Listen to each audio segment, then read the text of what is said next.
Companion I.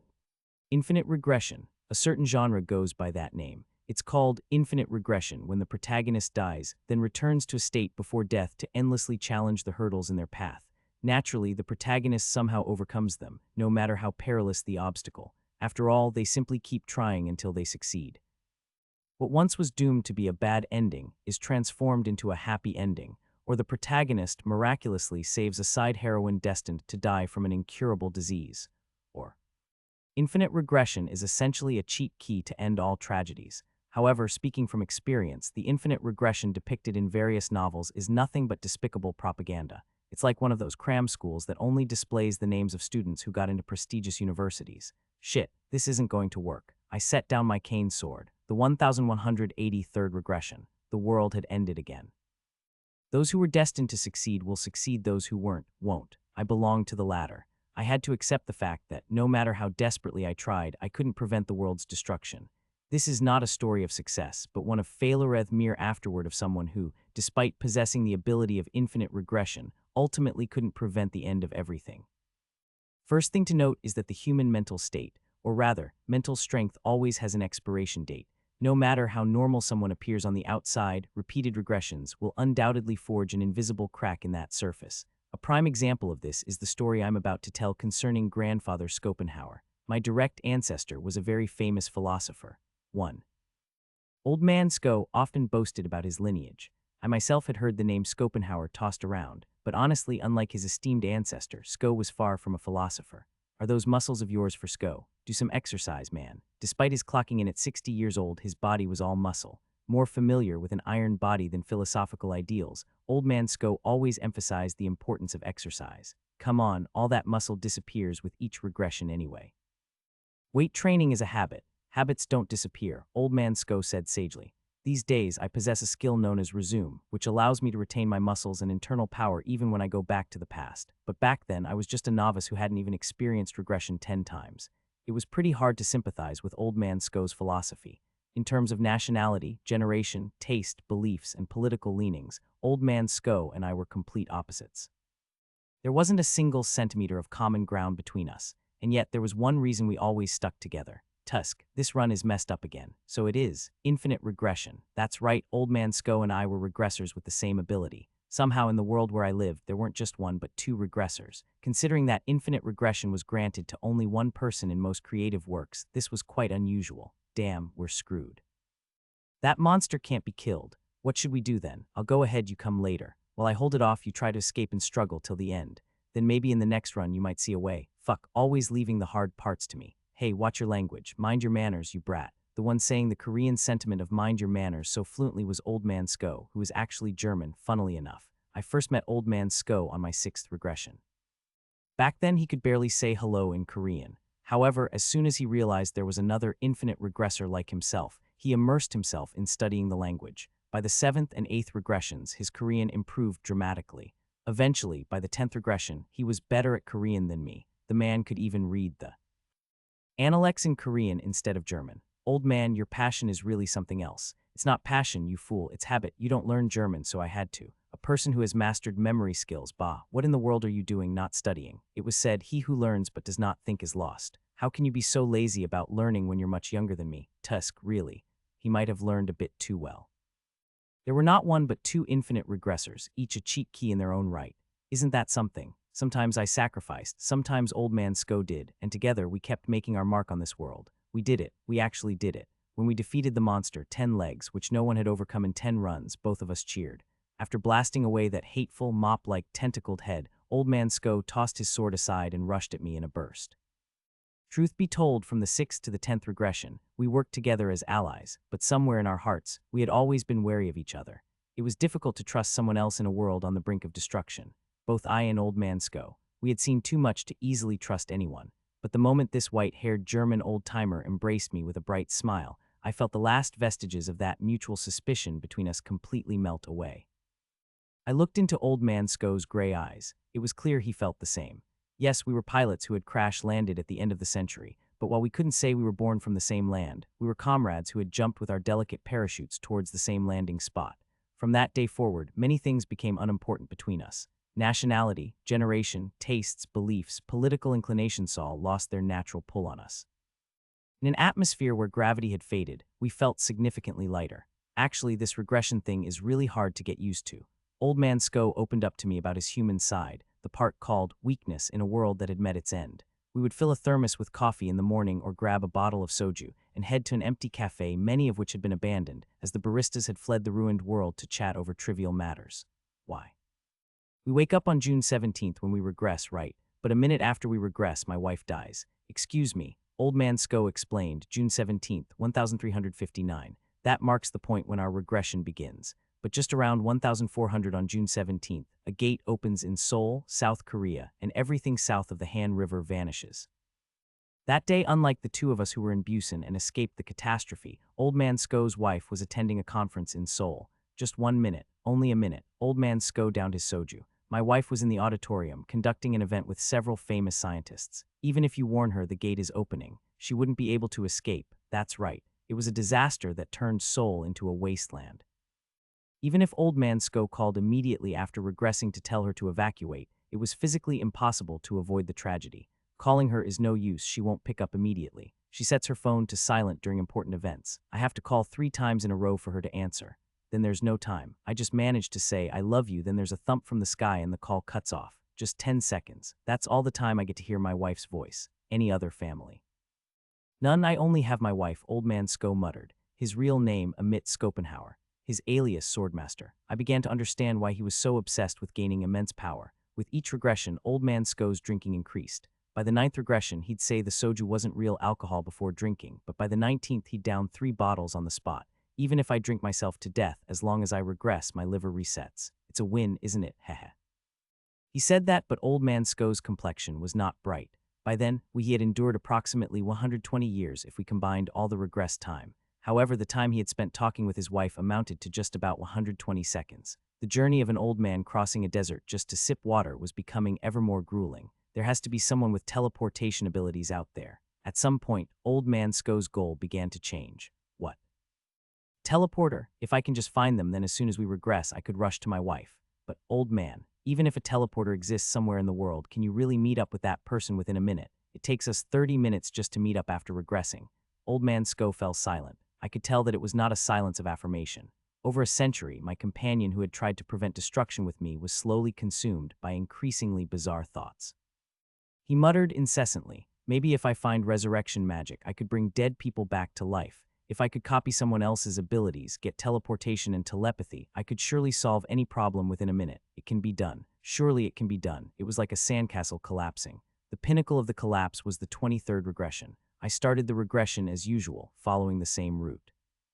After dealing with the dungeonized area in under 30 minutes, I moved to a pre-arranged meeting place.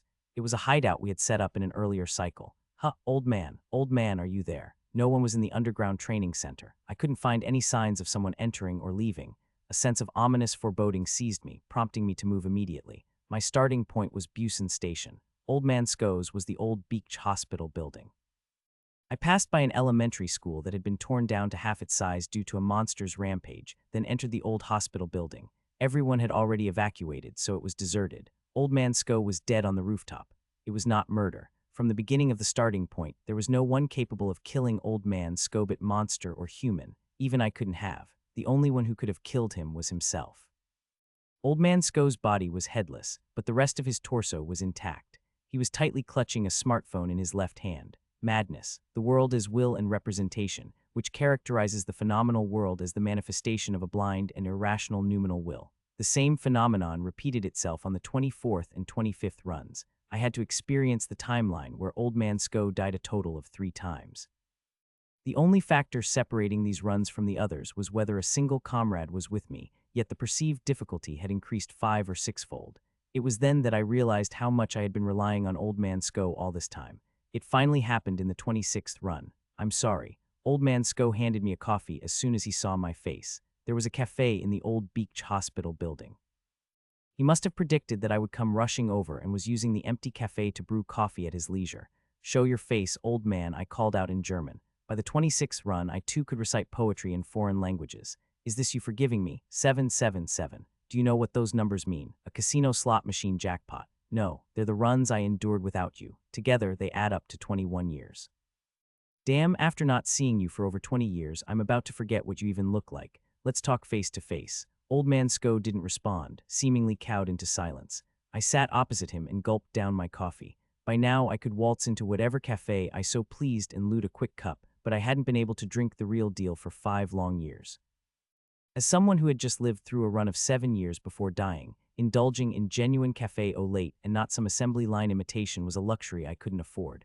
Regression wasn't all bad. Coffee, draft beer, cigarettes. Not yet deceased comrades experiencing them all again was tremendously important to me. 21 years, huh? Remarkable. From my perspective, I last saw you less than an hour ago. It seemed not for old man Sko.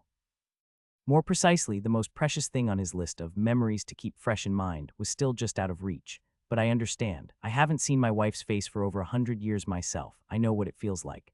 I can see her face in photos. I can watch videos I've saved to hear her voice. But still, there's a dry well inside me that remains unfilled. My foreboding feeling was not misplaced. If this had been like any other regression story, old man Sko would have kept his mental fortitude. I would have found some miraculous solution within the restrictions, and the elderly couple might have reunited after overcoming a century of separation. I want to see my wife in person. But as I said, my story is not a tale of success, but an afterword chronicling a series of failures. Old man Sko's spirit had broken. In less than 30 seconds, he had taken his own life 3 times just so he could talk to his wife. There was no way for me to save him. Do you not understand me? You are the one person who should understand. Use your abilities to help me. That's not possible, I flatly refused. Just as old man Sko had a natural talent for swordsmanship, I too had various abilities besides regression. Opportunities to discuss my powers will come in due time, but for the purposes of this discussion here, the ability old man Sko was referring to was Time Seal, and I had no intention of using it on a comrade I could see with my own 2 eyes. You know, old man, once time is sealed, it's over. It never comes undone. No amount of regressions can break it. Maybe, but I could still talk to her in my dreams. You would just be repeating the same day forever. How is that any different from our current situation? This time, I was the one left without an answer. Still, I said after a moment's hesitation, it's not possible. We can't afford to lose our strongest ally like this. So be it. Had he anticipated my reaction? As soon as Plan A was rejected, old man Sko immediately proposed Plan B. You keep trying until you find a solution. Keep regressing until you can save people in Seoul within a minute of starting. Or until you admit it's impossible and give up like I did. What about you? I'm tired. Really, I've grown weary. So I will just rest a while until you come to a conclusion. That night, old man Sko took his own life. That was the rest he had talked about. My God. Fitting for a swordsman who had reached realms lofty enough to be titled a sword star, old man Sko could wield an explosive aura powerful enough to blow one's head off. It would have been a painless death. The 27th, 28th, and 29th runs brought no changes. Old man Sko was found dead on the rooftop of the cafe building that once housed the hospital. Whenever I went to the cafe after clearing the dungeon at Busan Station, there would always be a cup of café au lait on the table, greeting me with a warm puff of air. Underneath the coffee cup there was a note. Shouldn't you think about giving up, my friend? I smiled wryly. I guess I've stumbled across a regular cafe to visit every decade. Once, I imagined the life of my comrade. For old man Sko, life had been reduced to calls with his wife lasting about 10 to 20 seconds, and then spending 10 minutes preparing a café au lait for an old comrade who might visit him. This repetition had not changed, from the 29th to the 1183rd regression. A body on the rooftop, a cup of café au lait on the table. Who was crazier, the regressor who had not once taken his own life in over 1,000 cycles, or the one who had incessantly done so over 1,000 times? I couldn't tell. However, with each new run, a gradual change began to make itself known in the content of the calls between old man Sko and his wife. God, you finally picked up the phone. Admit, what's wrong? I'm at a conference right now. I love you, Adele, I love you. I will always love you. I love you, Adele, I love you. During the first 10 or so regressions, there was no significant change. Old man Sko was simply trying desperately to convey his love to his wife. But after the 30th cycle, the content of the calls began to subtly change. Adele, actually, I'm repeating my life. The world is going to end, but I still love you. Oh my God, have you been drinking? Why are you acting like a child? Wait a minute, admit. There's something strange in the sky. Regression, do you remember? 20 years ago in Turin, I went under the bridge and picked a yellow flower for you. What was the name of that flower? What? You're calling me now to ask that. Please answer me, Adele. I'll die if you don't. Regression. Sorry, what was your brother's name again? Maximilian, but why? Ha, hopeless. Wait, there's some noise coming from the sky. It was curious. As the regressions continued, the calls Old Man Sko had with his wife shifted from being merely one-sided transmissions to something resembling a real conversation. They were brief, lasting only about 20 seconds before cutting off, but when pieced together, they almost seemed to form a proper exchange of dialogue. "I've never liked that guy Maximilian. Huh, suddenly, he doesn't think family is important at all. The guy's got his priorities all mixed up. He just pretends to listen in front of you. Wait, something strange is happening in the sky. Honey, remember Christmas, when your brother brought someone he said was his girlfriend? Honestly, is Maximilian gay? Huh, suddenly, why are you asking this over the phone? Wait, it's weird. I hear something in the sky. Exactly. My intuition is never wrong. Adele, your brother is absolutely gay. God, what are you talking about all of a sudden? No, I have nothing against it.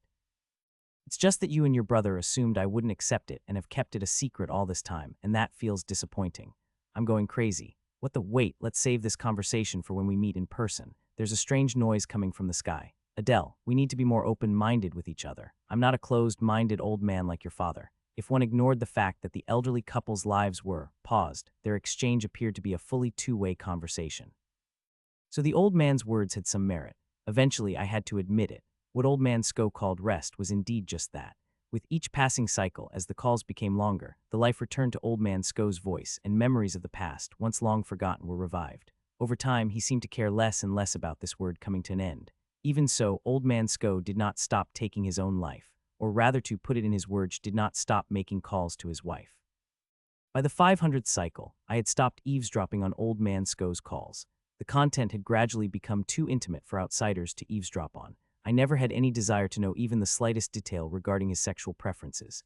Perhaps he couldn't even imagine that I'd been eavesdropping on his phone conversations all along. However, every time a new run began, I would be sure to stop by the building and have a cup of café au lait. Mitt Schopenhauer, my former colleague from the distant past whose memory was now shrouded in obscurity, his choice of café au lait felt like a ritual, a way to fortify ourselves for the challenges ahead. This was no different during my 1183rd regression. Beneath the coffee cup, the note lay there like always. "Are you still not giving up, my friend?" Well, to be honest, I had given up, but I didn't want to admit it to this young man. By now, my age far surpassed his. Perhaps someday I'll confess, but for now, a little mischief wouldn't hurt. After all, I've spent thousands of years alone. I've earned it. Come to think of it, I wonder what Sko is talking about with her. Suddenly, curiosity struck. It had been a long time since I retrieved Sko's old smartphone to listen to his recorded calls. When I pressed the play button, Sko's distinctive, lively voice burst forth. "Honey, I've told you 1,000 times, drink only 0-calorie soda. Sugar isn't good for your health." What? I sipped my café au lait inside the cafe, the argument playing out like coffee shop background music. The coffee was delicious. The cafe where I often met Old Man Sko. No, let me correct that. The cafe where I often met the corpse of Old Man Sko is dotted with small fish tanks here and there, probably to cater to a barista's preference. Though there's nothing particularly rare about the species living there, their tails possess a magical calming quality. All you had to do was look at them, perhaps because the flow of time seems to slow around those fins, or maybe it's simply because the blank stare of the fish's eyes looks downright foolish. As I sip on Old Man Sko's café au lait and watch a blue tropical fish perform its intricate underwater ballet that ripples through time, one person invariably comes to mind: the Saintess. Today, I think I'll talk about her. From the outset, half of Seoul was devastated, including the National Assembly building in Uido. Over 100 politicians were vaporized that day. Whether it was a mark of good or bad fortune was a matter of personal opinion, but at least in the early days, it temporarily paralyzed Korea's political leadership.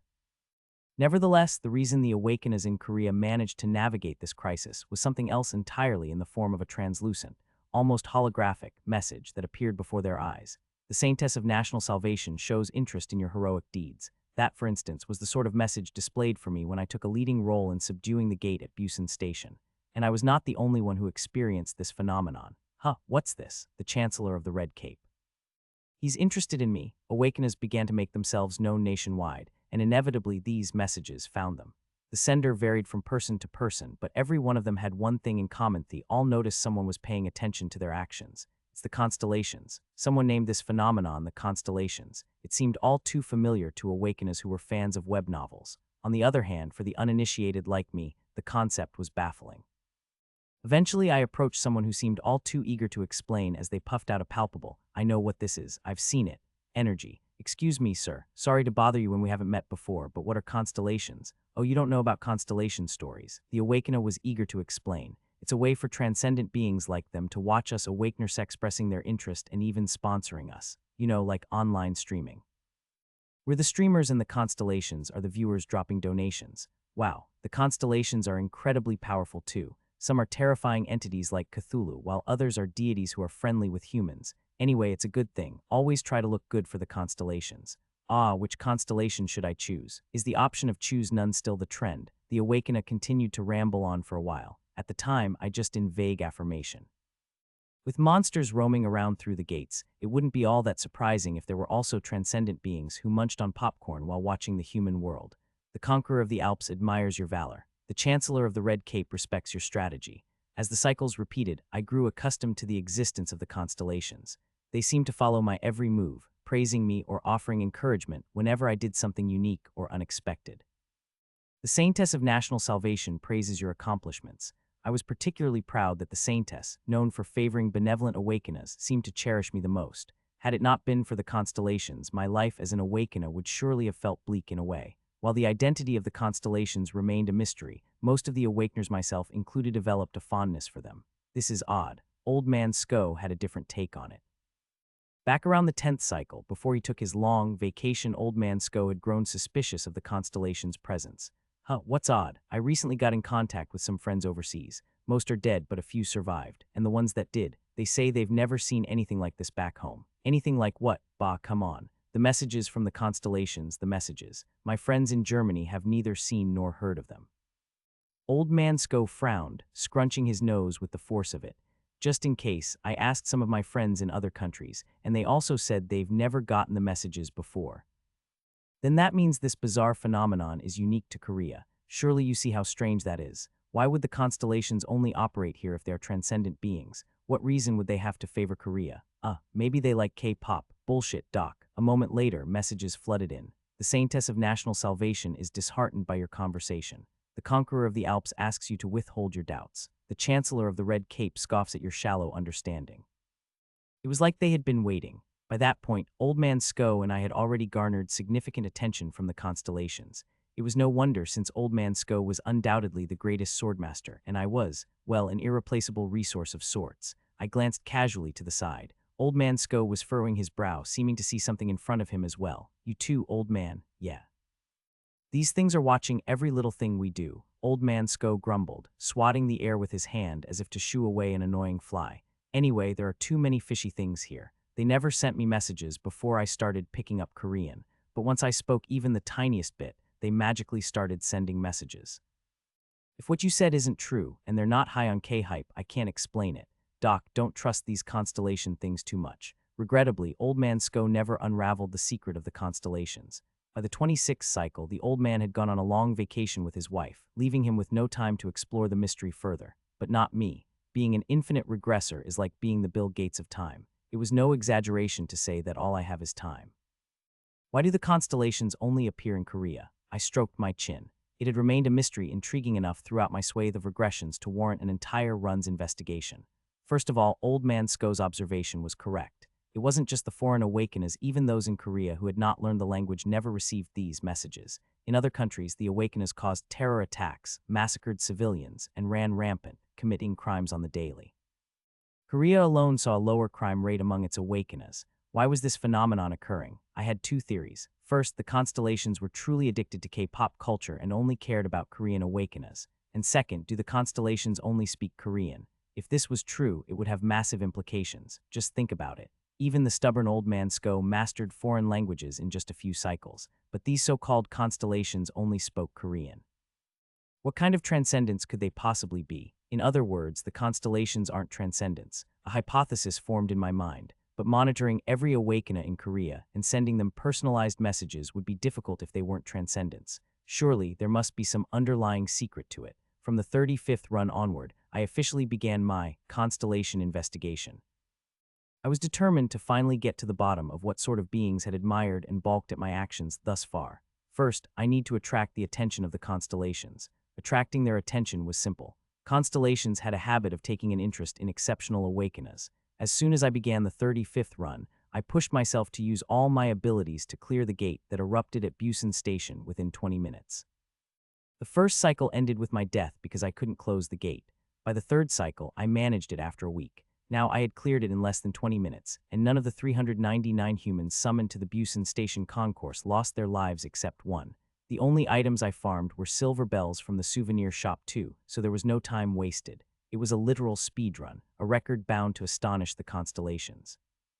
The Saintess of National Salvation is astonished by your feat. The monarch of the Crimson Horse feels a sense of rivalry at your strength. The conqueror of the Alps takes note of your course. The Chancellor of the Red Cape is wary of your abilities. Sure enough, the constellations took the bait immediately. Messages from 4, then 7, then 11 constellations poured in, stacking up one by one. I ignored the messages for the time being.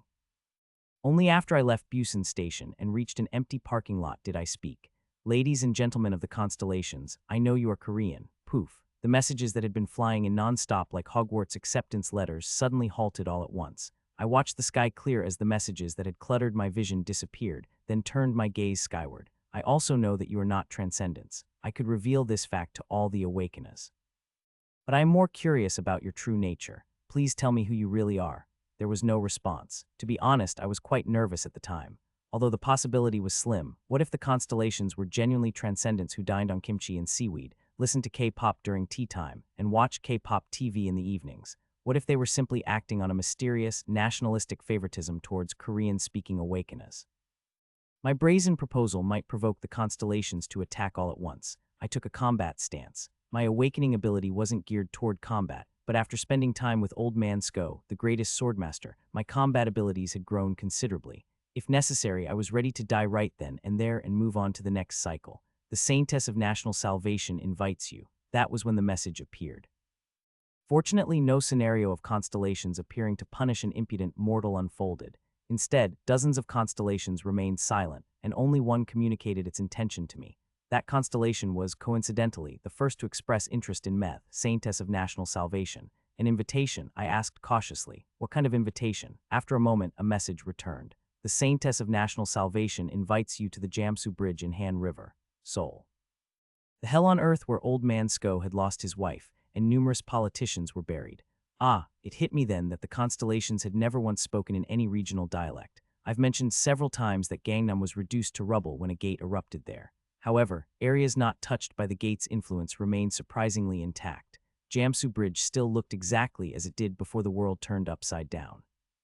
The place where the Saintess of National Salvation had agreed to meet me was a sky-blue convenience store near Jamsu Bridge, an unexpectedly public-friendly location for a rendezvous with a constellation. Under the convenience store's parasol sat a woman with her hair tied back. Though for her aqua-colored hair was unusual, it's not uncommon for an awakener's hair color to change upon realizing their powers, and her appearance was otherwise ordinary. She didn't give off the feeling of a being beyond human limitations. Good day. Are you the Saintess of National Salvation? She studied me silently, her gaze swiftly scanning me from head to toe. Her eyes resembled those of a fish, seemingly submerged rather than lost in thought. The Busan Station gate? Yes, that's correct. I never expected you to make it from Busan to here in less than a day. With half of Seoul gone, most of the transportation networks leading to the capital had been crippled. Roads and railways, nearly everything was destroyed. Conversely, that meant there were still a few usable routes left. Old Man Sko had wanted to get to Seoul before his wife disappeared, hence the extensive research that had been conducted on the fastest way to get to Seoul from Busan. My code name is Undertaker. Nice to meet you. Ah, yes, but Undertaker, one. It's a nickname with a story. Feel free to call me Doctor. After shaking hands with her, I sat opposite her. Far in the distance, Seoul's skyscraper, also known as Sauron's Tower, loomed like a shadow. Before anything else, I'd like to ask you something. Are you the Saintess of National Salvation, or are you her representative? What are constellations exactly? Are they truly transcendents? She was silent. Numerous fleeting thoughts seemed to flicker across her eyes. After a moment, she bit her lip and clenched her fist. Then she sighed softly. Yes, I am the Saintess of National Salvation. Bingo. Just as I was about to nod in acknowledgement, she looked me straight in the eye. And you are a regressor, right? Right. I didn't respond immediately. Honestly, I was a bit surprised yet at the same time, admittedly caught by intrigue. While I had occasionally revealed that I was a regressor, it was rare for someone else to recognize this on their own. So far, the only person who had was Old Man Sko. Why do you think that? I hedged. I figured if you were a regressor, you would eventually come looking for me. Besides, you were slaying monsters at an unbelievable rate. But judging by how you ask, I'm guessing this is our first cycle together. I leaned forward a bit more. The green plastic chair of the convenience store creaked as it scraped the ground. Initially, I was merely curious about the existence of the constellations, but now my interest had shifted more towards the human before me. That's correct. Although I've been curious about the identities of the constellations, this is the first cycle I've really started to delve into it.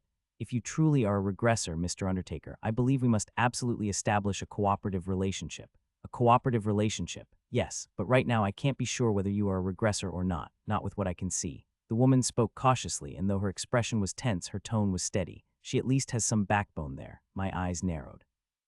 How interesting, why can't you be sure I'm a regressor? Because this same situation could arise if you had the ability of prophecy or even the mind-reading skill of clairvoyance. So, she bowed her head. I'm sorry you had to come all the way to Seoul. I can't fully disclose what the constellations are, how much I know about them, or what my abilities are yet.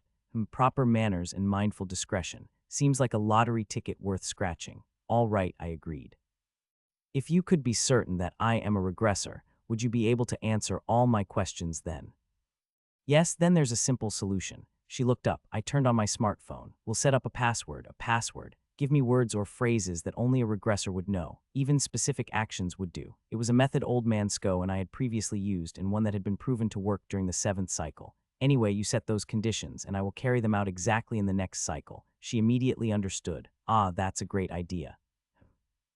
Then in the next cycle, please come here and lay a red t-shirt out on the table. Just sit quietly for about 15 minutes. Then write moral law on the t-shirt in big letters. If you do that, I will contact you first. It was a neat and tidy method. Understood, Saintess of National Salvation. Ah, I'm sorry, but that nickname is a bit. Everyone's codename among the Awakeners is just as childish. I let it slide and ended up with Undertaker as my alias.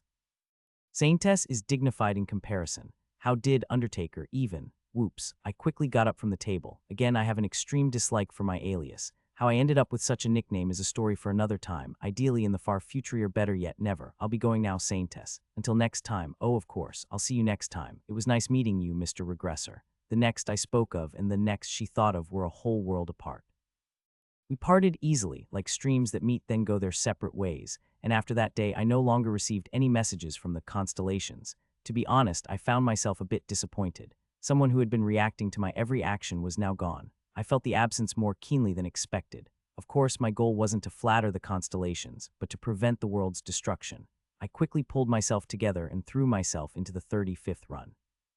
And I failed spectacularly. If I had succeeded, there would be no need for the 1183rd run after all. Did she say a red t-shirt? The 36th world, my 36th life, began. I immediately fulfilled the promise I made in the previous world. First, I cleared the gate at Busan Station. The Saintess of National Salvation is astonished by your feat. The monarch of the Crimson Horse feels their competitive spirit stir at your strength. The Conqueror of the Alps takes note of your course. The Chancellor of the Red Cape is wary of your abilities. As before, messages from the constellations poured in. While it was nice to receive them again, I ignored them for now. I followed the route developed by Old Man Sko as quickly as possible, heading north to Seoul. Along the way, I didn't forget to stop at a clothing store that hadn't been shut down yet and bought a shirt. The Saintess of National Salvation questions your actions. The constellations kept talking to me as I traveled. When I arrived at a convenience store near Jamsu Bridge, I sat down at a parasol table, spread out the shirt, then wrote moral law on it in marker. The previously noisy constellations fell silent all at once. I leaned back in the chair and drank convenience store coffee. The place had not been looted yet, so the products were intact. It wasn't long before someone approached the convenience store. It was a woman with a hiking backpack on her back. Judging by the length of cycles, I had met her 20 years prior. She was the Saintess of National Salvation. The joy of reunion didn't surge anew. To live long as a regressor, one must get accustomed to farewells and reunions. Only this time, I was the one waiting to greet her. Excuse me, but by any chance?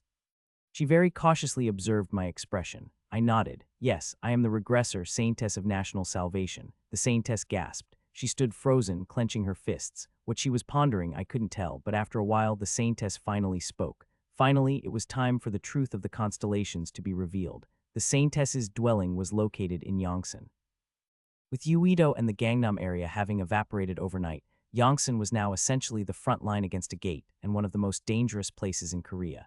Please come in. She lived in an old row house in Dongbigo-dong.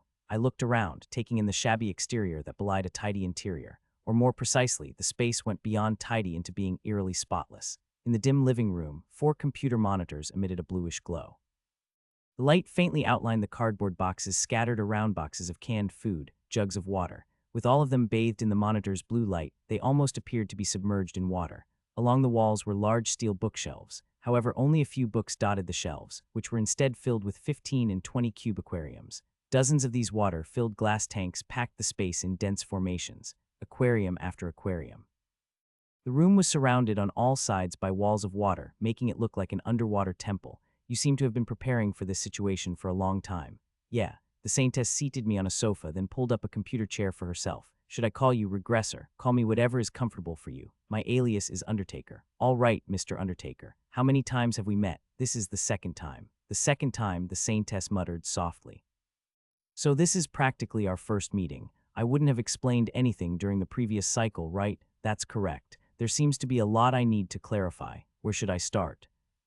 I'd like to ask about the constellations first. What exactly are the constellations? Are they truly transcendental beings? Are you an agent of the constellations? The Saintess licked her lips, not from hesitation, but as if she were choosing her words carefully. Finally, she spoke. The constellations do not exist. They don't exist, yes. The Saintess of National Salvation, the Conqueror of the Alps, they are all characters I created myself. This was somewhat surprising.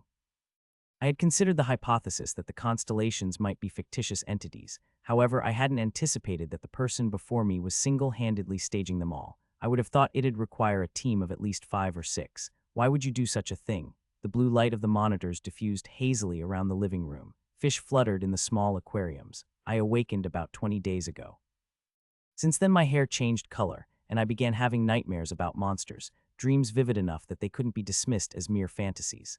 I nodded. That was a common experience among many who awakened just before the gates burst open across the world, a kind of precognitive dream. For some reason, I was convinced that these events would actually happen, so I pondered what I could do beyond buying canned food and collecting water bottles, something that only I could do. The Saintess looked directly at me. Mr. Undertaker, will Awakeners really maintain social order after they gain their powers? What? Awakeners possess incredible abilities. Even I have gained 3 abilities that defy common sense. Can people who receive such powers really unite, act virtuously, and at the very least restrain themselves from committing crimes? Shadows of fish flowed across the living room floor. Her voice seeped into the shadows. For a moment I was caught in a feeling similar to those careless dives during childhood baths. Her gaze seemed to lower the depth of this place. I decided not. If a powerful person appeared and could unite the Awakeners, that would be one thing, but that involves countless trials and time. Until then, Awakeners would form disparate factions, and civilians would be caught in the crossfire and sacrificed without a second thought. Naturally, as humans divide, their ability to handle the gates would diminish. That was a valid assumption. Indeed, most nations had followed that process and perished. Korea was a rare case of prolonged survival. Wait, at that moment, a certain hypothesis flashed through my mind. I stared into the Saintess's deep black eyes, pupils that seemed not to blink even if submerged in water. Could it be? She nodded slightly. Mr. Undertaker, when do people hesitate to commit evil acts? It's when they think someone is watching. The constellations. Yes, I was stunned.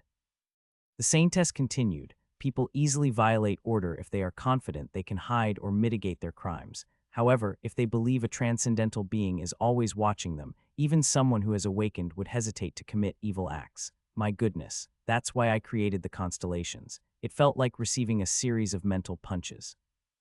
It was surprising enough that the Saintess of National Salvation who had watched me all this time was a fabrication, but that all of it was born from one person's meticulous planning was utterly shocking. But how did you even create the constellations? She outlined her abilities. 1. Clairvoyance. Observe any awakeners within a radius of 1,000 km at will.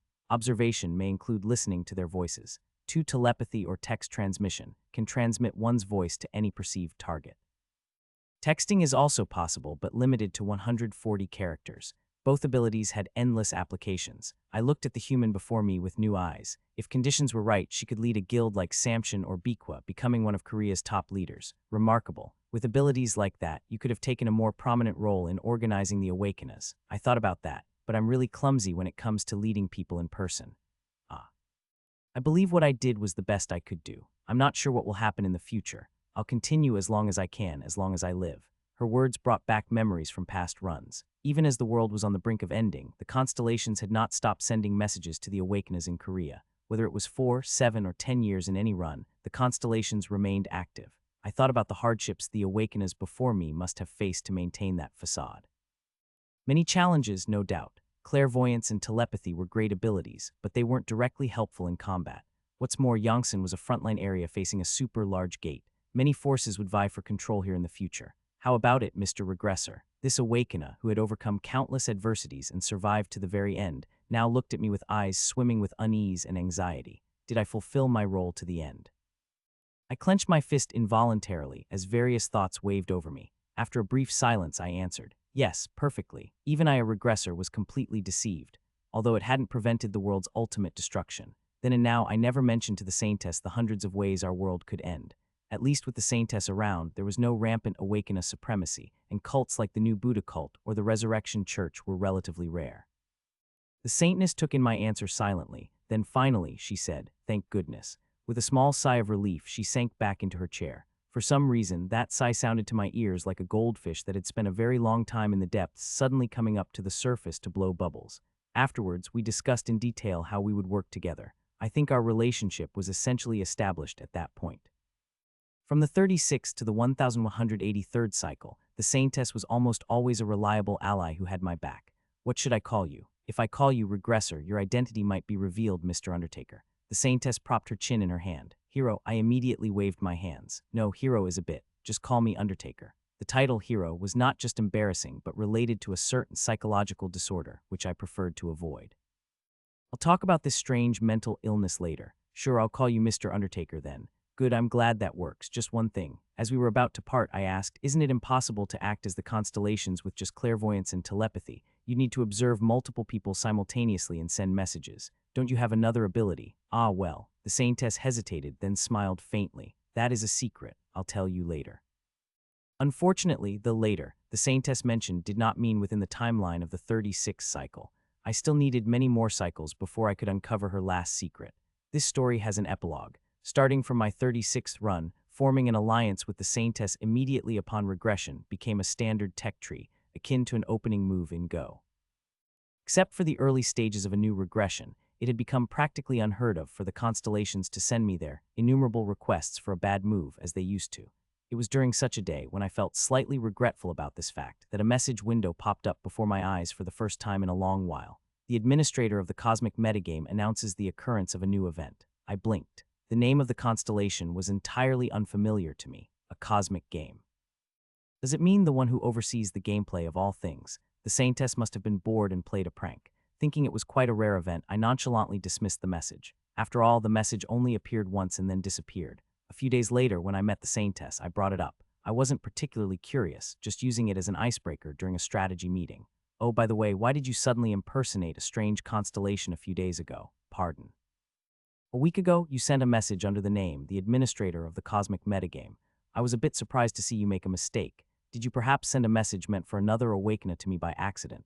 The Saintess tilted her head. I never sent such a message. What? I've never created a constellation called the administrator of the cosmic metagame in the first place. A chilling current ran down my spine. Whether she knew my state or not, the Saintess's face remained indifferent. She certainly didn't appear to be lying. For some reason, I felt a drop in the surrounding temperature, though it might have been an illusion. Are you sure you didn't just misread it, Undertaker? Suddenly it felt as if a deep sea had opened beneath my feet, and a gigantic shadow had just brushed past. It seemed there were still many unknown mysteries in this world that I had yet to uncover. I do. And while some may disagree, I personally think that if a fantasy story features a Saintess, then the hero profession should also appear. The two are like chocolate and mintonly when observed together at the same time. In the same place, do they make a complete dish? What if the proportions of these two ingredients are off? What if the ratio of chocolate to mint collapses from 11 to 13, or even accelerates to 181 or 1729? Then it's no longer mint chocolate, but merely mint. And though I'm somewhat fond of mint chocolate, I detest mint. In that sense, the world I live in is a kind of failed dish. What I mean is, there are too many heroes in this world. Excuse me, can you hear me? If you were walking down the street and saw people collapsed everywhere, and instead of stealing their wallets and maybe even their Adam's apples, you feel an urge to help them, and if you still have enough goodness left in you to lightly tap them on the shoulder and tell them to wake up, especially if the place had been struck by a gate incident more than 13 years ago in the middle of a city on the Korean peninsula, then you might have about a 6 gacha chance of encountering this kind of reaction. Where am I? Ah, are you awake? Oh dear, sir, you shouldn't be lying on the cold ground like this. This place, no way is this Earth, because I've seen it. Just moments ago, the passerby who had been lying unconscious, completely dead to the world, suddenly sat up and looked around. It was miraculous, the sort of thing you'd see at the end of a subway liner, rather, the plaza outside it. Yes, sir, do you happen to know what year it is? I answered, and then. It can't be, 20 years have passed, and yet it's only been a year in reality.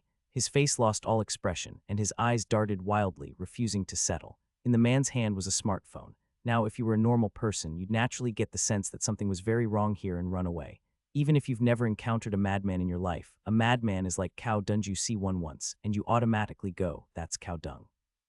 Unfortunately, having lived as a regressor for too long, my senses were slightly dulled. Instead of inputting run away now into my brain, I mistakenly typed feel curious. Will you tell me what's going on? I was just in a place called the Sintra continent, where magic and aura are real. Those were some of the services newly implemented on the Earth server after the gate incident, but I didn't make a big deal of that. Are you saying you experienced dimensional travel? Yes, exactly. I was summoned there, received the title of hero, and set out on a campaign to defeat the Demon King with my truly precious comrades. The nostalgia and bitterness swirling around his stubble were too profound to dismiss as mere tall tales. Did you defeat the Demon King? Ah, yes, eventually. We had to sacrifice so much along the way, but somehow we managed to subdue it.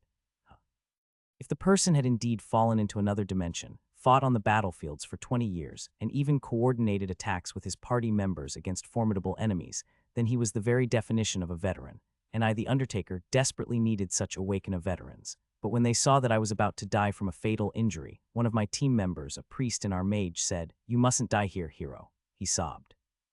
Before I took my last breath, they sent me back to my original world. Tears welled up in the man's eyes. I wanted to die with my comrades. How am I supposed to live on in a world without them? His affection for his comrades was palpable. I felt a faint glimmer of hope in my heart. Perhaps by some fluke I had stumbled upon a candidate for an epic warrior. I'm sorry to hear that. If it's not too much to ask, could you demonstrate some aura or magic while you're here? What? Oh yes, of course. I'm a swordsman. Suddenly the man clutched his forehead and the smartphone he'd been clutching tightly in his left hand tumbled to the ground. Wait a minute. What's wrong? What happened? My mind. My memories. I can't remember. The 20 years I spent on the continent of Sintra, the journeys I shared with my comrades, my love, it's all fading. No, for the record, I never mix in hyperbole when telling a story. So when the man with the stubble suddenly grabbed his head with both hands and dramatically reenacted munches. The scream in 3D right in front of me, it was all part of an emotionally charged documentary. Sir, hello. I waved my hand in front of him, but the man stood there, dazed for a long while. I picked up the smartphone that had fallen to the ground. The smartphone was still powered on, and it happened to be logged into a community website exclusively for Awakeners. We'll talk about this community later. What's important now is the content of the post displayed on the man's smartphone screen. Anonymous system clicking this post will transport you to another world. Hero, if you are reading this post, you must have safely returned home. We know our world knew that you would have painful memories, yet you sacrificed yourself to protect us. Seeing you suffer after losing your comrades in the final battle with the Demon King, we decided to erase your memories and send you back to your original world. You may curse us for being selfish, but we didn't want to see you in pain. Goodbye. P.S. Sorry, hero. Our magic was imperfect, so you might feel as though you have lost some memories. I felt like a college student who had accidentally left the fridge door open earlier that day and only realized it when I went to microwave some frozen pizza late at night. At that moment, murmuring came from beside me. The man, why am I crying? Despite his efforts to mask it with laughter, his lips twisted oddly as he cried. Why are these tears? I hate it. It's like I've lost something precious. Quietly, I handed him the smartphone and walked away silently, not looking back, with the skilled steps of an experienced regressor. And thus I safely distanced myself from the madman. But unfortunately, the madmen did not wish to distance themselves from me. This place is.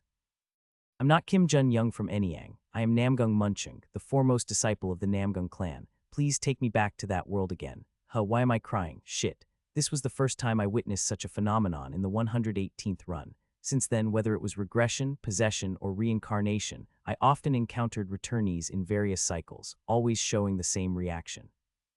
This so-called returnee syndrome was a disastrous party short for reincarnation and regression.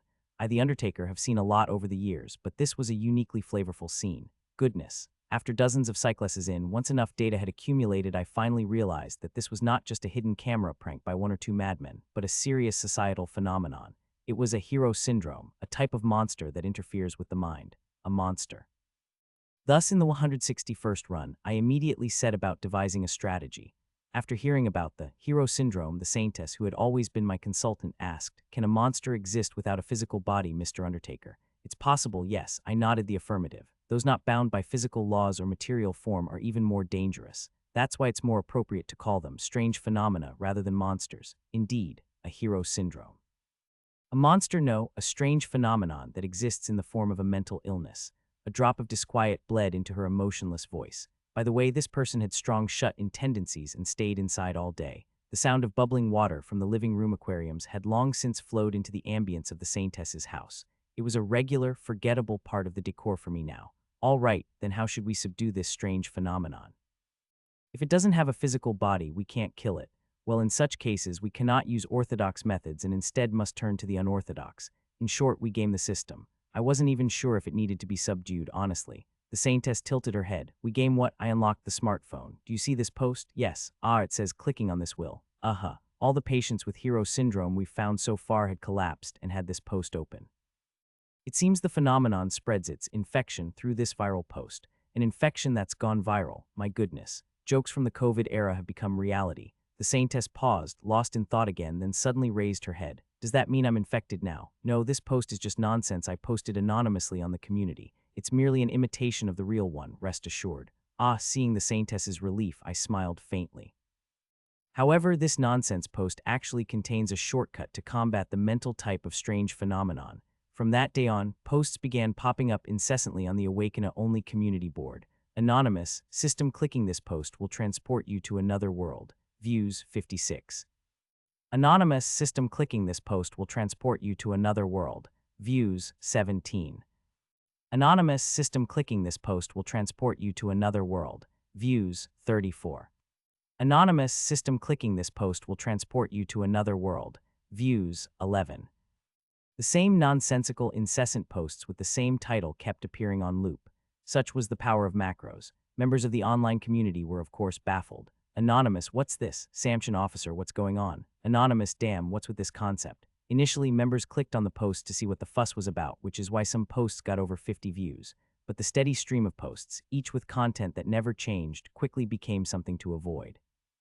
Literary girl, seriously, this is so boring. Who keeps posting this crap? It's neither fun nor moving. Beakwa 6th grader, who dal el ho use, childish. Anonymous, what are the constellations doing? Why don't they delete these posts? Samson Witch Judge, maybe the constellations don't see it as worth deleting. It happens often. Anonymous sigh, Zero Sugar, why don't you just set up a keyword block for yourselves? I blocked it, and now I see nothing, it's really nice. Anonymous blocked. The views dropped to 10, then to 6, and eventually to 3. Finally, the views on the flood of posts fell to 0. Occasionally, one of the view counts would show a 1, but with the macros continuously posting, eventually, all community members set another world as a blocked word. Anonymous, system clicking this post will transport you to another world. Views 0. Anonymous, system clicking this post will transport you to another world. Views 0. A beautiful array of zeros. The Saintess, who was observing the community with me, remarked upon the achievement with reluctant admiration. Of course, you didn't even need to exterminate the strange phenomenon itself. Simply eliminating exposure to it achieves the same effect as a subjugation. Correct. A physical-type strange phenomenon can approach us at will, but one without a body loses its power simply because there are no people aware of it. Certainly an effective method. It's simple yet skilled handling, befitting of a regressor. Originally, only Awakeners could post in this community. However, we had to consider the possibility that the strange phenomenon could weasel their way into the community and interfere there using some cunning tricks. But now, no matter how the phenomenon tries to post, it won't affect the members at all. Well, perhaps a member might unblock it for fun and coincidentally click on one of the hundreds of constant posts. And maybe, just maybe, that post might contain the real hero syndrome virus breaking through the 1/100 odds. Even if a victim did emerge, though, it would be no different than a tragic plane crash. No matter how many times I regress, I can't control all probabilities. After all, even if infected, it wouldn't cause widespread harm. Thus, I, the Undertaker, had safely sealed another strange phenomenon. But, Mr. Undertaker, the probability of that is low. Low, I would say. Practically close to 0, really. Why is that? It's just a simple deduction. All those people claim they only spent about 20 years journeying, caught the Demon King, saved the world, and all that. I know from experience that saving the world takes far more than 20 years. Besides, even if by the rarest of rare chances another dimension exists, it's not my concern. Shouldn't we focus all our efforts on managing our own world? The Saintess seemed convinced by my logic and nodded calmly. Certainly, you're right. I sipped my café au lait and turned my attention back to the board. Anonymous, system clicking this post will transport you to another world. Views 0. Even without running macros, the newly generated post displayed 0 views, and probably would forever. How long I survive during a particular run varies wildly. Sometimes I enjoy a mayfly life, dying just a day after regressing, and at other times I struggle for over 20 years only to freeze to death. There are times when I get stabbed by a walloping alien's tentacle in my 9th year, and there are also times when, in my 7th year, I get to experience what it's like to be a dinosaur by dying to a meteor falling to Earth. Even I, someone gifted with the privileges of regression, have such experiences. How much worse must it be for others? Most people who had awakened don't even last 10, 5, even 2 years, let alone 20. Some die because they have power, others because they lack it. In a world barreling towards destruction, cause of death was a matter of how one wanted to dress it up.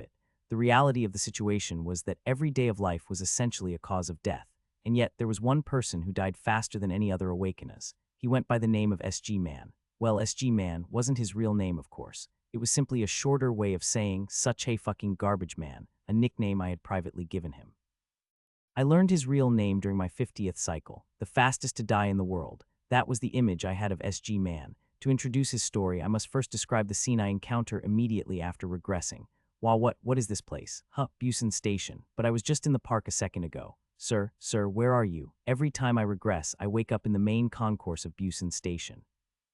Apart from myself, 398 ordinary people had been forcibly summoned here. There were even some Japanese people dragged here from as far away as Fukuoka, far away. As hundreds of people began to panic at the sudden turn of events, something appeared in the air with a pop. Ah, hello there, everyone. It was the so-called tutorial fairy, a character that looked like it had just leapt out of a 2D world and into reality, caricaturized form and all. Oh ho. The numbers seem a bit low. Anyway, you must have been quite surprised to be summoned here so out of the blue, right? But don't worry, I'm here to be your trusty guide, here from the very start of your journey. I felt sorry for the fairy, but I couldn't help but be worried. After all, she sounded like a dunce. A person's character was like a printer's ink. If the ink came out in a chaotic mess, one could reasonably assume that something was seriously wrong with the printer itself. As a result, screams of Kaya erupted across the length of the hall. Ah, it's okay. There, I'm going to explain these things to you. You all got that I'm the homeroom teacher of Busan Station's main concourse, right? I hope you'll all be good and follow my instructions. I will treat you all kindly too, so from now on. You fucking asshole. Everyone froze. A majestic roar rang out. What the fuck is this bullshit? He must have been in his early 20s. The man with a tattoo sleeve on his forearm was pointing accusingly at the fairy while showing off his triceps. Yes, he was none other than SG Man, such a fucking garbage man. Hey, yes, you fucking asshole. If you're going to drag people here out of nowhere, you should start with an apology. Where do you get off blabbering like that? SG Man had a very resonant voice. The citizens around him involuntarily took a step back because of his incredibly hearty rebuke. The fairy stammered, no, it's not my doing, I'm just merely in charge of. You fucking asshole, the fairy flinched. By now it should be clear why I started calling him SG Man. He was the type of man who couldn't utter a word without first decorating it with fucking. It was the sort of seasoned diction you'd only hear from someone experienced in the field.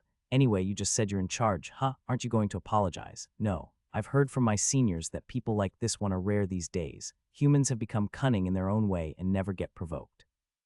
The fairy looked crestfallen. Suddenly, a notebook appeared in her hand. What did they say about how to respond in a situation like this? The fairy muttered as she flipped through it. Ah, here it is, you fucking asshole. Are you mocking me? Hoi. The fairy gave a casual wave of her wand which had also appeared out of nowhere, and SG Man's head exploded with a bang. Are we all good now? Come on, everyone, please follow my lead. The fairy smiled broadly, as if expecting her prank to have worked perfectly. What the fairy hadn't considered was the average sensibility of the people gathered there, also known as morals or ethics. Yek, the owner of this amusing scream was Sim Arion. I know the names of all the survivors at Busan Station. Unfortunately for her, she was right next to SG Man and thus became the main character covered in bright red blood. People have died. People have. He just died. She was the quickest to run out of all the people here, bolting as soon as she was drenched in a bucket's worth of blood, and then herself spattering blood and intestines all around. The grotesque scene made people realize the reality of the situation. Kaya, it's murder, Ruun. The nearly 400 people followed Sim Arion in a mad dash to escape. The fairy tried to toss out that way, wait, but her gesture only incited more fear. In just a few seconds, only about 10 people, including me, remained in the main concourse hall. The fairy looked downcast. The guidelines were rubbish. It said that if I just removed one person as an example, everyone would calm down. The body of SG Man, whose head had been erased, lay alone on the floor of the hall. After that, it was my turn to enter the souvenir shop alone and farm my exclusive item, the silver bell. Now you all understand why I didn't know SG Man's real name. He was the stereotypical extra who rebels against the tutorial fairy and gets executed.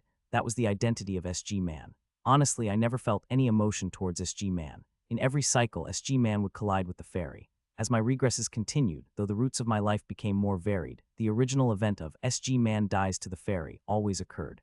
What would happen if I saved that man? It's no wonder then that I suddenly felt curious. Yeah, let's save him. Who knows, maybe once revived, he'll turn out to be the teleporter that old man Sko so desperately longed for. For the record, I was the type to indulge my curiosity and had been for a long time. I wasn't always like this, but regression had changed my personality. During the 50th run, I decided to satisfy said curiosity. Ah, hello there, everyone. Oh ho, the numbers seem a bit low. Anyway, you must have been quite surprised to be summoned here so out of the blue, right? But the one who was really surprised was the fairy. The reason was simple. I had leapt from the ground and positioned myself right in front of the fairy in an instant. Ho, my shadow loomed over the fairy's stunned face. I wasn't particularly sorry. Before the fairy could even fully close her eyelids, my brutish palm had grasped her head. I circulated my inner energy through my hand, and with a playful little bang, the fairy's tiny head burst. Since it was always the head of another human that exploded due to the fairy, perhaps this was an ironically fitting end for her. Huh, what just happened? People began to murmur as they looked at me while I landed back on the ground after what was literally a split second of conflict. At this early stage right into a regression, it was doubtful that anyone had managed to visually follow the fight between the fairy and me. Oh, and by the way, it wasn't just her head. I had shredded the rest of her body too, so the people here probably only perceived it as something appeared in the air then suddenly disappeared. SG Man, who had just been about to burst out in a roar, was now just spewing out gibberish with his mouth agape. I approached him and greeted him politely. Hello, oh yes, hello. For the first time I heard something other than hey, you fucking asshole from SG Man. It was a momentous occasion in its own right. Indeed, SG Man was a manly man. Who might this guy be? He addressed me as this guy. The determination to cling to his pride and guts while not losing his polite tone was palpable. However, when he saw me slice through a monster at Busan Station with one strike, this guy changed to hey you, and when the necks of the monsters I had cut exceeded 50, it changed to, when we finally cleared the gate, his address took on a more dramatic form. Hyung, 1. Yeah, SG Man hesitantly examined my expression. Seeing how you handled those monsters, you seem like you are a remarkable person, so why did you bother to save someone like me? There are two answers. One is true but unbelievable, and the other is false but believable. Which one would you like to hear? Oh, the truth, of course. I am a regressor, currently repeating my 50th cycle. Each time you have died in this hall. I was curious about what kind of person you might be, so this time I decided to save you and work with you for a while. As G-Man's face crumpled with a mix of admiration and fear. It must be how what the fuck is that, you nerd? Looks when expressed with facial muscles. I felt somewhat disheartened. The 35th cycle, when I met the Saintess, was a kind of turning point, and since then I occasionally confided the fact that I was a regressor.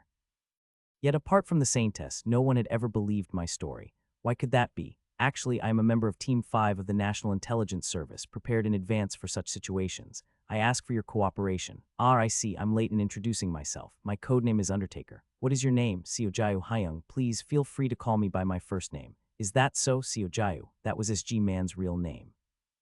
I had realized how important, comrades, were in the journey to prevent the end of the world. Thus, I actively scouted and assembled prospects who would later grow into a class awakeners. The 50th cycle was no exception.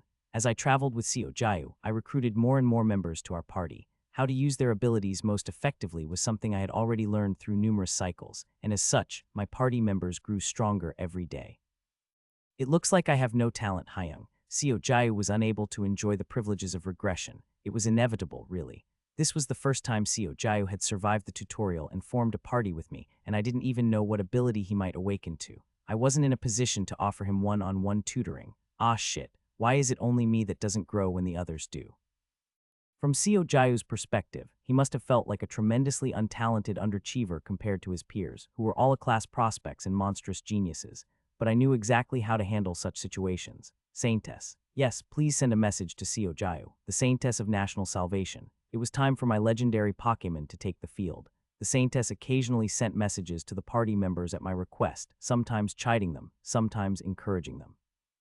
The monarch of the Crimson Horse assures you that your talent is real. The conqueror of the Alps dispels your doubts. Of course, I had gathered enough information about my party members to know them inside and out: family background, educational history, past traumas, and more. All this information was then passed to the saintess. She provided psychological counseling based on their confidential profiles. Legally, it should be considered a breach of privacy and punishable, but after civilization had collapsed, the effectiveness of such laws had diminished. Even before the collapse, such laws were not exactly well enforced. The saintess's ability of clairvoyance already made her an S-class awakener. With my information leak added, the party members believed without a doubt that the saintess was an omnipresent being who watched their every move, and if the constellations themselves vouched for your talents. I will train hard to awaken my abilities. Seo Jiao had no choice but to ignite his determination. My and the saintess's two-pronged strategy was perfect. To any accusations of brainwashing or gaslighting, I would exercise my right to remain silent. Eventually, one late night, Seo Jiao came to find me with a very serious expression. Hyung, what's the matter? I think I might have awakened last night. Finally, I felt a swell of anticipation, the tutorial's sacrifice.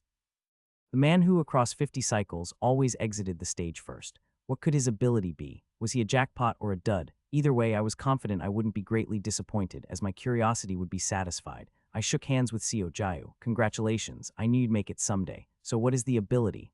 That's... Shit, how do I explain this? The hand I was holding fell limp, and his expression shuddered.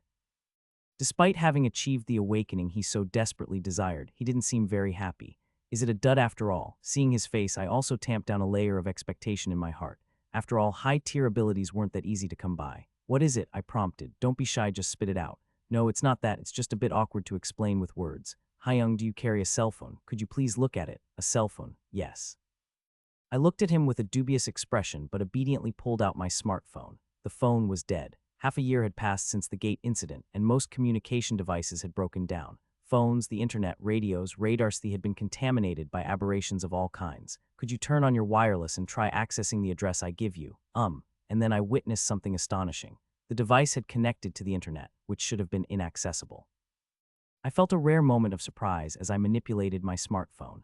The internet was still displayed as out of service, and other apps didn't work, but somehow the site Seo Jiao directed me to work perfectly. It was a website in the style of a forum, designed as crudely as the early days of PC communications. Seo Jiao, blushing as if showing a childhood drawing to someone, said, this is the ability I've awakened. Website management. Website management. Yes. It was a power I had never heard of before. Given that Seo Jiao's mere survival was unprecedented, it was not surprising, but I had never even heard of a similar ability. What exactly is the ability? It's limited to a single domain name, allowing anyone to connect to it. My eyes widened. What, anyone, from anywhere? Yes. In contrast to me, Seo Jiao's voice grew fainter. A downtrodden emotion smeared his tone. It was clear he had no idea of the value his awakened ability held. Yesterday, I tried making a website as a test, but the design can only be upgraded as my power improves. Right now, it's like those old websites the elderly used. It's embarrassing to even brag about to my colleagues. It's utterly useless in combat. What, do you need your permission for someone to register on this site? Oh yes. It only appears to be a website, but it's really something like a building made by my ability. My will is reflected in real time. If I were to create a registration system, probably no one could enter without my permission. Impressive. I inadvertently placed my hand on his shoulder. Seo Jiao lifted his head back up and our eyes met. Seo Jiao, remember when I first met you, I told you I was an agent from the National Intelligence Service. Yes, that was a lie. What? I lied to make it easier for you to understand. Of course, I gave you the opportunity to select the truth yourself.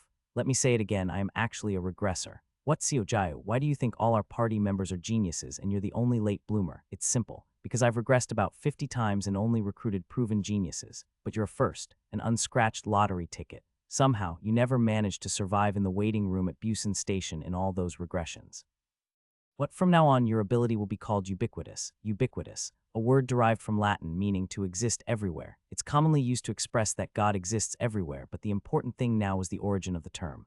Latin has the magical power to make anything sound cool. Originally, the power is mostly about the name. Site operation, community manager, moving network, you're just ubiquitous. Ubiquitous. Sure enough, Seo Jiao's expression began to look intrigued.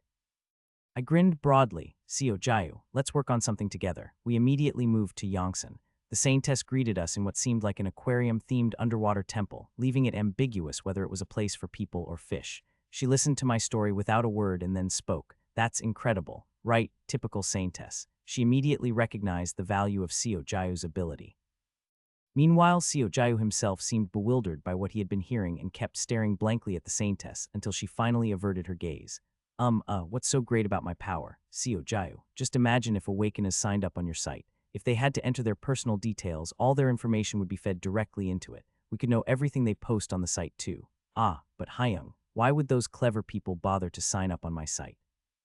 Especially with their personal details. I nodded. They definitely will. It had been less than a year since the Gate crisis began. So Seo Jayu, other Awakeners, and even ordinary people were still somewhat optimistic or indifferent. Life wasn't ruined just by participating. This world is going to become more chaotic, but after the second year, everything would deteriorate rapidly. Seo Jayu, humans begin to lose their sanity the moment they're cut off from external communication. But your site is not just a platform, it's sustained by your awakened ability, ubiquitous. As long as you're alive, it's a public square accessible to anyone at any time. Large guilds will be the first to recognize the value of this site. It becomes a way to stay connected even after entering a gate. That's true, Seo Jayu grimaced as he nodded. To me, it was a bitter but inevitable response. In my view, the rank of an awakened being's power is determined by how well it overcomes temporal and spatial constraints. In that sense, Seo Jayu had awakened an S-class ability. It was ironic holding a rare treasure sword and yet not realizing its value. Not just me, but the Saintess too looked on incredulously. Ubiquitous. I corrected myself. The Saintess wasn't looking at Seo Jayu but at me. What's the matter? No, nothing. I just thought the naming sounded quaintly old-fashioned.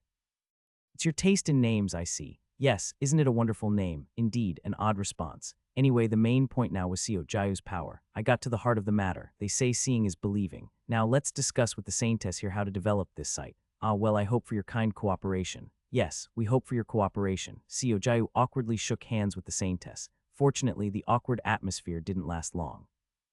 Not only had I revealed that I was a regressor, but the truth that the Saintess was actually the embodiment of the constellations also came to light. A scream echoed through the aquarium living room. So the constellations were all fakes. Seo Jayu seemed shocked. Understandably, discovering that the pen pals who had secretly supported him during tough times were all virtual beings would certainly be disorienting.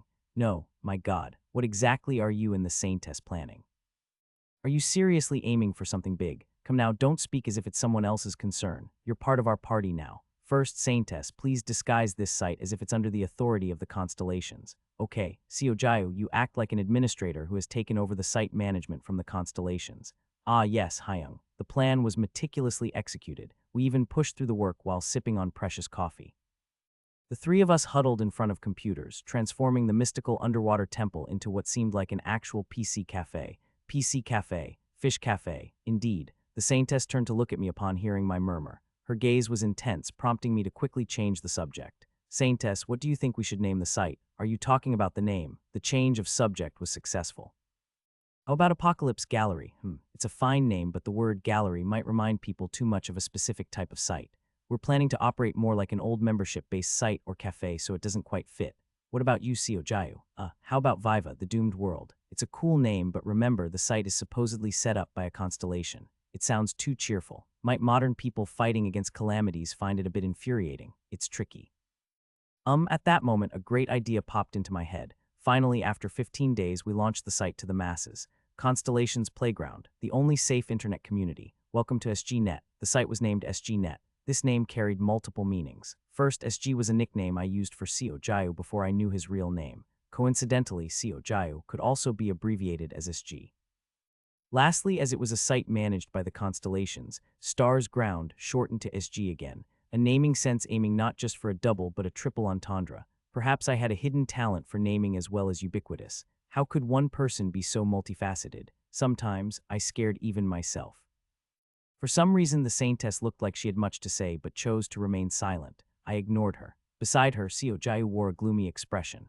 Hyung, no one else has logged in yet. He just stared aimlessly at the monitor. In those 15 days, Seo Jayu had become quite familiar with his power, making the site slightly prettier. Still, it barely reached the level of an early high-tel PC communication design.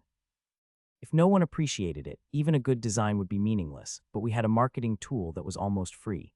Saintess, please blast an advertisement. The ad agency's known as Constellations. Got it. The Saintess clasped her hands together. At that moment, every Awakener active in Korea received the same messages. An unknown and nameless constellation manifests its power. An unknown and nameless constellation invites you. The site address was also sent as part of the message. Seo Jayu silently watched the monitor with a tense face. Soon, the number of users displayed on the site skyrocketed. 1090, T200, 500. Wow, how many awakeners are there in Korea? Seo Jae muttered. But his astonishment was nothing compared to the other awakeners who logged into SGNet.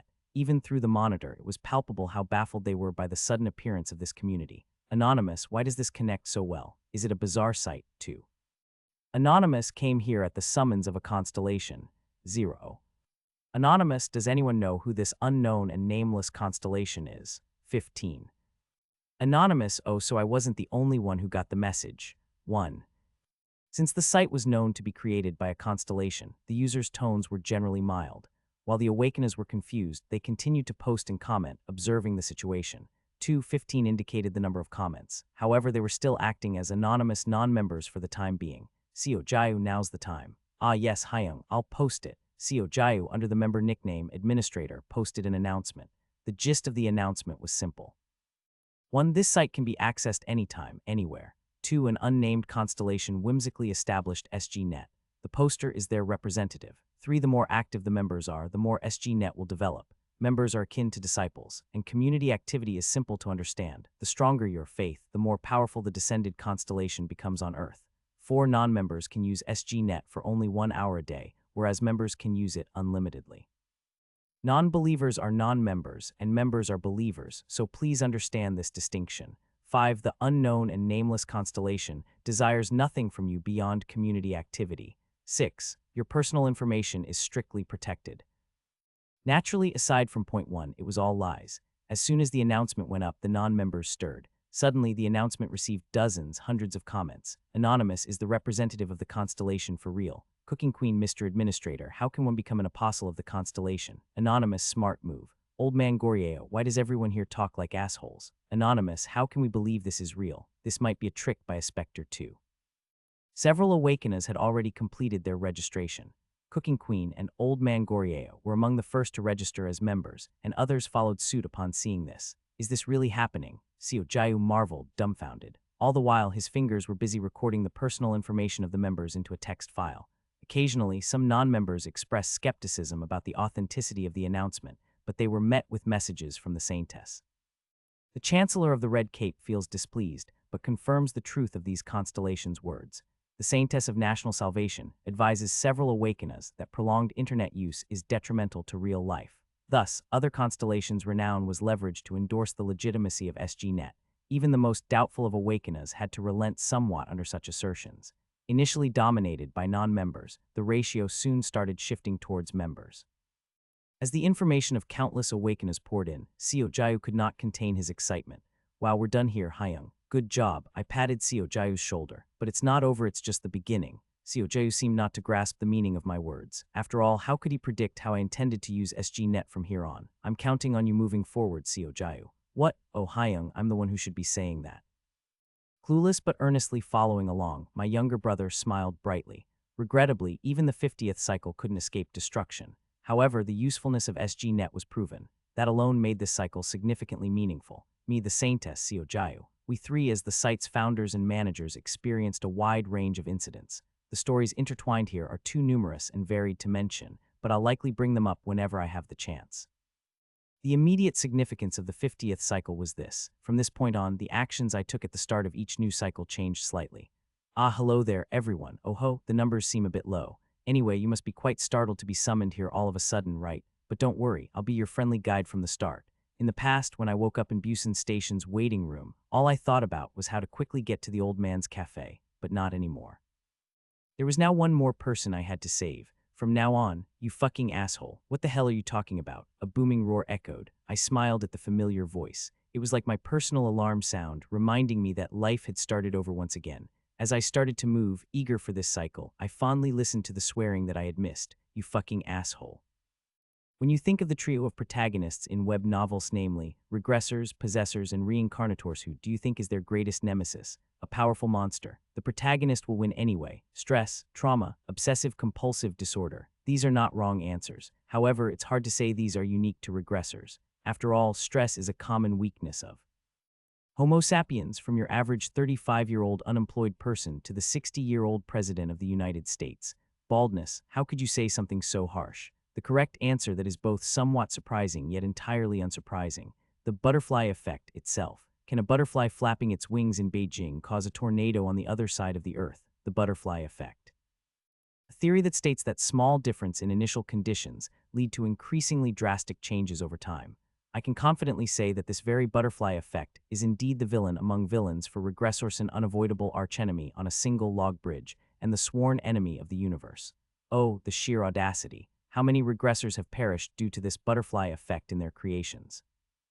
I am a reader well versed in all kinds of web novels, and in the current world I've entered, no one can match my expertise. By working first to save a maid who was absurdly killed early on, I then, according to my interpretation, prevent the first button of tragedy from being set off. Why does saving the maid lead to a demon king invading? Beneath the palace walls, I was kind to a starving child, and 10 years later, the prince proposes to me. I just wanted to live a peaceful life, but what should I do now? Why, after I've completed all the quests the original protagonist was supposed to solve and even recruited allies meant for the protagonist's party, taking all the items and opportunities meant for the protagonist, has the protagonist become so weak? Oh dear, do I have to step in? In the latter case, it's more a matter of conscience and intelligence than the butterfly effect. For the trio of regression, possession, and reincarnation, no situation is as terrifying as the butterfly effect, regardless of whether the backdrop is fantasy, modern fantasy, romance fantasy, or alternate history. So today, as a highly skilled regressor, I, the Undertaker, will tell the story of slaying the butterfly effect. The first time I sensed something was off was around the 30th run. It was just a slight sense of discomfort at first. Was this cafe ever open? After the tutorial ended, I went to the building that was once Beach Hospital, where the body of Old Man Sko had been turned into an interior decoration. I often reminisce about this place and spend time here. But why was a man running a business in a cafe that should have had a sign-up declaring the shop closed? I couldn't hide my confusion at this first in a regressor's lifetime experience. Excuse me. Yes, sir. Welcome. The man smiled. He was the type to invest 80% of his fashion and styling efforts into his beard. Is it really okay for you to be operating like this? The world just went to hell. Right. I was planning to flee to Japan, but just the other day a huge typhoon blew through the South Sea and all the evacuation ships sank. The man sighed. For me, who had just come down from Seoul to Busan, this was completely new. A typhoon blew through. Yes, I don't know if you've heard yourself, but thousands must have died. It's mayhem down at Busan port right now. I was considering paying a handsome sum to board a ship, but the shipowner told me he's setting sail in a week, and if I don't like it, I should leave. Well, what can I do? I have nothing else to do, so I might as well operate for this week. It's meaningless now, though, haha. The manager laughed. I don't remember a typhoon at this time. I had complete memory, which was the ability to retain all past memories. Therefore, I could assert this with 100% certainty. This is an anomaly. Again, it was at the point 6 months after the tutorial ended that I arrived at the cafe during the 30th run. This was what you would call the very early stages of the very beginning. My actions in the very early stages were always similar. I had barely changed a thing about them compared to the 29th or even 28th run. It couldn't be my actions. Yet despite this, in the world of that run, a typhoon had blown through the South Sea. What's going on? What's causing this? Everything has a cause. For someone like me who strictly rejected esoteric concepts like the Copenhagen interpretation of quantum mechanics and adhered solely to causal determinism, this was an utterly baffling situation. Excuse me, sir. Yes, I'm really sorry to say this, but if you're not going to order anything. Oh, sorry. I got lost in thought for a moment. Could I have a café au lait, please? Of course. That'll be 59,501, about 43. The café au lait, hit hard by apocalypse-induced inflation, was terribly tasteless, but the event that drove me even crazier occurred in the next run, the 31st. We are temporarily closed due to personal reasons. When I went to the café again around the same time, the closed sign was just hanging there as usual. Good grief, what now? It was too early to panic, as apart from whether the café was operating or not, numerous variables occurred independently in various runs. Saintess, did you move? In previous runs, you always lived in your home in Yongsan. It's been a bit hard to gather food for the fish. There's someone in the nearby guild who also has a hobby aquarium, so I moved closer. The address where the Saintess lived had subtly changed by the 47th run. Ladies and gentlemen, I hereby declare the new capital of the Republic of Korea is now Busan Metropolitan City. Wow, normal nation, normal nation. During the 71st run, the mayor of Busan had taken control of the peninsula's political scene. I was stunned. That mayor originally was supposed to flee to Fukuoka, Japan, to form a second temporary government. He even took meticulous care of his second family during the escape. Other instances included a mid-boss level monster that should have crossed into North Korea, suddenly falling in love with democracy and defecting again, or a meteor shower that should have fallen in Gyeongsangnam-do landing in Jeollanam-do instead, among a parade of other bizarre events. No, I was feeling rather perplexed. This makes predicting the future problematic, doesn't it? Although in the majority of runs, the causality proceeded normally, without any anomalies, occasionally and quite abruptly chaos would erupt. Well, occasionally experiencing pineapple on pizza might not be a big deal. However, as a classical determinist, it was imperative that I uncover the cause of these anomalous phenomena, Mr. Undertaker. And so, on the 82nd run, a clue finally presented itself. A typhoon has been observed off the coast of Incheon. It's a massive tornado. What? A tornado in the Yellow Sea. But that area is too shallow for that to be feasible. But it's really happening. I am sharing the view of an awakener at Incheon Port at this very moment. Please be careful, as we don't know where the tornado will head. Goodness, there are a lot of refugees in Incheon already. Don't worry. I've already sent a message in the name of the constellations to the other awakeners. Evacuation is underway. I quickly logged onto SGNet. Sure enough, the board was in an uproar. Anonymous breaking news. Tornado sighting in the West Sea lol. Which judge I'd like to help, but it's too far away. Old man Goryeo, come on, let's take the old folks to the coffin doll El Ho use. Dangerous. Anonymous, not joking, it looks serious from the photos. If it's that big on the horizon, it's at least 3 km across. Not sure about the strength of it, but definitely don't go near it. Any bad luck and you might get struck by lightning and die. In the midst of the chaos, someone uploaded photos and videos of a huge tornado. I had never seen anything like it before.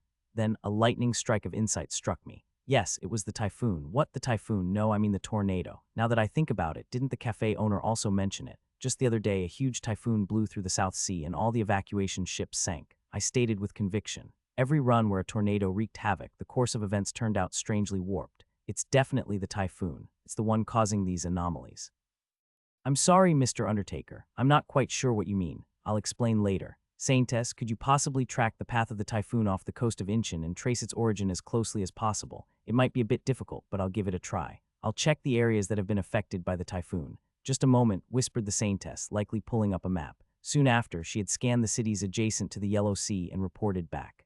The range is too broad to be certain, Mr. Undertaker. Please bear in mind that this is merely a conjecture. That's fine. Where is it? China, Beijing, tornado. At that moment, I somehow felt I knew the identity of this tornado. Can a butterfly in Beijing flap its wings and cause a tornado on the other side of the earth? A phrase succinctly describing the butterfly effect. The original phrase did not mention Beijing, but instead Brazil.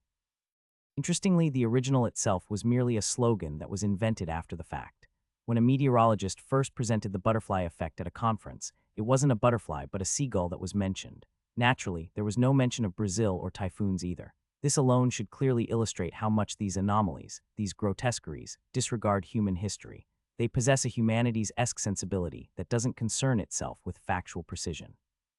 Of course, someone like me who viewed the world from a strict scientific causal deterministic perspective might in turn ask this: why did the butterfly effect originate in Beijing instead of Brazil? The butterfly effect theory initially posits that small initial changes lead to vastly different outcomes over time. So why does it immediately send wind blasts in all directions? I don't know. Really, I don't. Anomalies fundamentally have zero interest in our human curiosity and counterarguments. To the sensibility of anomalies, such questions are simply not sexy. Having lived as a regressor for a long time, let me share an insight of mine. These bastards are essentially no different from AI-generated images. To anomalies, our long human history and common pool of knowledge are nothing more than prompt inputs.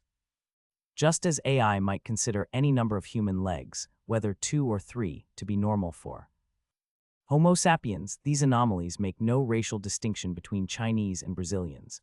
The concept of the butterfly effect, which belonged to past human scholarship, has been aggressively reinterpreted by the end of the century, an entity that indiscriminately creates storms without being fixed to the flow of causality. If I had to describe it, it would be akin to a tornado launcher. As a result, the butterfly effect took on an identity similar to North Korea's missiles. We could be certain that it would launch missiles whenever it got bored, but where the missiles would land was always a matter of whim. In the 30th cycle, it turned southwards towards Japan, sinking ships meant for evacuation. In the 82nd cycle, it likewise baptized the refugees with a deluge off the coast of Incheon. Was that all? From the 83rd to the 85th cycles, it drifted elsewhere, toward Mongolia, India, and Siberia. If Major League Scouts had seen it, they would have been head over heels, ready to chuck it a contract for its diverse change-ups. Ultimately, it's rare for tornadoes to strike the mainland Korean peninsula, which made it hard for me, a born and 100% bred Korean, to notice the thing in the first place. This is indeed a dangerous existence. Crunch. The Saintess crushed a potato chip. Surprisingly, the Saintess was eating chips not from a bag but from a lock plastic lunchbox. Even her snacks were stored in a vault, confirming that she was not in her right mind. Furthermore, she picked up the chips with chopsticks, not fingers. Was she truly human at all? The shut-in germophobic Saintess said, "It's called the butterfly effect, but in reality it's an unpredictable variable, a random number. Doesn't that overshadow what should be its greatest advantage?" You are correct. A bigger problem is that it's difficult to pinpoint the location of this anomaly. What? Think about it, Saintess. If the direction of the tornado varies with each cycle, it means its point of origin could also change. Anyway, we're certain it's Beijing, but is Beijing not vast in and of itself? Ah, the Saintess finally nodded in understanding. I can see why it's difficult. Yeah, unless the anomaly is as large as Cthulhu, it's not surprising that it hasn't been caught in my information network. We have to find this anomaly within Beijing each cycle, which is as hard as finding a scale in the sea. You're right, that makes sense. It does. It's nearly impossible for me to handle alone unless there's someone who can share the vision of all the awakeners. I'll accompany you to Beijing. Oh my, there's no need for you to go to such lengths. Hugh, but if the Saintess helps, it would indeed be like gaining an army. Shut in Saintess's heart-pounding overseas mission, confirmed. I had visited China numerous times in past cycles. It was close-by and featured an inspirational locale for the martial arts-obsessed old man Sko, who had once taken me to Mount Hwa. The destination for this trip was Beijing, a city just outside my usual stomping grounds. But who was I really? To an infinite regressor, few things were truly impossible. After a thorough on-site investigation spanning the 82nd through the 85th cycles, I finally completed the Hitchhiker's Guide to Beijing. First, we acquire a boat in Incheon and head to Tianjin port. Mr. Undertaker, it's my first time on a boat, so I feel a bit, oh that's dangerous.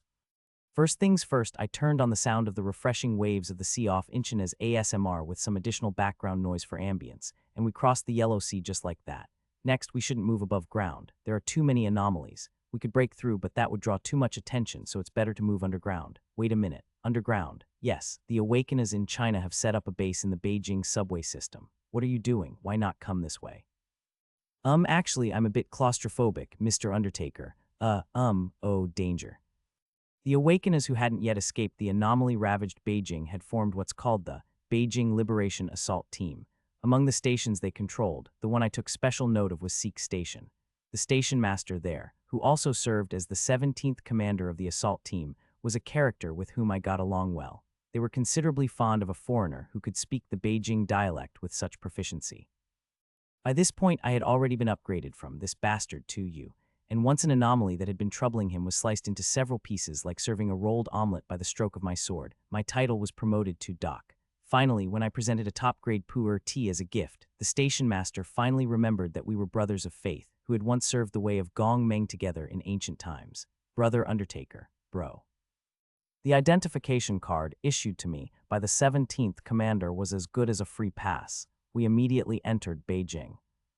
Isn't that just a bribe? Oh my, a bribe. Who would call a gift exchanged among brothers a bribe? I had merely gifted a small tea leaf out of goodwill, and the other party had rightly accepted it with grace. Some complain that China's Guanxi culture is practically its own league, but this is simply because they have forgotten the fine traditions of East Asia. Having gobbled up plenty of regressor experience, I possess not only expertise in tea ceremony, but also numerous other virtues. First off, the traditional East Asian game of Go could not be ignored. The commander of the Liberation Team, who preferred Go to 3 meals a day, shook my hand after a game and exclaimed, "I now know that a master has come from the East." Next was calligraphy. The first commander, who believed a person's handwriting revealed their true character, performed a deep bow on the spot after seeing my calligraphy of Chinese letter, Chinese letter, Chinese letter, Chinese letter, Chinese letter, Chinese letter, friends come from afar. Behold this dignified yet immaculate script. You truly are the reincarnation of Yan Zhenking. 1. Of course, I knew the ways of propriety. How could I act arrogantly after receiving such high praise? At each of these events, we would modestly sip pu'er tea and exchange pleasantries. Exactly 48 hours after arriving in Beijing, I could freely access the information network held by the Liberation Assault Team. The Saintess, who had observed this whole process by my side, muttered incredulously, "Mr. Undertaker, you seem to have a knack for befriending anyone within 10 minutes of meeting them." She looked at me with eyes that seemed to ask, "Is this the life of a social butterfly?" Ah, this isn't my first time. I created this shortest route after 4 cycles of exploration. Indeed, then this isn't really my first trip abroad, is it? I must have traveled with Mr. Undertaker in previous cycles. No, it's your first time. Really, You've crossed into North Korea by yourself before, but this is your first time traveling across the sea. Why else would I invest so much to find the shortest route? I wanted to make your first journey as comfortable as possible. Well, with the world in such a state, this is about as comfortable as it gets. So Saintess, how do you find it? Any anomalies in sight? Just a moment, please. The Saintess took a deep breath. Only a moment. Then she closed her eyes. Her role here was singular, a radar. Despite the assault team members hiding underground in Beijing, surveillance personnel were scattered everywhere above ground. The 17th commander was on brotherly terms with the 1st and 10th commanders, and the 10th commander was close with the 6th, 8th, and 9th commanders, and the 1st commander was well acquainted with the 2nd, 4th, and 5th commanders. Their favor and my goodwill combined to manifest this moment, emphasizing the importance of surface surveillance that the assault team members usually neglected, and the Saintess's ability was clairvoyance. Exactly 10 minutes from now, the Saintess would be able to observe all of Beijing without missing a spot. 1 minute, 2 minutes, 3 minutes, I've found it. The Saintess opened her eyes. It hadn't even taken 10 minutes. The remaining 7 minutes of spare time were a testament to our duo's competence, marked by the measure of time. Where is it? The Temple of Heaven Park. We were in luck. It was close. Understood. Then Saintess, please stay here underground and keep sending me messages while I quickly finish this off and return. Please take me with you. The Saintess grabbed my forearm firmly. I want to see Mr. Undertaker fight with my own eyes, not just through clairvoyance. It might be dangerous. You said it was the most comfortable, safest, and shortest route. I trust you. And the Saintess exhaled faintly. That was her way of smiling. If my first trip abroad ends up being just seawater sightseeing and underground views, even the me of future cycles might feel a bit aggrieved, don't you think? It was a rationale I couldn't refute. As we ran up the stairs of the Temple of Heaven East Gate Station, a thunderstorm raged above ground. The noise battered our ears. The thunderstorm did not discriminate. Whirlwinds blew across all of Beijing. We're in for a rough welcome, Saintess. Hold on tight. Okay. Perhaps because of the storm's din, the Saintess used telepathy to speak instead of her voice. I ran towards the Temple of Heaven, cradling the Saintess. Her arms, hanging around my neck like a swing, tightened. The world was shrouded under a cover of dark clouds. The once neatly maintained main avenue of the park was now infiltrated by the green of pine and Chinese parasol trees from the forests on either side. It looked as though rust had formed on an old iron sword. I sprinted down the blade's edge. Do letter 1EF9, O letter 1E75 like CR cute, OSS letter 1E81, ORDS. What do you like the most? I had to, as many the trees themselves were anomalies. Lightning struck. The forest cast shadows. Now on earth they were the lords of all. These beings trampled on tree roots, hung from branches, coiled in nests, and looked down arrogantly at an old race that had dared to leap into their domain without fear. That angle of view didn't last long. It's going to get a bit shaky. Okay, a flash. I slashed through the cumbersome trees in one stroke. Dark aura my inner self made manifest, swept down the avenue like a tidal wave. Anomalies parasitizing the trees were instantly uprooted. As expected of anomalies that had occupied one of humanity's major cities, they didn't lose their balance upon landing, but they didn't fare all that well either. One strike. I sliced the necks of anomalies whose eye levels had now matched mine. It took just 2 cuts for humanity's main avenue to become a path again. Amazing, the Saintess murmured softly.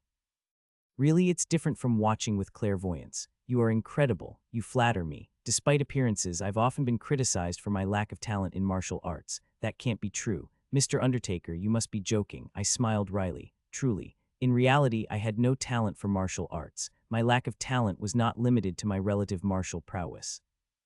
I couldn't tell the difference between pu-er and green tea without looking at their colors, nor did I know the opening strategies of Go, or even the proper technique for grinding ink and holding a brush. And I was still lacking in many ways. I had neither the skill to borrow the vision of others, nor would I ever have it. That was always why I needed companions. My companion whispered to me, "Ah, turn left there." To the right? Yes, more to the right. Yes, just go straight ahead and you'll make it. Guided by the Saintess through forest paths and slicing through anomalies, we arrived at a tower in the north of the Temple of Heaven Memorial Hall, towering above. Lightning poured down, illuminating the ramshackle building. Yet the pillars still stood, however precarious their stance, reaching towards the sky like hands in prayer. At the very center, a dragon was surging higher and ascending. That's the place, Mr. Undertaker. All the other tornadoes covering the city originate from that tornado. Yes, it seems so. The Temple of Heaven. Since ancient times, humanity has proven its power by being the ones to offer sacrifices and prayers to the heavens. Thus, the tornado spiraling skyward from that very spot was akin to the anomalies proclaiming their victory. I enhanced my vision with my aura and looked toward the presence detected at the center of the storm, and I couldn't help but smile faintly. Of course. Why are you smiling? No reason, just thinking about how fittingly bizarre these anomalies are. In the heart of the tornado was a small sapphire-colored butterfly flapping its wings. Blue wings, a morpho butterfly. This was indeed the identity of the dragon's ascension, an anomaly that proclaimed itself as the current son of heaven. Perhaps on stormy days like this, some of the tornadoes spawned by this butterfly might have traveled beyond Beijing to the opposite side of the earth. Literally the butterfly effect. I gripped my cane sword. Normally used as a walking stick, it could convert into a sword by twisting the handle-me weapon of choice. How I came to use such a peculiar weapon is a story for another time. For now, I'll just briefly mention the target my sword was slicing through. Noticing my presence, the butterfly tilted its head, fluttering its wings. Can a single blow from the regression demon cut it? The wind howled. I swung my sword. Amidst the booming thunder, a dark blade streaked silently across the world. The blade tore through a butterfly that claimed to be the new lord of the earth. The unfairness of being cut down by a regressor, perhaps, but tasting the bitterness of a celestial revolution was also the natural course of history for one claiming to be an emperor. I only wish to hasten their liberation from earth. Amidst the storm and thunder, the dragon's ascension cried out, and then, as if always a lie, the noise of the world quieted.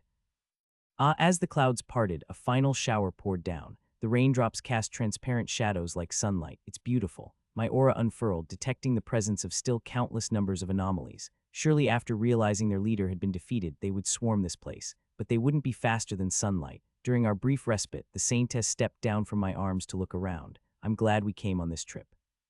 The sound of water trickled beneath the saintess's shoes, akin to a small fish escaping from an aquarium to a stream. The saintess turned and moved her lips. Then, in a whisper audible only to me, "The Saintess of National Salvation praises your achievements." I stood there, dumbfounded for a moment, before bursting into laughter. Surprisingly, this was the first joke I had heard from the Saintess during our 86 cycles together. There's an epilogue to this. As a determinist, the butterfly effect was an anomaly I could never accept, yet I too am human. Occasionally, I grow weary of the repetitive cycle of life. At such times, even the butterfly effect, twisting the flow of causality to create random variables, didn't seem too bad. After all, anomalies are also what you make of them. In each cycle, I typically quelled the anomalies of Beijing within 6 months before the butterfly effect fully stretched its wings, but sometimes I deliberately let them be. It was during the 173rd cycle that my complacent attitude finally led to an irreversible butterfly effect. Mr. Undertaker, yes, perhaps I have been acting with a preconceived notion of the constellations until now. Maybe we need to refurbish the image of the constellations in a more familiar and friendly way. Ah, yes, as you wish. I had a great idea last night. It must be a wonderful idea. Although it was the first time I heard such a proposal, I fundamentally trusted the Saintess and approved without much thought. The next day, hello. GRR readings to all the awakeners of the Korean peninsula.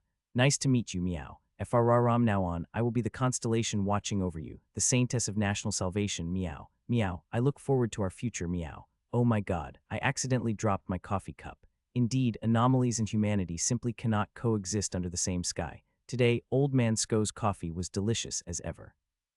In that vein, like the chapter before last, I think I'll unravel another tale from the 50th cycle. The 50th cycle marked the first creation of SGNet by our SG man, Seo Jayu. SGNet represented a turning point in the Awakener community. Until then, the Awakeners had formed their own guilds and operated independently. Although they occasionally united for major gate conquests, the guilds were essentially exclusive to each other. But SGNet offered them a new horizon. Satisfaction Cooking Queen, seeking peace of mind, join the Satisfaction Guild. Our main base is in Dijian. Samson Witch Judge, Busan City. Prefer Awakener under 40 with levitation skills. Magic users also preferred. Contact via Whisper. Whispers not checked between 11 p.m. and 9 a.m. Bequa 6th grader, looking for new friends to join the Bequa Camaraderie Club. SGNet was exclusively for the Awakeners. Guilds desperate to recruit as many high-quality Awakeners as possible were naturally turned upside down. They actively promoted their guilds, and soon, guild members began to denote their affiliations in brackets before their nicknames, a practice that was solidified on SGNet. We appreciated the ease of accessing information about other Awakeners, and they were pleased to have a means of freely promoting their guilds. However, SGNet's influence wasn't entirely positive. Old Man Gorieo, idiots flocked together. Old Man Gorieo, also known as the Villain, was among the first to join SGNet as a full-fledged member. He also hadn't joined any guilds. In reality, he might very well have been affiliated with a guild, but his display name at least didn't include any mention of a guild. Over time, more lone wolves, who insisted on solo playing, emerged alongside this villain. They typically kept to themselves and stayed out of the spotlight, and on SGNet, mostly participated as non-members. Old Man Goryeo heard a gate opened in Cheongju yesterday. If people die, getting food's going to be easy, sweet. The standout feature of Old Man Goryeo's history was his blatant refusal to conceal himself. He not only donned his nickname without shame, but also blatantly spewed profanities. By virtue of being a site created by a transcendent constellation, SGNet had very few trolls on its site. Even if someone wanted to curse, they'd do it as a non-member, anonymously. With an ecosystem like that, Old Man Goryeo, who behaved as if he didn't give a damn about constellations or anything, inevitably drew people's ire. Old Man Goryeo Biqua, a camaraderie club. The world is in chaos and you talk about camaraderie. Fuck camaraderie. Those hairless kids should just hurry up and flee abroad. This country is doomed. Biqua 6th grader who, that's too harsh hangul, koyuenus hangul koyuenus. Satisfaction cooking queen, words are a reflection of thoughts, and thoughts are like mist on a cloudy day, concealing oneself. Why not try using clearer and brighter language? Old Man Goryeo actively picked fights not just with individuals but with entire guilds. He didn't discriminate between the weak and the strong, most particularly targeting the Biqua Guild, which would later become one of South Korea's most infamous mega guilds. But that was something only I as a regressor knew for now. Understandably, the other members were less than pleased. Anonymous, crazy bastard. Yuldaguk Sword Marquis, can't we just block that kid? Anonymous, just ignore him. He's not worth the engagement. Samchin Witch Judge, honestly, he's disgusting. Zero sugar, dear member, you're going to get yourself hurt. Yet the more attention Old Man Goryeo received, the more he seemed to enjoy it. Old Man Goryeo, fuck off LM Fow. As the world began to collapse, the big communities withered away. The internet reverted to a state reminiscent of decades past, fragmented into small, insular communities. The water had risen and the troll fishermen were unhappy. For them, SGNet must have seemed like a paradise built anew. Old Man Goryeo, honestly, if they have even a crumb of conscience, all the old people should just kill themselves. Yeah, the government has already run out of the food reserves, and they're pushing the kids to the front lines with guns. In times like these, what use are useless old folks who only leech off the young, sucking their marrow dry? If you think you're a burden to your children, please just die already. Old Man Goryeo seemed to harbor a particularly intense hatred for the elderly. He made it a point to post daily about how all the elderly should end their lives. These were his so-called steady stream of posts. A few awakeners agreed with him. Anonymous, this guy's an idiot, but he's right about the old being disgusting. Most members, however, detested Old Man Goryeo's posts. Sons love, you seem young, but your words are too harsh. Old Man Goryeo, are you old? Look at your disgusting nickname. Why don't you just die? It must be nice leeching off your son's spine. Yuldaguk Sword Marquis, these youngsters are insane. Satisfaction Cooking Queen, brother, if you ever have a secret you can't tell anyone, feel free to consult me anytime. People are killed by their fellow man, but people also live by them. Old Man Goryeo, please just fuck off. Anonymous, this bastard is being rude even to Cooking Queen. Sigh. Anonymous, these guys act like they have no parents. Biqua 6th grader who, guys, don't fight hangul. Koyuenus hangul, koyuenus. Zero sugar, dear member, you're going to get yourself hurt. Old Man Goryeo, fuck off LM Fow. As one anonymous non-member pointed out, the only solution to dealing with attention seekers like him was to pointedly ignore them. However, it seemed that for many awakeners, this was their first experience with internet communities. Wow, this guy is really disgusting. Among them was Seo Jayu, the site administrator. Hyung, can't I just block this guy? No, my immediate response made Seo Jayu furrow his brow. Why not? Because you can't appear human. Excuse me. I took a moment to formulate my thoughts. As the cycles of regression prolonged my life, my words became increasingly succinct, so I made a conscious effort to try to speak at greater lengths. The administrators of this site are the agents of the constellations, the apostles of the only just revealed constellation in Korea. If you, as one of them, succumb to human displays of anger, sadness, or outrage, you might gain immediate sympathy, but ultimately, it would undermine your authority. Seo Jayu, you must appear to be from another dimension. The only time you should step forward is if an unknown nameless constellation is insulted. Old Man Goryeo has never insulted the constellation, so leave him be. Seo Jayu looked puzzled, probably not fully understanding. Nevertheless, that was irrelevant. The fact that he hadn't blasted Old Man Goryeo with a retaliatory notice post was evidence enough that he was fulfilling his role. So what do? Just leave it as it is? No. It just means you shouldn't intervene, I murmured as I poured the coffee. Things in the world remain unknown until you look into them. Then one day. I joined today, fuck, my father just died. Several years after SGNet was established, a lengthy post appeared on the board. The content was as follows. I usually post anonymously but joined to post this. I went out to hunt monsters and bought glutinous rice blood sausages on my way back to where I'm staying, only to find my father gone and a letter left behind. The letter asked me not to look for him, but how could I not? So I spent the last 4 days frantically searching our neighborhood. Finally, I found him by a stream in the outskirts of the next town over. How a man with a bad back and legs managed to get there, I have no idea. Image attached. Since everyone here has likely seen the end of a person's life, I didn't blur the images. In the old days, there were a few crematories, but nowadays they are gone. Now when people die, they just toss the bodies in the fields for the monsters to devour. Fucking great, ha ha ha. I begged someone I know who uses fire magic to help me because she always complained that she cremated more bodies than she burned monsters. She said people treated her like a human crematory, and I never thought I'd be asking her for this kind of favor. My father was also an awakener, F rank. His ability wasn't useful for anything, but at least he could spend his time chatting on SGNet. His nickname was Love, not sure if anyone knows him. Coming back from meeting my acquaintance yesterday, I read every post and comment my father wrote, and fuck, old man Goryeo's posts really got to me. He practically made a ritual out of hoping for my father's suicide. Image attached. I know you didn't kill my father, but just the fact that someone like you exists disgusts me. I will give everything I own to anyone who can kill old man Goryeo or tell me where he is.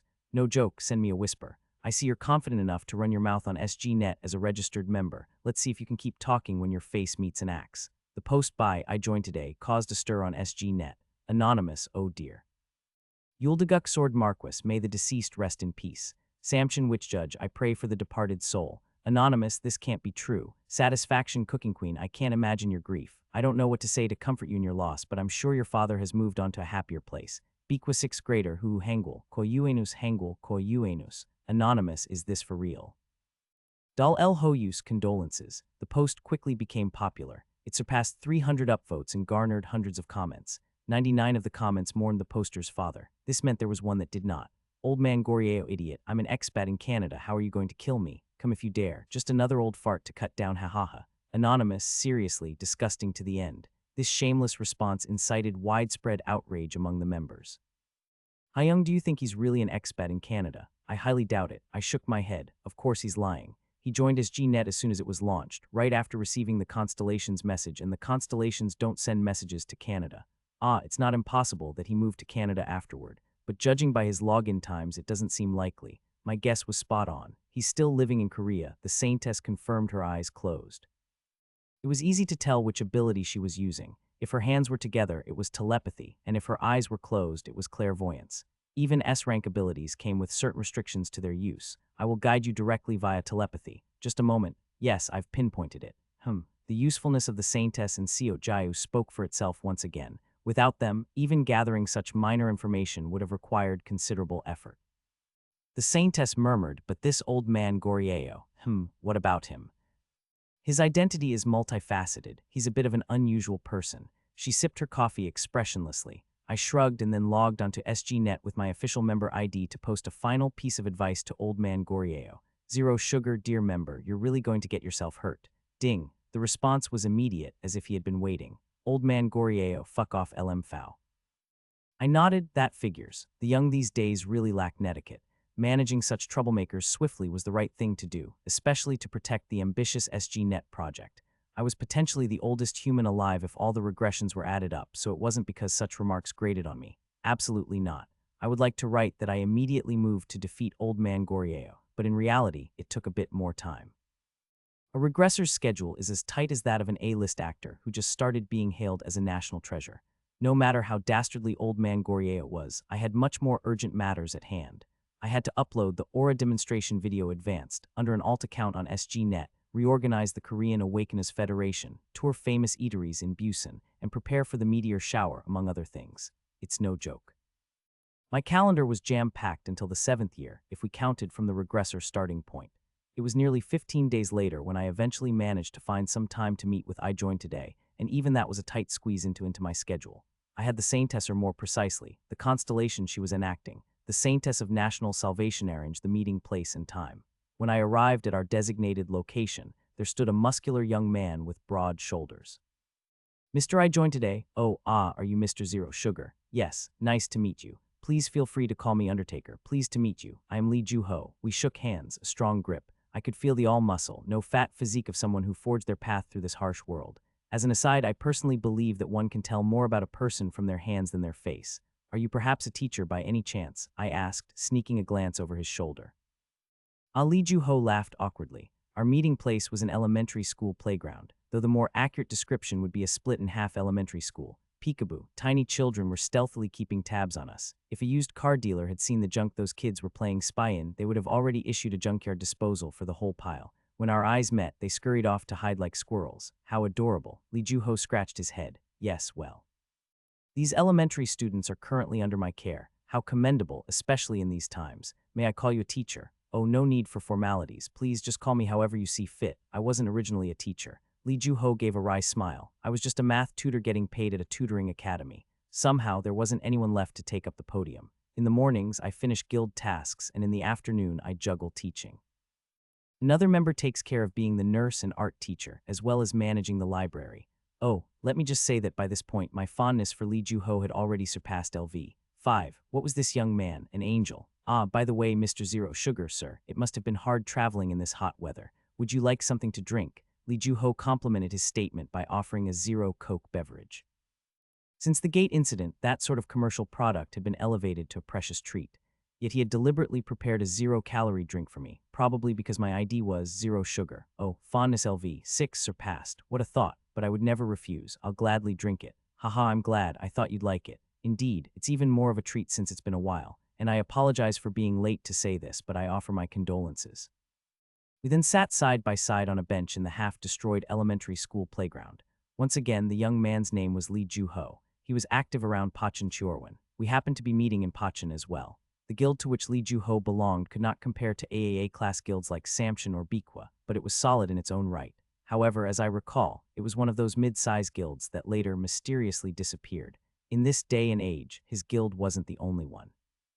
So, Mr. Undertaker, after some initial chit-chat, Lee Ju-ho looked at me. You mentioned that you had information about old man Gorieo. Yes, that's correct. Lee Ju-ho's black eyes darkened, a burning anger for the father he loved. He licked his lips, then asked, will you help me kill that bastard? I set down the aluminum can. Whether to kill him is your decision, Mr. Lee Ju-ho. My role is to guide you to your destination. By destination, you mean. Of course, the place where old man Gorieo lives. Lee Ju-ho's eyes widened. You know where that bastard lives? Yes, how on earth? Perhaps. The words Lee Ju-ho swallowed must have been asking if I was an acquaintance of old man Gorieo. Do not worry, I assured, shaking my head. I have never even met the man, let alone made his acquaintance. Though it would later turn out that I had inadvertently lied. Forgive me, I didn't mean to doubt you, Zero Sugar, sir. But how did you manage to locate him? As I stood from the bench, Lee Ju-ho also got to his feet, albeit hesitantly. He reflexively looked towards the direction of the abandoned school where the children were hiding. I didn't know it would come to this. I didn't settle things before coming. I have guild tasks and school tasks to handle. I'm really sorry, but could you possibly wait just a little longer? No, there's no need for that. No, I smiled brightly. It's not far at all from here. I had specifically adjusted my busy regressor schedule to give myself some leeway in intervening in this case. If it's close, how close is it? Pachin. Mr. Lee Ju-ho, you and old man Gorieo are actually from the same neighborhood. Lee Ju-ho went silent as his jaw dropped. Why hide it? This case was a simple quest that could be solved with just one proper attempt. Turn right into the alley, then it's left into the next alley. Keep going straight. The performance of the Saintess, a limited edition navigation product that I alone could use in the whole world, allowed me to find my way even with my eyes closed. Meanwhile, Lee Ju-ho, who was following me, never stopped expressing his open confusion. Are you all right? I asked. Yes, it's just, this information was so unexpected. He was understandably shocked. Connecting to SGNet meant old man Gorieo was also an awakener. And though Pachin was not a major city, all the awakeners there would know each other. Oh, team leader Ju-ho. Sure enough, as we walked down the street, village patrol members who recognized Lee Ju-ho approached us. Nowadays, a patrol team was a must-have in every village. In keeping with the latest trends, the patrol members looked at me, a stranger, with particular suspicion. Excuse me, but what brings you to this neighborhood? Lee Ju-ho stepped forward. Oh, about that. Just taking a walk with an old hometown friend. Your hometown friend? Wow, friendships like that are rare these days. The patrol member opened the road barrier. Well, if he's an associate of team leader Ju-ho, it should be fine. Please go ahead. After we passed through the security checkpoint, the streets became noticeably tidier. This must be the affluent area of Pachin, akin to Gangnam Cheongdam-dong, although the original Cheongdam-dong had been turned into ruins. Excuse me, Mr. Zero Sugar, sir. Is this really the place? Lee Ju-ho's voice, which had already been hesitant before we entered this neighborhood, began to tremble even more. Why, are you feeling uneasy? To be honest, yes, this area is primarily where our guild's awakeners live. There isn't a single member from another guild here. Is that so? Then you should brace yourself. Frankly, whether Li Juho was prepared or not didn't matter much to me. After all, I had come all this way just to see how impressively the facial muscles of Old Man Gorieo could be rearranged. Unlike Li Juho, I didn't particularly intend to kill Old Man Gorieo. A good beating and a warning to never troll on the internet again would suffice. This is the place. We soon arrived in front of a house. Red bricks, a small front yard. It wasn't particularly luxurious, but living in a detached house rather than a communal residence in these times was a sign of privileged status. Li Juho's eyes flickered over the building restlessly. It seemed it was indeed the house of an acquaintance. Good heavens, this is the location given by my constellation. You know of her, the saintess of national salvation, right? Among the constellations, she is the most trustworthy. Let's go take a look at his face now. Zero sugar, sir, just a moment. Li Juho tried to grab my shoulder, but by then I had already stormed into the mansion. Fitting for an awakener's hideout, the mansion was equipped with various security devices. However, I infiltrated them as easily as a summer mosquito. Why? Because I, the regressor, was the very person who initially proposed and implemented these security designs. Passwords, traps, puppeteer's special spider webs, they all crumbled before me, the copyright holder, in less than a second. No what? The sound of Li Juho's astonishment echoed behind me, but I ignored it. These kinds of infiltration operations needed to be quick and decisive, and once initiated, it was best to see them through without looking back. If this were a game, my profile would probably read first profession, regressor, second profession, assassin thief. I reached the heart of Old Man Gorieo's hideout in an instant. Heh, here's blue, hee. Old Man Gorieo was busy painting on a canvas, so completely absorbed in his art that he hadn't noticed my intrusion at all. Only once I stepped up right behind him did his ears finally twitch to attention. Ha-hoo, a critical hit to the nape, with an optional aura boost. Eek, thump. A woman in a white doctor's coat went limp. Steering her clear of the paint can so that she crumbled to the floor was my final act of consideration. Old Man Gorieo was, in fact, a woman. Target secured, mission accomplished. That was easy. The real problem started then. Knocking Old Man Gorieo out was fine, but taking in her face came with a surprise. What in the world? Surely not. Old Man Gorieo, who was now lying on the floor with dancing eyes, was one of the 399 survivors who had been summoned to the Busan Station concourse. What a coincidence. Given that 399 isn't an especially small number, such a coincidence was certainly statistically possible. However, the real surprise lay in the fact that Old Man Gorieo was not just familiar to me, but to all of you readers from a previous chapter. Our fiery SG man, Seo Jiao, who was prettily decapitated by the tutorial fairy, remember, there was someone who was drenched in Seo Jiao's blood back then. People have died. People have, i.e. he just died. Someone who, while running away, scattered Seo Jiao's innards and blood across the Busan Station main concourse, causing a scene reminiscent of Moses parting the Red Sea, though with a bit more crimson. That person was Sim Arion. Why is she here? Isn't the world unexpectedly small? Saintess, is she really the right person? Yes, Mr. Undertaker, it's her. The Saintess's response came immediately, like she was watching my movements in real time through her clairvoyance. This person uses the nickname Old Man Gorieo on SGNet. I stroked my chin. Well, these things happen. My surprise wasn't long-lived. It was mainly because the person in question wasn't all that important to me. After all, Sim Arion and I were not entirely unconnected, but our relationship wasn't so deep that I'd call it significant. To briefly describe how the Busan Station main concourse reflects in my eyes, it would be something like this, extra A. That's about it, and in that list, Sim Arion fulfilled her role of extra B perfectly. She was the type of character who, unless specifically pointed out with an arrow, would never catch any reader's eye. To indulge in a bit of hyperbole, whenever Seo Jiao died, she would then let out her scream of heek, and that was the essence of Sim Arion's existence. Her awakening ability was healing, right. Of course, as a regressor, I had kept track of the abilities of all the extras. I remember her not being particularly skilled as a healer. In gaming terms, a 2-star healer. It might be a harsh analogy, but she was like a healer who's tossed in for free just because you logged into the game initially useful, but eventually dropped from the party as the stages get harder. You're expelled from the party. You're just not good enough to keep up with us, she was told as she was recommended for dismissal, and my story's genre wasn't tagged with regret, obsession, misery. What does that mean? Just kick her out and be done with it. In the first, second, and third runs, I relied on Sim Arion, but that was when I was still a novice.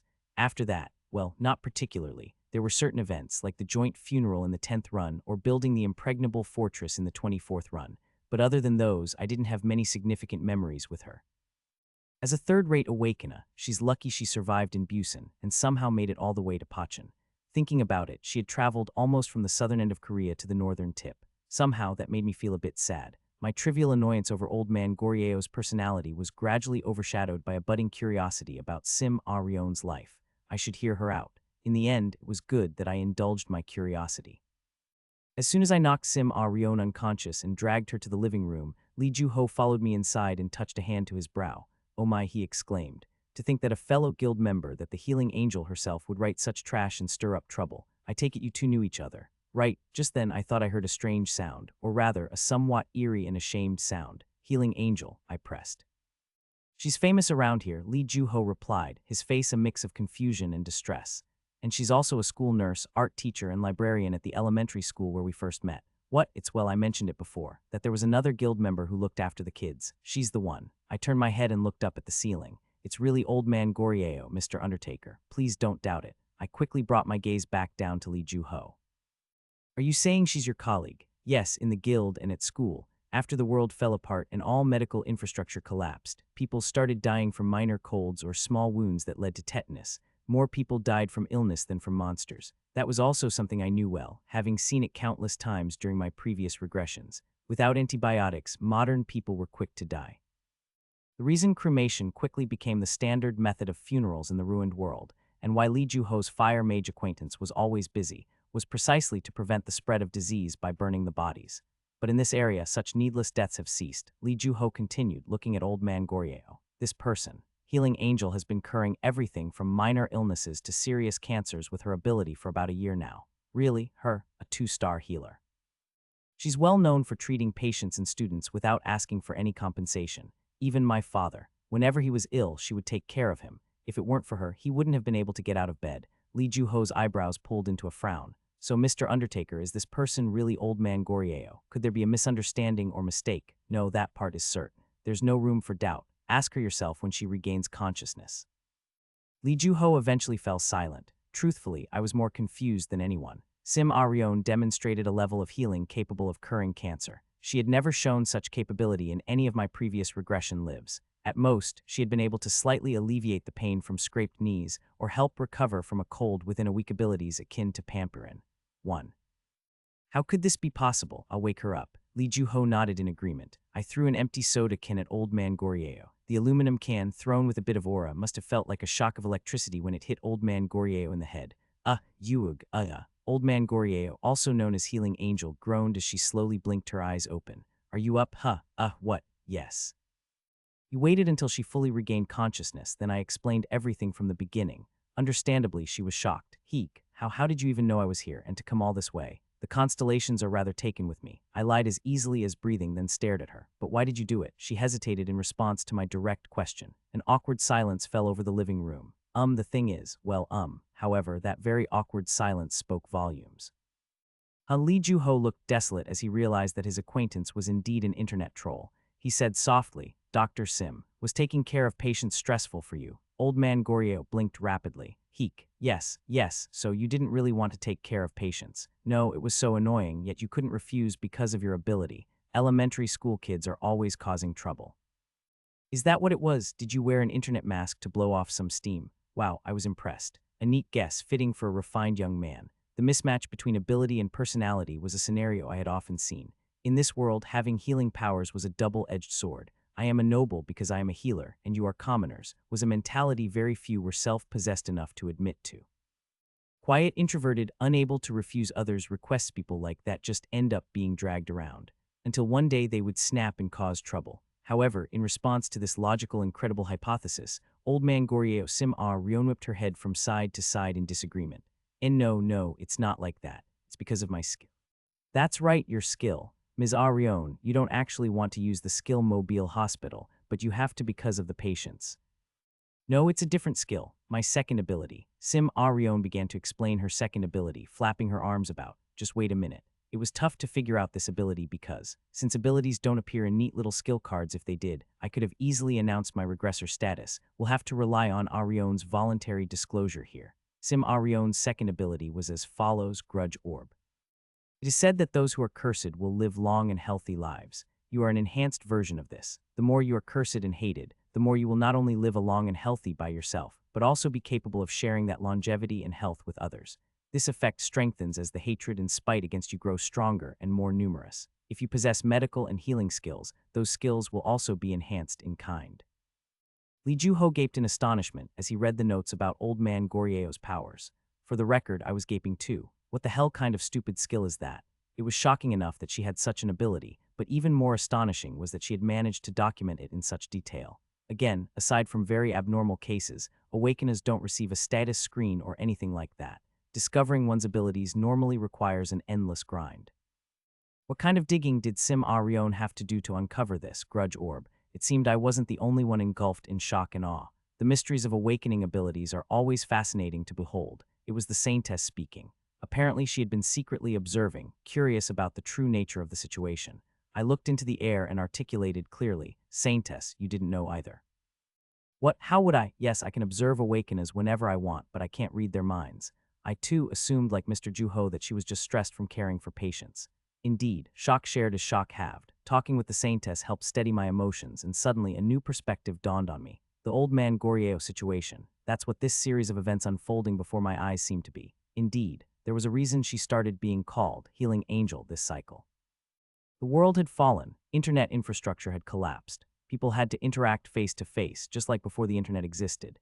In this lonely world, even receiving hatred was not easy, especially for someone with a gentle disposition like Sim Arion. That's why her second skill hadn't stood out in previous cycles, and her first skill had only amounted to a health supplement. But now, in the 50th cycle, something that never existed before had appeared, SGNet. In an ideal world for drawing aggro, Sim Arion finally awakened. She transformed into Old Man Goryeo, becoming a top-tier aggravator. Since SGNet was full of awakeners, some of them would even kill Old Man Goryeo and do so gladly if they got the chance. The overflowing aggro then gathered into the grudge orb. It was more than enough to earn her the nickname Healing Angel. But didn't the Saintess say something unusual when I asked her to locate Old Man Goryeo? Yes. Yes, I did say that. Did you realize then that Old Man Goryeo was also Healing Angel, like a person with a dual personality? Oh, no, it was. I'll tell you about it later. Then Sim Arion bowed her head to us. I'm sorry. I didn't know Mr. Ju-ho's father would get hurt. Lee Ju-ho sighed. I know it's bad to curse others. It's a thorn in my conscience. But hick still, I need to be resented to gain strength to help one more patient. She sat curled up with her knees to her chest, scuttling to a corner of the room and muttering to herself. Lee Ju-ho could only watch silently. After a long while, he asked, What should we do, Mr. Undertaker? What can I do? It's your decision that matters, Mr. Ju-ho. Lee Ju-ho scratched his head, seeming to realize that he was the one who stormed in out of righteous anger. It didn't take long for him to make a decision. So then. It wasn't a difficult decision. The friends on SGNet who were curious about the outcome of the real-life confrontation would probably be sticking out their tongues. After that day, I joined today, vanished, and Old Man Goryeo continued to be active. Old Man Goryeo treated the son of a bitch who showed up for the fight well. Even the posts became more venomous. Old Man Goryeo, not only adept at stirring aggro but also an excellent artist, even started drawing comics for his posts. In the comics, a child and an old man appeared. The drawings were unnecessarily dramatic. The content went like this: Old man, who's that? Old man, frowning. Old man, isn't that our son? Child, daddy, where are you going? Child, I want to go too. Child, smiling brightly. A cheerful comic-style picture of the father and son crossing a river. Lastly, a photo that looked like a family tomb was attached. There was even a post-it note with Old Man Goryeo's nickname on the tombstone. Needless to say, the conscientious members of SGNet were grinding their teeth. Anonymous, oh my. Yuldaguk Sword Marquis, I'll take care of this one, just give me the address, kiddo. Satisfaction Cooking Queen, the curses you pour onto others will eventually return unto you. Why not take some time to reflect on yourself? Trust that there is good within you, brother. Old Man Goryeo, just fuck off, you crazy fuck. Anonymous, didn't he say he lives in Canada? The photo is totally Korean. Samshin Witch Judge, contact me if you come to Busan. Dal El Ho Use, I am Angie. Anonymous, but why does he draw so well? He's really talented. Not all members were conscientious. Some were thrilled by the troll. Anonymous, lol double kill lolalol Old Man Goryeo ham is the real deal Elmao. Literary Girl thought Old Man Goryeo was just good at online arguments, but he's really something in a real fight too, Elmao. They say a true star drives both fans and haters crazy. While Lee Ju-ho and I remained silent about the whole affair, Old Man Goryeo was going to work drawing all of SGNet's aggro to himself. At least there wouldn't be anyone around Lee Ju-ho's guild dying untimely deaths from lack of healing. One more thing. Wow, how can an ability like that exist? For the record, Seo Jayu was deeply shocked after hearing the whole story from me. It's funny to think that I'm not the only one with a weird ability. What a strange feeling. It seemed he had managed to shed some of his complexes about his own skills. Thus, it was a win-win happy ending for everyone. But there was one bit of unforeseen collateral damage. Anonymous didn't Zero Sugar brag about putting old man Goryo Ham in his place. Anonymous talks big then shuts up lol why is ignoring him so pathetic lol. Anonymous nosy lol actually. It was Zero Sugar who got his nose broken lol. Literary girl this Zero Sugar person. Such a nosy brat. Satisfaction cooking queen to speak ill of others is actually to lower oneself. Every human is a mirror to me and I am a mirror of all humans. Let us respect and be considerate of one another. I stared at the posts for a moment. With the HMPH, I stood up, went to the kitchen to brew an espresso, and sat back down. The fact that I had espresso instead of café au lait was a sign that the work I was about to dive into required high concentration. First, I logged into SGNet with a secondary account, without any particular intention or purpose. Then, it happened just as I was about to send a message in the administrator-only chat room asking, Seo Jayu, it's nothing big, but can you find out some personal info about these guys? Mr. Undertaker, please don't do that. Really, I put down my phone. Let's just end this chapter with a little bit of dislike for old man Goryo. Regressors are also people, human beings. I was far from an all-powerful deity. Take Sim Arion's case, for instance. Who would have thought that the title of a Japanese web novel like manga serialization soon I thought I was a mere pathetic awakener. But this time, I turn out to be a legendary healer saving patients from the brink of death. They call me an angel releases 1111 would unfold. Once again, being a regressor doesn't mean knowing every secret. Every so often, there are unsolvable riddles or events that might as well be called urban legends that find their way to me.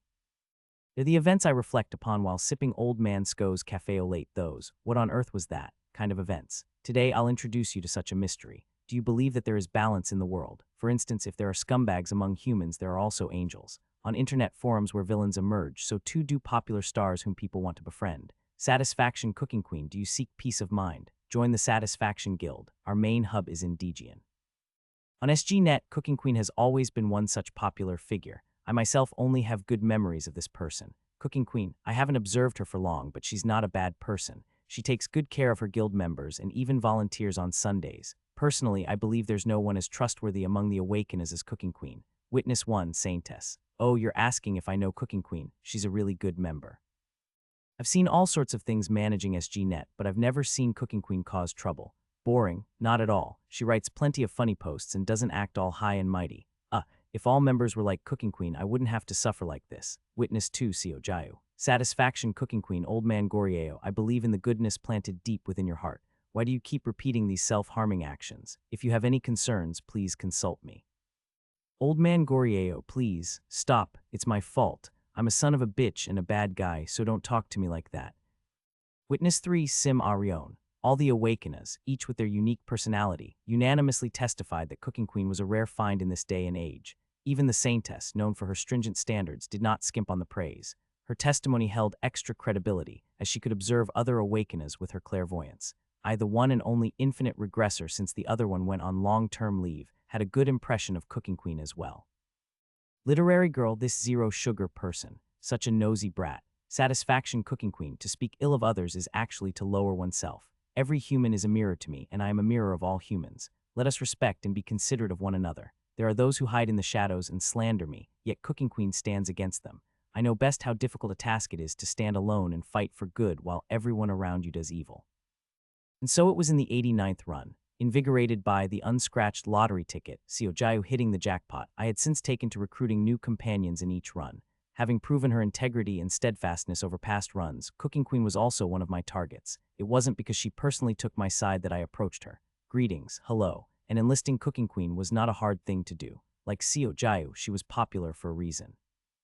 At the starting point of my regression in Busan Station's main concourse, 399 individuals were summoned there, and among them was Cooking Queen's main form. I would say it's safer to move together with others. Would you perhaps accompany me, at least until we leave Busan Station? Oh, yes, I would like that. The woman had rosy-hued hair. Her hair might have been dyed a flashy color, but her demeanor was calm. Hers was the sort of peace found and kept despite going through numerous trials in life.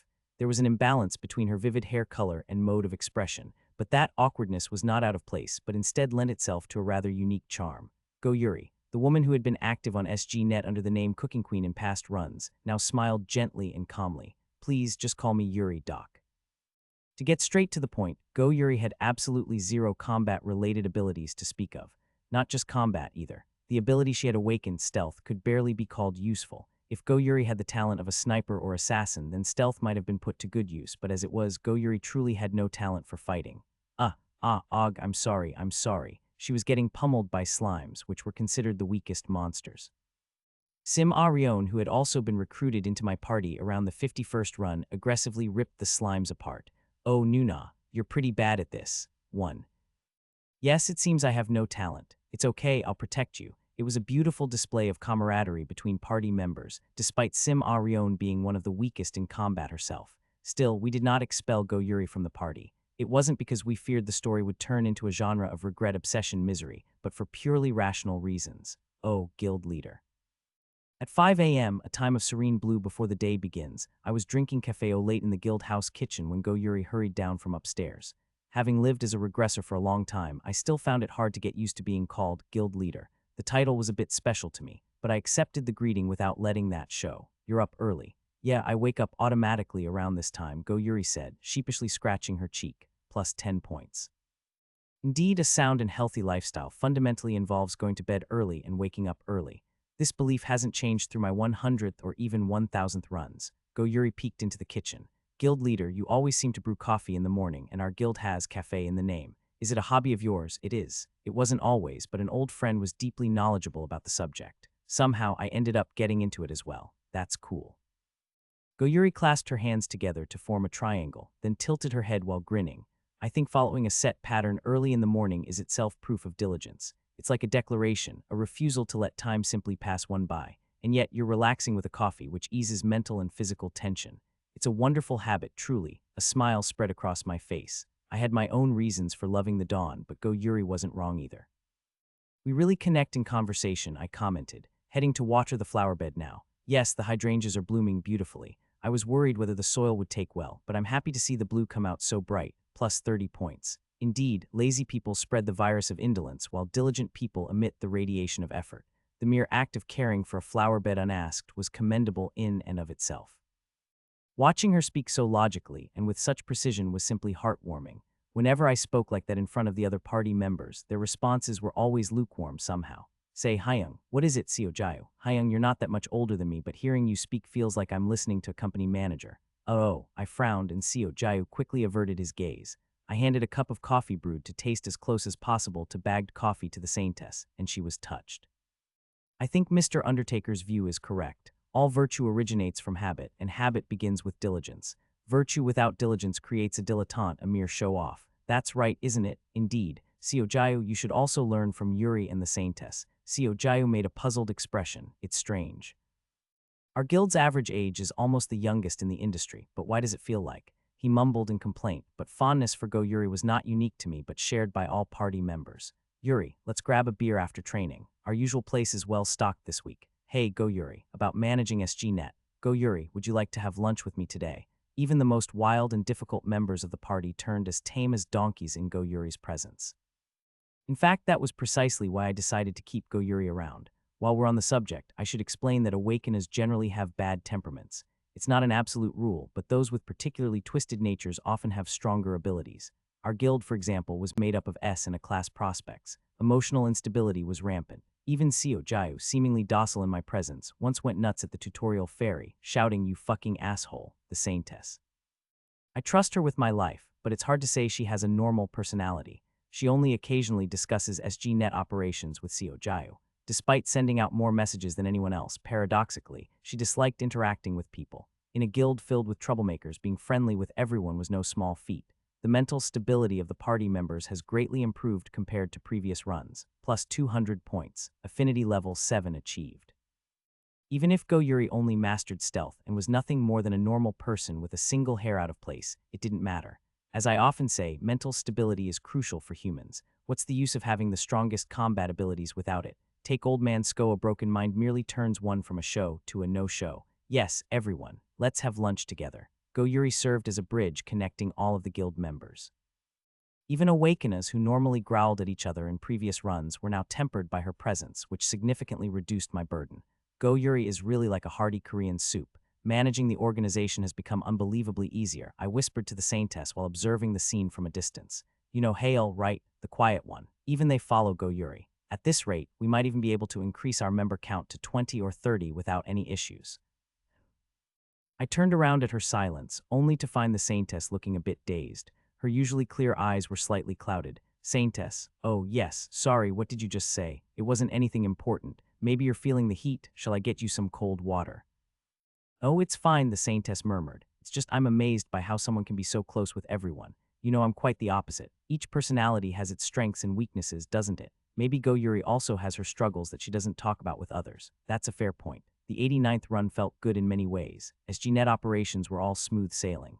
The villainous old man Gorieo, Sim Arion, had successfully rebranded from an attention seeker to a class healer. It was a run where our power solidified both overtly and covertly. Maybe this time, we might actually prevent the end of the world. Looking back on it now, I realized that sentiment must seem like nonsensical rambling, but at the time, I sincerely believed it might actually happen. That was how I ended my satisfying day and went to bed. The next day, I awoke and made to get up. My rule was to rise immediately after waking without lazing around in bed.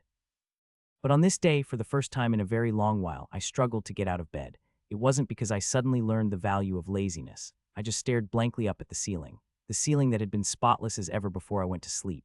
Do not trust the one with pink hair. That familiar ceiling now bore an unfamiliar sentence. Infinite regression has taught me many lessons. One of those lessons was named doubt. Old man Sko, a fellow regressor, had said the same. Do not trust these constellation things too much. Everyone believed in the existence of the constellations without question. However, Old Man Sko pointed out their bias towards Koreans and never let go of his skepticism. In the end, Old Man Sko was right. The constellations were just a masquerade played by the Saintess for the entire nation. German. I thought about the sentence I saw in my room while having breakfast with the guild members. It wasn't written with a writing tool but carved with the tip of a knife. Then, I reached into my pocket and pulled out a dagger, the self-defense weapon I never parted with, even in sleep. Inspecting the blade, I noticed a fine layer of dust and debris stuck to it. I would need to consult Yuhara Shino for a detailed composition analysis, but at a glance, it seemed the same as the sealing material. Meaning someone took the dagger from my possession and carved the sentence into the ceiling in German, a language only I would recognize. They did this without my noticing and bypassed all the security in my bedroom. Was that even possible? Impossible. Aside from Dang Seo Rin's guild train, there were no other headquarters with such a high level of security. At the very least, no one in our guild was capable of bypassing security and pulling off such a feat. Maybe Old Man Sko could. No, even then, I had already identified his corpse at the start of the 89th run. Ultimately, there was only one suspect, myself. I stared at my own reflection in the glass of water. If I were the culprit, then I could easily ignore any and all adversities and commit the crime. The problem was, no matter how much I racked my brain, I had no memory of carving that sentence into the ceiling. Brainwashing, sleepwalking, split personality, memory loss, hypnosis. Countless possibilities surfaced. Either way, it was one of two things, suddenly. I turned my head and my eyes met with Go Yuri, who was munching on a sandwich. Go Yuri smiled and continued eating her sandwich. My heart settled. I followed her example and ate my own meal as if nothing had happened. Never thought the near-legendary 89th run would have such a screwed-up event. In such a crisis, the only person I could consult was the Saintess. Not only did she know that I was a regressor, she also knew how to assess any situation with objective eyes. By the way, haven't the constellations been quiet lately? Huh, you too. I haven't gotten any messages since yesterday. It feels a bit unnerving when they normally talk a lot and then suddenly go quiet, doesn't it? I paused. The casual chatter from the guild members at the table drifted my way, and I absent-mindedly looked over at them. The messages from the constellations aren't coming through, I asked. Ah yes, guild leader. Isn't there some talk about it on SG-Net right now? A foreboding feeling washed over me. Sure enough, there was indeed commotion on SG-Net. Anonymous, the constellations have gone silent out of nowhere. Am I cut off? Samson Witch Judge, I asked my guild members, and they confirmed that they haven't received any messages from the constellations since yesterday. The last contact anyone had was 28 hours ago. I hope other guilds will speak to their situations as well. Dalel Hoyus, oh no. Anonymous, guys, I'm scared. What's happening? Old man Gorieo idiots, always singing their praises to the constellations, and now they whine like babies who lost their mother because there hasn't been contact for 2 days. What are you even keeping your balls for? To make egg soup? These guys probably don't even have yolks in their balls, lol. Anonymous, fuck, this crazy bastard gets more annoying every day. Where the hell do you live? Yuldaguk Sword Marquis, my sword cries out.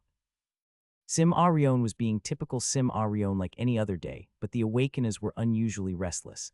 I tried knocking on the door, but there was no response. Stay here and shout if you sense anyone spying or approaching. Yes, Hyung. I stepped into the townhouse, trying to hide my anxiety. I had known the front door's passcode for dozens of cycles. The living room was dark. The Saintess lay dead in her sanctuary, surrounded by 4 monitors casting a bluish glow like a carpet of water and dozens of aquariums like walls of a fortress.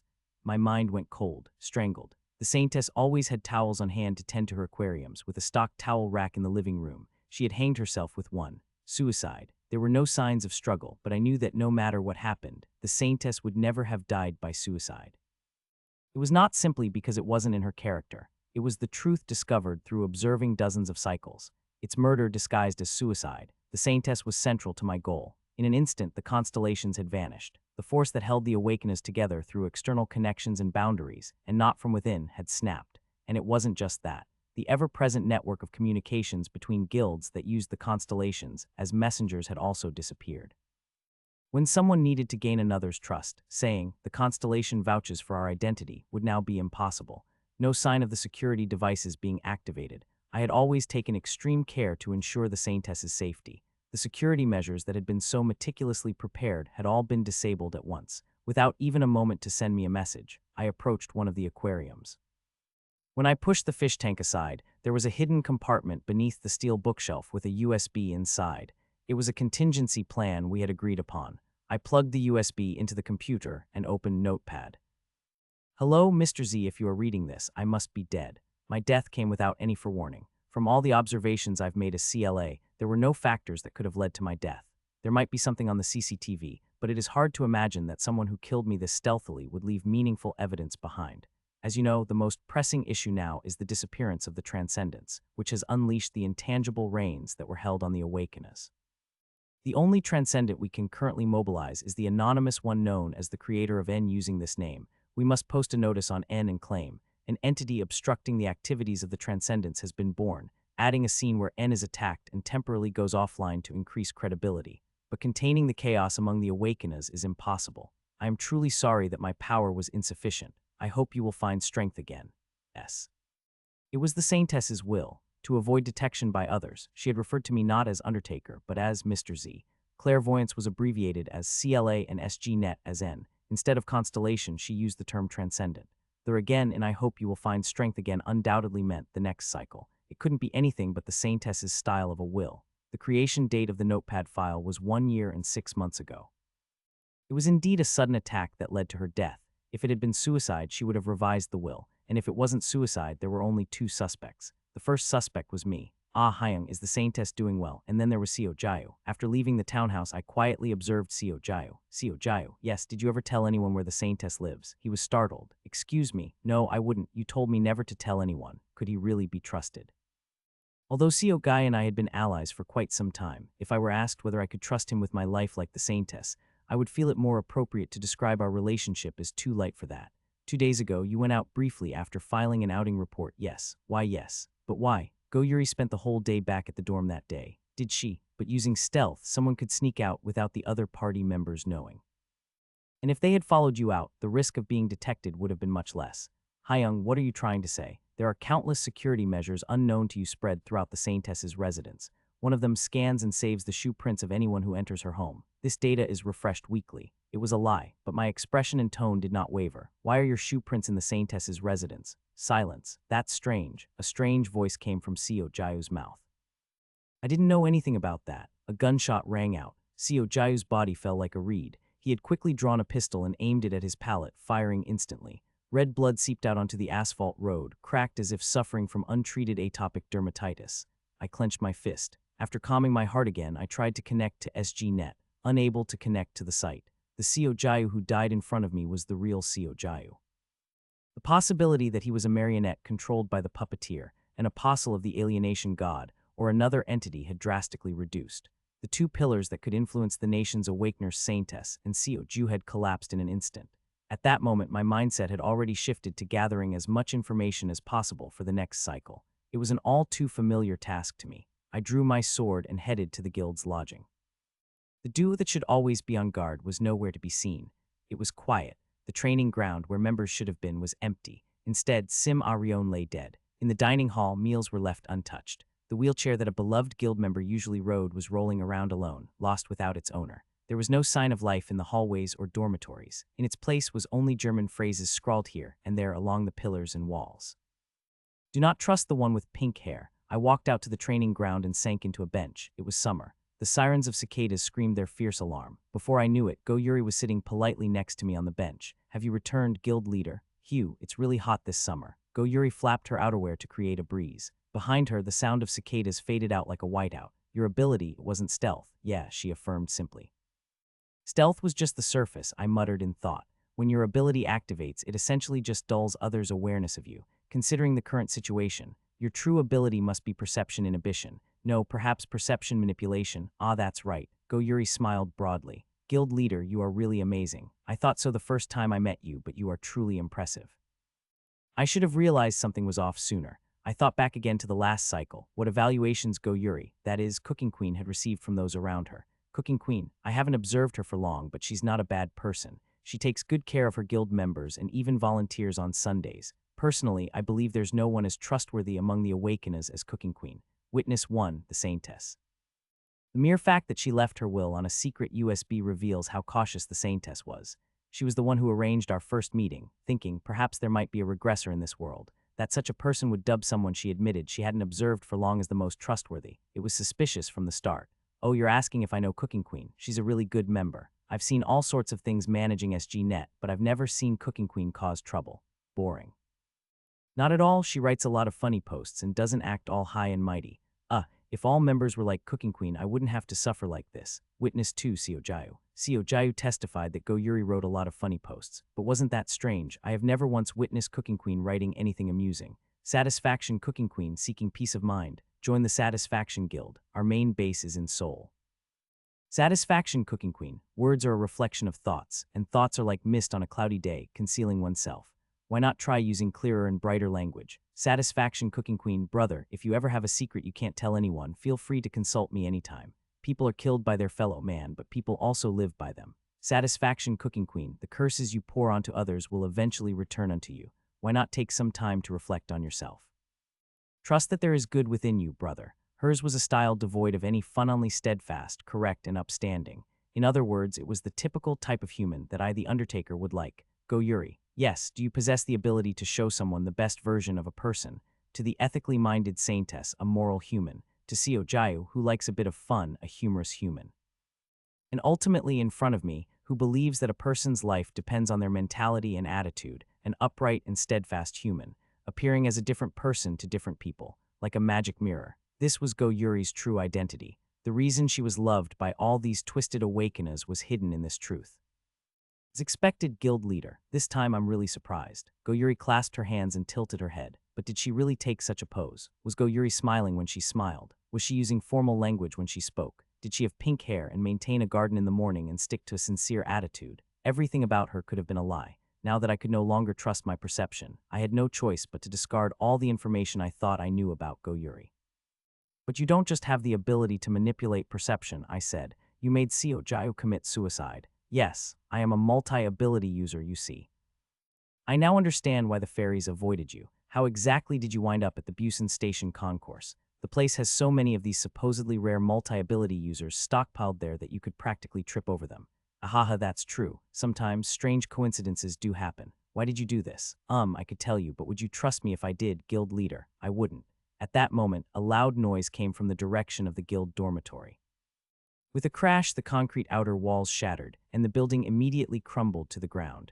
Above the rubble, a massive fleshy body expanded to the height of the building in the blink of an eye. Red and blue veins quivered with an incessant pulse, and the muscles, like tentacles or tails, lashed out into the air. Gilda Lidair, Haiyung.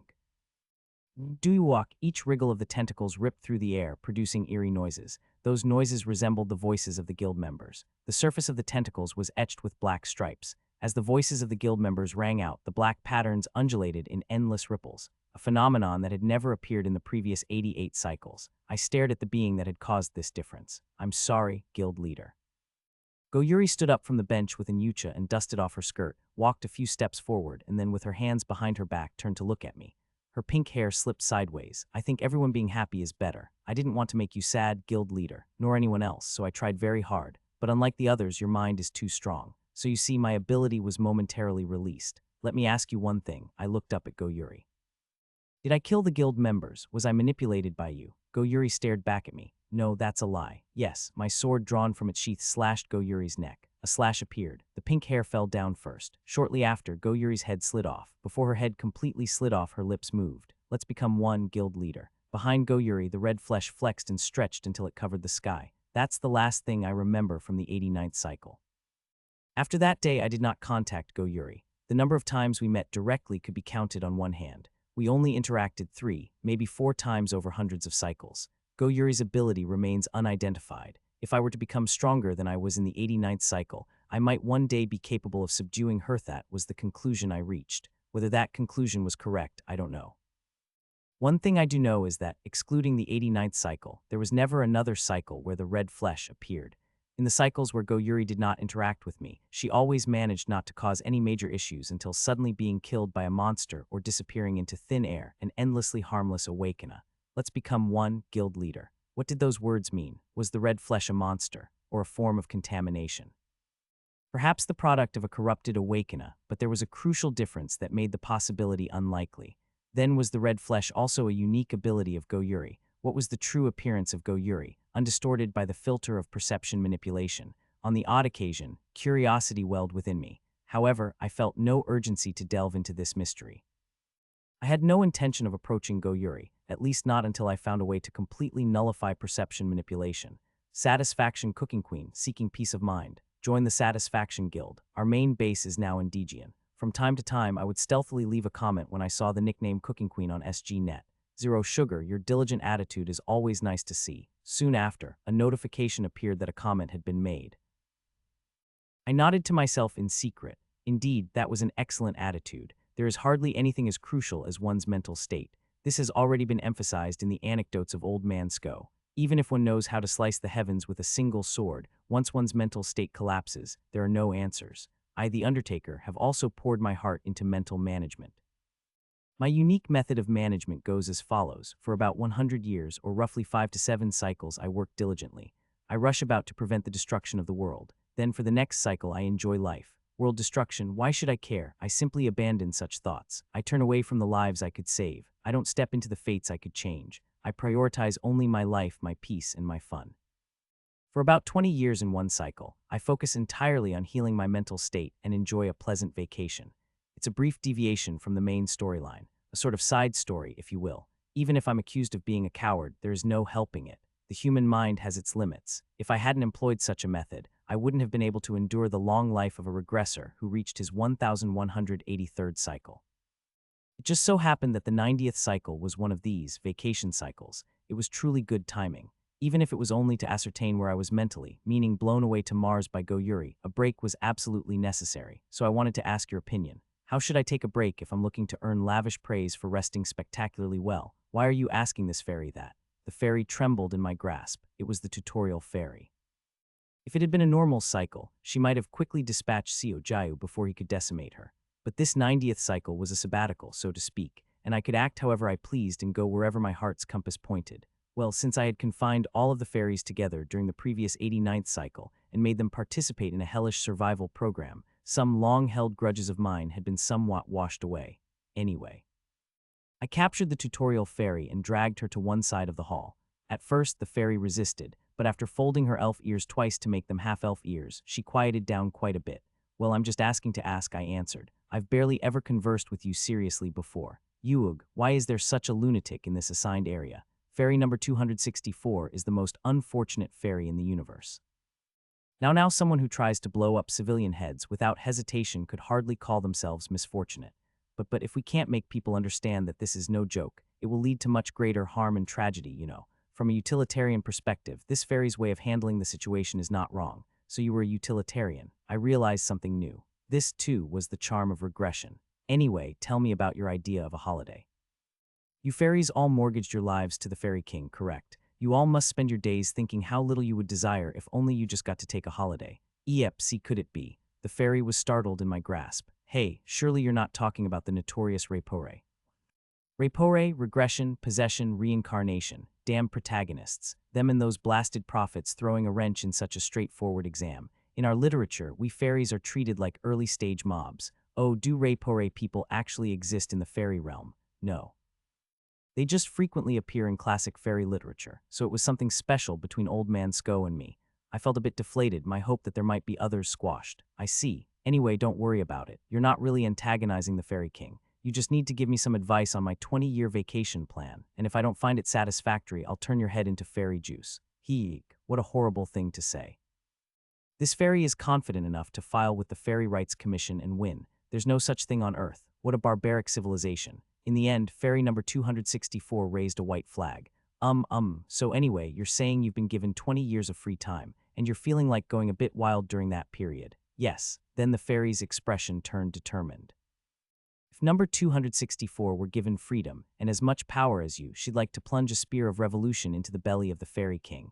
A utilitarian and a revolutionary fighter, I realized. Whether that too was another charm of regression, I'm not quite sure. I'll mention it later, but the fairies were in fact divided into Republicans and Royalists. Well, that wasn't important right now. Plunge a spear through him. How?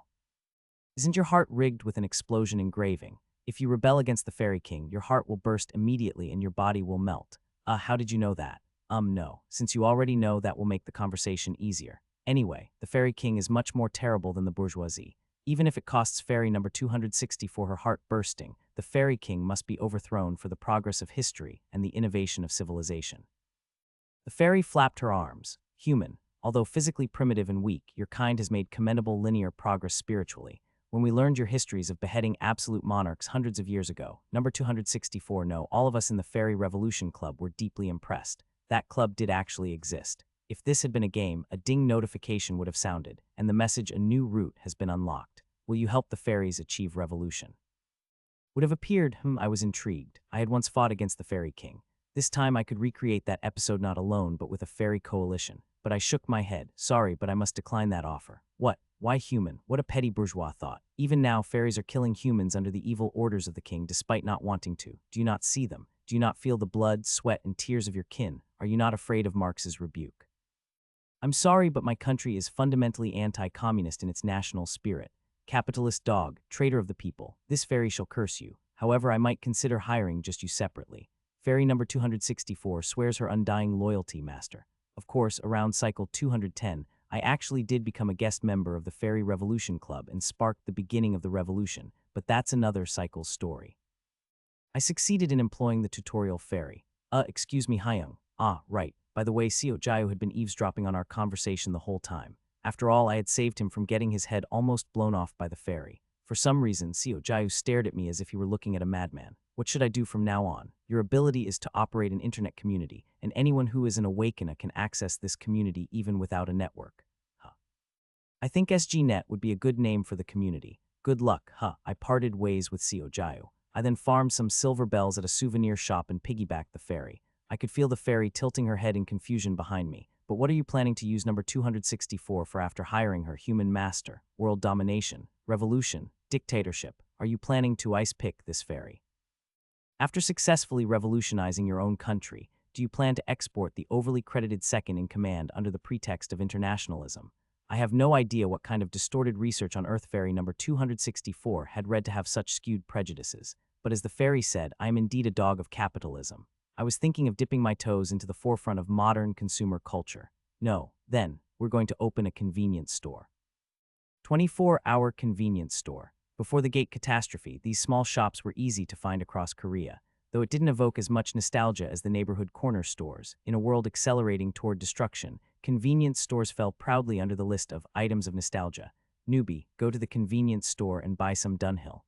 It was a common joke among awakeners used to tease the youngest. Based on my regression experiences, there were a surprising number of awakeners who did not discard their wallets even when the value of currency collapsed.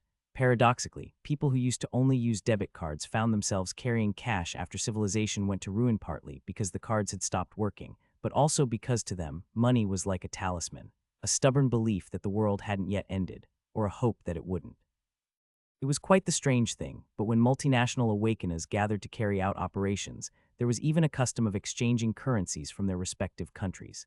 Koreans exchanged one, and Americans exchanged dollars, like soccer players swapping jerseys after a match. Thus, at one point in time, more than 30 types of bills had been collected in my wallet. Why am I saying this all of a sudden? To emphasize the point that in a world bound for destruction, people not only hold on to money, but also assign tremendous value to memories. We are going to create the only convenience store in the world that operates normally. Ho, an ambition full of grandeur. So I proclaimed as I forcibly occupied a convenience store in Seoul the owner had fled anyway, the very same convenience store where I first met the Saintess. Fairy number 264, no, our store employee number 1 blinked upon hearing my plan, one as heart-stirring as conquering the world itself. What kind of dog grass eating talk is that? What's dog grass? If this fairy had to choose the most appropriate term on earth, it would be puppy. Ah, it was total nonsense. But I was someone who has lived life nearly 100 times. I had become skilled at persuading others. 264, there is a major flaw in your world revolution theory. Gah, the world is wide and filled with many people. Going to each person and asking them to join the cause of revolution is what novices do. I declared solemnly, a true master doesn't seek out people. He makes them come to him. We will create a convenience store that the workers of all nations will visit on their own. This place will be the revolutionary base of the 6th International. You are the first flag of this avant-garde and our proud store clerk. The rise and fall of our international depends on how earnestly you serve the customers. Comrade manager. The fairy lay on the floor of the store, which had yet to be fully cleaned, and wept great, big tears. Her tears smelled of flowers, making the store suddenly fragrantly sweet. We'd save on air fresheners. This fairy had greatly misunderstood you, comrade manager. She swears eternal loyalty. Good. As this is a business for the revolution, I hope you'll commit to 365 days of unpaid work managing customer service at the headquarters. Yes, unpaid. Though fairy number 264 had merely switched from being a slave of the fairy king to my slave, she seemed happy. Isn't that what matters? I stole a political banner from a nearby intersection, flipped the banner upside down, and with calligraphic painting skills, wrote the proper letters.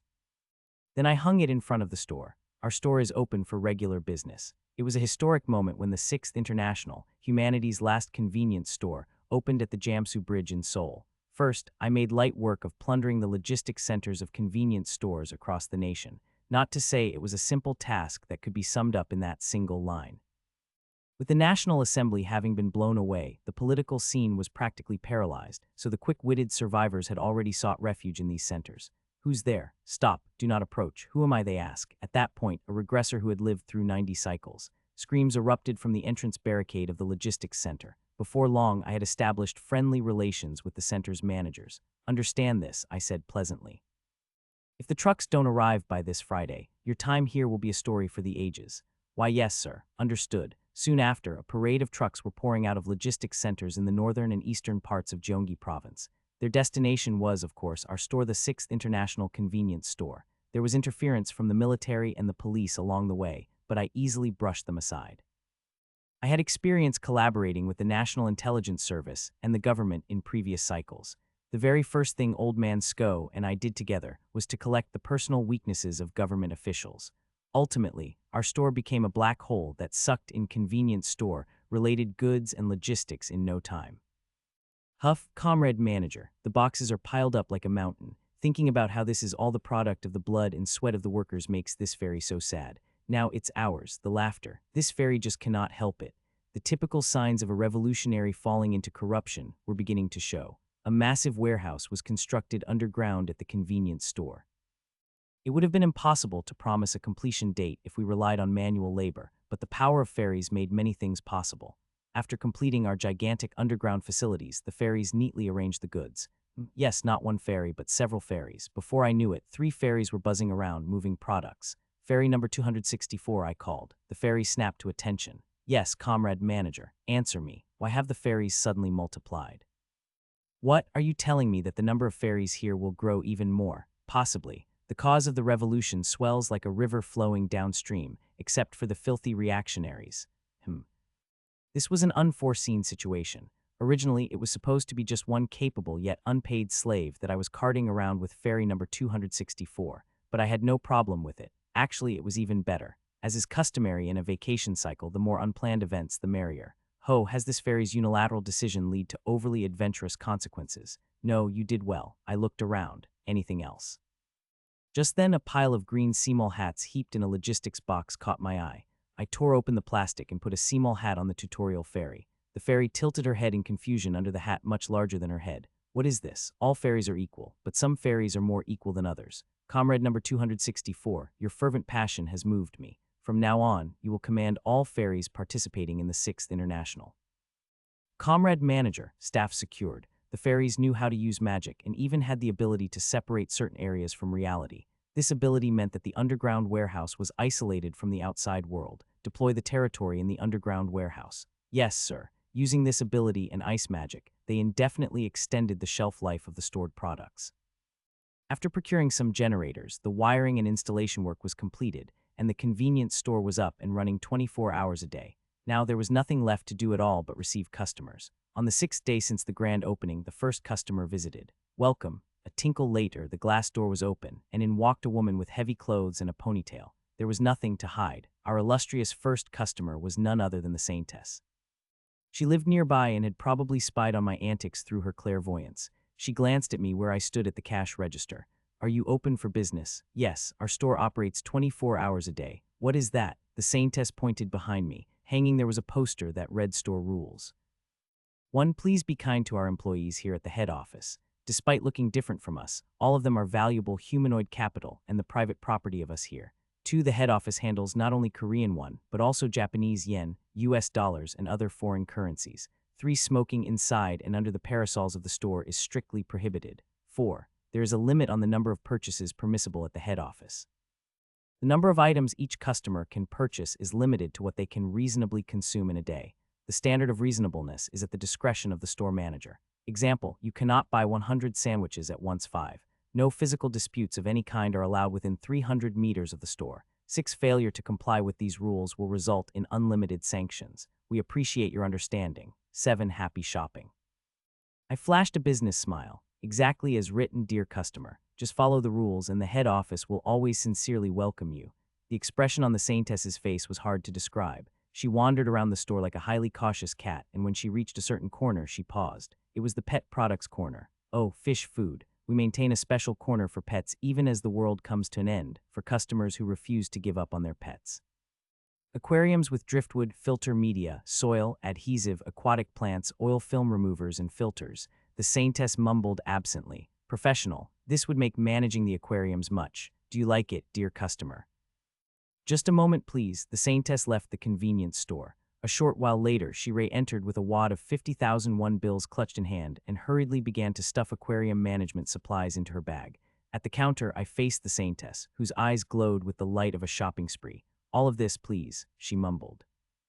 All right, I'll stop by often. Regular customer acquired. With all the proper marketing tools now completely gone, ensnaring the Saintess as a regular customer was a point in my favor. The constellations would do the advertising agent's job anyway. Sure enough, not long after, the number of customers visiting the convenience store began to increase substantially. Can't I buy a carton of cigarettes, please? I came all the way from Cheongju to get to this store. Sir, I'll give you as much money as you want. Just cooperate with our unit. It was a grand success. As the number of customers increased, so did the number of troublemakers. The balance of the world was always exacting. Fuck, come out here, you bastard owner. Yes, I'm here, you bastard customer. Huh, every one of the troublemakers got beaten like a dog by me. A guy who got greedy and tried to buy too much at once. Someone who smoked while sitting under a parasol. And even those who were okay with drinking soju but went a step further and started brawling. They all received their punishment. Spies planted by imperialists to destroy the international. There's not a shred of mercy for you guys. It's the gulag for everyone. Fuck, why are the fairies? Shut up, reactionaries. By then, the internet was also abuzz. Roman 20, seriously, why is the international store owner so strong? Roman 20, I saw yesterday that even 6 awakeners attacking at once couldn't last a few seconds. Even the guild leader got wiped out in one hit. Is this a convenience store owner or a swordmaster? Isn't this guy just the strongest? Roman 20, that guy is really strong. Roman 20, there are still people making a fuss at the international. Crazy. Roman 20, it's a fairy den there. Roman 20, but why are the fairies there wearing Che Guevara t-shirts? Roman 20, I don't know. Roman 20, I asked last time, and they said it's their uniform. Roman 20, seriously, why are fairies wearing Che Guevara t-shirts as uniforms? Roman 20, I really don't know. Ah, right, this site wasn't SGNet. Originally, the name SGNet was my idea anyway. When Seo Jiao acted alone, it was called Hunter Community, abbreviated as Hunko. It wasn't a membership-based site, meaning anyone could freely access it and write anonymously. Given my reputation, occasionally awakeners came to the convenience store not to buy anything but to see me. I am known as the Sword of the Mount HWA sect. I have often heard rumors of the international store owner's formidable martial prowess. May I request a lesson? Reading too many martial arts novels had gone to his head, to the point where he called monsters, demons, and awakeners martial artists, and referred to employees as store warriors, like a certain crazy 60-year-old with a bizarre concept. I'll have another opportunity to talk about this old man later. He was a fellow I wandered around with during another vacation cycle, not the 90th. Anyway, the 6th International was a success. A gate had burst open, turning the once desolate Han River area into a gathering place for minor guilds and even lone awakeners who stubbornly played the lone wolf game without joining a guild. This so-called convenience store zone had formed. Before the world ended, it might have been one thing, but currently in Korea, this was the only convenience store zone. It might have been the only one on Earth, and so it was one day when 12 years had passed. You are quite something, Mr. Manager. The one who spoke was a guild leader who had brought her entire guild for a party in the convenience store's front yard. She was from Samcheon, one of the 2 major guilds in Korea. The guild leader grinned, wearing a cone-shaped hat that sat atop her head's signature style of the Samcheon guild. "What are you talking about?" I asked. "Whenever I come here, it feels like the world is the same as it's always been. You know, today I was startled when I saw the price of potato chips was over 3,500 won. I wondered if the price was correct." She looked very happy. "The fact that I can still worry about such things isn't so bad," she concluded. "You are a good person, though I don't know exactly how you pulled it off. The convenience store? No, the police station. No matter what dispute arises, if you just come to this store, it will be resolved with an even hand. Even if you're seeing red with rage, seeing fairies wearing t-shirts and seamal hats can't help but calm you down just purely for the sheer absurdity of it." Seo Jiao probably wouldn't agree, considering how he always started with the words "this fucking asshole" even at the Busan station terminal. Anyway, our guild is going to deploy to seal a gate that opened yesterday. The execution day is the day after tomorrow at 1100 hours. If you're interested, let me know. I'll even give you the position of vice guild leader. Our guild is a bit closed off to outsiders, but you're always welcome. "Is that so?" I figured. "Don't push yourself too hard in the fighting, dear customer." "What are you talking about?" The Samcheon guild leader chuckled as she placed a bag of money on the counter, presumably for the party expenses. She then pulled out an additional 1,001 bill and handed it to fairy number 264. Surprisingly, it wasn't the blue 1,001 bill but a rare red one. Nowadays, it's something you can't find anywhere. "Dear customer, this is a tip." The Samcheon guild leader chuckled. I wrote my signature on the back. I flipped the bill over. "This coffee shop has great coffee. Samcheon, Dang Seo Rin." The handwriting, appearing to have been written with a brush pen, was very elegant. It was clear she had formally studied calligraphy. She must have been in a very good mood to write something with a brush pen. What a precious item. Why, they hang up celebrities' autographs at popular places, right? "Mr. Manager, if you feel like it, you might as well act like I'm a celebrity. It's embarrassing, but anyway, there aren't many awakeners left in Korea. That should make me qualified, right?" Samcheon guild leader walked away. Then, tossing a lighthearted wave back to me, she said, "Bye-bye. I'll come visit again after closing the gate. Please make me an affogato when I do, Mr. Manager." A few days later, the coffee beans and vanilla ice cream I had prepared in advance went unused. The Samcheon guild failed in their gate raid, and all 301 guild members died. The heart is often likened to fire, burning with passion, but in my case, water was more often a suitable metaphor. Ever since the 89th cycle was severed by the red flash caused by Goyuri, my inner well had dried up. This is commonly referred to as burnout, a slump invariably faced by every regressor at some point. Annihilation, huh? If Samcheon is gone, doesn't that leave only Biqua as the top guild in Korea? No, those body stackers are a bit. Well, it's even questionable whether they are a guild. After all, the void suppression failed. I looked up at the night sky yesterday, and it was chilling. Upon collecting and cremating Dang Seo Rin's remains and scattering them at the beach, I returned to find awakeners whispering under the parasols outside the convenience store. For some reason, their murmuring sounded to me like the trickling of water. The sound of water led to one object. "This coffee shop has great coffee. Samcheon, Dang Seo Rin." A wine-colored 1,001 bill. I transferred the bill signed by the Samcheon guild leader into an acrylic case and displayed it at the convenience store counter, where the cigarettes were usually displayed. Our underground warehouse had recently started bottoming out on its supplies. Alcohol and cigarettes were the first resources to become scarce, so there was plenty of space to display the bill. Naturally, customers could view the exhibit each time they passed the counter. One day, the Mount HWA old man pointed out, "Sir, what in the world is that ominous item? I can feel an unusual energy from it." "Oh, that. It's It's a signature left by the Samson Guild leader before she went off to strike down a meteor shower. The old man grunted and left the convenience store. The next day, he placed a 10,001 bill on the counter to buy his usual bottle of green macchiali. Sir, this is an orchid I drew myself. Orchid? What about an orchid? Look closely at the drawing. I did. Beyond King Sejong's sturdy shoulders, an actual orchid was depicted. Frankly, the drawing was terrible. If Humseon Diwangun had seen it, he might have mistaken it for pineapple leaves. However, the old man had put some effort into it, as a tiny signature that read, Sword Marquis of Yuldaguk, was squeezed into a corner of a cabbage leaf. Sword Marquis seemed quite proud of his work, HMPH-ing out of his nose. The only feature of his worthy of commendation was his fluttering mustache. Please hang it in your store like a banner. Well, it didn't really matter. I displayed Sword Marquis's bill alongside the other without much thought, but that apparently set a precedent. Visitors to my convenience store began indiscriminately offering bills with their signatures scribbled across them. Excuse me, sir. I'm heading out with the raid team. If it's not too much trouble, could you? I'll come again next time. Please give a 2+1 discount then. Really, come on, can't I buy a carton of cigarettes, please? When there was only the relic of the Samson Guild leader, it had been handled with care, but with the addition of Sword Marquis's bill, it suddenly seemed trivial. The currencies left by awakeners varied widely. Old 5,001 bills, $2 bills, East German marks, these were the most fascinating, yen, euros, pounds, Greek, Hong Kong dollars, Vietnamese dong, Philippine pesos, North Korean won, Indian and Nepalese rupees. Before I knew it, the area behind my counter was filled with bills. Occasionally, when I had time, I would quietly observe the exhibition. Every time a bill filled the gaping holes in the cigarette display like bricks, I felt as if my inner well was slightly replenishing.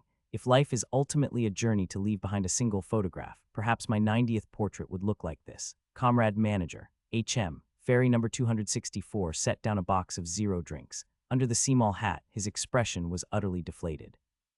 This is the last box of zero drinks. Huff, is that so? What about the alcohol? Beer, soju, whiskey, wine, macchiali, sake. No matter the type, scraping everything together, there are only 50 bottles left. I'm ashamed to say that the funding for alcohol has dried up. Not just alcohol, nearly all stocked items were exhausted. There's no such thing as an eternally flowing oasis, but what of it? Have you ever seen someone who refuses to cast shade because they fear the tree might rot someday? Here, I took out a Heaven's Champion sausage. Perk up. At the sight of the sausage, Fairy number 264's ears stood up. For some reason unknown to me, fairies swoon over this particular sausage. Ah, I thought all the sausages were gone. Eat it secretly from the others. You're the only one who thinks of me. I patted Fairy number 264 on the head. Call everyone together and let's clear out all the remaining alcohol. Yes, comrade, I gathered the customers. I could have easily invited awakeners through an internet community, but unfortunately that was no longer possible. Unable to connect to the site. Seo Jayu's hunter community had been shut down some time ago. Seo Jayu had likely died somewhere unknown to me. Go Yuri probably died as well. After all, she was a being who couldn't survive without mimicking others. Fairies had walked door to door gathering people, and still, only about 100 participants turned up for the party. Not quite satisfying, but enough people to enjoy the 50 bottles of alcohol. Isn't the Saintess coming? Awakeners laughed, chatted, sang, and enjoyed themselves. They also had their own stashes of supplies, so the party wasn't meager. Surprisingly, an awakener who brought 11 bottles of Shatao Diaquim from 1990 became an instant hero in human history. The atmosphere reached a climax. Shall we form a guild with everyone gathered here? Oh, the last guild. To commemorate its formation, let's set off for the meteor shower gate after tonight's party. This isn't a guild, it's a final gathering. The awakeners who had survived without dying or being kicked out of their guilds were either stubborn independents or outcasts with social issues. But as the final moments approached, they united for the party. Well, the influence of 11 bottles of Shatao Diaquim might have played a significant role. Manager, aren't you coming with us? I shook my head. There's still one customer I haven't said goodbye to. After you all leave, I'll go too. Ah, if only you were there, we could last another 30 seconds. Maybe even 3 minutes. Come on, let's sign up quickly. People chuckled. The night sky was especially noisy with a high ceiling. From long years of living through regressions, I now truly sensed that the apocalypse had arrived. The day after the Last Supper, I called all the fairy clerks to one place. 40 little ones wearing Che Guevara t-shirts crowded together. I declared in front of them today is a holiday. Huff, the fairies blinked. Does a holiday mean no work? Work reflects human value, but a holiday is an act of abandoning one's value. It's an utterly foreign concept. Excuse me for saying, but doesn't it depend on whether it's a paid or unpaid holiday? I chuckled and handed each fairy a 50,001 bill. Don't worry, it's a paid holiday. The bills all bore my signature. Secretary General and Chairman and Manager of the 6th International. The fairies' eyes sparkled. Wow, comrade manager's handwritten signature. Deeply moved. This should be legislated to hang in frames in every public office. Sure, do as you like. Anyway, I'll be watching the store alone today, so take a good rest and come back. Yes, the fairies raising their red flags scurried off somewhere, and so I was left alone. As I was mopping the floor in the now quiet store, tinkle, the glass door opened. Welcome, customer. It was the Saintess. She was the last customer I had been waiting for. She quietly looked around the store. Several shelves were empty as if teeth had been plucked out. Signs reading temporarily out of stock, please wait for restocking, were attached to those shelves. The Saintess murmured, restocking is taking a long time. Yes, I've been pressing the headquarters continuously, but it seems difficult. I see, the Saintess did not argue with my words and simply nodded. The apocalypse had surged right up to us. Yet the Saintess had not died, not just this cycle. She had almost always survived until the last day. Her attachment to life was a bit different. She had imposed a duty on herself to live. Could you make me a cup of coffee? Understood. I took the last remaining coffee, beans, milk, and sugar, and made a coffee as close to filter coffee as possible. This was how we at the 6th International treated our regular customers. Naturally, I could afford such a service to our very first regular customer. During the coffee, the Saintess said nothing. She just looked with her deep black eyes at the counter behind me, the shelves inside the store, and outside the window. Especially, her gaze lingered long on the cases of bills. That was well drunk. Here, the bill. The Saintess offered a 50,001 bill. No need for change. I'll come again. On the back of the bill was written, your first customer. That day was the last time an Awakener visited the convenience store. In the middle of the night, I locked up the store and went out to the Han River. The night sky was filled with the Milky Way. Red light, green light, purple light. The Milky Way seemed like a long ripped lip, and within it, countless stars twinkled as if they would pour down at any moment, and they actually did pour down. The gate that Samson and the Guild Coalition had tried to seal at the cost of their lives had now completely opened, releasing a disaster made of starlight onto the earth. A guaranteed event in Gyeongsangnam due in the 7th year of regression, and in Seoul in the 12th year. It was known as the meteor stream. This cycle ends with the meteor ending. I sat on the riverbank, looking up at the sky. One could survive if they avoided it, but there was nothing left to do in this cycle if one did. There were countless things to do in the next cycle. Not a bad vacation. I opened my smartphone. While waiting for the stars to fall, I flipped through the photos saved on my phone. Originally, I wasn't in the habit of taking pictures. More precisely, as a regressor, I had lost that habit. Although photos were items meant for preservation, they had failed to serve that role for me. However, knowing they would disappear, I couldn't help but take these photos. This coffee shop has great coffee. Samson, Dangsi. Sword Marquis of Yuldaguk. Visiting on a school trip. Bikwa girls, hi, may our love last 1,000 miles forever by Chinese letter, Chinese letter, Chinese letter. The way here is too inconvenient. Thought I'd die carrying wine bottles. NDH. Go 6th International, fight on. Sim Arion. If you had just sold 1 carton of cigarettes, it would have been goat. Why? Your first customer. Unknowingly, the corners of my mouth lifted. Why I had accepted the life of a regressor who I wanted to help. Why I wanted to help. The reasons now filled my heart more distinctly than ever before. 12 years had been enough to supply the water necessary for a regressor's life. Of course, maybe in 100 years I'll have to take another vacation. Hold on. Isn't the meteor ending a bit old-fashioned? The whole world was flooded with starlight, the time of regression. Today I retired as the 12-year convenience store manager and rejoined as a regressor. Let's talk about Dang Seo-rin, the guild leader of Samson World. There's venom in her eyes. You mean her, the almost sole survivor at Busan Station. She's known for asking bizarre questions to everyone. I first met Dang Seo-rin in my 4th run. Regrettably, I had not yet acquired the complete memory ability at that time that came in the 5th run. Thus, there might be some inaccuracies in my recollection of our first meeting. No, I'd rather not admit it, but there are definitely errors. It's a past that's already more than a millennium old. Your name. Undertaker, it's an alias. You bury people. Not bad. The depth of a person is determined by how many corpses they have buried in their heart. Perhaps Dang Seo-rin didn't say venom in her eyes, but fire in her eyes. She might have used your instead of her. It might have rained that day or not. I think I heard the sound of water, but perhaps it was just the sound flowing from my heart. Nevertheless, I can vividly recall the atmosphere and the contour of the air from that time. To live, one must breathe not only the oxygen drifting before their eyes, but also the air from the past that has already flowed by. How about it? Won't you join our guild? What's the guild's name? Samson World, abbreviated as Samson. It's my personal ambition to someday truly gather 3,000 Awakeners. One Undertaker, I need your strength to subdue the 10 legs. A person who made up a fair share of my breath smiled and extended their hand. At that time, I had no reason or leeway not to take that hand. Ah, but everyone in our guild must wear a cone hat, no matter where they are. A cone hat? Yeah, you know, the hats witches wear in fairy tales. That's our guild symbol. You have to carry a broomstick too. Haven't eaten lunch yet, right? I know a great place, I'll take you there to celebrate your joining. I withdraw my application. It was irrevocable. Later, changing the broomstick to a sword was the best I could do. Dang Seo Rin was cunning and stubborn, and she knew the local eateries well. People called her the Witch of the Train Station and the Witch of the Cursed Song. Upon reflection, maybe I was the only one who called her by that last nickname. Of course, I had a different nickname that I used more frequently. Why hide it? Once she was my guild leader. Now, looking back, it might seem like a jest from the past, but in the very early days of my regressor life, say around the 10th run, there was a boss monster that stood like the Wailing Wall, blocking the path of all Korean awakeners. Wait, what is that? Oh, it's coming this way, 10 legs. According to the classification system established by the Library Association, a wiki group, it was a city-class polis hazard. Its identifier was Baby Cthulhu. Crazy, how can it move so fast? It's Cthulhu, what the fuck? Sound the alarm, damn it. Opinions were divided on how 10 legs came to be known as such. Where there should have been legs, there weren't any, and instead, hundreds of tentacles waved like human arms, hence the name. But personally, I subscribe to the theory that those fucking pieces of shit somehow morphed into 10 legs. That first boss monster of the Korean peninsula brought us great despair. We need to capture it to reclaim everything south of the Han River and push the double-fronted battle line into a ceasefire. Dang Seo Rin did not despair. More precisely, she rallied the despairing awakeners into a guild alliance and was promoted to its leader. Let's call it the Anti-10 Legs Coalition. The difference from the Anti-Dongzhu Coalition in Romance of the Three Kingdoms was that unlike Yuan Shao, Dang Seo Rin was exceedingly competent. Undertaker, you will lead the elite of other guilds at the front and block 10 legs as long as possible. Understood.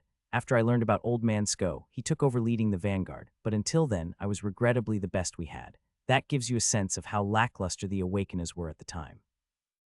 By the way, when I was a member of Samchin, I naturally spoke formally to Dang Seo Rin.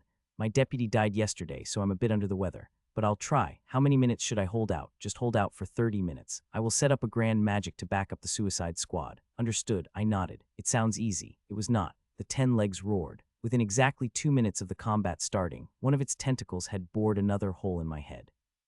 What can you do? If an expressway is laid right through the middle of the brain, even a regressor has to die gracefully. I did well to last those 2 minutes. Other awakeners were harvested almost instantaneously. Had any autumn farmers seen it, they would have drooled over the scythe skills. I managed to hold out until the end with Dang Seo Rin becoming just another head of grain. That was the end of the 4th run, start of the 5th.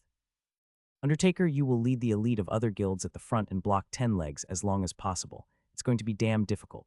This time, instead of pretending in front of my guild leader, I decided to be more honest. Dang Seo Rin's eyes widened. Difficult? Yes. I thought with the combined forces we currently have, plus you, we could manage a delaying action. Is there something wrong with the data? The data isn't wrong. 10 legs, that bastard, is hiding its strength. It was disheartening to see how the world was turning out. The meta of power hoarding should be my role as a regressor, but a damn boss mob was doing it. Usually the legs it shows aren't all it has. It can sprout more anytime from inside its body like tentacles. Honestly, even 5 minutes is tough, let alone 30. Vice Guild Leader, if that's true, we might have to abandon the campaign entirely. Yes, let's give up. Yeah, let's do that. Should we run away to Busan? Sounds good. It's a place of tradition and trust, isn't it? Lots of good food. We retreated to Busan. It was a region that could sufficiently satisfy Dang Seo Rin's taste, which always sought out local eateries first. It was originally our guild's home base anyway. The problem was that 10 legs wasn't just stuck to a gate but roamed freely, a truly liberated spirit. Not unlike Dang Seo Rin, it toured various regions seeking out local flavors. Its menu was consistently one item, human meat.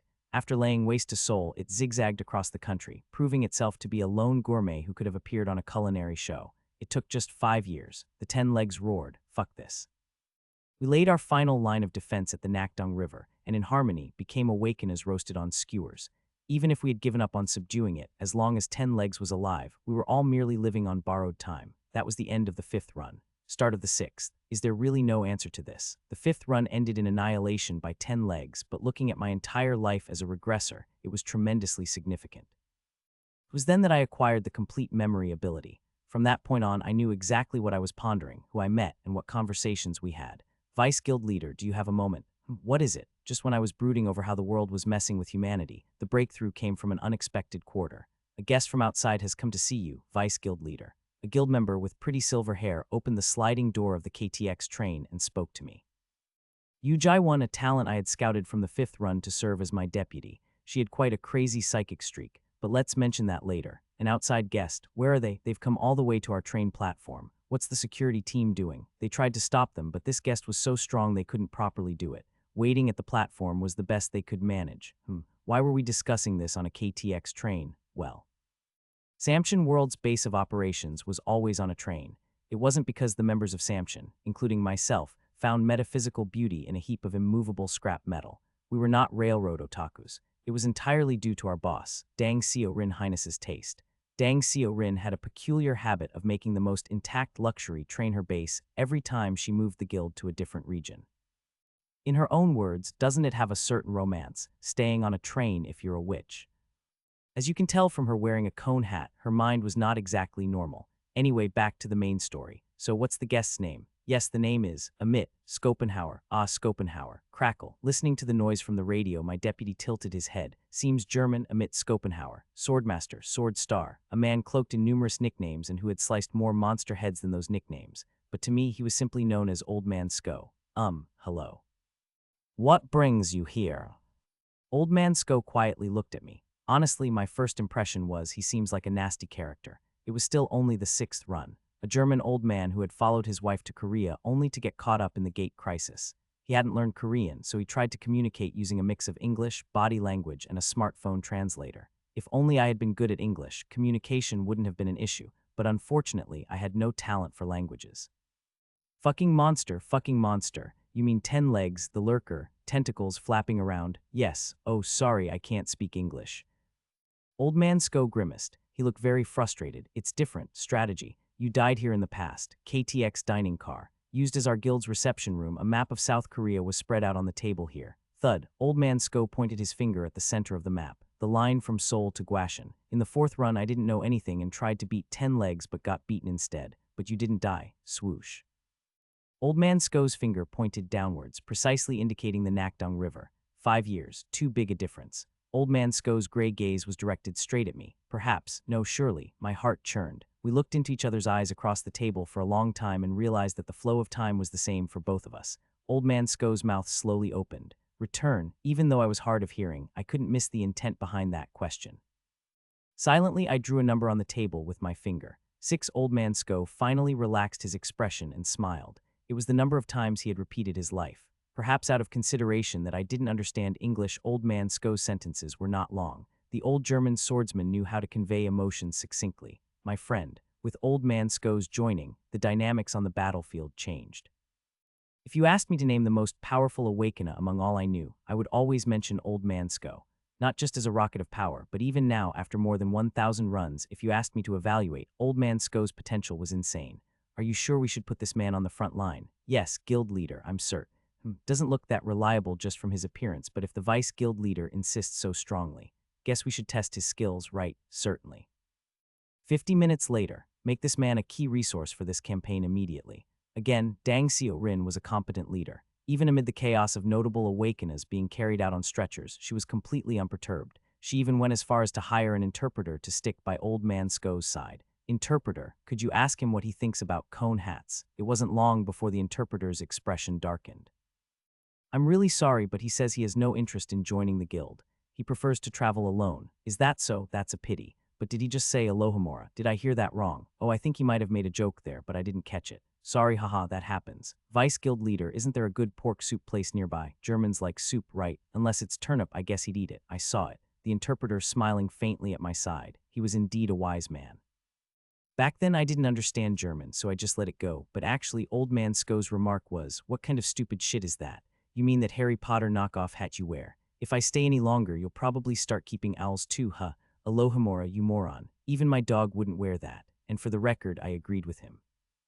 From the 7th run, I decided not to join the Samshin Guild, and instead began moving around with Old Man Sko, significantly because of those ridiculous cone hats. That fashion, well, it wasn't even fashion. The only person who could pull off a witch cosplay was Dang Seo Rin. It was as expected. Dang Seo Rin wasn't just playing witch, she was a grand sorceress and a multi-talented awakener who genuinely claimed to be a witch. Undertaker, Sword Star.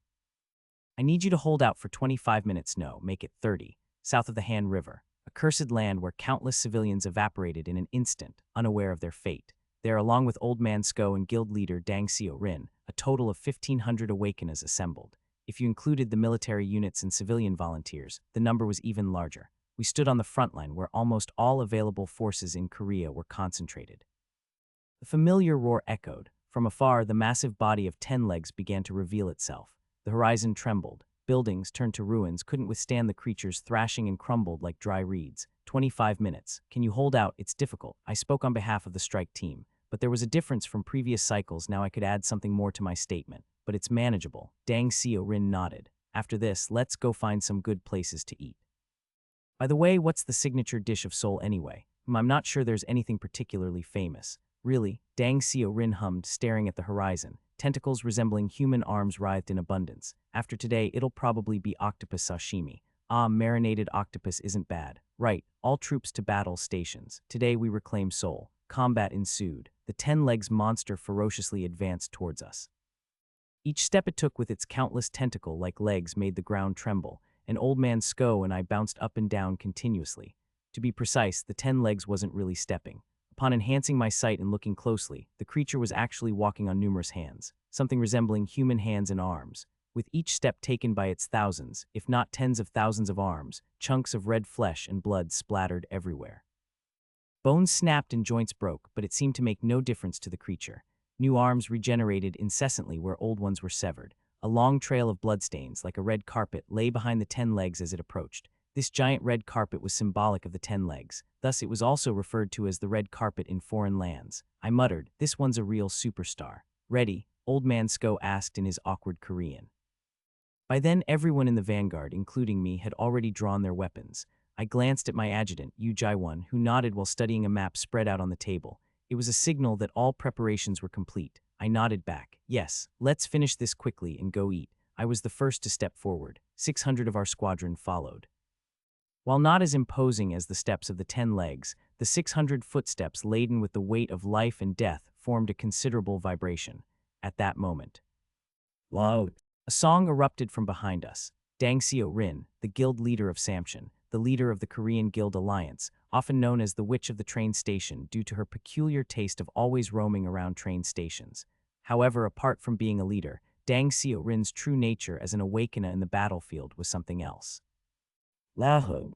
She was a witch who cast powerful spells by singing and reciting poems. Cursed song incantation, the art of invoking spells through songs, was pioneered and solely utilized by her. She became a myth among those who had awakened magical abilities. Such was the battlefield Dang Seo Rin. Despite her humility in claiming to be merely an imitator rather than a creator, her power was anything but modest.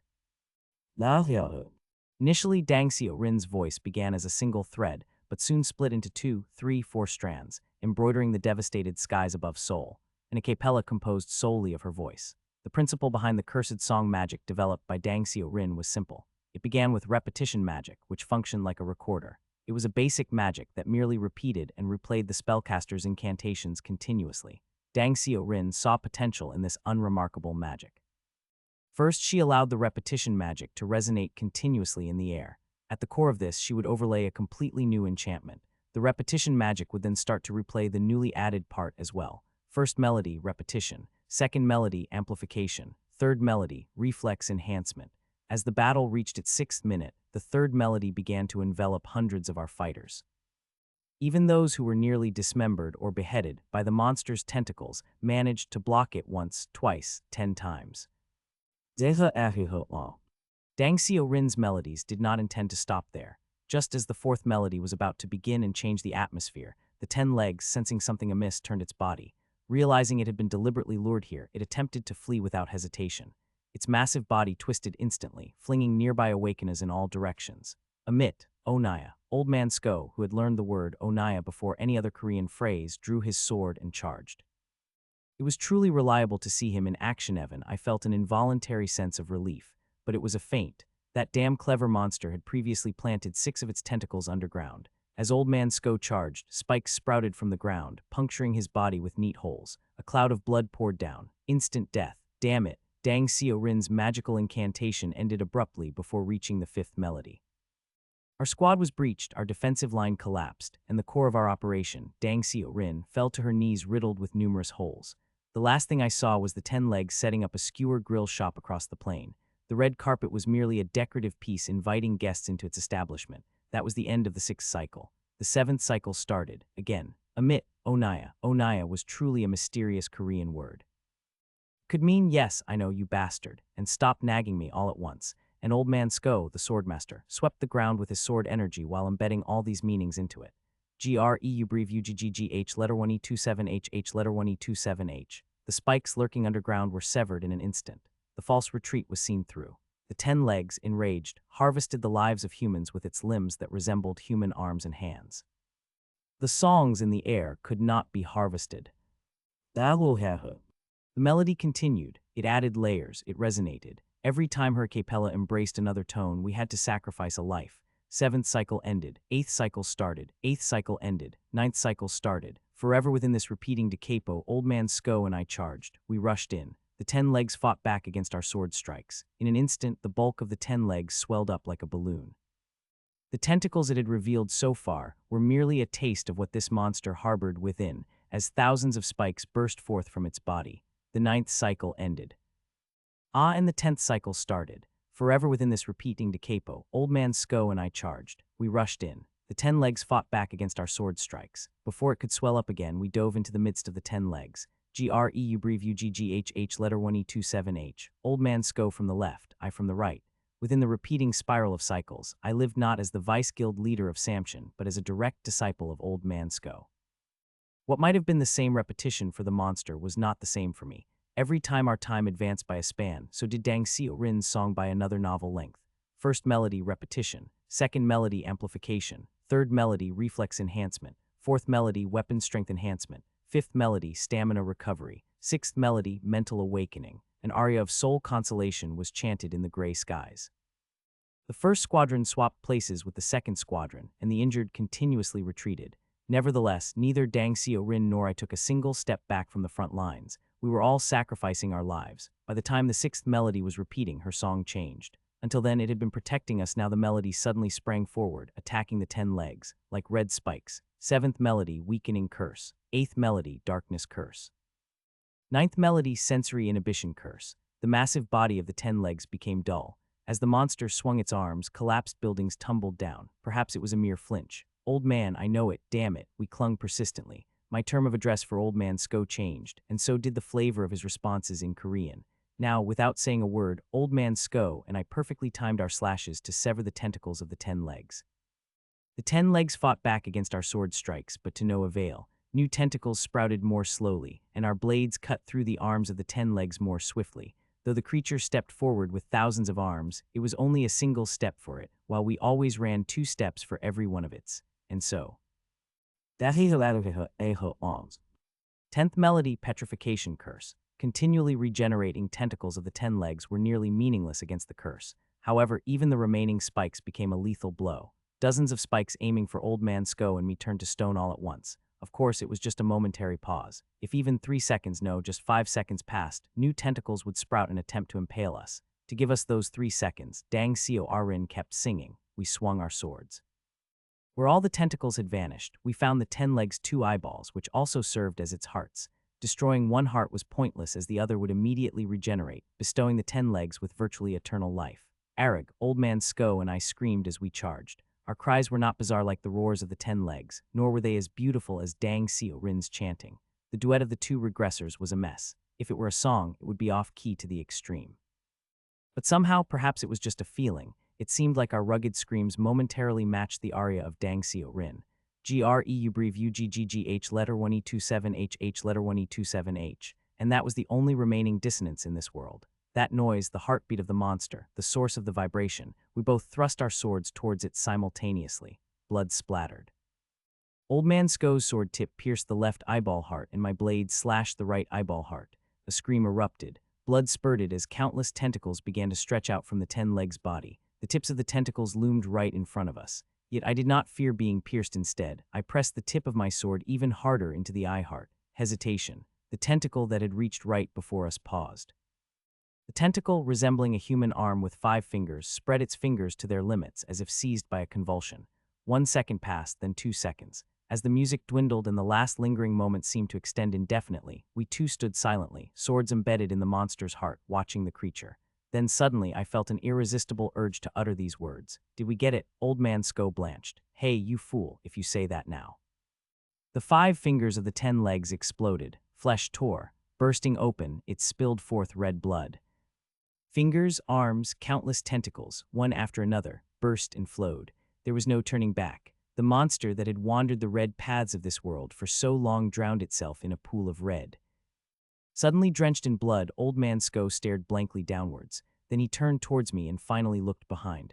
The moment we turned our backs, a roar louder than any earthquake created by the 10 legs shook the heavens. Hundreds had died, but still thousands survived. Clenching their fists and hugging each other, they ran towards us. They grabbed my head and tore my shirt. Laughter and cries intermingled. We did it. We actually did it. Even Old Man Sko, who had never spoken such words before, threw his arms around me, sobbing. It was something Old Man Sko would normally never say. I too was moved and blurted out something similar, but I won't describe precisely what it's not my hobby to document my own cringy moments. The saintess of national salvation blesses your victory. The monarch of the Crimson Horse shows interest in your bravery. The conqueror of the Alps marvels at your feat. At that time, the identity of the saintess was still unknown in the cycles. Just like others, I was purely able to receive the constellation's congratulations. After a round of frenzy had passed, finally the overall commander of this operation, Dang Seo Rin, slowly approached me. Can't believe you pulled off the 10th melody. Perhaps because she sang too passionately, her voice was hoarse. She looked happy yet somewhat embarrassed as she smiled. Amazing. I never thought we'd actually win. How long did we hold out? 41 minutes. Dang Seo Rin's forehead was drenched with sweat. Her hair was disheveled, sticking to her face, yet it was relatively tame compared to what could have happened, especially considering the endings she faced from the 4th to the 9th cycle. We finally reclaimed Seoul, well south of the Han River to be precise. Always used to be the most expensive part of town, right? Good for us. Now we're land rich. Despite achieving a colossal feat just then, Dang Seo Rin's tone was as casual as if she were just on a stroll.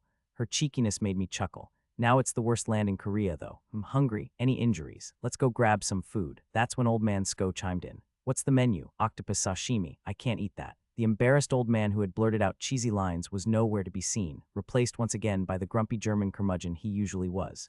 Geez.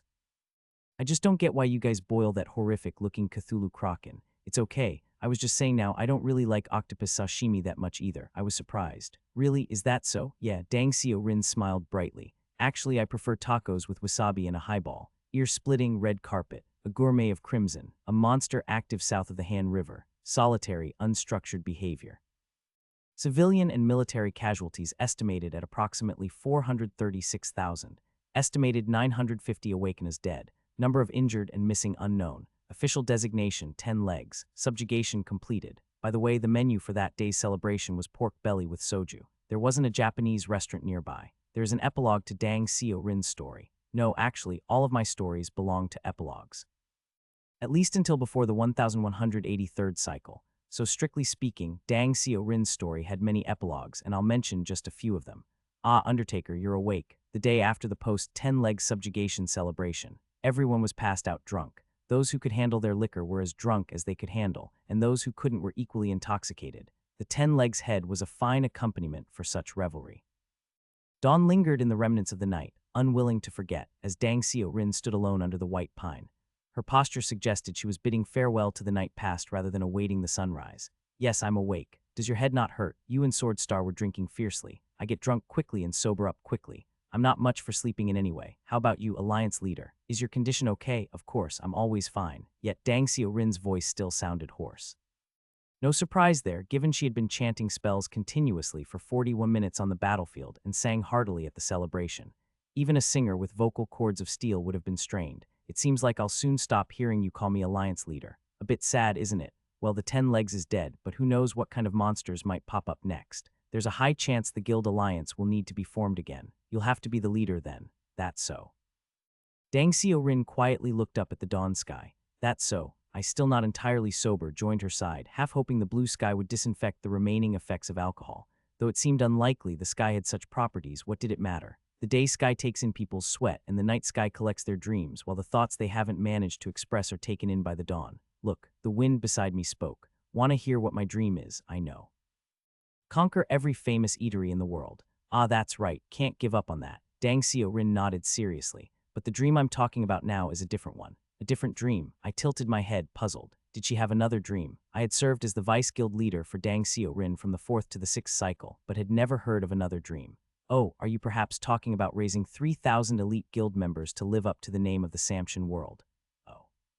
There was that too. What's with you, Undertaker? Dang Seo Rin looked at me as if surprised. You always seem so disinterested in others, yet you know so much about me. Are you a fan? Sorry to say, but there's another dream I'm talking about. Then I really don't know. What is it? Traveling. Dang Seo Rin slightly lifted her heels and reached out towards the dawn. Her fingers grasped sharply at the sky. I want to travel this ruined world by train. By train? Yes, it doesn't have to be a grand train.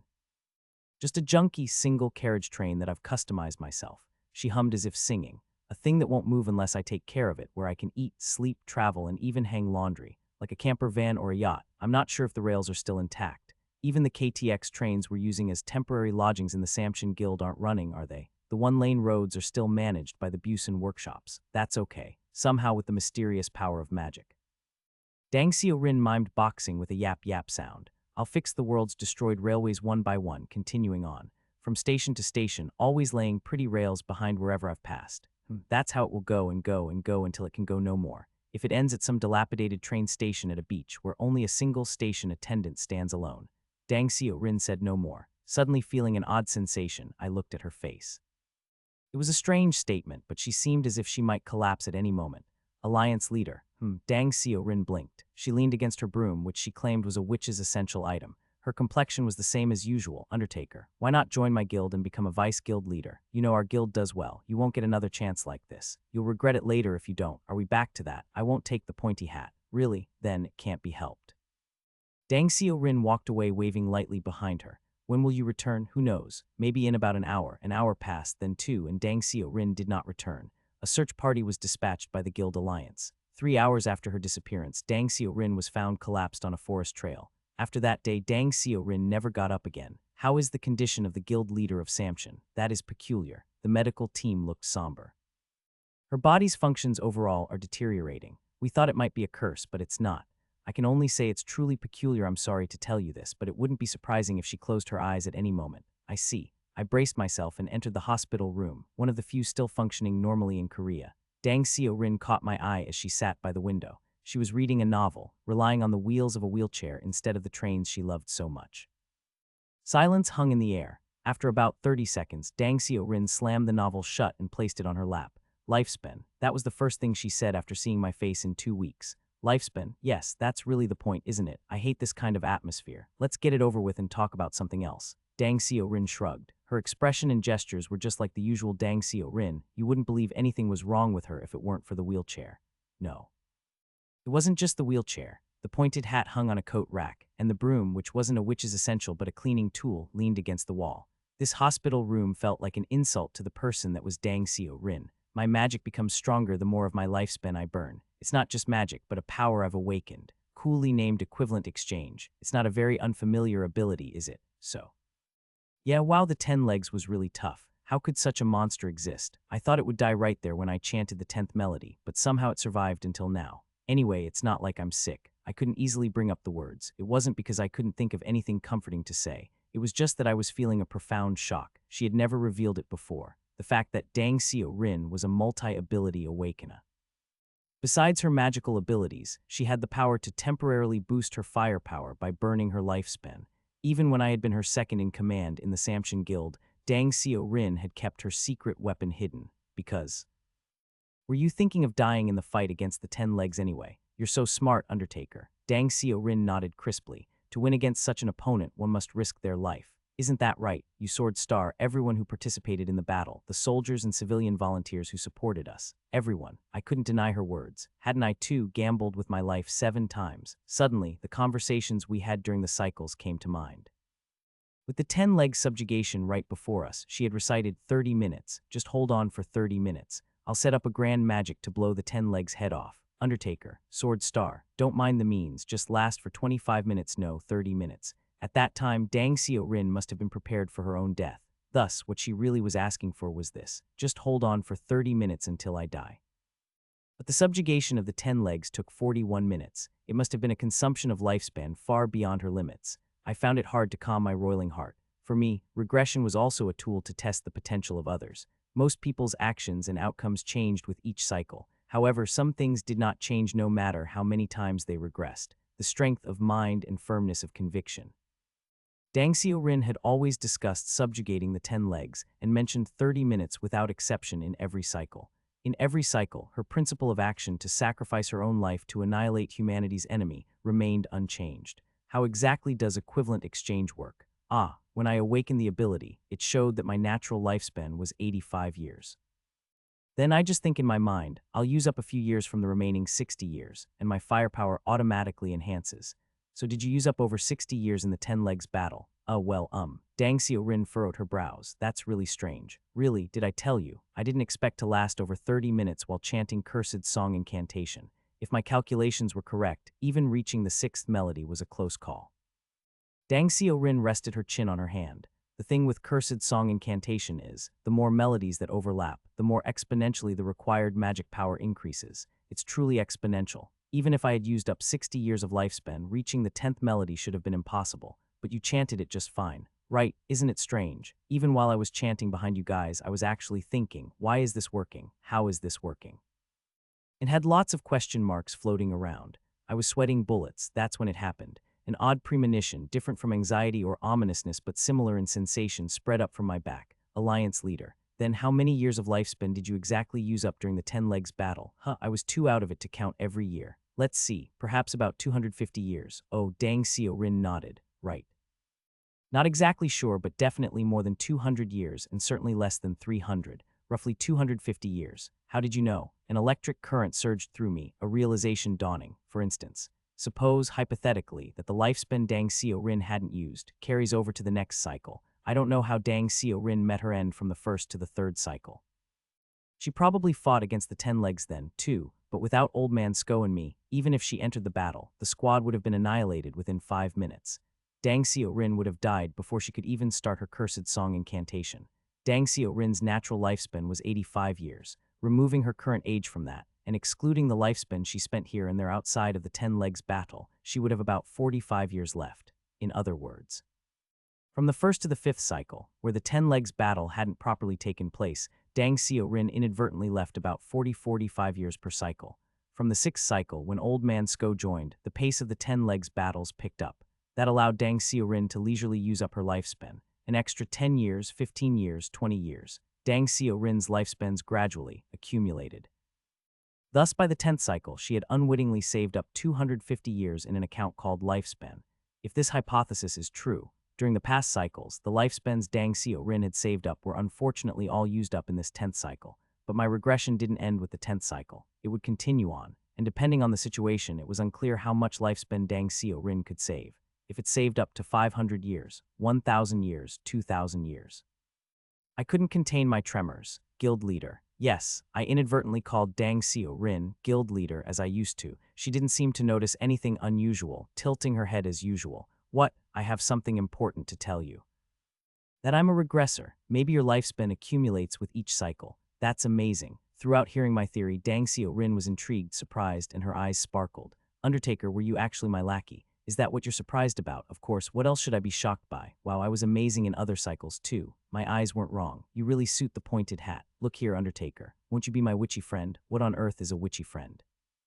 Didn't you consider the possibility that my words might be a lie? Why would I think about that? We're comrades. If you say you're a regressor, then you must be. Dang Xiaorin chuckled lightly while coughing. The sound of her cough thinly spread her remaining lifespan into the air. Anyway, you and I have similar dreams. Really. We're both fixing the broken rails in this world, one by one. The rails destroyed by the 10 legs, the abandoned lines broken by other monsters.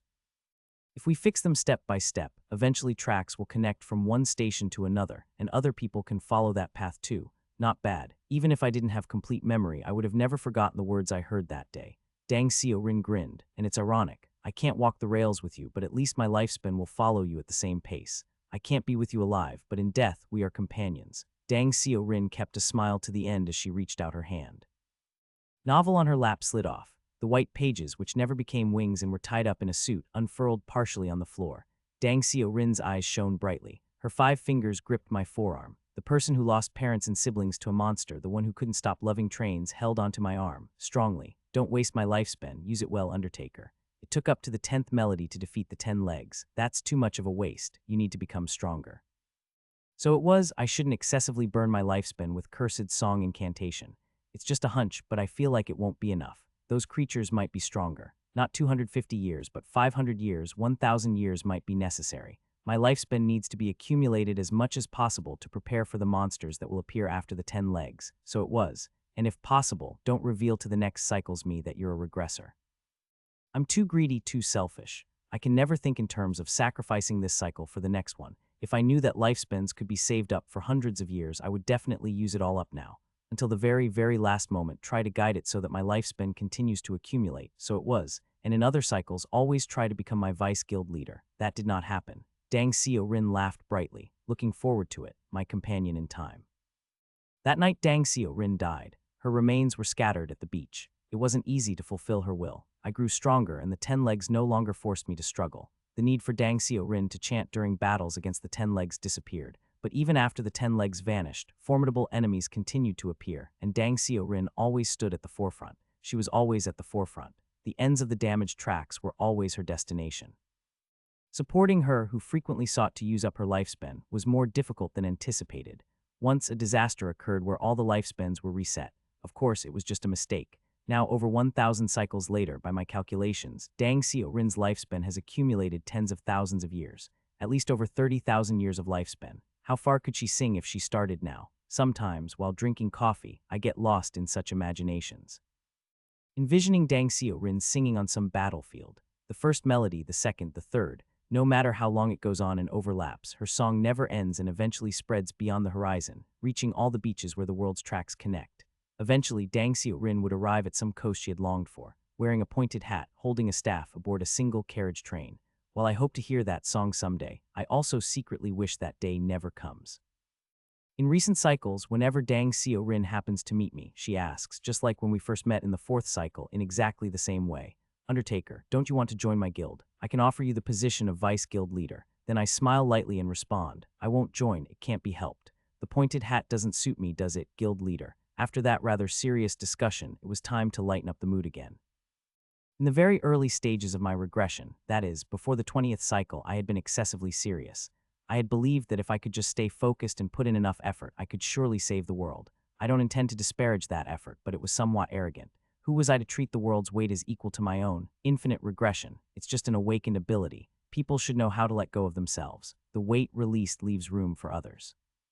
In any case, my way of letting go was through hobbies. I guarantee that there are no other regressors with as many diverse hobbies as I have. Managing mental health is the most important thing in a regressor's life, and hobbies are like housekeepers that keep one's mental home clean. A regressor's mental landscape is an extravagant palace spanning thousands of square feet. Naturally, the number of maids needed for this cleaning must also be considerable.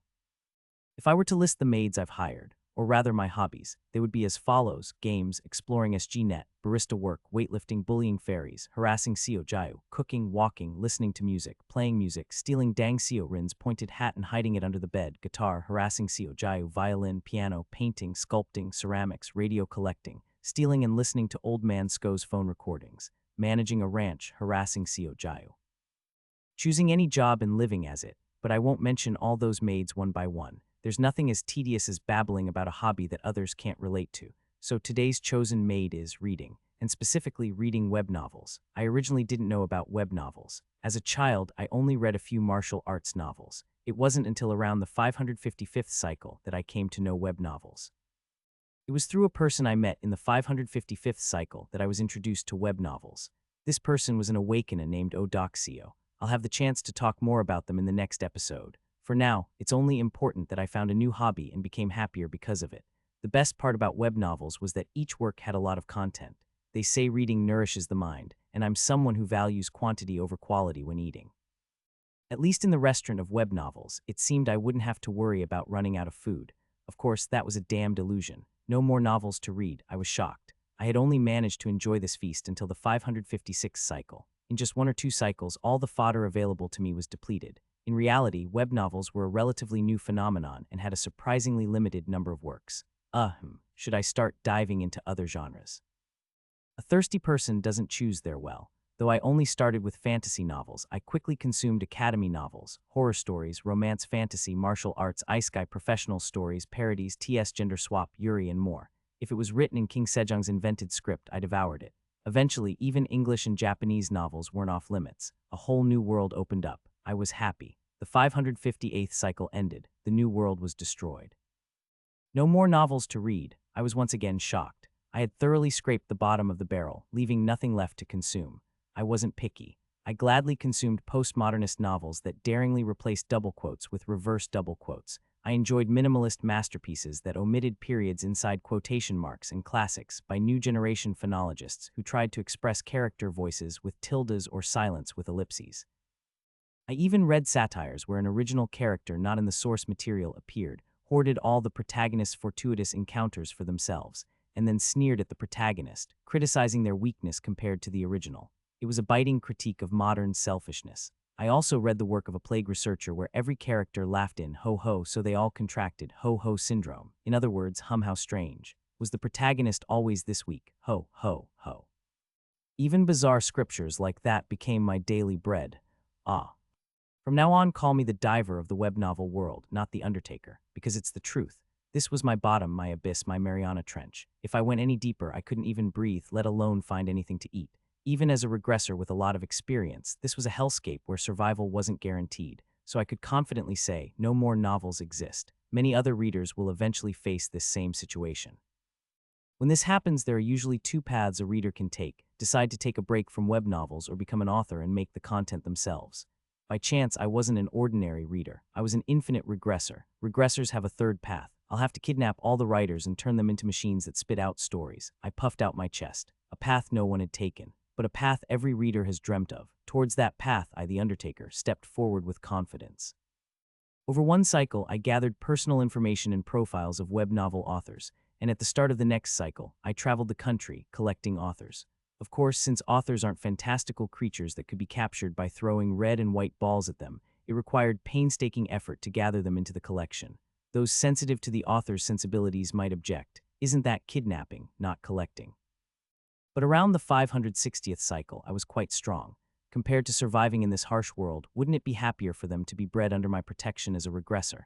I eventually succeeded in gathering over 300 authors, becoming a master of writer moan.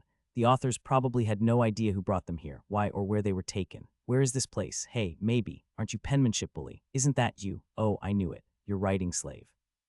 We briefly met at that wedding, right? Yuri meddlers, you're here too. Gasp, harem romance bro, murmur, murmur. Gathering hundreds of authors in a hotel lobby, some began recognizing each other. They couldn't hide their fear but tried to make sense of the situation. Why were we brought here? Did anyone hear an explanation? Sorry, I just fainted, and when I woke up, I was here. I've been here for 3 days already. 3 days? Oh, I've been here for 4. Wow, that must have been tough, huh? No, they served us nutritious food for breakfast, lunch, and dinner. The accommodations were comfortable, and I didn't have to write daily, so it was great. It was about time I explained. Can you hear me? I grabbed the microphone and stood atop the check-in counter. Hundreds of eyes turned towards me. In truth, I only used amplification magic to project my voice, and the microphone was just decoration. Still, I felt it necessary to show courtesy in front of the esteemed authors. These 335 people, confined in this hotel, were carefully and meticulously selected talents. Regardless of genre, age, or gender, only the writers who had made my heart race even once were brought here. Greetings, I am an awakener known as the Undertaker. As some of you might have guessed, all of you gathered here are authors in the web novel industry. Murmurs rippled through the crowd. Only authors. Where is this place? If it's only authors here, this must be hell. Who's that person holding the mic? I spoke seriously. As I said, I am the Undertaker. This place is a hotel near Incheon. All the staff fled after trouble erupted in Seoul, but don't worry. I have already hired new staff, and they are all highly trained professionals. I pointed to the other side of the lobby. 20 fairies wearing Che Guevara t-shirts saluted. I returned the salute. At one point, I had been hostile towards fairies, but by the 560th cycle, I had established an amicable relationship with the Fairy Revolution Club. I knew their true identity well, so please be at ease given the circumstances. What the hell, fairies? Kaya, help. The authors weren't particularly reassured. A bit of commotion ensued, but it was subdued without issue. 99% of the authors were far too insignificant in the physical world to cause a stir. I took up the microphone again. Mic test. Unfortunately, you cannot escape. The main entrance of the hotel is sealed. The windows of each room allow a view but can't be crossed, just like our lives. Let us go, you cannot escape. Highly trained fairy revolutionaries will monitor you 24/7. crazy. Who is this person? I'm scared. Everyone, let me ask you this first. Even if you could escape, do you really intend to leave here? A question mark seemed to hover over the authors' heads. I would clear their doubts right away. You may have heard from the news, but the world is thoroughly collapsing. Monsters have appeared worldwide and gates are opening. That's right, you're completely fucked. Even your livelihoods, the web novel platforms, are hard to access now. And even if you could access them, your readers can't buy your stories because the banking system is collapsing. Soon, the internet network will also start cutting out. In this situation, your writing skills are useless. The truth resonates. The authors' faces turned visibly pale. Many of them had started writing with the mindset of what? I can just write alone and make money. Sweet. That sweetness was now gone. And even if you keep writing, it's still a problem. From now on, readers of your stories have a 0.06 chance of encountering the Ice Guy truck. In this era, your novels are as good as weapons. Ice Guy truck, is he a lunatic or something? The authors murmured amongst themselves, thinking I was talking nonsense. Well, no, the Ice Guy truck was very real. It was a strange phenomenon first discovered in the 119th cycle, and its sightings rapidly increased from then on.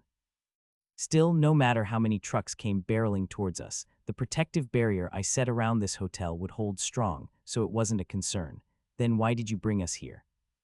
Because I'm a passionate fan of all of yours. I pointed to an author sitting in the front row. You there? Why yes, your bed-ending lover, aren't you? Always writing Yuri novels on Novel Campus. The author I singled out looked stunned. How do you know me? Didn't I just say I'm a fan? Well, I appreciate the compliment, but you couldn't possibly have read my work. My most popular novel only has 2,000 favorites, and the latest chapter barely gets 100 views. In your first work, the protagonist faced all sorts of misfortunes, a truly tragic story. But from your next piece onward, you started to incorporate elements of no romance, eventually mastering the balance between tragedy and no romance. Granted, in the later stages of your stories, secondary characters suddenly overtake the plot and pair up with the protagonist, giving the story a pure love ending, but even that ruggedness is part of your charm, bad-ending lover. You really did read my stuff. The authors were astonished. I proceeded to call out more. Righteous Heavenly Demon Marshal. In an age where the term heavenly demon has been trivialized into a joke, your tales of righteousness and honor in traditional martial arts always stir my heart. Nuryangi Bapsang. You're always trying new things in a romance fantasy market that's been running dry. Marlov Horse Lover. I know how much you contributed to expanding the stand-in genre, which was considered niche. Your story about a protagonist born as a Hungarian noble during World War I, becoming the last cavalry commander, and being hailed as a loyal servant of the House of Habsburg is exceptionally rare, and yet it doesn't sacrifice entertainment. After listing about 30 authors, the ones I mentioned looked deeply moved, though their faces also flushed slightly each time their pen names were called. At any rate, no one in the hotel lobby doubted my sincerity anymore. Wait a minute. But the suspicions started to take a different direction. The authors whispered amongst themselves. Their voices were as faint as mosquitoes, but my enhanced hearing caught every word. So this reader reads Yuri, TS, pure love, harem, traditional martial arts, fusion martial arts, tragedy, light tragedy, and even those genres we can't mention for various reasons. Eek, a monster. Oh my gosh, what a glutton. He's not Kim Dokja, but Kim Nuryangi. Nuryangi is the primary dog breed raised in Korea for meat.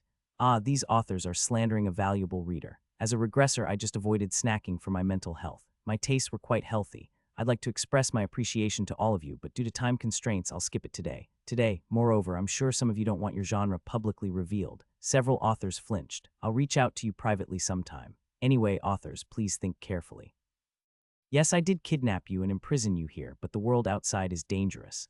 Can you survive out there in a world that's falling apart? The lobby fell silent. In cycles where I hadn't brought them, half of these authors didn't last 6 months. The rest didn't survive past a year. Only 2 managed to live relatively long. Here, you won't have to worry about survival. I'll provide everything you need: food, clothing, and shelter. Even those fairies you fear are just employees at this hotel.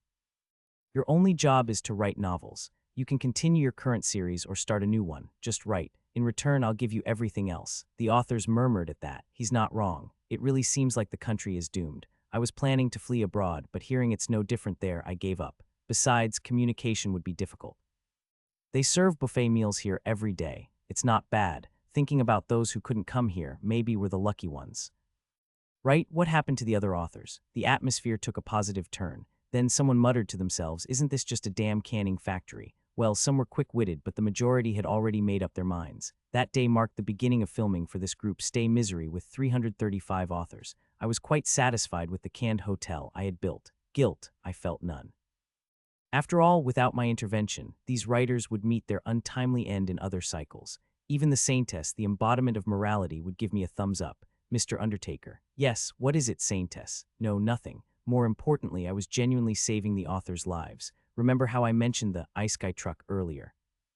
The Ice Guy truck is a mysterious monster that can appear to readers of web novels, promising to transport them to a world where their favorite novel's setting is fully realized, but it does so by crashing into the reader. No joke, it's a real monster. If you're an avid web novel reader, one day, as you're walking down the street, you might suddenly hear a honk, and if you turn to look, you'll see an 11-ton truck charging straight at you.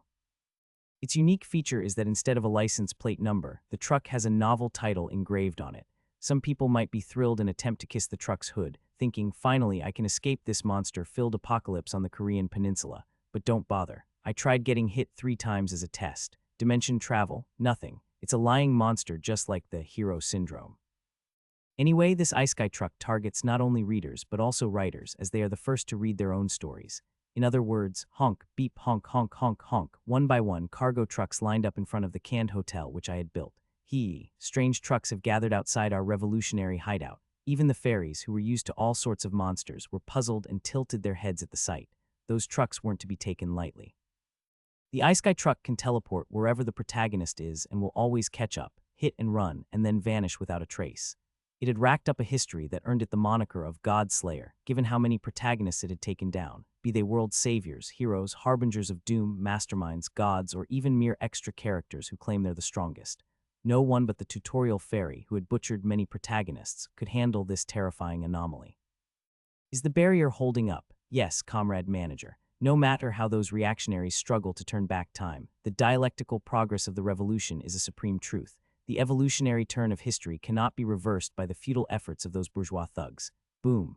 As if to prove the point, one of the 11-ton trucks which had suddenly appeared on the horizon came barreling toward the hotel entrance and crashed into it. However, the hotel's main entrance, which I had barricaded with the fairies, remained intact. Only the truck was crumpled like an aluminum can. Honk, honk, honk. The Ice Guy trucks in the parking lot honked as if mourning their comrade's valiant death. Meanwhile, the fairies on the balcony waved red flags printed with portraits of Che Guevara and wept in defiance, some even shedding tears. Ah, revolution, revolution. Drop dead, you fucking imperialists, petty bourgeois. Commune of the fairies of all nations. May it last forever, I nodded with satisfaction. Good. Revolution Vanguard, continue defending the barricades. The success of the revolution hinges on this mission. Everyone, good job. Yes, comrade manager. Viva la revolution, our dreams will never die. The fairies saluted with the kind of spirit that would have garnered a standing ovation from the citizens of Paris in 1871. See, I truly cared about the author's safety and well-being. If not for the canned hotel, where would those trucks be heading? I wasn't just saving the author's lives, but also their readers. The entire web novel industry of the Korean peninsula owed its survival to me. In return for this dedication, I didn't ask much from the authors. Just keep writing. If they filled my empty bowl with new fodder, I'd provide them with food, clothing, shelter, and protection from the Ice Guy trucks for at least 10 years. After patrolling the guards, I headed to the Secretariat Editorial Department, where fairies with a more intellectual vibe greeted me.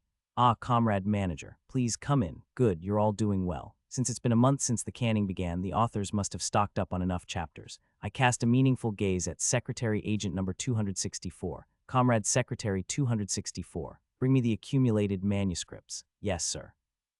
In this cycle, Secretary Fairy 264, who managed to secure a high-ranking position, brought in the printed manuscripts. I waited eagerly, filled with anticipation, and received the new works, only to find myself doubting my eyes. What is this? The A4 papers looked too thin, hardly fitting for the work of hundreds of authors for an entire month. It was less than even a well-filled joint fanzine. Why is there so little? But this really is all there is. This couldn't be. The authors I asked to write in exchange for food, shelter, and protection from the Ice Guy trucks hadn't even written. After finishing my regressor duties awakening Seo Jayu, cooperating with the Saintess, closing gates, training promising talents, collaborating with guild leaders, etc., and finally returning to the hotel today, I was in utter disbelief. I had waited all month for today. You mean I brought in 335 authors, and there aren't even 100 manuscripts? Trembling, the pile of manuscripts in my hand quivered. My anger and disappointment translated into a magnitude 7 on the seismometer. Authors who don't write, how is that different from bums? At least bums feel a twinge of guilt when they waste time watching movies and TV shows. But these so-called authors simply pat themselves on the back, calling it experience, learning, or getting inspiration from movies and shows.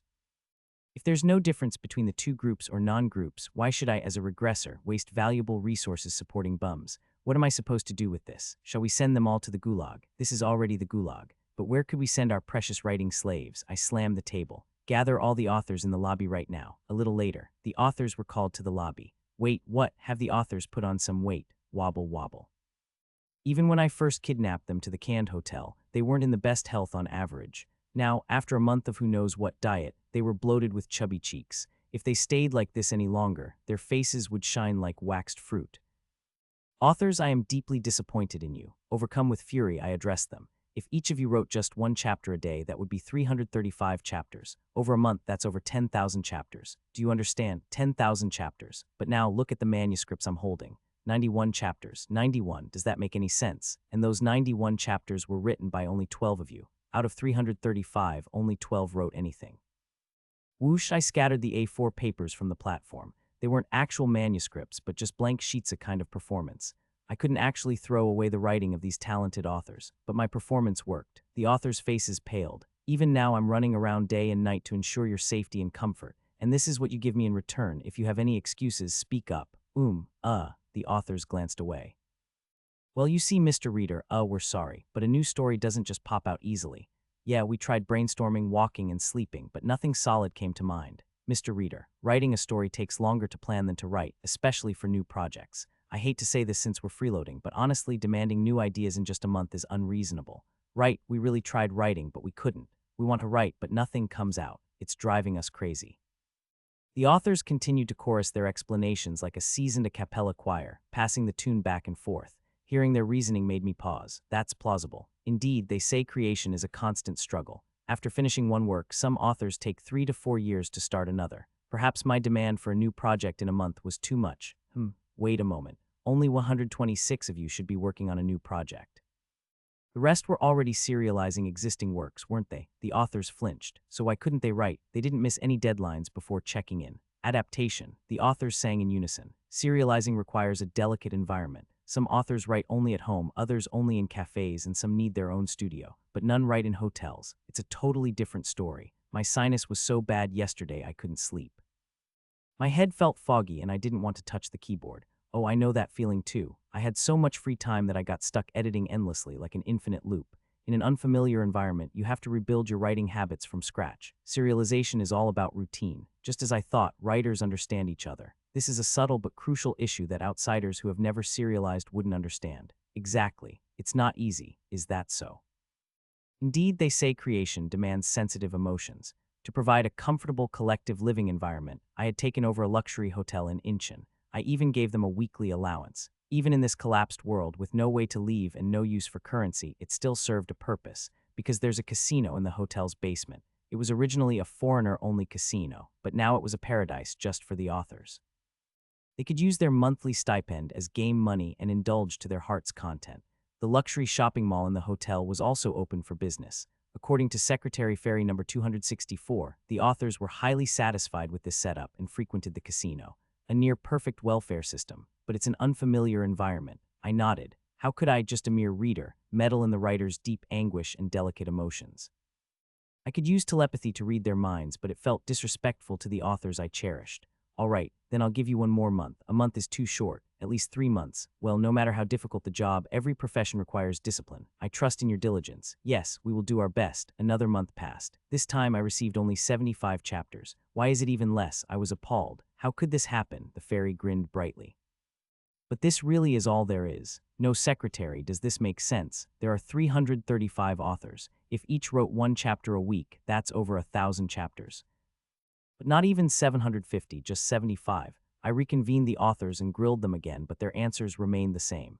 And if people give the same answer twice after being given 2 chances, that's an excuse. Unfortunately, I couldn't trust the authors any longer. In hindsight, I must have seen them through rose-colored glasses. An expert. I needed an expert who could analyze why this was happening. After consulting one, I got my answer immediately. Are you stupid?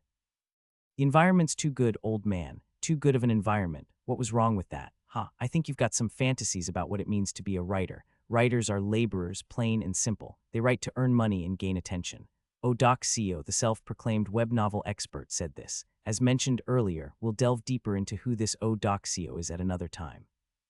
For now, it's enough to know that Doc was a nerd fashion trendsetter, always sporting a red bob haircut, a cap, a band-aid on her nose, and her favorite hoodie. Just making sure you're not using telepathy right now. I've turned it off. Good. Now, have you ever seen a construction worker swinging a hammer purely for self-fulfillment? Someone who says, I love unloading crates so much that I want to do it for the rest of my life. Well, not often. That's exactly it.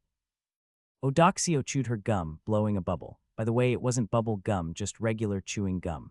Of course, it didn't inflate properly, making a faint hissing noise before bursting and sticking to her lips. She wiped her mouth nonchalantly, fully embodying her nerd fashionista, edgy middle schooler persona. Remember, writing comes from a place of scarcity. Eudoxio's expression was serious. Or rather, she was deadly serious. I don't usually use that phrase, but in this case it was warranted. If I didn't use deadly to describe Eudoxio's face, it would be disrespecting the word's very existence. Why give them an allowance, take it away, throw them into the depths of despair, make them watch people being slaughtered by monsters? You're strong, right? You can do it, so why aren't you? Just don't kill them, and keep their hands and backs intact. You just need to make sure they're not crippled. Writers actually produce better work when exploited. Eudoxio spoke with the confidence of someone who believed truth should serve them, not the other way around. Weren't they all doomed to die if not for you? So if they stay alive, you've done your job, haven't you? Is that so? Is it really? That makes sense. It was worth testing. Assuming the failure of the canned hotel in the 560th cycle, I trained the writers according to Eudoxio's advice in the next cycle. Instead of heaven, I gave them a taste of a milder hell. Kaya, somebody help me. I took the writers for a little walk beyond their accommodations. Honk, beep, honk, honk, honk, honk, beep, beep. The ice sky trucks exceeded 1,000.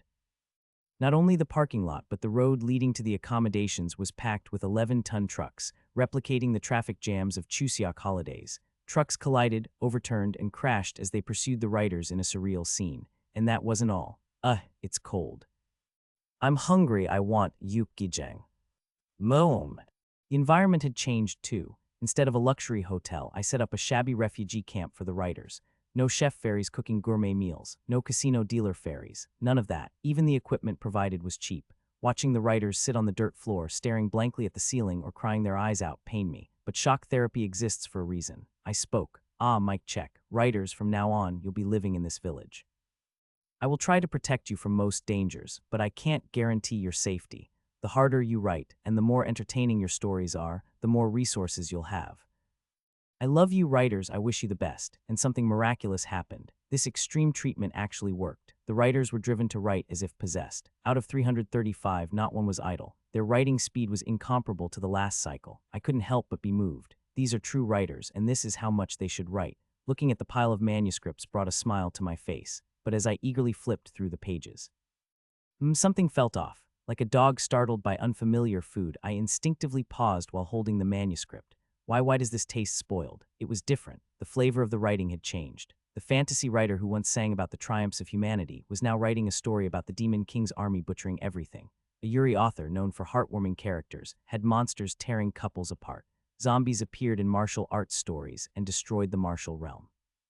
Across all genres, characters were in despair and the world was falling apart. And then I realized, this isn't genre fiction, pure literature. The flavor was unmistakably pure literature, and the particular kind that screams, everything's screwed, so screw it all.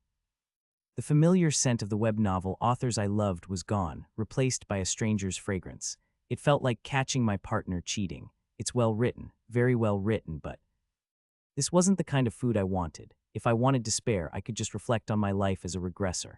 Why should I read despair fiction in my free time? Was I a masochist? No matter how much effort the authors put in, they couldn't compete with my first-hand knowledge of how terrible monsters could be or how far humanity could fall. Their attention to detail didn't measure up to mine. What have I done to my authors? This couldn't stand. I immediately sought out Eudoxio to complain. But even considering the different cycle, she remained uninterested. Not fun, so what? Eudoxio casually filed her nails. A creative work just needs to have the author's spirit, right? Why should they sell their soul just for your amusement? You said you love these authors. Shouldn't you love them no matter what they write? What's wrong? Has your love changed? Wow, I didn't think you'd be so harsh. Then again, maybe it's my fault for expecting anything from humans again. Can love change? Can people shift? Oh, and by shift, I mean shit. Catchy rhyme, right? I couldn't reason with this edgy middle school poser. Thus, the 561st cycle's Can Hotel was also a complete failure. Back to square one, I pondered. Too much comfort was no good because it took away the motivation to write. Too much suffering was also no good because it overwhelmed the writing itself. This is a tough nut to crack. How can I cultivate tasty web novels? Are authors inherently doomed from the start? I mulled it over and over. Eventually, I reached a conclusion. In the next cycle, SGNet, which had only a community function, got a new board, a novel serialization board. The announcement posted on the board read, Novel Serialization Board Usage Guide 1. All registered SGNet members receive novel points daily upon logging in. 2 novel points can be used to purchase new chapters of novels or donate to your favorite author. 3 points used by readers will be transferred to the authors. Authors can use these points to purchase desired items, which will be notified separately. 4. At 2,400 every day, the board will display the rankings of all novels based on how many readers purchased them. 5. For non-awakened authors who cannot access SGNet, a manager service is available. The manager will upload the non-awakened author's work to the board. Members can also upload on behalf of non-awakened authors they know. 6. Let's create a healthy competitive culture. In other words, I had created a platform for serializing novels. Members' initial reactions were lukewarm. Anonymous, can anyone post a novel? Yuldaguk Sword Marquis, it's time to unveil my profound prose to the world. Samchin Witch Judge, I was a bit bored since there wasn't much to do besides community stuff, so this is nice. Anonymous, what items can you buy with points? Old Man Gorieo, probably only shitty stuff will be uploaded. Any author wannabes thinking of serializing better, watch out. I'll comment on every chapter. Dal El Ho Use, hype. Bequa 6th grader, home. There weren't many awakened authors, and even if there were, most were too busy navigating the apocalypse to have time to serialize. But leisure wasn't just for those who had it was for those who made it. A few awakeners found time to serialize novels. Gorieo Jang, what's with this point purchase list? A certification post on SGNet one day caused a stir. 1 month accommodation ticket 5-star hotel. Fairy bodyguard unable to hunt gates, only provides defense. Misusing this bodyguard will be punished. Real-time chat fan meeting with desired constellation. Meeting may be denied based on the constellation's preference. If denied, points will be refunded. Consultation on one's awakening ability tech tree. Constellation provides direct guidance on maximizing the efficiency of one's ability. Will not be responsible for training, only gives guidelines.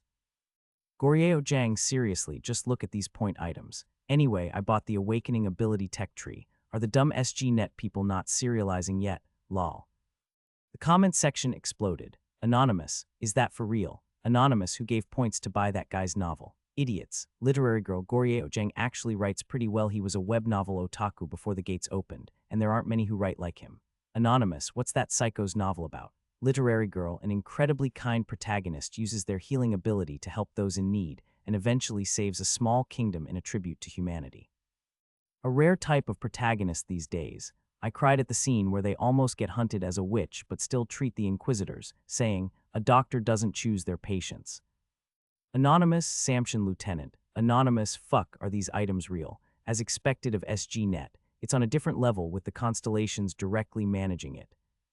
Dal El Ho Use, hype. Yuldaguk Sword Marquis, why doesn't anyone read my prose? The message was a shock, but so was the messenger, a notorious SGNet troll. Members' responses grew heated. That certification post marked the beginning of the great serial age on SGNet. Some people who had awakened started serializing their novels directly. Guilds also began hiring skilled authors and uploading their work on their behalf. The protagonist doesn't return from the volcano 9.9. Her circumstances that made her a Count's Munchkin 9.9. Comedy Club 19 Plus Uncensored Edition 9.9. The Apartment Hides Reinforced Steel 5.7. Unsurprisingly, the serialized works on SGNet showcased a level of quality unmatched by the 560th and 561st cycles. The despair and emotions that writers experienced during the apocalypse added depth to their work while maintaining the fun of web novels. What's the difference? What do you think? After hearing about my journey since the 560th cycle, Doc.co asked. I poured her an espresso since that's all she drinks. The number of readers. In competition, what are you talking about? Most writers are attention seekers. As you said, they're lacking something, but that emptiness isn't filled by experience, only by others' attention, love, and passion, because what they lack isn't themselves but others. Writers have too much of themselves in their hearts. That's why they need as many others as possible, like celebrities, like Roman gladiators in the Colosseum. But that's secondary. The real key is competition among writers. I logged into SGNet's novel serialization board and pulled up the novel rankings. Displayed prominently, the ranking section showcased the most popular novels, listed from first place down. Endless competition among writers, judged solely by purchase numbers. It's pure meritocracy. Writers can't help but be drawn to the radiant mirage of, proving their worth through pure writing skill, like the bright lights of New York's skyscrapers. It reminded me of ancient Greek tragedy writers. They held contests and ranked each other. Crowds gathered to follow the writers' works in real time, cheering them on. Athens was the world's leading city, dominating the Mediterranean world. Winning the crowd's favor meant being recognized as the world's best writer. Competition, enthusiasm, and a certificate proclaiming you the best in the world. That system let Greek tragedies burn brightly, if briefly. It's no wonder Nietzsche described competition as the essence of the Greek people. This is our humanity's last Dionysian theater, but I was a consummate glutton. While I enjoyed popular works that appealed to the masses, I also devoured niche genres that appealed to only a few yet satisfied their creators' desires. Before and after the world began collapsing, these works often went unnoticed. I scrolled down the rankings and clicked on a particular novel. Title: 101 Ways She Accepts Death 7.7. Pen name: Bad Ending Lover. A writer who always pursued the niche. Donated 2,000 points. Zero Sugar, your writing is always wonderful. I thoroughly enjoyed this chapter. Please watch out for trucks. Something seemed missing, so I tilted my head. Oh, that's right, I forgot to write this. Zero Sugar, but there's a spelling error. The correct expression is an incident occurred, not an incident occurred. This is the third time you've made this mistake in this work. Are you the type who doesn't run a spell checker? Lol. Best wishes and stay healthy. Write well.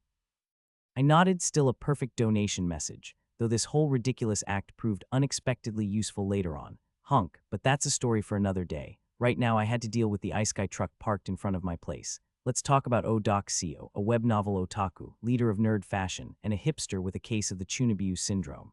As I mentioned before, I first met this character in the 555th run.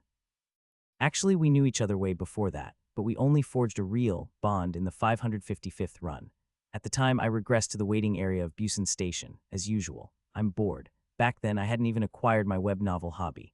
Even someone like me, an optimist who could rank in the life's most optimistic infinite regressor competition across all fiction, would get a little tired of reaching the 555th starting point. Wouldn't you get sick of even the world's most fun theme park after visiting 555 times? Moreover, the waiting area of Busan Station was far from an exciting theme park. The best you could hope for was Seo Jiu yelling "you fucking asshole," loudly enough to be heard throughout. There was one hidden secret in the waiting area, but that's for later. Should I try telepathy? This time, I decided to spice things up a bit. Telepathy was an ability I acquired in the 554th run. I could listen in on the thoughts of beings less capable than me. The criteria for capability were extremely vague, and the ability itself wasn't all that powerful, but it was worth using just for fun. Liyihi, my phone's not working. Yuhara Shino, too many people. Can't breathe. The moment I activated telepathy, the collective thoughts of the people gathered at the Busan Station waiting area flooded my ears. Some voices were familiar, while others were relatively new. Seo Jiu, fuck, what's going on? This is bullshit. Parky, damn, I should report to my boss. Lee Beek, what the hell, where's everyone else? Go Yuri, Oa. Young So Hee, leader. Leader, where have you gone? Sim Arion, where am I? Who am I? Kim Si Woon, mom. For a moment, I felt dizzy. Telepathy didn't let me focus on a specific target. When I activated it, I heard all the surface-level thoughts of those around me.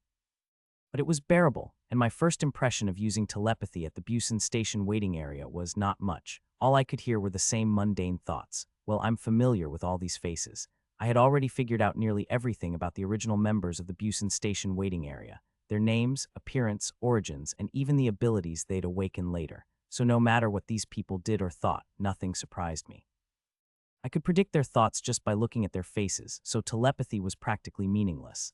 Of course, I couldn't read Go-Yuri as expected. I should never get involved with that child. I walked away from Go-Yuri and headed to a vending machine on the other side of the waiting area to leisurely grab a drink. People around me gave me the stink eye, thinking, what kind of guy is so relaxed in this dire situation? But I didn't care. Later on, even these drinks would become rare. From their perspective, they'd just been summoned to the waiting area, but I'd returned to a world that was still relatively intact after 20 years. Ah, the Ceylon tea I had after such a long time tasted heavenly. It was so good I quickly downed a can and bought another. After gulping down 4 in a row, people stared at me in disbelief. Li Yi, what's up with this guy? He's drinking it so damn well. Yung So Hee Ceylon tea. Such sacrilege. Parky damn, the kid knows how to drink. Sim Arion, where am I? Who am I? Lee Beek, what's with this geezer's taste? Lee Beek hasn't changed since the first run. Even after listening again, nothing stood out. In that way, telepathy was a double-edged sword. Right before using it, I would feel a rush of excitement, wondering what fascinating thoughts people might be hiding. But after listening, I'd be disappointed, thinking that's it. Hence, ironically, telepathy was the most fun right before activation. There was nothing I could do about it. At this point, asking the original members to have a fresh mindset was my unreasonable greed. Odoxio, wow, the Busan Station waiting area. I've seen this in a novel. Soon the tutorial fairy will appear and blow off the head of the guy who swears. I guess not. Puha, I spat out my 5th Ceylon tea. The drink, glowing like the sunset, splashed across the air, painting the world with its golden hue, and the people caught off guard gasped as they witnessed an accelerated sunset by 7 hours. Li Yi He Ak, gross. Yung So He, disgusting. Horrible. Parky damn, a filthy guy. Sim Arion, where am I? Who am I? Li Beak, fucking hell, what a pig. The original members, who were always at odds over personality, origin, ideology, and beliefs, had finally come to an agreement. They accomplished the impossible, but at this moment that didn't matter. I quickly turned my head. Odoxio, let's see. The novel didn't have many illustrations, so it's hard to recognize people. Oh, but I can tell that guy is Li Beak. Kim T Yang, wow. That guy made the waiting area stage a nightmare. There she was, Odoxio, a person who always wore a cynical expression and seemed aloof and detached throughout the 555th cycle. Her distinctive features included lifeless eyes, a hoodie, and a cap, a frequent victim who often died in the Busan Station waiting area unless I intervened. For some reason, she was checking out her surroundings with an almost lively glimmer in her otherwise dead eyes. Odoxio, well, no doubt about it. This is the prologue stage from Omniscient Regressor's viewpoint I binge-read last night. Omniscient Regressor's viewpoint. Prologue. Odoxio, so what's my ability? Status window. Hey, status window. Status. Open. Ability window. Skill window. Wow, not even a hologram pop-up. This is straight up status window discrimination. Latest trend, what's she rambling about? You fucking asshole. What the hell are you talking about? Ho ho. Whoops. I'd focused so much on Odoxio's thoughts that I couldn't stop Seo Jayu's head from being blown off. Sorry, Seo Jayu. Fairy number 264 scored a kill for the first time in ages. As blood splattered everywhere, Sim Arion and many others screamed. Of course, all I felt was, wow, how long has it been, rather than shock. Odoxio, oh, the tutorial head-blowing man cliché, huh, they do all these old tropes but no status window. Odoxio wasn't fazed either. She didn't seem shocked at all. I thought calling Seo Jayu the head-blowing man was harsh, but oh well. Odoxio anyway. The only important thing in the Busan Station waiting area is how early you can grab the elixir hidden in Hyundai. How does she know there's an elixir in Hyundai? Odoxio, and the only awakeners worth paying attention to in the waiting area is Yuhara Shino. She's treated like garbage now, but she'll later awaken as a high-level alchemist. How does she know that? Odoxio, Yuhara is the opposite of Sim Arion. She's only useful until the prologue stage, but she'll be handy as a healer until then. Oh, there she goes. Right, she's a coward. How does she wait? Sim Arion becomes useless later. She's actually at her lowest now, but once SG-Net is established, she'll rise like a phoenix saying, wow, the net world is so vast. There wasn't any time to nitpick about the details. Odoxio kept spilling one fascinating thought after another like golden honey dripping from a Himalayan beehive. Odoxio, I should start buttering up Yuhara Shino. Tusk, breaking canon and creating an unstoppable original character isn't my style. But since I don't even have a status window, can't be picky, right? Breaking canon, unstoppable original character. As I said before, at this point, I had no knowledge of web novels. Odoxio, who preached this hobby to me, was right there, so it was only natural that her thoughts sounded like a foreign language to me. Odoxio, but even Yuhara Shino is only my second priority. Odoxio, if there's one person to focus on here, it's definitely that man. At that moment, Odoxio turned to me. Sensing her gaze, I quickly looked away, and unaware that I was watching, she stared directly at me. Odoxio, there he is. Odoxio, the protagonist of this world. Codename Undertaker. Odoxio, he's better looking than I expected. Wait, maybe the cover art was better. Is he better in person? Hard to say. He resembles the cover a bit.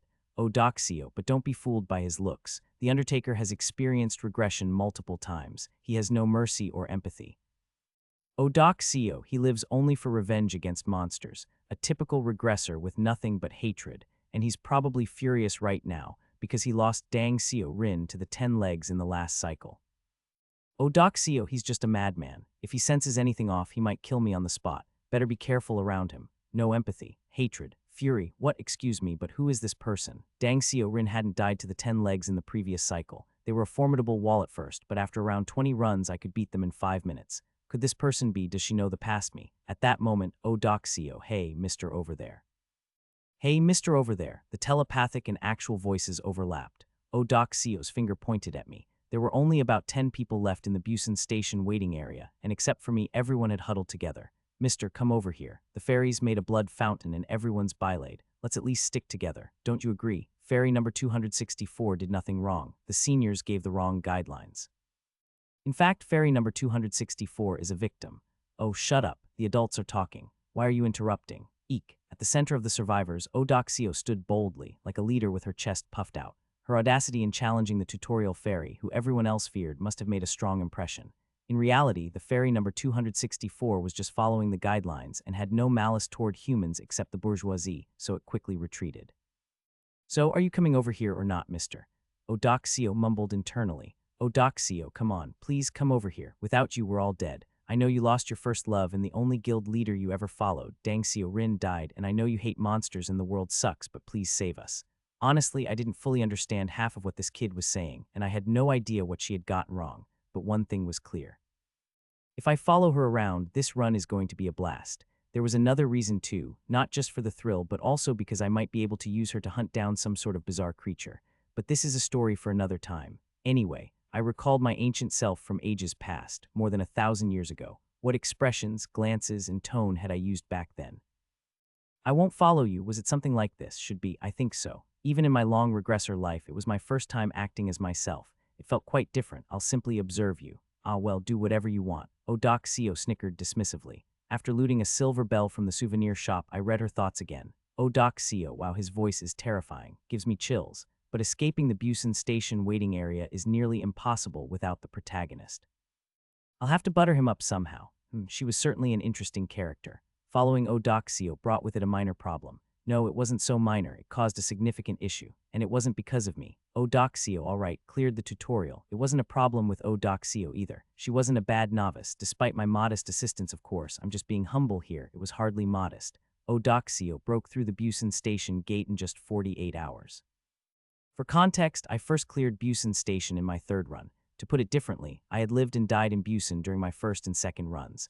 I could proudly say I was more of a Busan local than most, and if only my hometown weren't Seoul, I could have earned the true Busan man badge. Even on my third run, it took me a whole week to clear it. So for Odoxio to cut it down to 48 hours proved she had great potential. Odoxio, even if the protagonist helped, I still finished this in 2 days. Odoxio, who are you? I can handle fashion, hip-hop, and slaying monsters, so is there anything I can't do? I'm starting to scare myself. Let's just let her youthful bravado slide. By now, the Busan station waiting area was a mysterious place. It wasn't just teeming with talent, it was overflowing. An unknown entity like Go Yuri with the potential to destroy the world, the enigmatic Seo Jayu with his community managing skills, the trouble-seeking Sim Arion, the MacGuffin Yuhara Shinomi, the Undertaker who regresses infinitely, and now even Odoxio. It was truly fearsome. A treasure trove of talent ripe for the taking.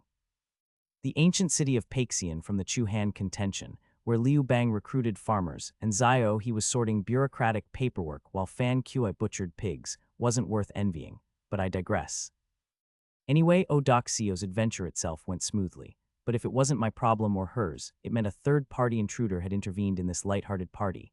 This mysterious entity walked briskly, glancing back at me occasionally. Every time she did, she would tilt her head and smile sweetly. I almost fell for her. If I hadn't learned that this entity would smile just like that even while destroying the world, I might have confessed my love to her like a true man. This entity was Go Yuri. I'm going crazy, the one who wielded the red flash. If you tagged her, she'd fall under brainwash, cognition manipulation, affection control, and Cthulhu mythos. That's right. Go Yuri had also joined Odoxio's party. All of us were original members who started in the Busan station waiting area, so this was bound to happen eventually. In just one early stage party, we had both a being who would make my life amusing and one who could utterly destroy it. Was this even possible? Of course it was Busan station waiting area. What a crazy starting point. At that moment, pink hair fluttered right in front of me. Undertaker, right. My heart skipped a beat. For reference, Go Yuri was still actively using perception manipulation, affection control, and impression brainwashing. All kinds of people had already gathered around her, vying for her favor. But she pushed away all those sycophants and approached me directly. A chill ran down my spine. What do you want? One thing that was lucky for me was that I was playing the coolest regressor in the world. Keep up the poker face. I tried to think of all the despair I felt as the world ended, the betrayal I felt when old man Sko ran off alone, and the sadness of losing Dangxio Rin for the first time. Anything that would help me summon negative emotions. Ah no, it's nothing important. Go Yuri wasn't fazed. I was just curious about what kind of person you are.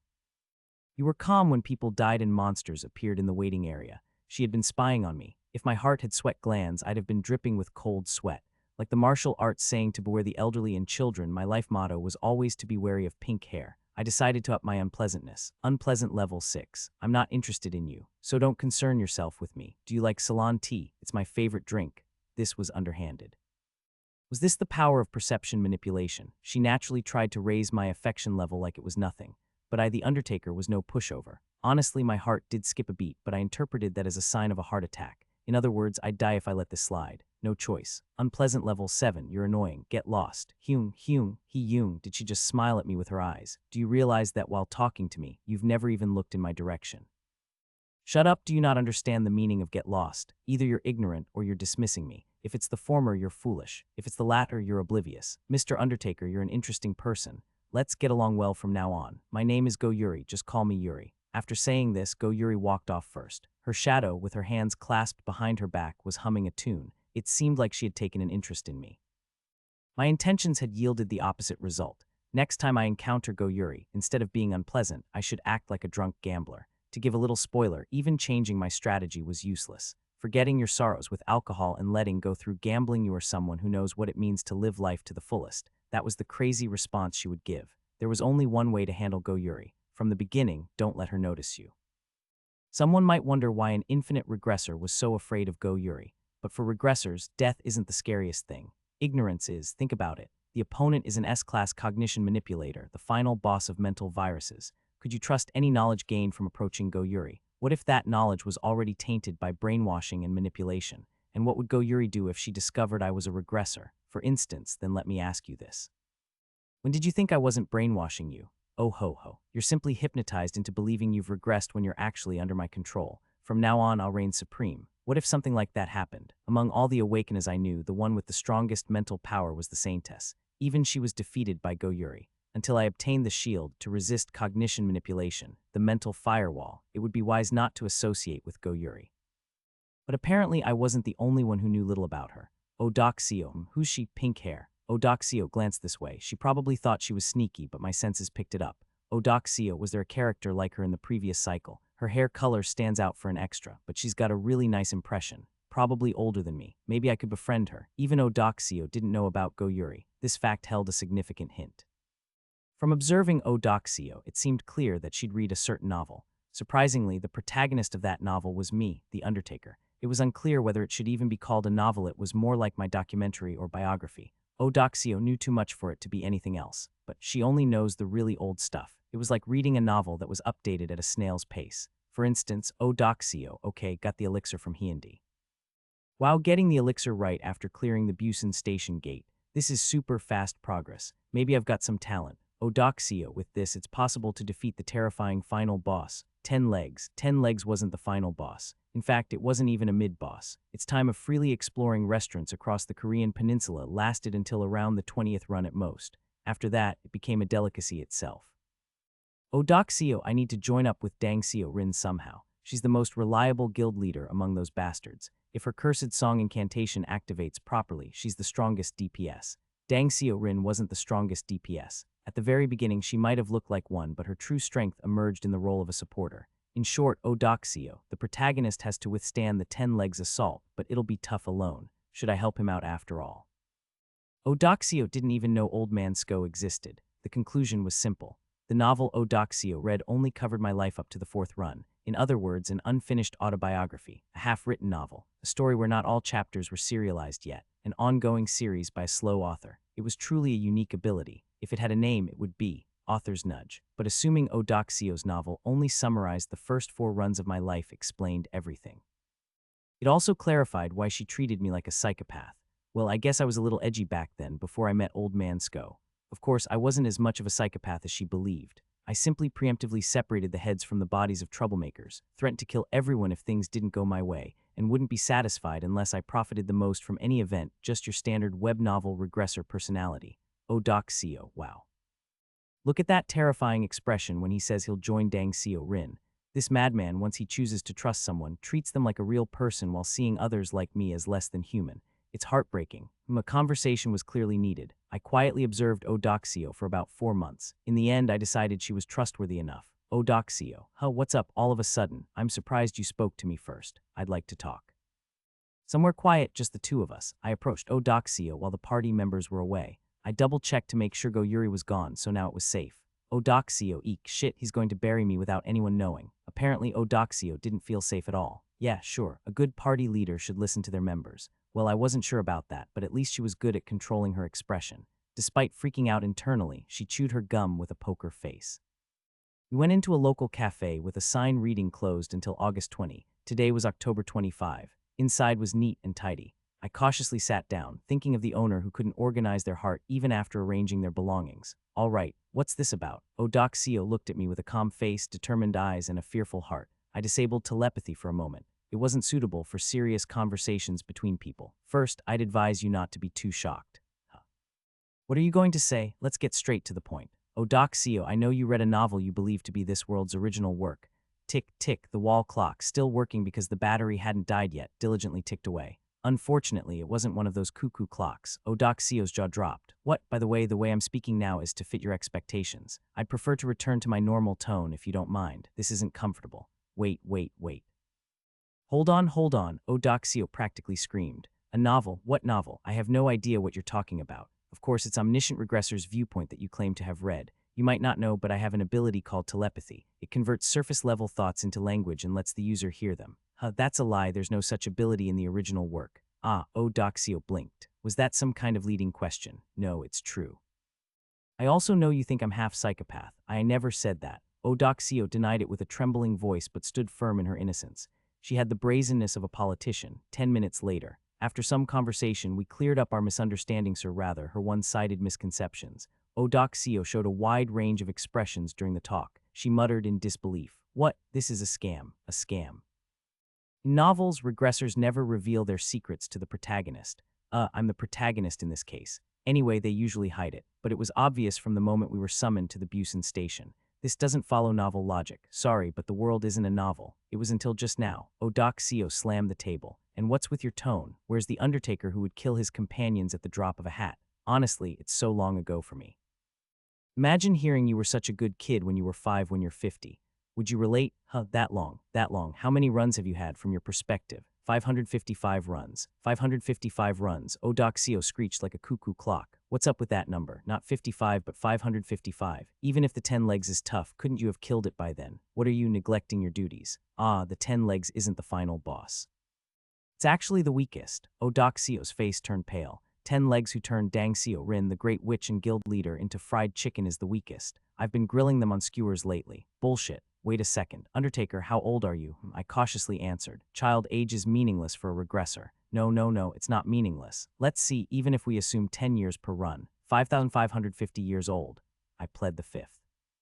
Not because I didn't have anything to say, but because saying it would only worsen my case.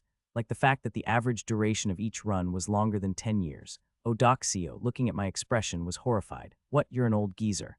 No way, the protagonist I thought was so cool is actually an old man. And thus old man became how Odoxio would refer to me. I felt a little down. Such cruelty. Kid, I hope you live to my age too. From the day I came out as a regressor, my relationship with Odoxio rapidly improved. I also became more comfortable because I stopped pretending to be an insufferable cool guy, which was fun but ridiculous, and Odoxio, no longer needing to guard against a ticking time bomb psychopath who could snap at any moment, also felt more at ease. Kid, let's go. Where all of a sudden, Gangnam. A little later, I went out to Seoul with Odoxio, just the two of us. Originally, there were few parks south of the Han River, making the neighborhood a rather poor place for walks. However, since the residents had relocated to the afterlife, it had become quite pleasant. GRRK, 10 legs stood dumbfounded amidst the empty, abandoned buildings. Even after the residents disappeared, it remained like a true caretaker guarding the apartments. GRRRR, in the eyes of this caretaker, we must have looked suspicious. It immediately lashed out its tentacles, charging toward us. Given how suspicious the times had become, this excessive response was inevitable. In fact, its judgment wasn't wrong. What else could one call someone who had gone through hundreds of regressions and a person who had read this world like a novel other than suspicious? Odoxio screamed, eek, and hid behind me. Are you crazy? That's 10 legs. You need to gather every awakener in Korea to deal with it, so why are you alone? Secret technique, octopus sashimi. I swung my sword. 10 legs was difficult to subjugate due to its terrifying regenerative powers. No matter how many tentacles were cut, they quickly grew back. The condition that both hearts had to be destroyed simultaneously wasn't easy either. In other words, from the moment I mastered sashimi cuts faster than its regeneration, 10 legs was nothing more than live octopus on a chopping board. After my half-dozen strikes, both 10 legs and the abandoned buildings around it collapsed. Its screams were buried beneath the rumble of falling structures. When all the buildings had fallen, everything became quiet. Oh. Odoxio mumbled blankly. What, is it over? Is that really it? Yeah, the final boss you talked about is dead, so now the world is at peace. Go celebrate. Damn, you really got strong, huh? Odoxio looked back at me with a hint of admiration. But even with that power, you can't stop the apocalypse. I can't. 10 legs is only strong in terms of regeneration. It doesn't have annoying traits like immunity to physical attacks or magical attacks. It's really the weakest. No way. Odoxio's expression hardened. While she had already believed me, this incident made her completely trust me. Odoxio disbanded the party she had carefully nurtured. It seemed unnecessary, but she was firm. Upon hearing the party disbandment order, Go-Yuri looked incredibly disappointed. At least, that's how it seemed to me. I wanted to be with you and Undertaker. Do we really have to part like this? Oh, Yuri and I could still cock. I pinched Odoxio's arm as she was about to mutter something strange. I had repeatedly explained to her how scary Go-Yuri was when alone, but when the time to break up finally arrived, she got brainwashed all over again.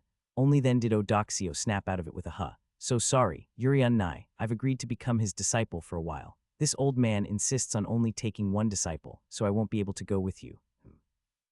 Odoxio bowed her head deeply as if she felt truly sorry. Go-Yuri calmly studied her. Then she turned to look at me. Was I overreacting to think I glimpsed the shadow of red flesh in her bright red eyes? It can't be helped. The master-disciple relationship is as important as that of parent and child. It's not something outsiders should interfere with. Go-Yuri spoke in a way that appealed to me while staring directly at my face without a single twitch. I'll take my leave then. Are you really? Yes, even if we part now, I feel like our connection won't be severed. We'll surely meet again someday. Despite the state of the world, I hope you both find happiness. Go-Yuri took 2 steps back and bowed gracefully like a noblewoman. Then, without adding another word, she walked down the hill alone. Soon, her figure disappeared down the slope. Hwaa. Odoxio slumped, her whole body melting as the tension left her.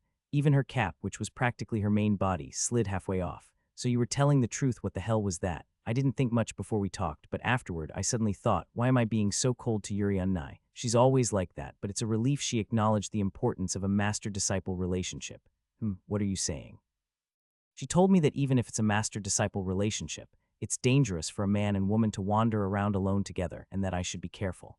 We looked at each other, then quickly turned our heads to the hill Go-Yuri had descended. Since we saw her going down, she should have been climbing up the opposite slope by now. Cicadas chirped. No matter how long we waited, Go-Yuri's figure didn't appear. We wandered through the crumbling world. I didn't want to describe that collapse in detail.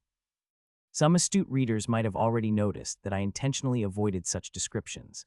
Looting, arson, violence, people who had lost their loved ones to violence filled the emptiness by adopting abandoned pets. Political factions became military fiefdoms, and the military became political. The fingers of the impoverished, the first carrier of an unprecedented epidemic misfortune, piled up endlessly. I only handled the misfortunes I could manage. Unbearable misfortunes were transferred to others' hearts. I'm not playing the regressor just to spread epidemics. One of the novels I read, the one where you're the main character, Omniscient Regressor's Viewpoint, had just about 30 chapters released. One day, Odoxio said this while casually wiping what looked like blood from her face. Actually, it wasn't blood, but a petal from the red-flowered Udambara, a parasitic organism of a vicious epidemic. There will be an opportunity to mention this in detail in the next episode. 30 chapters. Yeah, I never read any novel shorter than that, no matter how interesting it looks. You never know when an author might stop writing. I think I started reading it maybe 2 or 3 days before the soul gate broke. Odoxio was similar to me in nature. We often talked more about our hobbies than about misfortune. Where did you find that novel? Just from my usual web novel platform. I noticed it was already favorited. It's like adding something to your bookmarks. So there's an author writing Omniscient Regressor's Viewpoint. I don't know about that. Odoxio chewed her gum. To be honest, I don't remember adding it, but my favorites list easily exceeds 200, so I just thought I'd forgotten about it. But now that I think about it, maybe it was favorited without me knowing. While walking through Anyang, a large stray dog approached us. Odoxio embraced it. Our 2-person party had gained a new member. I think it's your ability. A few days later, as we secretly stocked up on dog food in a department store taken over by a guild, luckily, the pet corner had little security. I spoke. There's someone named Seo Jiu. His ability is creating and running an online community. Since Awakena's abilities vary widely, it's not strange if yours manifests in the form of reading novels. But my ability was already revealed as Shield Generation. You're a multi-ability user. Huh, really? Isn't that super rare? It is rare. But in life, you realize that a one chance isn't as unlikely as it seems. Oh, I see him. So I actually have another ability that takes the form of reading novels. For convenience, I've named it Publication Demanding. Publication Demanding. Woof, darkness, the dog's name barked. Its sound resonated through the darkened department store. Oh shush, oh Doxio tried to quiet it, but we had already been noticed by a patroller. Oh no, danger.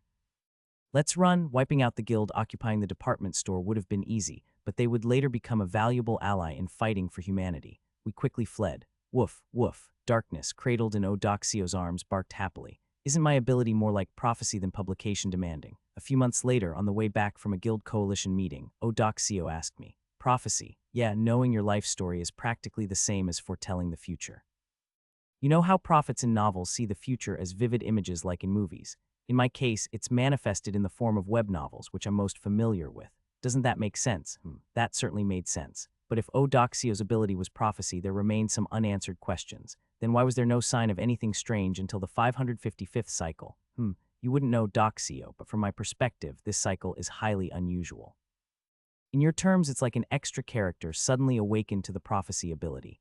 Your tone's a bit off, but still, it's strange. Odoxio stroked her chin. Maybe it's just that 555 is a special number. It's my name after all. Regressions aren't a numbers game. That can't be the reason. What could it be really? Why didn't I approach you until the 555th cycle? Odoxio tilted her head. Our questions were finally answered on a day both distant and near. When the 555th cycle ended in failure and became the 556th. Odoxio, wow, Busan Station waiting room. I read this in the novel. Soon the tutorial fairy will appear and blow the head off that man who says, "You fucking asshole." Ha ha, why's the protagonist suddenly coming toward me? This time I approached Odoxio first. Of course, this was to completely block Go-Yuri from interfering. The unexpected event startled Odoxio, but just like in the previous cycle, she quickly trusted me after seeing how easily I cut down 10 legs. He also revealed something surprising. But old man, is it okay for you to be hanging out with me like this? Huh, what do you mean? That, what's his name, Schopenhauer? Anyway, shouldn't you team up with that swordmaster old man? My eyes widened. You know old man Sko, how? Yeah, of course, he's in the novel. In the previous cycle, Odoxio hadn't mentioned old man Sko. Though I had told her there was another regressor, it was just a side story for her, having only read up to the 4th cycle in the novel. I met old man Sko for the first time in the 6th cycle, yet now Odoxio brought him up first. This was clear evidence. The novel that Odoxio read had more chapters. I looked at her intently. Doxio, how many chapters were released in Omniscient Regressor's viewpoint that you read? Oh, maybe 32, 33, something like that. That confirmed it. As the cycles progressed, the novel that Odoxio read gained more chapters. While it had only reached up to 30 chapters in the previous cycle, this time at least 2 more had been added. The standard for this, increasing serialization, was as arbitrary as a peddler's whim. Sometimes a single chapter would be added over 60 cycles, while other times 2 chapters were added after only 1. It was completely random. Further exploration was needed to determine the exact criteria for adding chapters, but there was one thing I was sure of. This child is following my life's track. A shiver ran through me, with a slightly slower step, at a pace slightly behind mine, but at a consistent speed. Odoxio was following me. Before reaching 30 chapters, Odoxio wouldn't have read the novel. She had said she never read novels shorter than that, so she only read the novel for the first time when it reached 30 chapters. That was during the 555th cycle. Odoxio's guess was right. Her ability was prophecy. She just hadn't realized it and wasted it through 555 cycles, but it's not a perfect prophecy. According to Greek mythology, the god and prophet Prometheus had a younger brother, Epimetheus. Unlike Prometheus, whose name meant forethought, his brother Epimetheus meant afterthought. The brothers became the origins of prologue and epilogue. Odoxio was Epimetheus, who had awakened to the prophecy. Her prophecy wasn't quick. She was slower than any other prophet, following the tracks I had set long before, with a time lag of about 5,000 years. Yet despite this, Odoxio was steadily following my every step. When I crossed the 555th cycle, she reached her 5th. When I crossed the 560th cycle, she would be at her 11th. So someday far in the future, Odoxio will also reach the 555th cycle, won't she? That the story wasn't fiction. That what seemed like tales from another world were actually stories from her own. That she would meet me, the protagonist, travel the world with me, deal with warlords, and adopt a dog. All this would someday be serialized in Odoxio's novel, and she would read it. I realized this future and trembled slightly. It felt like a ray of light had pierced the world where destruction seemed inevitable. Old man, what's going on? Odoxio tilted her head at my reaction. Suddenly, my right forearm itched. Dang, Seo Rin's last words echoed in my head. You have dreams similar to mine. You're also moving forward, repairing the tracks in this broken world. The tracks the 10 legs destroyed, the broken lines that other monsters shattered. If we keep fixing it step by step, the tracks will eventually connect from station to station. Others can walk along those tracks too. Yes, in the end, Dang Seo Rin was right. What she had muttered then was just a hope, and I had accepted her last words because I shared that same hope. But now, after more than 5,000 years had passed, reality had finally caught up to our hopes. In that case, I held the trembling in my heart. I'll wait for this child to catch up to me. Until when? Until Odoxio arrives at the station named the 555th cycle. That cycle was like Pandora's box. When Odoxio realizes that the novel she read is actually the tracks laid out in reality, this world will fundamentally change. As a regressor, a new joy of waiting had been added to my life. So I waited. The 556th cycle ended. The 557th cycle ended. Hey, old man, you can't abandon old man Sko like that. Odoxio shouted when we reached the 581st cycle. She must have read the latest chapters where old man Sko had left on an indefinite vacation. I smirked. Who did I abandon? Nothing could have been more unfair. I abandoned old man Sko. He abandoned me, and I never once gave up on him. It's confusing the sequence of events, the perpetrator and the victim, but interpreting and commenting on a novel is always up to the reader. As new chapters were added and the cycles progressed, Odoxio kept leaving me comments. Wow, how do you take down the Udambara boss? No way, all the constellations were lying. Community building ability. What kind of trash ability is that? Sim Arion is a complete troll. I could never get along with someone like that. Online game weirdness. Wow, seriously. There was such a gimmick. It was never mentioned in the original. What's up with Goyuri? Is she even human? Isn't she a monster? Like a reader leaving comments for the author, Odoxio screamed and complained. Not that I was the author or anything, but I generously accepted her comments. Even if I was still childish at over 5,000 years old, at least I knew how to let others step within my boundaries. Keep following Doxio. Hurry up. You may be slower than me, but your steps are quicker than anyone else's. Tread my failures, my guidebooks, and my life story. Though my life was originally for others, it's now also for you. Of course, not all this waiting was fun. Finally, Odoxio read up to the 52nd cycle when I founded the 6th International Convenience Store with the fairies. From then on, the way she looked at me fundamentally changed. Old man, what is it? You know you're a total psycho. And could you cut down on the SG net talk and take it easy on the romance of the Three Kingdoms? Doxio, I have my reasons for bringing up the Three Kingdoms threads. If I don't, a certain anomaly. Enough, the way you talk doesn't match your age. Or maybe it does. How old are you anyway? I invoked my right to remain silent and quietly drank my coffee. There was no point trying to salvage my tarnished image when I knew better than anyone that it was beyond saving. That's right. This might sound ridiculous, but sometimes, just sometimes, I miss the days when Odoxio shivered, mistaking me for a cold-hearted regressor. That brat. You should try growing old like me someday, brat. As I mentioned before, besides 10 legs, numerous boss-level monsters emerged across the globe. Like the meteor shower, which rained down endless meteors from the night sky when I ran a convenience store.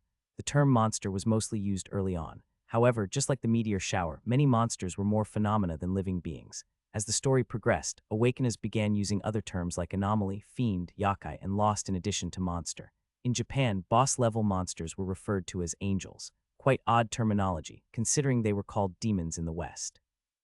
Later, a puppeteer and awakener who had lived in Japan explained that the term originated from classic Japanese anime.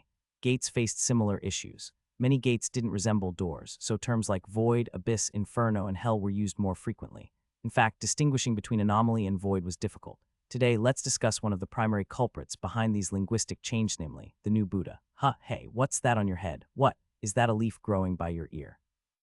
That monster wasn't a living creature. More precisely, opinions were divided on whether it was living or non-living.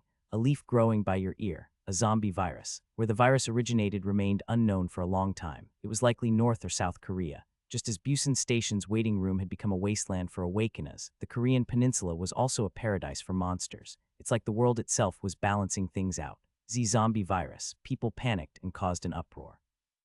After all, zombies are a staple of any apocalypse. When infected with the virus, leaves or flowers sprouted from the human body. There were even cases of weeds growing on bald heads, yet despite this peculiar occurrence, the initial response to the virus was surprisingly lukewarm. There was a reason for that. No, I'm not a zombie. See, I'm talking normally. My memory's fine and my head's clear.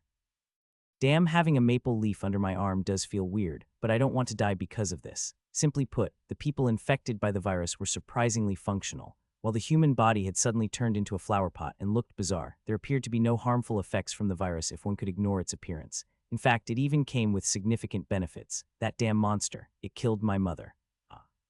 I will kill it no matter what. Even if I die, I will end that monster, son.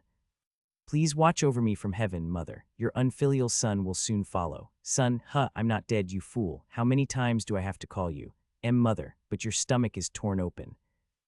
Don't know why, but I'm fine. Maybe because I had a tonic yesterday. People infected with the virus were hard to kill. As long as the brain wasn't destroyed, even severed limbs and damaged organs couldn't cause death. Even if the body's vital functions shut down, if one soaked up enough sunlight during the day and drank plenty of water, they could survive serious injuries. In this collapsed medical system, how did ordinary people react? God has blessed us. Me too, I want to be infected too. People clamored to get infected. Awakeners with healing abilities were rare, and the skilled healers were busy assisting others on the front lines. In this era of uncertainty, where death was always near, gaining an extra life point for free was a gift. It was like finding a lifeboat on the sinking Titanic. A zombie virus. No, it's the blessing of life. Become a plant too. You won't need to search for food. With sunlight and water, you can live without worries. This is the greatness of the new Buddha. Believe in the new Buddha, and you will be free from suffering and gain a body that can live in a new world. Even cult doctrines sprouted. The zombie virus became worshipped as the new Buddha. Although not related to Buddhism, its slogan freedom from the suffering of needing meat and grain for sustenance resonated with people. Followers of the new Buddha shaved their heads. Unlike Buddhists, however, new hair didn't grow back for these new Buddhists, but instead sprouted weeds and flowers. They claimed that shedding human skin was part of accepting a new Buddha. Oh my Lady Yellow Rose, I hope you slept well. The new Buddhists adopted new Dharma names, similar to Christian baptismal names. They called each other by the names of trees and flowers that grew from their heads. They named their group Hwadam Kohudenenus, meaning a flower bed of a million blooms, and called their ideology Hujin Kohu'um-nus 1. It was fitting, given their penchant for living with flowers on their heads. These flower-headed people are going to kill us. Dang Xiao-rin once muttered this, probably in the 5th cycle. As the vice guild leader of the Samshin Guild, I shrugged. Well, in a world this chaotic, it's no wonder people want to rely on cults. Why else would the Yellow Turban Rebellion have occurred? The vice guild leader keeps using the Three Kingdoms metaphors. It makes you sound old, so please stop. What's wrong with the Three Kingdoms? All the kids love Liu Bei. Filial kids admire Cao Cao. Sun Quan is well liked by psychos. Seeing my expression, Dang Xiao-rin chuckled. I get why they do it, but these people are poison to us. She was right. The new Buddha had its drawbacks. It didn't negatively impact ordinary people. But after about 2 weeks of infection, once the flower fully bloomed, awakeners couldn't use their powers. A deadly poison. Be careful too, guild leader. Nowadays, any criticism against them is met with accusations of plant hate, but they hate awakeners. Another valid point. In the early stages of the Gate Crisis, awakeners were highly respected, but backlash against their superiority grew, and the new Buddha systematically incorporated this into their teachings. Awakeners are no different from monsters, as shown by how their powers vanish once they receive the new Buddha's blessing. All awakeners should join the new Buddha's faith and quickly free themselves from the sin of killing. Those who don't oppose Huyin's will, they shatter the peace of all life. Non-killing eternal life, eternal Huyin, billion-mile stability, they were truly troublesome cultists, but Dang Xiao-rin was a capable guild leader. It wasn't for nothing that she formed a multinational guild in Korea. She coolly solved the issue by donating a large amount of goods to the new Buddhist flowerbed. Haha, although Dang Xiao-rin has yet to receive the Buddha's blessing, how could we flowers mistreat one who devotes herself to the greater good? Amitabha, Amitabha. Amitabha, my foot. If Siddhartha had seen that fake monk with the tiger lilies growing from his head, he would have shaved it clean with clippers. Korea was still a relatively good place. On the Korean peninsula, there was a phenomenon called constellation. This phenomenon kept awakeners relatively grounded, and their superiority couldn't flourish. Consequently, hatred toward awakeners among ordinary people was low. But when the new Buddha spread to other countries, things changed. New Buddha, along with the virus, became an intellectual infection exported worldwide, and this cult shook the world. Everyone, what is faith? Non-killing eternal life, eternal Huyin, billion-mile stability. That's right, faith is merely a name for flowers. Wah! In other countries where constellations didn't exist, awakeners' supremacy was rampant. Governments were paralyzed, laws collapsed, and even those keeping an eye on me were absent. Of course, awakeners with some power caused trouble. Naturally, the ordinary people who suffered despised the awakeners, and the new Buddha justified that hatred. Thus was born a K-cult that swept the world. There was another cult in North Korea, but its influence was limited to the northern region, so its impact paled compared to the new Buddha. This is difficult, truly difficult. The number of volunteer soldiers we expected from Japan has plummeted. Dang Seo Rin rubbed the frayed edge of her cone hat with her fingers. It was her unconscious habit whenever she was genuinely troubled. You might have forgotten, but in the 5th cycle, we retreated to Busan instead of fighting the 10 legs directly. Hundreds of awakeners from Japan had promised to join us, but the number suddenly dwindled to 20. 20's too few. The flower-headed people have expanded their influence in Japan. From Kyushu to Kanto, they've taken over nearly half the country. It's difficult to leave their base. I've heard that even India, Europe, and America are beginning to succumb. Humanity's future looks bleak. The rise of cults in the bleak future were a chicken and egg problem. While the 10 legs was visible and could be defeated with enough fighting, the new Buddha had no such solution. How could a virus be eradicated? The virus labs were busy researching life-threatening epidemics, so the new Buddha virus wasn't a priority. Each cycle brought different new Buddha victims. Sometimes Dang Seo Rin was infected, and other times, even the saintess. Whenever I suspected I was infected, I'd quickly end my life before the leaves bloomed. If my awakening ability stopped working, what if I lost my regression ability too? I had to die quickly. Well, with Old Man Sko around, it was unlikely I'd have trouble, but better safe than sorry. Here's what happened to the characters when they got infected and which flowers bloomed: saintess, blue hydrangea, with drops of violet dye. Dang Seo Rin, pitch black violets like the night sky enveloping a moon halo. Seo Jiu unknown, Sima Rion, white lily of the valley, trembling amusingly. Li Juho, bright yellow sunflower. Go Yuri unknown, presumed to be daffodil. Old Man Sko unknown, presumed to be clover knot four-leaf. Odak Seo, red spider lily, also known as Lycoris radiata or higginbana. She was curious what flower would bloom for her and deliberately got infected to find out. Not normal either. Like Old Man Sko, I didn't know what flower would bloom for me. If I suspected an infection, I'd kill myself before the flower bloomed. I did this twice. If I had to guess, maybe a pure white lily. Symbolizing innocence and purity, it seems fitting for me. Anyway, the new Buddha was more troublesome than 10 legs. Letting them be since they didn't harm civilians was my strategy until the 17th cycle when it had to be corrected. Undertaker, we're in trouble. Old Man Sko burst through the door. I had just fallen asleep and frowned deeply. Ah, what is it? Let me sleep. I'm not old like you. I still need a lot of sleep. What, you damn brat, that's not it. Outside. Look out the window, you fool. What's the problem that you're freaking out in the middle of the night? I opened the window. I looked up at the night sky. I froze, gripping the window frame. What the hell is that? Yggdrasil. A massive red tree covered the entire night sky. In the 17th cycle, Old Man Sko and I were running an academy. He was the principal, and I served as the vice principal. It was a ploy to easily attract and cultivate promising awakeners from various countries. We managed this academy earnestly for a while, accumulating plenty of data on the awakeners. There will come a time to discuss this academy in more detail later. Gather all the graduating class and faculty. I've already done that, you brat. You're the last one. Old Man Sko lied. We had to roam the dormitory in our pajamas, waking up every combat team. After preparations were complete, we set out for the rendezvous point agreed upon with other guilds for emergencies. Samshin Guild Leader, oh Undertaker, Swordmaster is here too. Along the way, other guilds joined us one after another. Samshin World, one of the 2 strongest in Korea, had quickly arrived with their elites. The sight of 60 awakeners in pointed hats, wielding staffs, looked ridiculous, but their combat strength was no joke. What kind of mess is this? We're still figuring out the exact cause. The constellations are giving me hints, but I need to see it with my own eyes. That giant tree was first spotted around 2 a.m. today. Did it suddenly bloom? Yeah, it grew that big in less than an hour, and it started glowing red only after it fully grew. So the report was a bit delayed. Ominous, I agree. Then a Samshin guild member approached Dang Seo Rin and whispered something to her. All the guild leaders gathered at the rendezvous point looked at Dang Seo Rin. Despite 10 legs being subjugated, she was still relied on as a leader. She sighed. Well, you all should see this. Bring it. Yes. The guild members dragged something bound tightly with ropes. It was a human, or to be precise, someone dressed as a new Buddhist. To be more exact, it was a human gnawing on their forearm and mumbling incessantly. Hungry, hungry, hungry, hungry. Even tied up, the biting didn't stop. They bent their head as much as they could and twisted their elbow backward to gnaw at their own flesh. In the dim night, we couldn't see it clearly at first, but now we noticed their legs and left arm had already been devoured. The guild leaders' faces hardened. What's that guy doing? Is he a zombie? At least he's a polite zombie, eating his own flesh. Or maybe he's just a modest zombie. What's he mumbling? The live sight of someone tearing off their own flesh was grotesque, but the guild leaders who had survived till now were not easily shaken. Their expressions were grim, but their sharp eyes observed the zombie, from what we've seen so far. When Dang Seo Rin spoke, the guild leaders fell silent. All new Buddhists show the same symptoms. All of them. A murmur of shock spread. Every single one. Yes. I misspoke. You don't even have to be a new Buddhist. Anyone infected with the new Buddha virus, whether ordinary or awakened, is the same. I knew it. Old Man Sko grumbled. There's never been anything good that comes from cults. What, you get an extra life point if you get infected? No way such a lucky thing exists. I've been suspicious from the start. The guild leader's stares bore down on the German's indiscriminate grumbling. Clearing my throat, I carefully took over the conversation.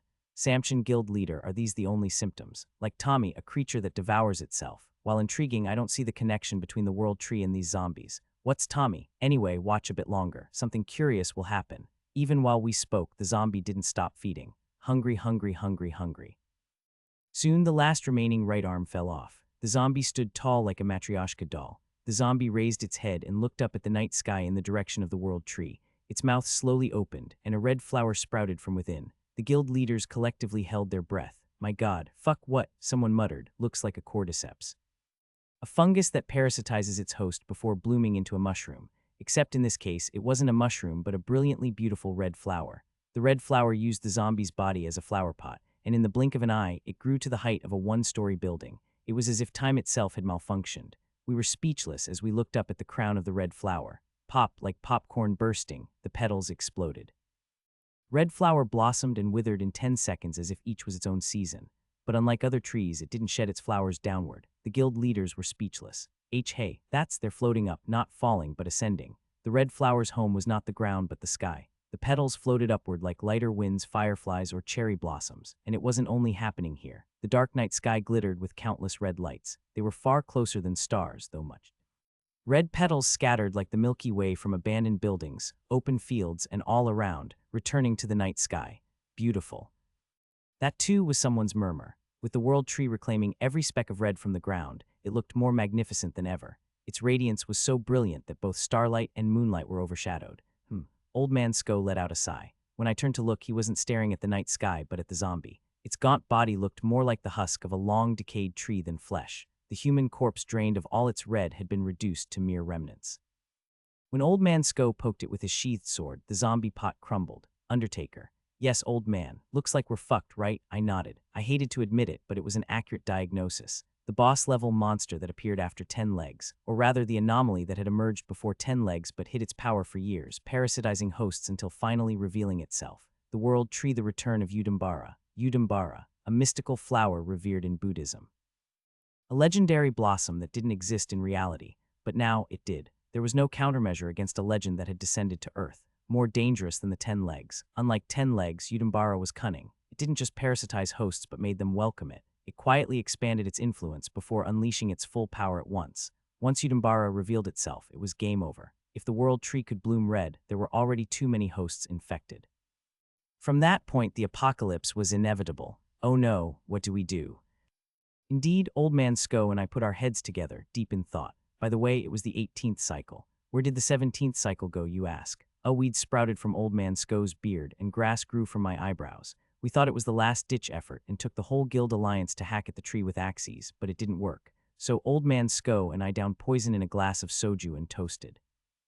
Even after Old Man Sko went on leave, we couldn't come up with a fundamental countermeasure against Udambara. The best we could do was suppress the spread of cults and keep the Awakener's superiority in check, but that was just a stopgap measure. While we could control things domestically, how could we manage overseas? Whatever strategy we devised, it would only delay Udambara's bloom. Yet time passed and the 36th cycle came. The constellations don't exist. Neither the Saintess of National Salvation nor the Conqueror of the Alps are real. They're just characters I created. From the moment I met the Saintess, everything changed quickly. We finally found a clue to the seemingly hopeless conquest of the world tree. After forming a blood pact with the Saintess, I began the full-scale subjugation of Udambara. The crux of the operation was the request I made to the Saintess. Saintess, please use your clairvoyance to monitor the Awakeners on Jeju Island for some time. Jeju Island, the Saintess tilted her head. Is there a particular reason? Yes. If left alone, a cult called the New Buddhists will begin to emerge in earnest by year 3. I explained the zombie virus and the rise of the New Buddhists, the emergence of Awakeners' superiority, and the backlash of hatred against them. And finally, the Red World Tree's full bloom. The Saintess listened quietly from beginning to end. Then she spoke softly. Indeed, so you intend to find the virus's first patient. Exactly. The first patient, whose identity had eluded us in previous cycles, was the first domino that set off the viral outbreak. It would have been impossible to identify them alone, but using my regression ability and the Saintess's clairvoyance, it was possible. In this cycle, we'll focus on Jeju Island. Next, Gyeongsangnam-do, then Gyeongsangbuk-do, Jeollanam-do, and Jeollabuk-do. Each cycle, we will focus on a region in Korea, moving from the south to the north. That way, we will eventually witness the first patient's birth. The Saintess nodded. I understand. I've primarily used clairvoyance to monitor prominent awakeners like you, Undertaker. But if I push myself a little, even if it's impossible to observe every awakener in Korea in real time, I can manage at least one region. Do you want me to assign you Jai-1 to assist you? No, it's okay. The Saintess clasped her hands together and closed her eyes as if praying. This is something I can handle alone. At the time, I didn't know the exact method she used to observe so many awakeners. It was one of her secrets that she never revealed. I could only guess she cooperated with awakeners working with the South Korean government or remnants of it, like No-do HWA, among others. After assigning the Saintess her quest, I took care of the cult leaders responsible for founding the new Buddhists. Even if other faiths would eventually arise, eliminating them bought us at least a year or two. And so in the 36th cycle, it's not Jeju Island. 37th cycle, no sign of a first patient in Gyeongsangnam-do. 38th, 39th, 40th cycles. Finally, in the 41st cycle, found them. The Saintess opened her eyes. Cheongsangnam-do, Asan, Anyang, more precisely an old inn in Anyang. The old commercial district had withered after the city center shifted, leaving the inn to decay precariously beside neglected sidewalks where weeds flourished more than people. The inn seemed abandoned. Its beige paint had flaked off in patches. In room 202 on the second floor, where there wasn't much left to take, a mother and her son lay dead. The mother and child looked like they had just closed their eyes. Finding this place was nearly miraculous. An awakener working at the local community center was patrolling residential areas and lodging facilities, ensuring no residents had been left behind. Perhaps the Saintess, pretending to be a constellation, had directed him. When the staff member found the bodies, the Saintess witnessed the scene simultaneously. He moved to his next checkpoint, burdened with caring for the living, but the Saintess's gaze lingered, leading me here today. There was a reason my alias was the Undertaker. The mother leaned against the wall, holding her child tight. He was an infant, and small, delicate red flowers, like young ferns in spring, bloomed above her shoulders. Round his wrist hung a prayer bead bracelet that was a bit too large for his tiny wrist. It wasn't hard to imagine whose bracelet it was and who had put it on him. I briefly thought about the mother's feelings when she placed her own bracelet on her child. When crossing to the afterlife, perhaps she hoped her child wouldn't fall into hell. I stood still, gazing at the scene before me like a Buddhist staring at a statue. Mr. Undertaker. The Saintess spoke telepathically. She didn't pretend to be a constellation with me, using her real voice instead. I nodded. I understand. Don't worry. I infused my sword with aura and swung it. A few red flowers scattered across the small, one-room world. Udambara was a mythical flower. There isn't much of an epilogue to this story, but from that day onward I had one more task to handle at the start of each cycle, taking care of Seo Jayu and Sim Arion at Busan Station. Drinking cafe au lait with Old Man Sko at Beach Hospital, establishing an alliance with the Saintess, and then heading up to Chungcheong-do to see the red flowers. Later, I learned that no matter how many times I repeated my regressions, it was impossible to save the mother and her child. They were already dead by the time the gate crisis hit Seoul. Cause of death, starvation. Misery is always in season.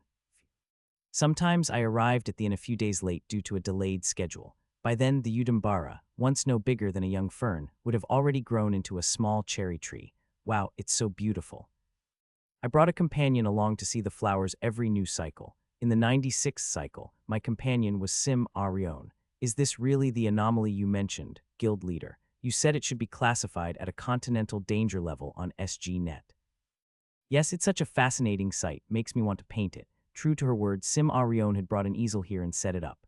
As she pulled out her paints, she said, so guild leader, what kind of flower is that? A flower that has destroyed the world countless times. Instead of telling her that, I brushed aside the branches and said, it's a flower that blooms each season I die. Gasp. Sim Arion marveled at my sophisticated expression. Middle school syndrome. A grown man with middle school syndrome. Next time I bring her along, it'll be to a creepy haunted spot. When the void erupted in the middle of Seoul, the entire Gangnam area was ravaged. I've mentioned this in several of my stories, so you should be familiar with it. Known as the Gangnam Void Crisis, Gangnam White Night, or Summer in Seoul, this incident claimed even Old Man Sko's wife, who fell victim to the summer. However, a few buildings remained intact amidst the void-infested Gangnam area. If intact means a building looks neat from the outside, here's a question. Q. How can a building remain as intact as before on land consumed by the void? It's also void. Exactly. Eye for an eye, poison for poison. To resist the void, there was only one solution: overpower it with an even stronger void. Put differently, if you see a building in Gangnam that's still intact, that means it managed to shrug off the void that obliterated half of Seoul's population. These were the highest-level dungeons. All the sturdiest, scariest, and most brutal voids on the Korean peninsula were concentrated in Seoul's Gangnam. The real estate market in the human world had collapsed, but among anomalies, Gangnam was still the hottest spot. One of the most notorious dungeons was a hotel in the building nicknamed the Tower of Sauron. Since the previous story involved an inn today, let's talk about a hotel. The building known as the Tower of Sauron, as many of you know, is the tallest skyscraper in Seoul. Initially, it was a nickname with a hint of humor, but when the void devastated Gangnam, the building's residents, office workers, and hotel staff vanished entirely. Thus, the name Tower of Sauron became literal. Right after the void's eruption, people had high hopes for the tower. That building looks fine. There must be lots of survivors inside. It was already the tallest building on the peninsula. In today's world, where the average height of Seoul's buildings has reverted 50 years, it stood out even more. Come to think of it, I heard somewhere that the tower was designed to withstand a magnitude 9 earthquake. Could it really be intact inside? There's supposedly a portal to another world near the top of that building. Let's go in, let's check it out. First, residents from north of the Han River entered the tower. They went missing immediately after entering. In the initial stages of the apocalypse, a handful of missing people didn't concern anyone. Even adding 2 zeros to the number wouldn't change the situation. But after a month or two, strange rumors about the Tower of Sauron started to circulate. It's a place where you can't return if you take even a single step inside. A reconnaissance team is forming. At that point, the South Korean military, which had managed to hold on, launched an operation. With the 10 legs treating soldiers as delicacies and sweeping through the ranks, any surviving unit had to be elite. The soldiers decided to borrow the wisdom of their ancestors, but from a much earlier time. We will form a single file line and enter the tower. Every soldier will tie a rope around their waist. Rope, sir? Yes, this rope will link all the soldiers together. The operation will be called Ariadne. Like Theseus landing on Crete and facing the greatest labyrinth humanity had ever known, the soldiers approached this operation with the same determination. The frontmost row will go in first, then walk back outside if nothing happens. If we lose contact with the front row, cut the rope immediately so the others can escape. Understood? Yes, sir. Good. Prepare the ropes, a cautious and effective strategy. The problem was that the Tower of Sauron wasn't just any dungeon, it was a demonic castle that had survived the summer in Seoul. We've lost contact with the soldiers who entered the door. Pull the rope, it won't pull. It's not moving, it's heavy as a rock, we have no choice. Aboard Ariadne. Cut the rope, yes sir. The rope, why no? What are you doing, you idiot? Cut the rope, I can't cut it, the rope won't cut. What the hell are you saying? Whoa, we're being pulled. Help me, no, hold on. If you're dragged in, you'll die. Incredibly, the rope seemed to have transformed into titanium. The military knives couldn't even leave a dent. The glass doors of the Tower of Sauron opened wide and dragged the soldiers in, swallowing them like noodles slurped up in one go. A perfect feast. The soldier holding onto the door frame to avoid being pulled in was gone in a flash. His screams lasted only 2 seconds before fading. With a squeak, the glass doors gently closed. If the Tower of Sauron could talk, it would probably say burp. The reconnaissance team was wiped out. After this incident became known, the line of civilians daring enough to challenge the tower dwindled. That's right, civilians stopped. I, the Undertaker, lived by my own rules, far removed from normal sentiments. What if I died in the tower? I'd just regress. And so I sought out a companion to explore the hotel with. It would be boring to go alone. Rion, how about a hotel staycation this summer? A hotel staycation. Sim Rion's ears perked up. She had the temperament of a loner, but harbored an acne-like yearning for the life of an extrovert. Sounds nice, but just you and me, the yearning spoke. No matter what I mean, that's a little. Relax, it's not that kind of trip. I'm just thinking of spending a few days at the best hotel on the peninsula. If you're interested, come along. If not, I'll ask someone else. Sim Arion blinked, swayed by my indifferent yet cool response, thinking, is he serious? She had been consistently easy to sway since the first cycle. Oh, okay, I'll go. 2 days later. Sim Arion screamed in front of the hotel entrance, carrying her travel backpack. You said it was a hotel. You said it was a hotel, guild leader. It's the Tower of Sauron. What are you talking about? There's a hotel here. Not as but was, they're all gone. The buildings are ruined. It's all gang-named. I should have known when you said, hotel staycation. Somebody save me. No way am I going to die here where thousands have already died. I don't care if you're the guild leader. No means no. And so began the Undertaker's fun exploration of the void. As soon as we stepped through the glass doors of the Tower of Sauron, a stunning sight greeted us. There's light. The building that looked pitch black from outside was brightly lit inside. Not only that, there were 4 perfectly operational elevators, 2 on each side of the entrance. The chandelier hanging from the ceiling was spotless. It was as if. It's like time hasn't moved at all. How is this possible? I nodded. As an experiment, I pressed an elevator button. SRRR. The doors slid open without a hitch. Gasp. It's working. Remarkable. Time hasn't just stopped. The building is fully functional. Arion, did you notice? Huh, what? Look outside. Sim Arion, who had been captivated by the chandeliers and elevators, finally turned around. With her trademark shriek, she clung to my arm like a caterpillar. What's that? Who's that?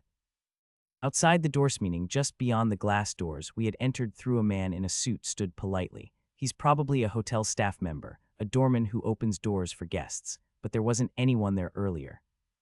Remember this, Arion, in the void, you can't rely on preconceived notions. The glass doors we saw from outside and the outside we see now are two different spaces. Think of it like a picture in a frame.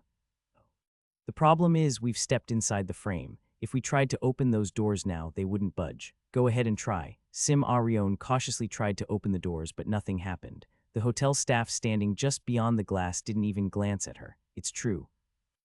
That's why void fits better than gate. Things that look like doors no longer mean anything as entrances or exits. To escape the void, you must follow the proper procedure or subjugate the boss. The boss. Of course, many voids don't have bosses, which makes them trickier to clear. Let's see how closely this void imitates a real hotel. I led Sim Arion into the elevator. Since this was one of the most luxurious hotels in Korea, the elevator itself was lavish. The building boasted 123 floors, but we chose to enter the void through the hotel's main entrance, so the elevator only had 4 buttons. 81F Western Restaurant, Korean Restaurant, Bar 79F Lobby, Guest Lounge 76F Grand Banquet Hall, Small Banquet Hall F Entrance. Sim Arion shifted nervously, intrigued yet uneasy. What if the elevator suddenly falls while going up? That'd be great. What? But we'd die. Sure, we might die, but the course would be incredibly short. If this void only entertains itself by making humans fall in an elevator, then the risk level would drop. In that case, the Tower of Sauron would simply be classified as a void or anomaly called Hotel Elevator, and that would be the end of it. Not dangerous and easy to beat. Just don't get in the elevator. Done. As long as you're not some pervert who gets excited by elevator vibrations, you could safely ignore it in future cycles. What are you even talking about, guild leader? We'd die. True voids don't kill people. They make you want to live here forever. Click, I pressed 79F. Since we had entered through the hotel entrance, we were likely guests staying at the hotel. And as guests, our first stop should be the hotel lobby to check in. Twitch. When the elevator began moving, Sim Arion's shoulders tightened. I tapped her back gently. How long you survive successfully in a void depends on your understanding of its personality. Remember that staff member standing beyond the glass doors. Even little details like that are important. In the void, no clue is insignificant. If a staff member is outside, it's because the void believes it's a hotel. The void believes it's a hotel. Yeah, like the saying, when in Rome, do as the Romans do. You need to follow the void's rules unless you plan to mess things up right away.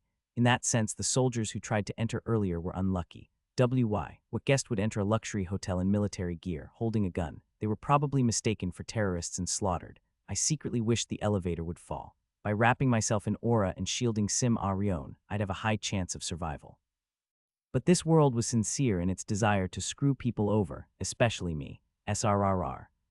In less than a minute, the elevator reached the 79th floor, and as the doors elegantly opened, I was sure this void belonged to our proud world. My god, guild leader, look, it's so luxurious here. The perfectly polished marble lobby welcomed me. Even the staff at the check-in counter smiled at us from afar. A big FU indeed. Arion, hold the elevator door open for a moment. What? Your guild leader has something to confirm. I immediately climbed the elevator wall. Sim Arion gasped, looking at me like she was staring at a giant spider, but I paid her no mind. Channeling aura into my hands, I sliced the ceiling like it was soft tofu. Sparks flew from my hands as if I was welding. In no time, I had created a neat hole in the ceiling. This was the power of a skilled aura user. Guild leader, what are you? SHH, keep quiet and wait. Upsy daisy, I lifted my upper body through the opening. It felt like a scene from Mission Impossible. The wind outside was biting. The space beyond the elevator was pitch black. While the lack of lighting contributed to the darkness, it felt excessively gloomy even accounting for that. More precisely, it felt crude. The elevator car had ropes, but that was about it. I couldn't see the essential components like governor ropes or door drive units that should be there. And for an elevator supposedly running in the Tower of Sauron, the structure seemed flimsy. A high-rise building like this should have streamlined, aerodynamic curves in the elevator capsule. Gotcha. The entity that created this anomaly wasn't a professional. It was just a product of vague preconceptions and images from average Koreans who had a general idea of this hotel. I avoided the worst. I smiled faintly. This would make things easier. Hup, with a thump I climbed back down through the ceiling. Sim Arion, who I'd asked to hold the elevator door open, couldn't resist her curiosity and had peeked outside. Guild leader. There are people here and they're all fine, my god. Their clothes aren't wrinkled at all, so neat.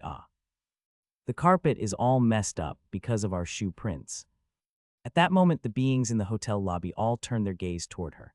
Their pitch-black pupils stared at Sim Arion. Eep, quiet. Before she could scream, I immediately covered Sim Arion's mouth. She squirmed and whimpered as I whispered quickly into her ear. Don't speak recklessly. Avoid eye contact. The staff and other guests are all anomalies. MMPH, to be precise, they're parts of the anomaly, more like its terminals. The entire hotel is likely one single anomaly and void. If you draw too much attention, the whole hotel will start watching you. Of course, if you were an awakener who could wield aura as easily as breathing, you could smash them all to bits. But our goal is exploration before subjugation. We need to document how this void works in detail. It might help humanity. Got it. Nodding slowly, Sim Arion moved her chin up and down. Her palm felt a bit sweaty, but I tried to ignore it. Now let me show you how a skilled awakener explores the void. As long as these creatures are around, keep quiet and just follow my lead. Can you do that? Nod. Good. I released Sim Arion's mouth and walked with her toward the check-in counter. Tap. The anomalies or their terminals moved their gaze precisely in sync with my steps. If I were a regular person with little experience dealing with anomalies, this sight would be terrifying. But who am I? The regressor who'd spent countless cycles tangled up with anomalies, resilient as the Bikdu Mountain and the East Sea. I approached without blinking. Creak. The staff behind the counter parted their lips. Their mouths were as black as an abyss, and their tongues weren't even visible beyond their teeth. It mimicked a human voice. Welcome. Do you have a reservation at our hotel? If so.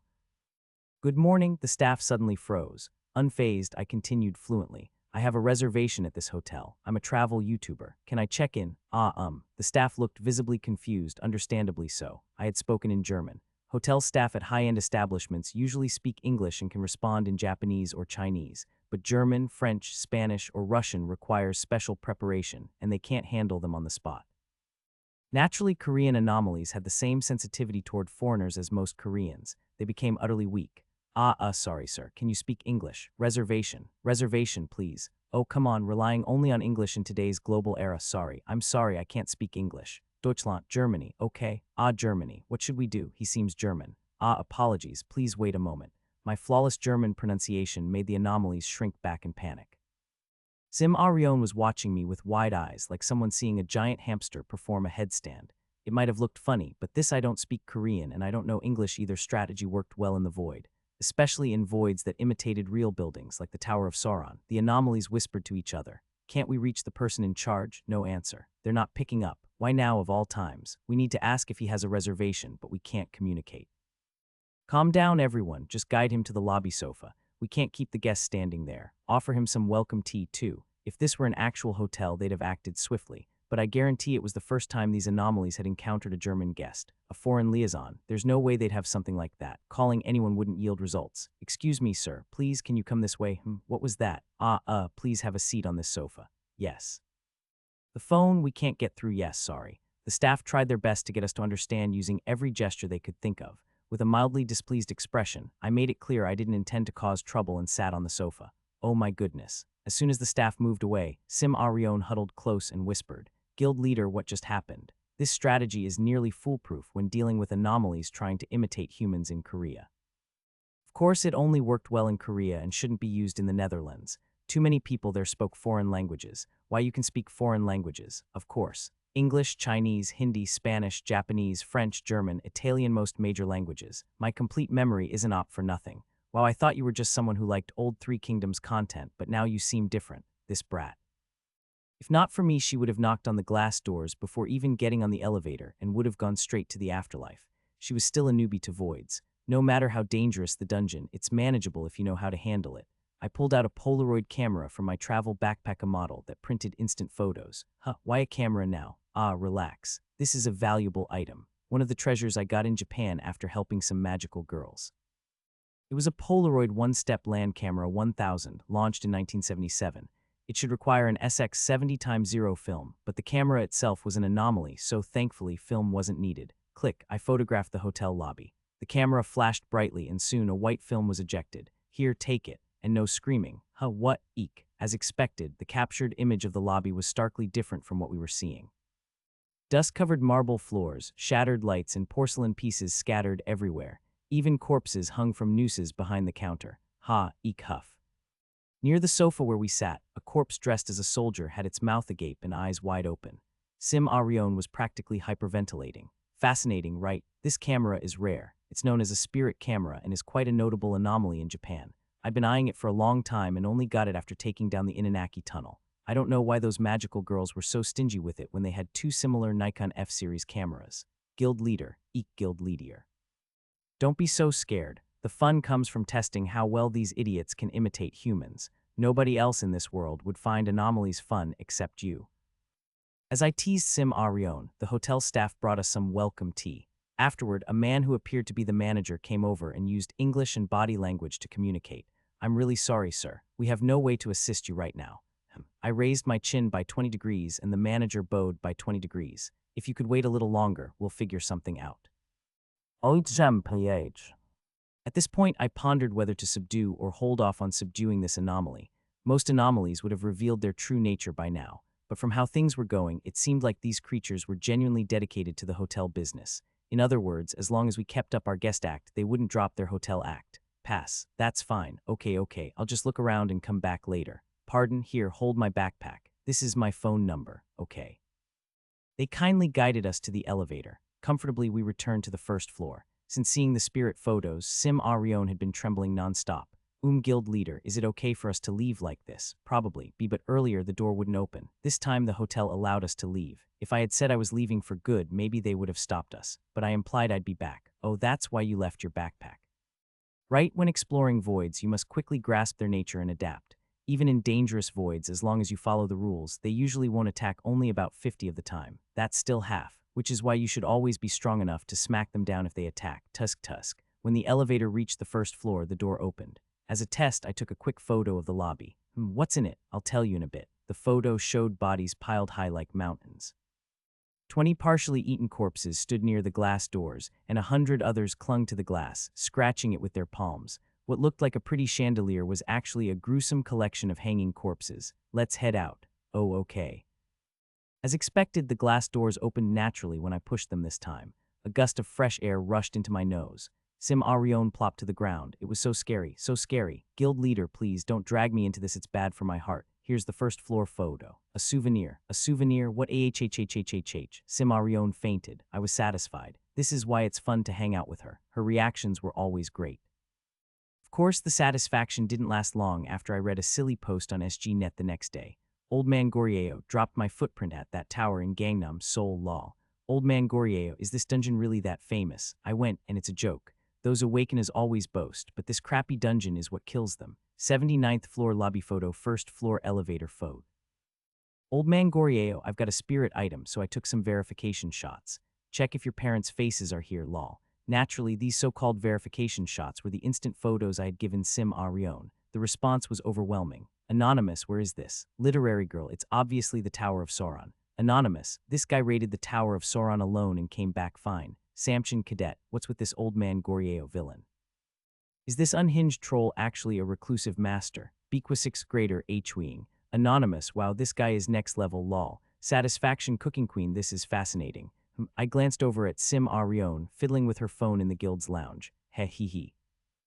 She lay sprawled on the couch, looking incredibly happy. Perhaps that's what a true anomaly looks like. Epilogue. In the next cycle, after picking up Seo Jiao from Busan Station, I researched the Tower of Sauron online. With civilization still just beginning to collapse, I easily found image files of hotel vouchers. And using those files, I forged a reservation. Why? The barcode was a mess, but there was no way the anomalies could verify it. So armed with this voucher presidential suite, 145 M2, meals included, priced at 8 million won per night, I revisited the Tower of Sauron alone. The result, yes, your reservation is confirmed, Mr. Undertaker. We'll serve you with the utmost care. Surprisingly, the reservation worked. That night, I not only enjoyed dinner at the finest restaurant, but also took a relaxing bath while admiring Seoul's night view from the window. Wherever I went, the staff smiled and treated me with the utmost kindness. Jackpot. The next morning, I took a picture of my breakfast to test. Click. I savored my seaweed soup while waiting for the film to develop. When the photo finally emerged, I looked down.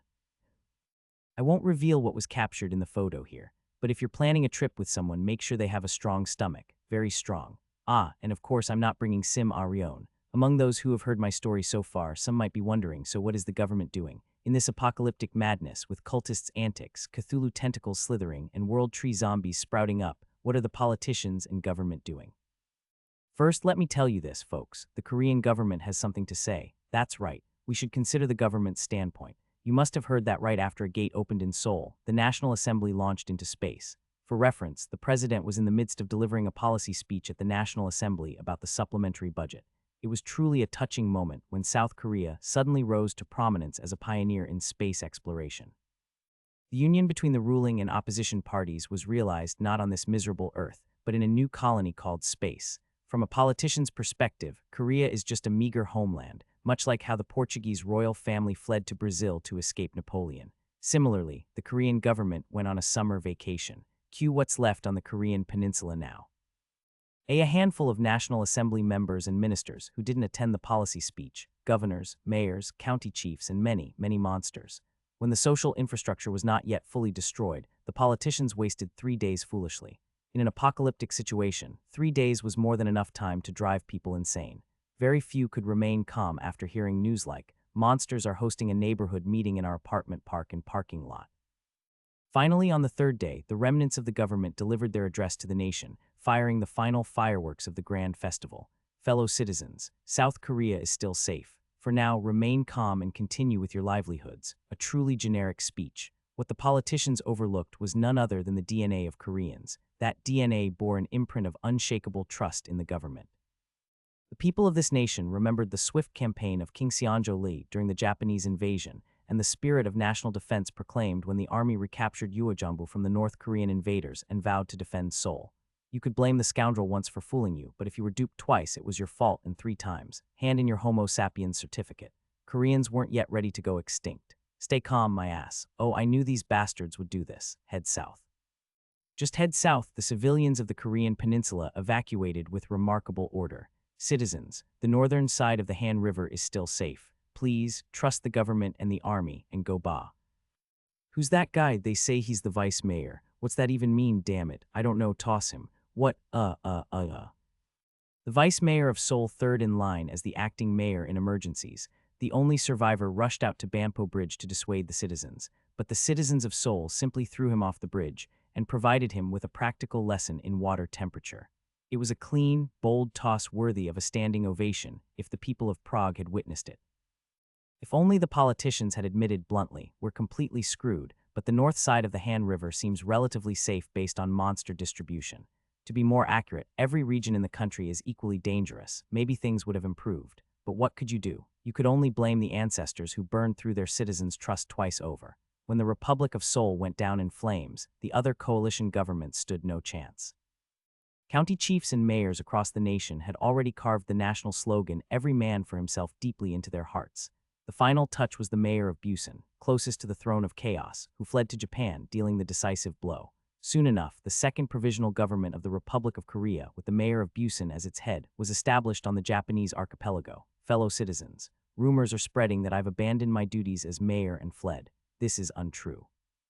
I've only moved to the diplomatic stage to secure foreign aid and reclaim Korean territory. But the fact that the provisional government's capital was in Fukuoka, Japan, had even the staunchest government supporters scratching their heads.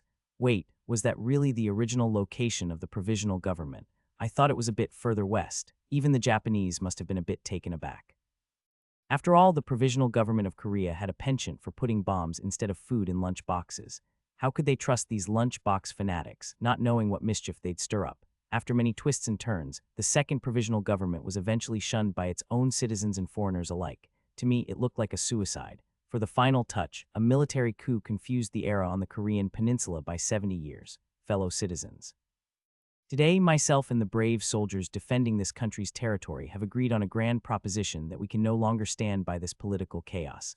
We've risen up to overthrow this corrupt and incompetent government that lost the people's trust, and we soldiers have fully mobilized. But the coup failed. Its failure was simple. Unexpectedly, it turned out that the boss monster, the 10 Legs, was an ardent fighter for democracy.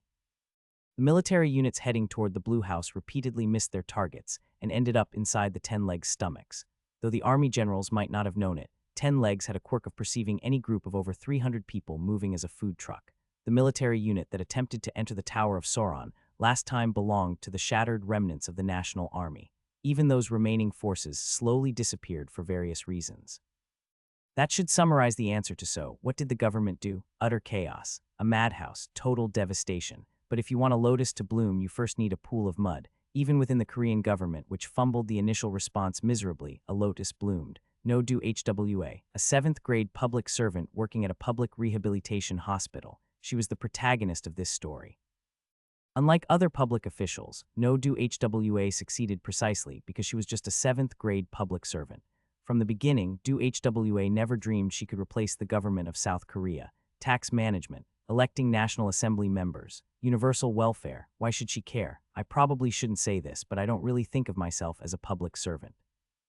No do HWA often said such things to me, and she would say similar things to others, too. She probably said the same things even when living on the taxpayers' money. I probably shouldn't say this, but I don't like the citizens. Now, isn't that really something you shouldn't say? Does it matter? Awaken a Undertaker. Do you think more employees love their boss or dislike them? Isn't it the latter? To public officials, citizens are the bosses.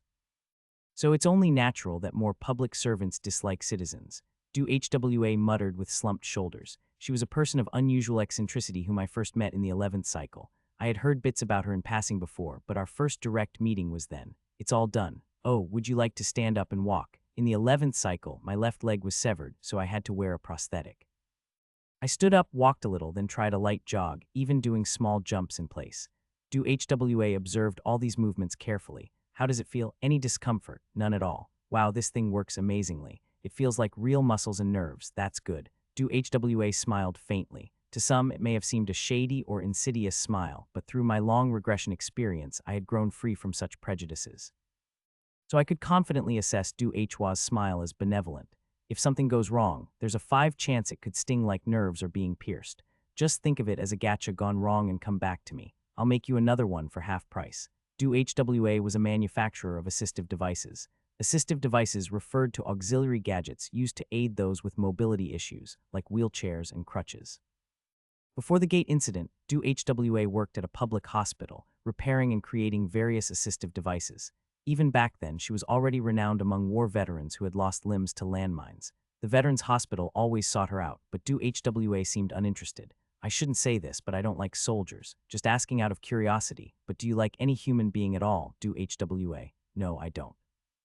It was a miracle she hadn't become a recluse. Yet even Do HWA had her concerns. Specifically, her worries lay with the patients, or more precisely, with those who had extreme difficulty moving. Some of the patients are struggling to move. Those with damaged nerves in their spines had to rely on wheelchairs. It would have been manageable if vehicles equipped with accessible seating for the disabled were still running. But over time, gasoline ran out, and the roads became rugged. Driving cars and even maneuvering wheelchairs was difficult. Most people would have given up at that point. After the gate incident fully took hold, the notion of treating disabled people became increasingly rare. In this era, getting killed by a monster was practically considered a natural death. If not for No Do HWA, I would have casually given up after losing my left leg. Even the elderly find it increasingly difficult to come to our workshop because the roads are too rough. But a person with extraordinary eccentricity sees things differently. Shouldn't we make the roads a bit more convenient? Dragging her slumped body along, Do HWA began negotiating. Even though empathy for the disabled had dwindled, their numbers soared as more people lost limbs fighting monsters. Losing an arm or a leg was no longer a badge of honor. Do HWA was an awakener with the assistive device creation ability. The assistive devices she made, even if constructed from wood or iron, felt like real muscles to the user. Just strap on the prosthetic and go, no rehabilitation or adaptation period needed. In short, Do HWA had an enormous number of regulars who were awakeners. Almost every guild leader was acquainted with Do HWA. Even if they were unharmed themselves, if a guild member got injured, they'd quickly head to Do HWA's workshop for assistive devices. Do HWA was a model public servant who never refused bribes. Those who hadn't established a rapport would hear, "Oh, you're on the waiting list. Please wait 6 months." Consider the chances of an awakener surviving for 6 months with severed limbs, and even the haughtiest guild leaders would bend a little. "Oh, Mr. Do HWA, what brings you here?" "Ah, well, I was thinking of fixing the road between Hyundai and Bansongdong." "Huh, a road? You will? Why, there's a patient in Bansongdong who complains that the road to our workshop is destroyed. I could always help them find a house in Hyundai, but I don't feel like being that generous. So I thought I'd just make a road. In general, building a road would have been a far more significant act of kindness than finding a house, but Du Hwa's eccentric brain didn't grasp the proper balance. But isn't Bansong your territory, guild leader? I was hoping you could lend a hand. You mean no other guilds are involved and it's just you? Yes. Oh, of course, I'll help, just tell me what you need. And so a single-lane asphalt road was constructed from Hyundai to Bansongdong, where Du Hwa's workshop was located. Since the new road was a clean renovation of an old one, it wasn't a difficult project. Du Hwa's workshop handled everything from construction to maintenance. A 71-year-old patient named Lei, who was one of Du Hwa's patients, could now visit safely, even if it took time.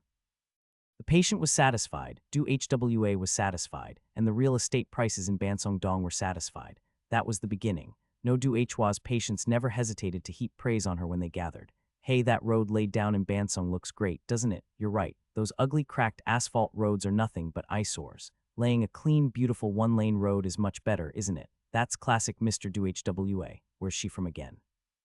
I heard she's from Tankute village in Henan.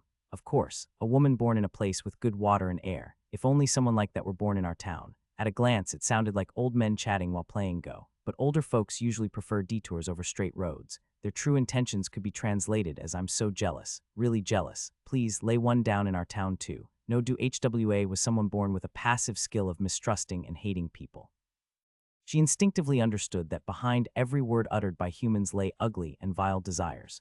However, this eccentric was infinitely generous to her patients. You could say her fondness was like a limited edition. Just as a dictator who despises humanity becomes a mere servant to her pets, No Du Hwa found a peculiar balance in her mind. Sir, should I lay down a road in your neighborhood too? What? No, Ms. Du Hwa. That's not what I meant to say. But that's what you're saying now, isn't it? So would you like me to lay one down or not? Well, I'd really appreciate it if you could, but I feel bad asking when you're already so busy. Yeah, you should feel sorry. Aren't you a patient whose only possession in this awful world is age? You're clinging to a promising technician like me. I know you're the one who took the lead, so keep apologizing to the other patients too. No Du Hwa visited the Guild Alliance.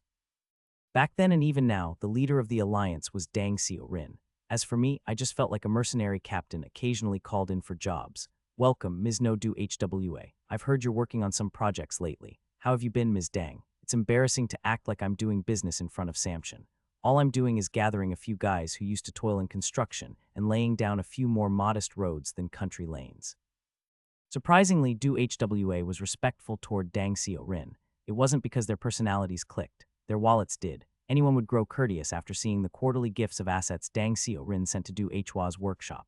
Why the humility? So what brings you here? Well, I'm fixing the existing roads to make it easier for patients to travel. But you know, it's a matter of fairness, and people can get tricky if they feel left out. So since the work's already in progress. You want to fix the entire road network of Busan. Yes, well, it's neater that way, but it's a massive project and each district claims its own turf. Dang Xiao-rin fiddled with the end of her pointed hat. You want me to sort out the districts? Yes, if that's too difficult, you can invite me when you hold a guild meeting and just arrange a place for me. I see, that's probably better. If I look like I'm exploiting you, some guilds will undoubtedly throw a fit. You should take charge from start to finish so there are no rumors. True, guild leaders have such filthy pride and greed. All right, Dang Xiao-rin smiled brightly. I'll arrange a spot for you soon. No Du Hwa laughed slyly. If you end up crippled later, I'll give you a full body replacement for real cheap. Just come back with your brain and heart intact. The notable part here wasn't the word crippled but real cheap. She never said free. Du Hwa gave a nod and left the train. Dang Xiao-rin looked at the sofa where I was sitting. By coincidence, I was also visiting Samson's headquarters. What do you think? No Du Hwa is a good person. I buried myself in the sofa. The lounge car, refurbished from a luxurious train, had very cozy chairs. Dang Xiao-rin looked at me sulkily. She called me a cripple. More precisely, she said, if you end up crippled, don't get upset. If you weigh every word that woman says, you'll just get tired. Have you seen Du Hwa treating her patients? No, I once had the opportunity to observe her all day. This wasn't in this cycle, but another. Oh, and let me clarify that although I usually tell stories sequentially, it doesn't mean everything happened in one cycle. More often than not, I weave and edit events from multiple cycles. For instance, when I described the government's collapse, it wasn't like I stayed glued to the radio 24/7. How could I know what statements the second provisional government and coup soldiers made? I heard one speech in the 4th cycle and another in the 11th. I saw refugees throwing the vice mayor of Seoul off the bridge in the 37th cycle. My omniscient narrator viewpoint came from many cycles and experiences, and I spent as much time as needed to determine whether someone was trustworthy. In some cycles, I even worked closely alongside Du Hwa, practically as her assistant. Unfortunately, in previous cycles, I hadn't been present when Du Hwa visited Dang Seo Rin, so her projects were always limited to Busan. But this time would be different. Like I said, I coincidentally was visiting the Samshin Guild's headquarters. Patients with physical discomfort often struggle mentally as well, and it's not just the patients themselves, but also their guardians. Even while listening to their complaints and curses, Du Hwa has never refused a patient. She might seem shady and have an odd manner of speaking, but you won't find anyone like her. She always overcharges awakeners, but she knows whom to overcharge. As I said, she's never refused a patient. Did only affluent awakeners visit Du Hwa's workshop? Dang Seo Rin rested her chin on her hand. Still, she spent her life caring for patients. Will she be able to take on something this big? She's someone who adjusts herself to the size of her responsibilities, not the other way around. She'll be fine. She finally nodded. All right, if that's your assessment, Undertaker, I'll trust her. Once she trusted someone, Dang Seo Rin was loyal to the end. Not long after, a national guild meeting was held off the coast of Busan. As off the coast suggests, they launched a cruise ship. With no fuel to sail, it was anchored at the pier, but this was already unimaginable luxury in today's world. The meeting was strictly for guild leaders. Members of the Second Provisional Government or the Junior Officers Corps, who typically wormed their way into official events, were thoroughly excluded. A few self-proclaimed bigwigs sent people to protest, but Dang Seo Rin ignored them. The Second Provisional Government Foreign Minister, what's that? Oh, you're a member of the Fukuoka Korean Association. Sorry, we can't hear you well from here, so try crossing the Korea Strait first. The meeting was strictly for guild leaders. The only guest invited was no Du Hwa, excluding the chefs, singers, and jazz band brought in for appearances. Ah, lady leader, what? Looking around, the faces of the guild leaders present, no Du Hwa looked troubled, a rare sight. Maybe it's just me, but it seems like we've got not only Busan guild leaders, but also national guild leaders here. Oh, Dang Seo Rin waved her hand as if it were no big deal. Don't worry, I just got a lot of inquiries when I announced the meeting. They haven't seen each other in ages. Isn't it good to renew those connections? Ah, it was nonsense. The event's program was like this. First, the host, Dang Seo Rin, came out to greet the guests, keeping her speech brief to emphasize she wasn't the main star here. Next, it was my turn. An enthusiastic cheer erupted. Undertaker, how long has it been? Come visit Gangwon-do sometime. Our members really want to see you. I'll make sure to organize something and invite you. Across the room, the Sword Marquis was sitting with his arms crossed. This was truly a gathering of Korea's most influential awakeners. I may have downplayed myself as just a mercenary captain, but did you know even Switzerland, a neutral country, once thrived on mercenary work? Trust earned from mercenary work easily translates into banking, according to historical precedent. Simply put, few guild leaders here hadn't owed me a favor. And like any honest debtor, the guild leaders were determined to repay their debt to this bank of mine, in principal and interest. They knew well that delaying repayment could snowball into a much bigger problem later. Right, woohoo, the topic of today's meeting. That was already laid out in detail on the invitation. The moment the guild leaders opened their letters, the Saintess fired up the constellation chat. Something like, the Saintess of National Salvation is very supportive of this quest. Dang Seo Rin's authority, my trust, and the Saintess's guarantee. It was a literal trinity. Nothing was more powerful on the Korean peninsula, perhaps not even in the whole world. Thunderous applause erupted. No exaggeration. Who cast the lightning spell? Looking around, I saw Dang Seo Rin in the front row, leading the applause with a happy smile. By the way, Dang Seo Rin held a legendary grudge. If anyone called her a cripple, she'd happily prove who the real cripple was. I've painted her in a good light, but once she kidnapped a rival guild leader who called her a bitch, castrated him, and said, well, here's a TS girl, so who's the bitch now? As she laughed. That was because she had a long-standing grudge with that guild leader. It's solid proof that she didn't win the leadership of the Korean Awaken a Guild Federation by chance. Have you heard of birds of a feather flock together? I might have softened up now, but I was once her second in command, climbing to vice guild leader under Dang Seo Rin. Receiving the good graces of both Dang Seo Rin and myself, no Du Hwa trembled with joy. After my introduction, Du Hwa walked up the stage, then grabbed the microphone. The expression on her face was, well, likely the one she often had back when she was a 7th grade public servant. In simpler terms, I'm no Du Hwa. She was screwed. You really set me up. After the event wound down, the meeting shifted to the after party. In fact, this was the main event, since it wasn't often that the leaders of all the nation's guilds gathered together. As soon as the drinking began, I used the excuse of going to the bathroom to step onto the cruise ship's deck. No Du Hwa followed me like a ghost, easily tracking me down. I feigned ignorance. Set you up, me. You've blown up this road project so much. Oh, come on. It wasn't me, it was the alliance leader. Why blame an innocent man? Samshin World's guild leader, Dang Seo Rin. Do HWA murmured. She's certainly an excellent person but has a strong sense of pride. She's good at distinguishing between personal and public feelings, but that means she still holds on to personal grudges even if things proceed publicly. I even used the word cripple to provoke her pride, yet she introduced me to the guild leaders. This isn't possible unless she values me highly enough to treat me like an official. Do Hwa's eyes narrowed. It means she must have asked someone about me, and that someone gave her a glowing recommendation. Indeed, who could that be? It's likely the person who was in the guest lounge when I spoke with Samson World's guild leader. Do HWA offered me one of the 2 glass cups she held, a cold lemon tea. I gratefully took it and drank. Beyond Busan Harbor, where the cruise ship was docked, the city stretched out in the night. The familiar sight of electric lights painting the Milky Way on the ground was gone. There was only a faint glow, a bit of shadow, and lots of moonlight. The sea breeze brought a tang of salt to the deck. No do HWA and I looked at the cityscape, engulfed in the sound of the waves for a while. You really set me up. You just said that. About what? Trying to make me work for free. Don't you think your conscience has gone on a trip? It's not free. Whatever resources, funds, or manpower you need will provide whatever you require. Heh, do HWA laughed slyly. What I require, sure, then restore the world to how it was. When you hear the word infinite, what do you think of space, time? For me, the only infinite thing in this world is human misfortune. Do Hwa's tone was even darker than the night's view. Saving one life, that's possible. I've done it. But does ending one person's misery solve everything? When misfortune disappears, does happiness come? That's entirely up to that person. No one else can be responsible for it. When will it end? These were the words of someone who cared for the disabled, ignored even in this ruined world. So the idea of helping others is wrong to begin with. Help has to be limited. Instead of helping a person with their entire life, think about helping them with just their severed arm. Then it's manageable. It's something I can do and do very well. But do HWA leaned forward to peer at me, like a long-necked snake. The aroma of freshly brewed lemon tea mingled with the salty scent of the sea. You want me to take charge of the national road network, not just Busan. Her 2 eyes, like a full moon split in half, locked onto my face. Well, it's possible, and I might do it well, but what next? Roads or infrastructure? Do you know what they call people who handle infrastructure? Undertaker. Government. Not too keen on privatization, huh? Correct. Do HWA laugh deeply? The whole world. I have no intention of shouldering that.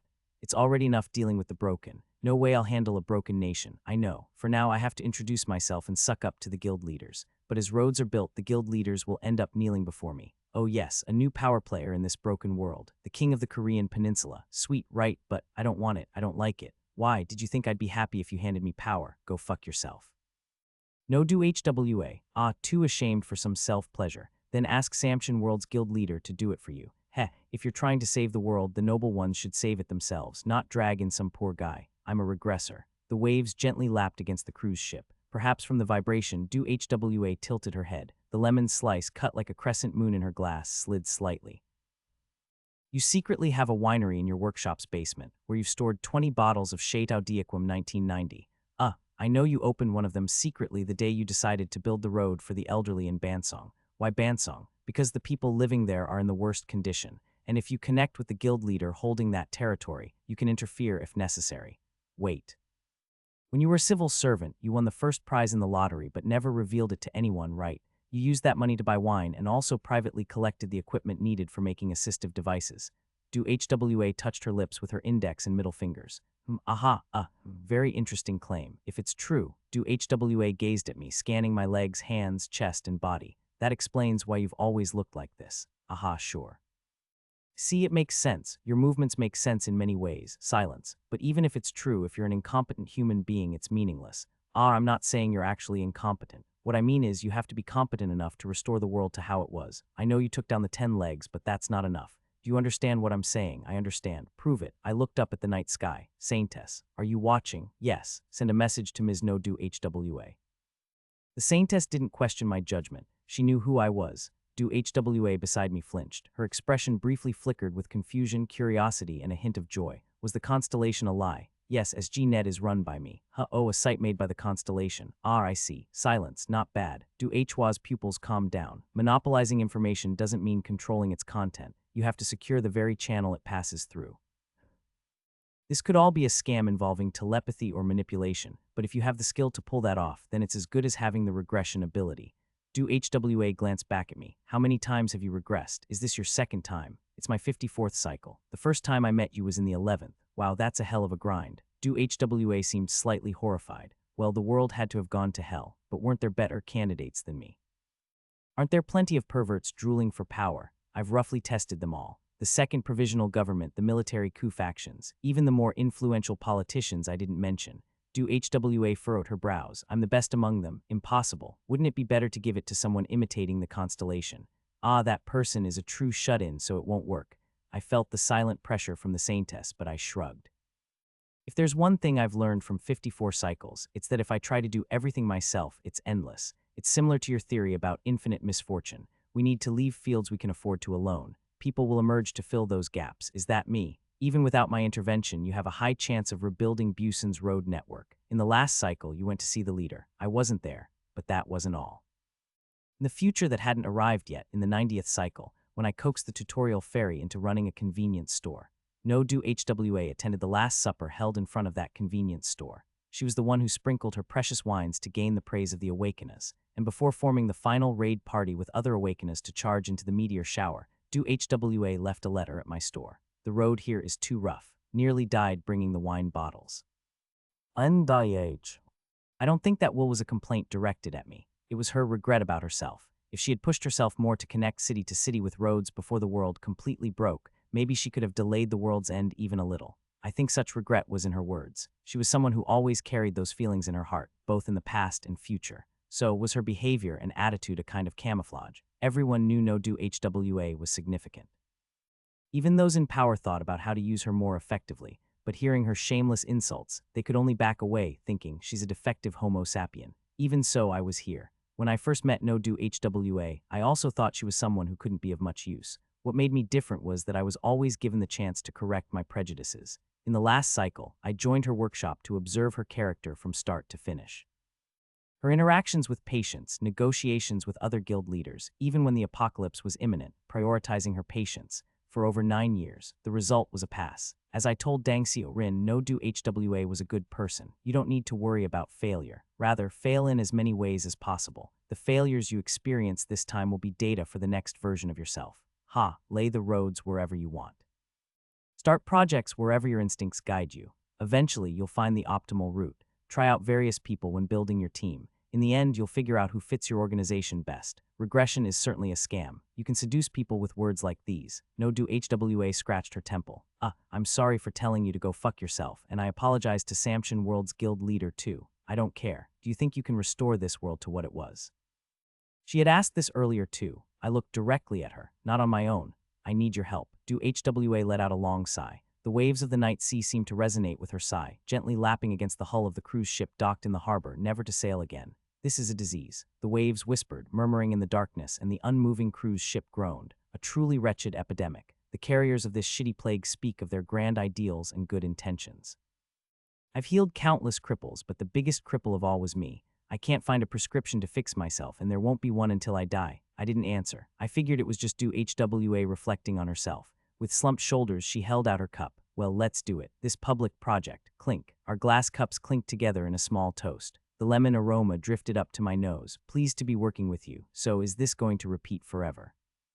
If you're competent, No Do HWA, then yes. Well, fuck me. There's an epilogue. The next day, an official organization was launched, National Road Management Corps. True to its simple name, this organization's purpose was singular, to repair and maintain the rapidly crumbling road network, linking cities and towns that had been isolated and were barely sustaining themselves. We don't need a government right now, and it can't even be maintained. A week later, Do HWA gave us a briefing. By us, I didn't mean the nation's guild leaders. It was just me and the Saintess. A private meeting was held with those who almost always knew that I was a regressor. Later, this group would expand to include Odoxio and others, but for now, it was just a 3-person blood pact. Let the cities be managed as usual by the influential guild leaders of each region. They're like feudal lords.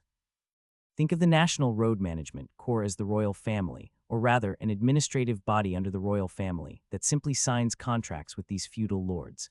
The Saintess raised her hand, as was her habit.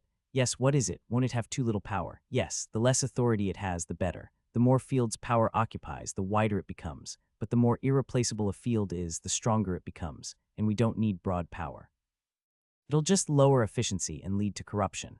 In an era of self-sufficiency, when cities can't care for one another, the National Road Management Corps will be responsible for connecting and maintaining the road network. Do HWA spoke confidently. The National Road Management Corps was made up of laborers, construction workers, and combat units. Once a one-lane road was secured, the combat units would regularly patrol the roads. This regular patrol is critical.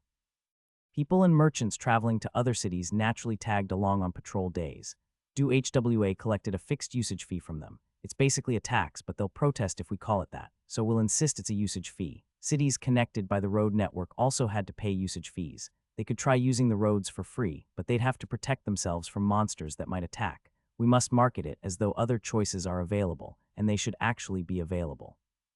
It's crucial for people to believe it's not coercion, but their own choice. That's when the importance of the National Road Management Corps will be etched into their minds. Guilds could form their own groups to use the roads, but if they wanted to reach distant cities, they'd have to pass through intermediate stops. Passing through each city meant paying taxes to that city's guild. They'd be pissed off. It was far more reasonable to pay a small tax to the National Road Management Corps and travel under their protection. Ordinary people and awakeners alike relied on the National Road Management Corps for travel, naturally increasing DOHWA's influence. The members of the National Road Management Corps, handpicked by DOHWA, became like diplomats. Guilds that would have fought each other could communicate better with the National Road Management Corps as a buffer. DOHWA utilized the relationships, pride, and competitive spirit of the guild leaders in each city to extract maximum efficiency. Of course, there were trial and error. Actually, there was a lot. These assholes. There were many in the National Road Management Corps who lined their pockets instead of negotiating. Some, trusted by DOHWA, were spies sent by other guilds. Other times, even though they chose the shortest road, it turned out to pass through a monster den. But gradually, the National Road Management Corps found its footing. I really have a good eye for people, don't I? Though for some reason, DOHWA often looked at me with eyes full of resentment. When I get to the next cycle, please make sure to pass on my failures. What should I tell you? You having fun reaping the rewards, you son of a bitch. I passed on the message. The response from no DOHWA in the 55th cycle was concise. Bullshit. Speaking of public servants, it's curious how frequently they appear in Korean contemporary fantasy. Hello there. Oh, you're entering the gate. Could I see your hunter license? Oh dear, your license has expired. Sir, I can't let you in like this. Please head to the Hunter Management Bureau and renew it. What, you're asking for a favor? How, what do you think we are? Take the gate management public servant, for example. In East Asia, people have loved public servants so much that they've applied a bureaucratic system even to the afterlife, ruled by the King of Hell, making East Asians fanatical civil servants. True East Asians should not fear monster waves, but rather lament. These savage monsters are so ignorant and unlucky that they haven't embraced civilization. The right course would be to impart a bureaucratic system, creating a state system of king monster, middle manager monster, lower manager monster. How could the sacred national law exempt an apocalyptic mess? While we didn't have any gate managers in our world, other kinds of public servants were still around. Awaken a Undertaker. Yes. It's almost June. Have you filed your comprehensive income tax return with the National Tax Service? Oh, no, DOHWA's words snapped me back to reality. Heh, if you procrastinate, you'll have a headache later. They'll collect as they see fit. You should head to the tax office after work. Good point. Not that I can pay any tax. I'll get it sorted. Yes, even in an era where the military's wrath had cooled and politicians' gold badges were buried in sand, where survival was a crude joke. The National Tax Service still existed. Today, let's talk about a small anomaly, the National Tax Service Tax Office, which was the last remnant of the South Korean government. Kakao Talk. I first received that familiar yet strange Kakao Talk notification during my 56th cycle on a spring day, May 4. At first, I thought I had misheard. After humanity drifted into the apocalypse genre, words like phone, message, and communication were purged from our vocabulary. Was that really a Kakao Talk alert? Skeptical, I checked my smartphone. To my surprise, after nearly a year, there was a proud little one icon next to the Kakao Talk app. Like an excited preschooler seeing their first Kakao Talk message, I hurried to read it. Notification talk received. The Republic of Korea falls again. A nation of citizens dying together. A digital document from the National Tax Service has arrived. Greetings from the National Tax Service. May is the month to file and pay comprehensive income tax each year. The National Tax Service has pre-calculated your income tax. Please check the notice below and file and pay easily via ARS phone 44444444. Inquiry 444. After reading the message, my mood deflated. Or to put it another way, the wind was taken out of my sails. Oh, come on, it's a ghost message. Ghost messages. After the apocalypse began, such anomalies would appear from time to time. It's one reason electronics were considered dangerous materials. In this era of cutthroat competition, even anomalies struggled to survive. To distinguish themselves from others, they diversified their ghost messages with ghost calls, ghost websites, ghost radios, ghost TVs, etc. In reality, the only safe communication network in Korea was SGNet. Even that had a history of being corrupted by the hero syndrome. The solution to these ghost messages was surprisingly simple: just ignore it. Curiosity kills the cat, as they say. These days, curiosity is upgraded enough to hunt not just cats but humanity too. By this point, there wasn't a government, let alone the National Tax Service. Ignoring texts demanding comprehensive income tax was the correct move, but the very next day, "Oh, Hyung, did you get the text?" "Huh, what text?" "You know, the one from the National Tax Service asking you to pay tax. It's causing a stir on SGNet." "You got it too," the situation changed. Yeah, I got the letter." "What, a letter?" "Why yeah." Sim Arion handed me an already opened envelope. The contents were identical to the Kakao Talk notification. "This is serious." An uneasy feeling crept up my spine like a cold hand brushing my vertebrae. "All right, I thought it was a prank by the guild leader, but Seo Jayu got the same message." "Where did you find the letter?" When I woke up, it was next to my pillow." No need to mention it, but the guild base's security was airtight.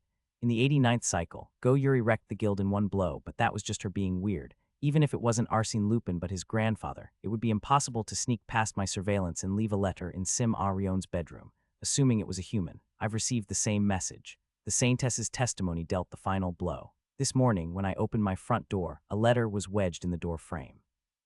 What about the other awakeners? The same thing happened across the country. People with smartphones received Kakao Talk notifications while the rest got letters. The Saintess's usually emotionless voice sounded even colder. "Mr. Undertaker." No one witnessed the moment the letter arrived. "What?" No one saw the postman delivering the letter. The Saintess explained what had happened in a guild she was watching in Incheon. This guild, while not as strong as mine, had a fairly secure base. It was located underground with several layers of steel doors and numerous guards. A simple diagram would look like this: door guard, door guard, door guard, door. The guards took turns staying awake, ensuring there was always a sleepless presence. Yet this morning, every guild member woke up to find a letter under their pillows.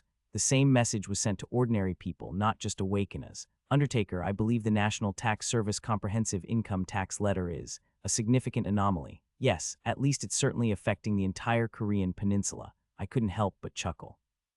A mysterious entity was determined to collect taxes, even as a ghost. Anonymous, I called the National Tax Service, lol. If there's one virtue crucial to surviving this harsh apocalypse, it's carefully testing bridges before crossing. However, some awakeners lived their lives with reckless abandon. These types usually met their end early, but occasionally some lucky outliers stuck around. That day's certification post on SGNet was written by one of these rare survivors. As the Kakao Talk message said, I called 44444444.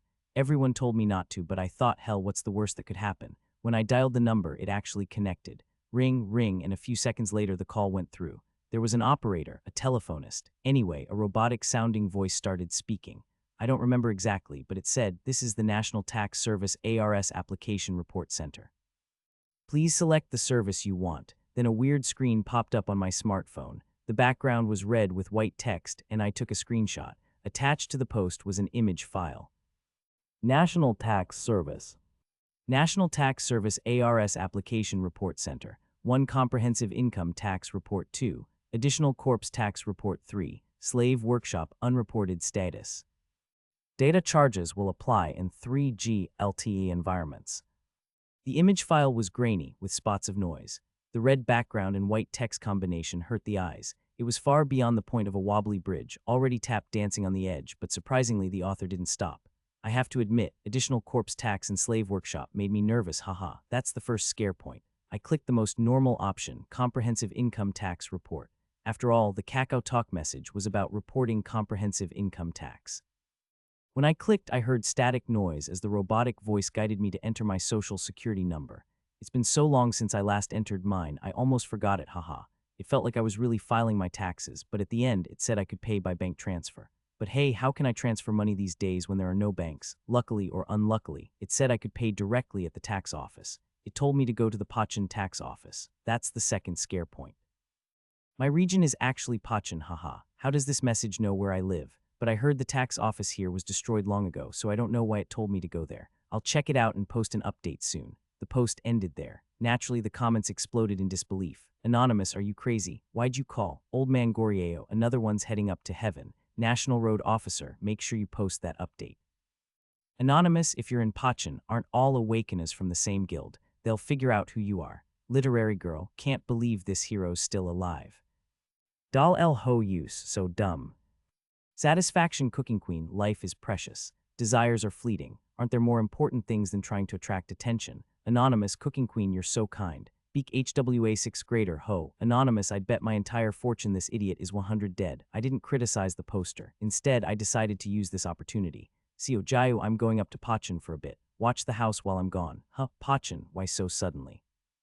Wait, are you going because of that SGNet post? Yeah, it's a newly appeared nationwide anomaly, so I need to check it out. Wow, you're really diligent. I packed lightly and headed north. It felt like a leisurely stroll. In my opinion, Pachin wasn't too far from Seoul, and it was where Sim Arion worked as the healing angel back in my 50th cycle. I was familiar with the area. Within hours, I arrived in Pachin. On my way to the tax office, I ran into a truly unexpected person. Oh. Strong build, short, cropped hair. Too well-groomed for a post-apocalyptic survivor. A young man who embodied the notion of a well-raised youth.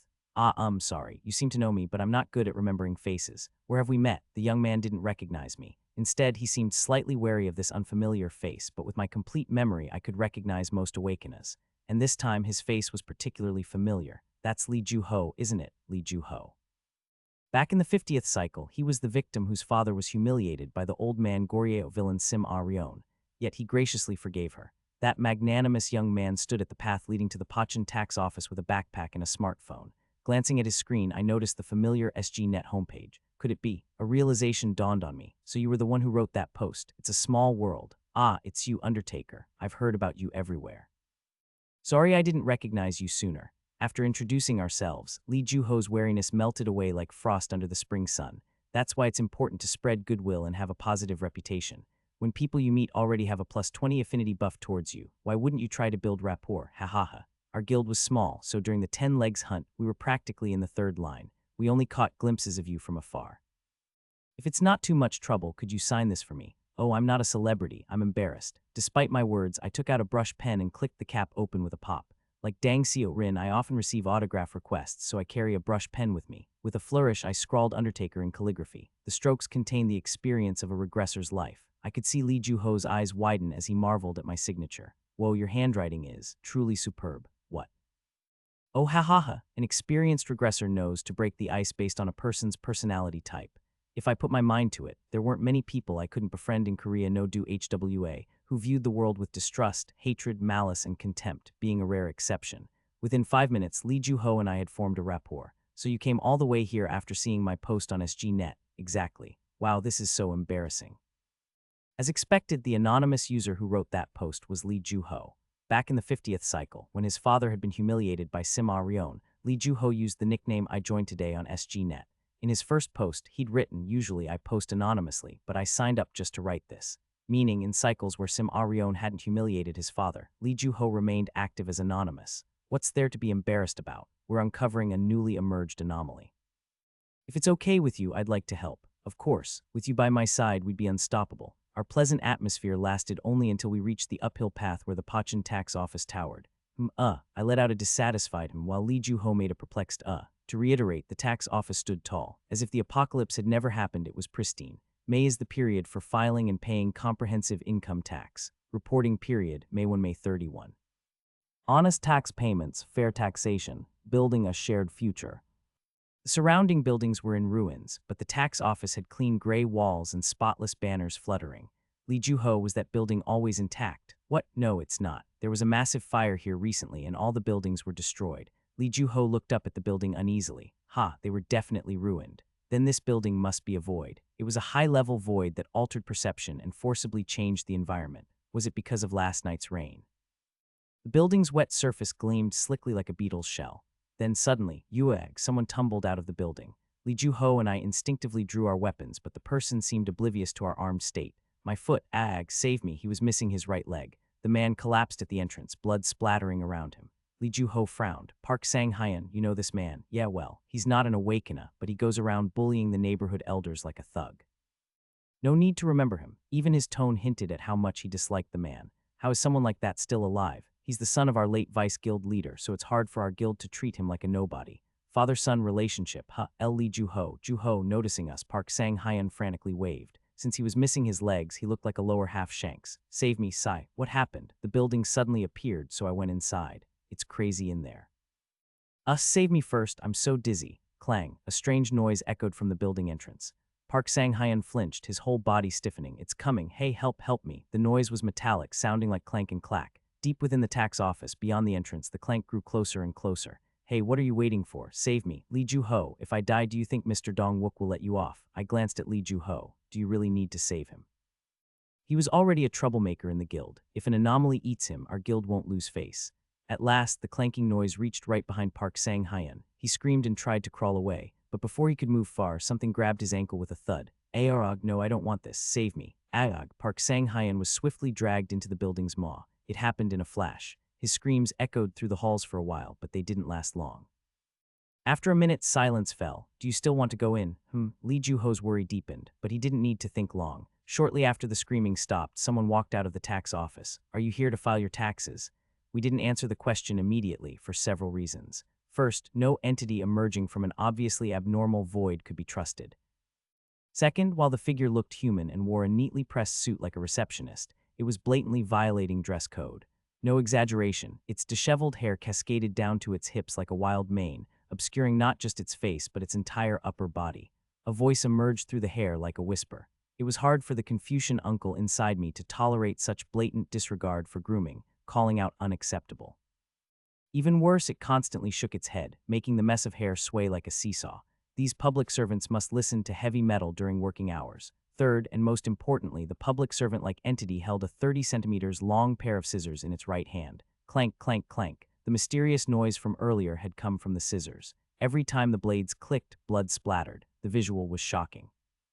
Even if the public servant had a hobby of gardening, bringing scissors to work wouldn't comply with the rules on public officials' conduct, which stated, Article 821, public officials shall dress neatly to maintain their dignity while on duty. Taxes. The public servant tilted its head, making its oily hair reek of gasoline. Are you here to file your taxes? That's right. I took charge, speaking up for the stunned Lee Ju-ho. I received a notification about filing my comprehensive income tax and was directed to come to the Pachin tax office. Is this the right place? Yes, it is. The public servant's head swiveled toward me. This month is the filing period. Can I see your ID card to confirm your identity, taxpayer? What should I do? I could easily draw my blade and sever the anomaly's neck, but anomaly response manual, beat it to pulp, would only be effective for an awakener like me. No matter how strong I was, I couldn't handle every anomaly in the world at once. A strategy must be useful to everyone, even weaker awakeners, to have any value, especially for widespread anomalies like the comprehensive income tax anomaly. Ju-ho, it might be best to play along for now. Yeah, here you go. Lee Ju-ho produced a worn Hermes wallet and handed over his ID card. He didn't seem like the type to favor luxury brands, so it was likely a family keepsake. The public servant took the ID card and placed it within the curtain of hair. Crunch. An abrasive sound emanated from behind the hair, like front teeth grinding against the card. My ID card. Identity confirmed. Age 26. Lee Ju-ho, you're a Pachin citizen with very little income. The total tax due today, including body tax and slave tax, is 100 grams. What? 100 grams? This kind of anomaly. We can collect the tax on your behalf, Lee Ju-ho. Would you like us to do that? Well, I don't really understand, but... Wait, hold on. I grabbed Lee Ju-ho's shoulder. What? You shouldn't just nod along when an anomaly proposes a deal. Remember Park Sang-hyun's state? What? Oh yes, that was likely the tax collection. Your tax is 100 grams, right? What if it were 50 kilograms? Lee Ju-ho's eyes widened. Then, would that mean? Me too, yes. This comprehensive income tax anomaly probably means body parts must be used as payment. Even if 100 grams sounds small, it makes a huge difference depending on the body part. What if they took an eye? Gasp. I'm an anomaly expert. Leave this to me. I pulled out a plastic bag and summoned my aura to my fingers. Ju-ho, you don't care too much about your hairstyle, do you? No, soon enough, Lee Ju-ho's already short hair had been reduced to a bald scalp. The plastic bag was filled with black strands. He was devastated. This isn't quite 100 grams. Take this and go relieve yourself in the bag. Undertaker, you're something else. Why, what's shame got to do with handling anomalies? With all his might, Lee Ju-ho managed to fill the bag to 100 grams. The public servant took the bag from him. Tax payment confirmed. The public servant bowed and disappeared back into the tax office. Lee Ju-ho looked at me as if thinking this really worked. I smiled warmly. If hair and urine hadn't worked, I would have just cut off a few unused fingers. But since it worked, wasn't it a happy ending? There's an epilogue. Anonymous, the comprehensive income tax anomaly is a joke, lol. By the time I returned to Seoul, Lee Ju-ho had already posted a sequel on SGNet. Anonymous, if you try to file your tax return, a ghost with extremely long hair asks for your ID card. Just hand it over and they'll calculate your taxes for you. I wonder what happens if you've lost your card. Anonymous, I owed 100 grams, so I shaved my head and peed in a plastic bag. This dumb ghost accepted it joyfully and left, haha. Anonymous, don't ignore the comprehensive income tax alert. Head to the tax office and ask how much you owe. If it's around 100 grams like mine, pay it right away. If it's 50 kilograms, collect your pee in a trash can until May 31. You'll be able to pass the anomaly easily. Anonymous, don't be scared and pay your taxes, everyone lol. The post contained the strategy to deal with the comprehensive income tax anomaly, just as I'd asked. Other members were shocked. Anonymous, did you seriously survive this? Afterward, posts poured into SGNet from people who paid their taxes at their local tax office. Old man Goryeo, my tax was 300 kg. Anyone got a higher amount? Literary girl, 10 kg is about the SGNet average, right? Anonymous, damn, I owe 500 kg. What do I do? Satisfaction cooking queen, I got a tax refund. The public servant gave me a gift box. What's inside? A little competition arose called the tax challenge to see who owed the most. This was a rare case where an anomaly had become a sort of plaything. In the end, the criteria the anomaly used to calculate taxes remained unclear, and while it was funny that people paid taxes to an anomaly instead of a human government, it's just the sign of the times. With a lighter heart, I headed to the tax office. After a massive void hit Seoul, every building south of the Han River had vanished, but the tax office building appeared in May and vanished again in June. Admiring its tenacity to collect taxes, I visited the Bampo tax office and found a scissors-wielding long-haired ghost, identical to the one at Pachin, walking out. Hello, may I see your ID to verify your identity, taxpayer? Yes, here it is. It paused. The anomaly stopped grinding my ID with its teeth and froze. It began to tremble. 2010, 26, 27, 8, 9, 16, 24, 1000, 100, 200, 73, 7, 7, 7. Pisha, the anomaly's body rapidly swelled before bursting, spewing black fluid everywhere. It exploded like a balloon. I picked up my ID from the ground and placed it back in my wallet. When I stood up, the Bampo tax office had disappeared like a mirage. Only I remained in the empty field. Looks like the day I'll be paying taxes won't come anytime soon. Let's dive into the tale of a father and his son.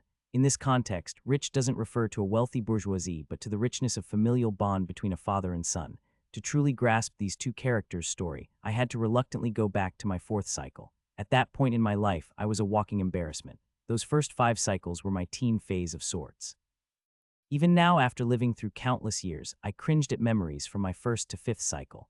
Fortunately or unfortunately, I only acquired my complete memory ability in my 5th cycle. Memories from before then were like blurry dreams. What I'll describe is a mix of reconstruction and fiction. Help me. It hurts too much. The first thing that always came to mind in those shadowy memories was the groaning of people, whether it was a ga or a grrr. The sounds varied in volume, but the quieter they grew, the shorter their lives became. I walked with bells jingling, asking people, do you want to escape hell? Do you want peace forever? It might seem like something a cult preacher would say, but those were indeed my words. Let me offer a brief explanation. First, I rarely spoke politely at this time, so technically it should have been written as, wanna escape this shitty hell and need peace. But writing that way would make my fingers curl into a black hole of embarrassment. Please forgive me. Plus, my 4th cycle memories were vague, so a bit of historical distortion is reasonable, right? Historical distortion is better than cramping fingers. Second, I never intended to spread a cult. Those questions were related to why I earned the moniker Undertaker. Screw you, get lost. Isn't he the Undertaker? Bah, what a bad omen. Most people could still manage to survive. Though they claimed they wanted to die, they held on to life. I then politely excused myself, but there were always those who had given up hope. Yes, I don't want to hurt anymore. The one bitten by monsters, the diseased, the grieving, the disillusioned, and those who realized peace would never return. These people agreed. So I asked another question. My nickname is Undertaker. Yeah, I know. That makes this easier. I can make people sleep forever in their dreams. If you agree, I can help you relive your happiest moments endlessly in a dream. Time Seal. It was my unique ability that I hadn't yet revealed. While I knew the convention of unveiling a protagonist's powers early, I remained silent because I had primarily used Time Seal in my first 6 cycles. After that, I rarely used it, mostly because I hated my own ability. That's why I considered this episode a shameful part of my past. All right, put me in the dream now. Before you agree, there's something you should know. I spoke calmly. Once you're trapped in a dream by my power, everyone will forget you. What? Your family, friends, and anyone you've met won't remember you while you dream. In this world, only I will remember you. You'll be happy in the dream, but you'll be completely forgot. Do you still want to live in your dream? I didn't explain the full power of this forgetfulness, but it was strong. Even if I regressed and started a new life, the time seal remained intact. It became an exception to regression itself. Somehow, the sealed person would remain sealed, forgot. It was like they never existed. That's too much. Most people hesitated here. No matter how painful things were, the idea of being erased was unsettling. They often chose suicide instead. Whatever, it's fine. But there were always those who had given up hope. Being erased from the world sounds comforting. What do I have to see in this fucked up world? Please, just erase me. This is where the father in today's story, former pro football player Kim Joo-chul, came in. Retired. That's how Kim Joo-chul referred to himself. I was a starter in the first league. I was a left-back defender, you know. They were throwing money at me. He inhaled the oxygen of past glories instead of the current reality. While many longed for their former jobs after the world fell apart, Kim Joo-chul clung particularly hard to his. Hey kid, wanna see my highlight reel? He went so far as to download his highlights onto his phone. An ideal talent for today's era where self-promotion is crucial. In the 6-minute reel, he dashed across the field in a red uniform like a banner. He was a defender, so goals were rare, but the crowd's cheers rang out vividly through the screen with every play. Got an offer from Japan, even sent agents from the Netherlands to scout me. People underestimate the Dutch league, but it's a big deal. He effortlessly switched between formal and informal speech like dribbling a football ball. Damn, I should have gone abroad instead of being loyal to my club. Should have just ditched everything for romance. I wasted my life. Kim Joo-chul's phone often ran out of battery because he couldn't stop bragging about his highlights. Unlike others, he didn't try to contact the outside world with his phone. For him, the phone only served as a storage for his highlights. A defender is crucial in modern football. Mister, stop talking and hurry up. Oh geez, kid's cussing me out again. You remind me of my son. Kim Joo-chul grinned and stood up. Let's go, you old retired man. Despite his grand words, his body barely managed to move forward. Kim Joo-chul's left leg limped constantly. A world overrun by monsters wasn't kind to humanity, much less a cripple. Even those who ran the fastest couldn't guarantee their survival, so Kim Joo-chul was always treated like leftovers. It didn't matter that he had been a well-known football player back in the day. If not a national World Cup player, most people wouldn't recognize football players' names. Being an ex-athlete means shit. He chuckled. Maybe his constant self-promotion was a way to raise his value. But the survivors remained cold. If he had been elderly or infirm, they might have shown pity, but no one cared for a seemingly fit middle-aged man. He struggled in food distribution, night watches, and other chores. Well, that's how life is. Kim Joo-chul wasn't bitter, not because he was exceptionally kind, but because he was used to being treated this way. I have a son, he should be about your age, or younger. You must not be close to him, don't even talk about it. He ran away with his mom 10 years ago. Kim Joo-chul smirked. We got along once, but after some punk shattered my left leg on the field, everything fell apart. Funny enough, it turned out my knee joint was linked to my family's harmony. Well, I'm the asshole, but cut me some slack. A promising player was forced to retire out of nowhere at age 26. You think I'd be okay mentally? My left leg was my damn livelihood. His voice grew quieter. He was one of the first people summoned to the transformed Busan Station terminal with me. Resting against a bookshelf in the maze-like station, he rambled. When I was in rehab, the jerk who broke my leg had the nerve to visit. I never knew crutches made such good weapons. Beat the crap out of him. But his parents had connections at the Football Association. The whole thing blew over and I ended up with no place to go. This is Korea's problem. Assholes always seem to thrive. That bastard couldn't even play. Though he seemed honest, there were things Kim Joo-chul avoided discussing, like how he indulged in alcohol and gambling after being discharged from rehab, how he practically lived in Macau and Gangwon, leaving his young son to be raised solely by his wife, how his wife died 2 years ago, how he wandered around a convenience store near a Gangwon casino just before being summoned to the Busan Station terminal, and how he had bought 2 packs of cigarettes, which he now stashed in socks. I knew much about Kim Joo-chul because I was with him through the first 4 cycles. Damn, this world is so harsh. From the 1st to 4th cycles, he never made it out intact. I didn't remember the exact circumstances of his death, but as best as I could recall in my first cycle, he tripped in the transformed Busan Station and got eaten by a monster from his feet up. In the 2nd, I died first, but his condition must have worsened. In the 3rd, he likely died from blood loss after covering a glass door with his body to protect others and losing an arm. Finally, in my 4th cycle, life's a fucking mess. Kim Joo-chul and I successfully escaped Busan Station, but shortly after, a hound-like monster bit off his left leg. Though he passed out instantly, I managed to stop the bleeding and keep him conscious. Once awake, he panted heavily and muttered. I dragged this crippled leg around my whole life, but now that it's gone, I feel relieved. Young man, there's a football stadium nearby. Could we stop by there for a bit? I carried Kim Joo-chul to what would likely be his final destination in this life. With one leg gone, his weight was quite light. As he lay on my back, he drifted in and out of consciousness. Carefully, I set him down in the stadium stands. The stadium had been partly destroyed, likely due to monsters rampaging through. Debris was scattered across the field and the seats. Why does it look so wide now? It used to be much narrower. It was narrower. For a while, Kim Joo-chul mumbled, "Wide, so wide, Mr. Undertaker." His face was pale as he spoke. It was the first and last time he addressed me as Mr., though I was much younger than him. I understood entirely what he wanted to say. I took a silver bell from my pocket and placed it around my wrist. It was my ritual. Are you sure? As you know, once you fall under my ability, you'll be forgotten by everyone. Forgot? I don't care. To disappear from this world is comforting. What reason do I have to stay in this fucked up place? Please, just erase me from the world. Kim Joo-chul smiled faintly. I'm tired now. Oh, right. In that dream or whatever, will I be able to realize that I'm dreaming? I mean, you won't. I shook my head. The person will simply repeat their happiest day forever without realizing it's repeating. That's a relief. If you remember everything, it would be torture, right? Even the happiest moment would become tedious after repeating it. That's good. Do I just close my eyes? Yes. In many ways, Kim Joo-chul was an ordinary man. There was no particular reason to remember him out of all the people I'd laid to rest. Even so, I remembered Kim Joo-chul for a long time because of his last words. Kim Si-yoon, my son. Born November 11. My son's name is Si-yoon. Most people who drifted into dreams asked me to remember them, but Kim Joo-chul muttered his son's name until the end. My son. Jingle. The bell rang as I activated my ability. That was how Kim Joo-chul said goodbye on my timeline. It took many long years before I finally met the heir to his last words. There wasn't anyone who understood the geography of the Korean peninsula as much as I did. Even Kim Jeong-ho, the creator of the Didingyo-jido 1 map, would have to concede to me. I'm not kidding, he never traveled all over the country. I even went to an abandoned inn in Anyang to catch an Udambara. Since the creation of the National Road Management Corps in the 54th cycle, the navigation app in my head had become increasingly accurate with each update. No matter how capable No-Do HWA was, it was impossible for her to manage every road in the country due to a lack of personnel and resources. There had to be exactly one road connecting each city to the next, and even then they could only be restored to a single lane. Tunnels in particular were dangerous. If they hadn't already collapsed, they were at risk of doing so soon. If they were still intact, they were even more dangerous because dark, pitch-black tunnels were the perfect habitat for monsters that loved them. The Korean peninsula, with 70% of its land covered in mountains, had favored tunnels, which made this issue critical.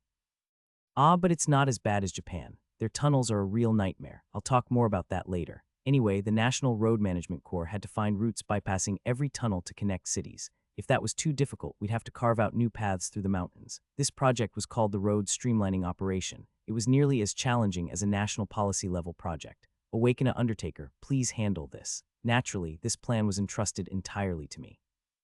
Understood, I didn't complain to No-Do HWA. I was planning to take on this project from the beginning. For instance, when considering the most effective way to create a one-lane road from Busan to Daegu, the word effective didn't just mean minimizing travel time. Time was relatively low on the list of priorities. The most important factors were how far the road was from monster lairs and whether it offered guaranteed security and surveillance.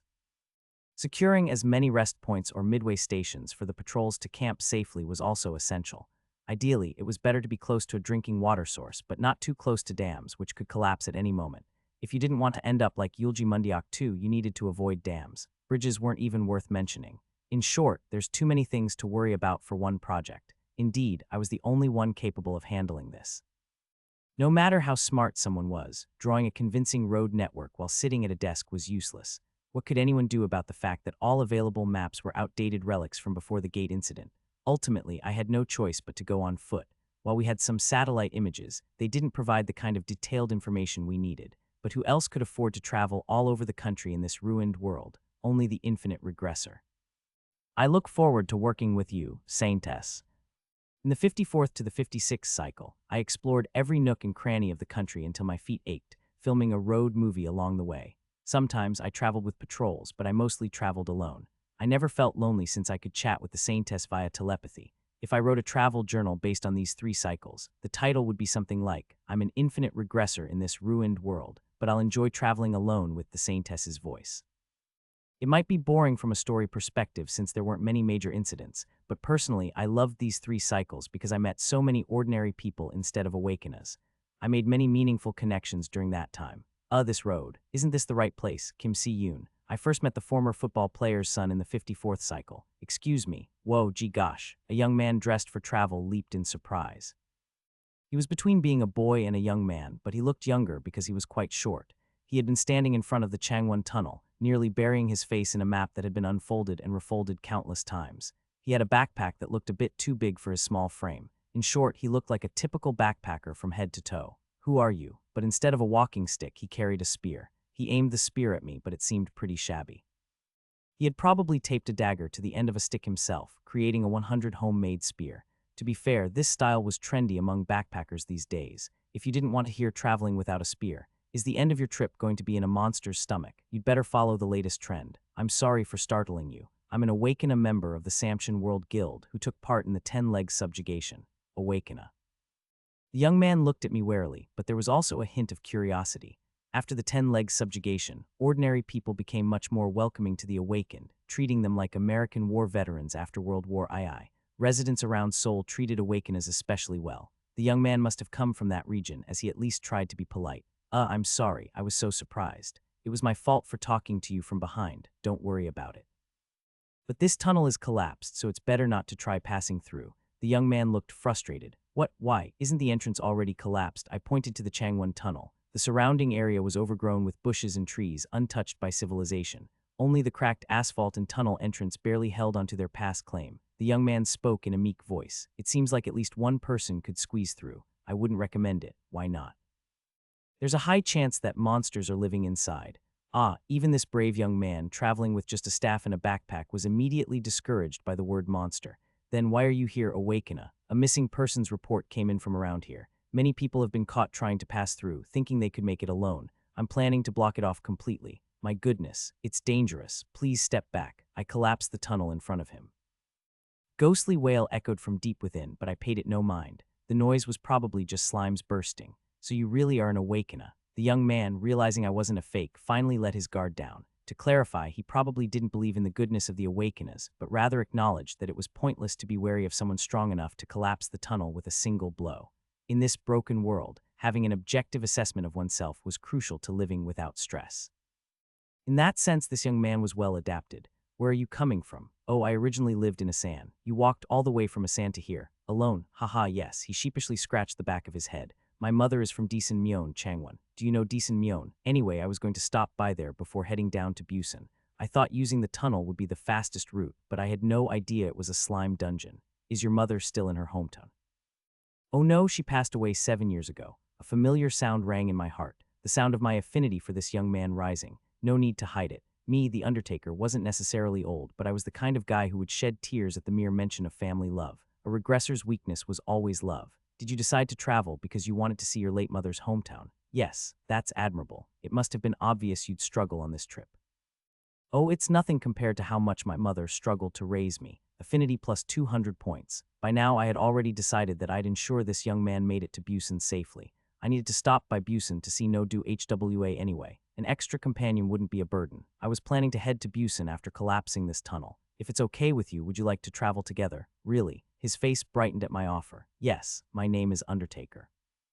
That's not my real name, but a moniker. It may be a short trip, but let's take good care of each other. Let's work together. My name's Kim Si-yoon. Please feel free to speak casually with me. Okay, looking forward to it, Si-yoon. Yes, Hyung, we shook hands. I had to bend my back slightly because of our height difference. Honestly, I didn't realize at the time that the Kim Si-yoon in front of me was that.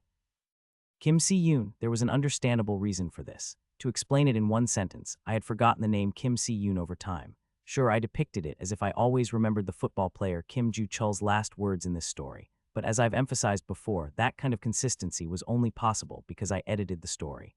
I had met Kim Ju-chul in the 4th cycle and Kim Si-yoon in the 54th, with over 500 years between them.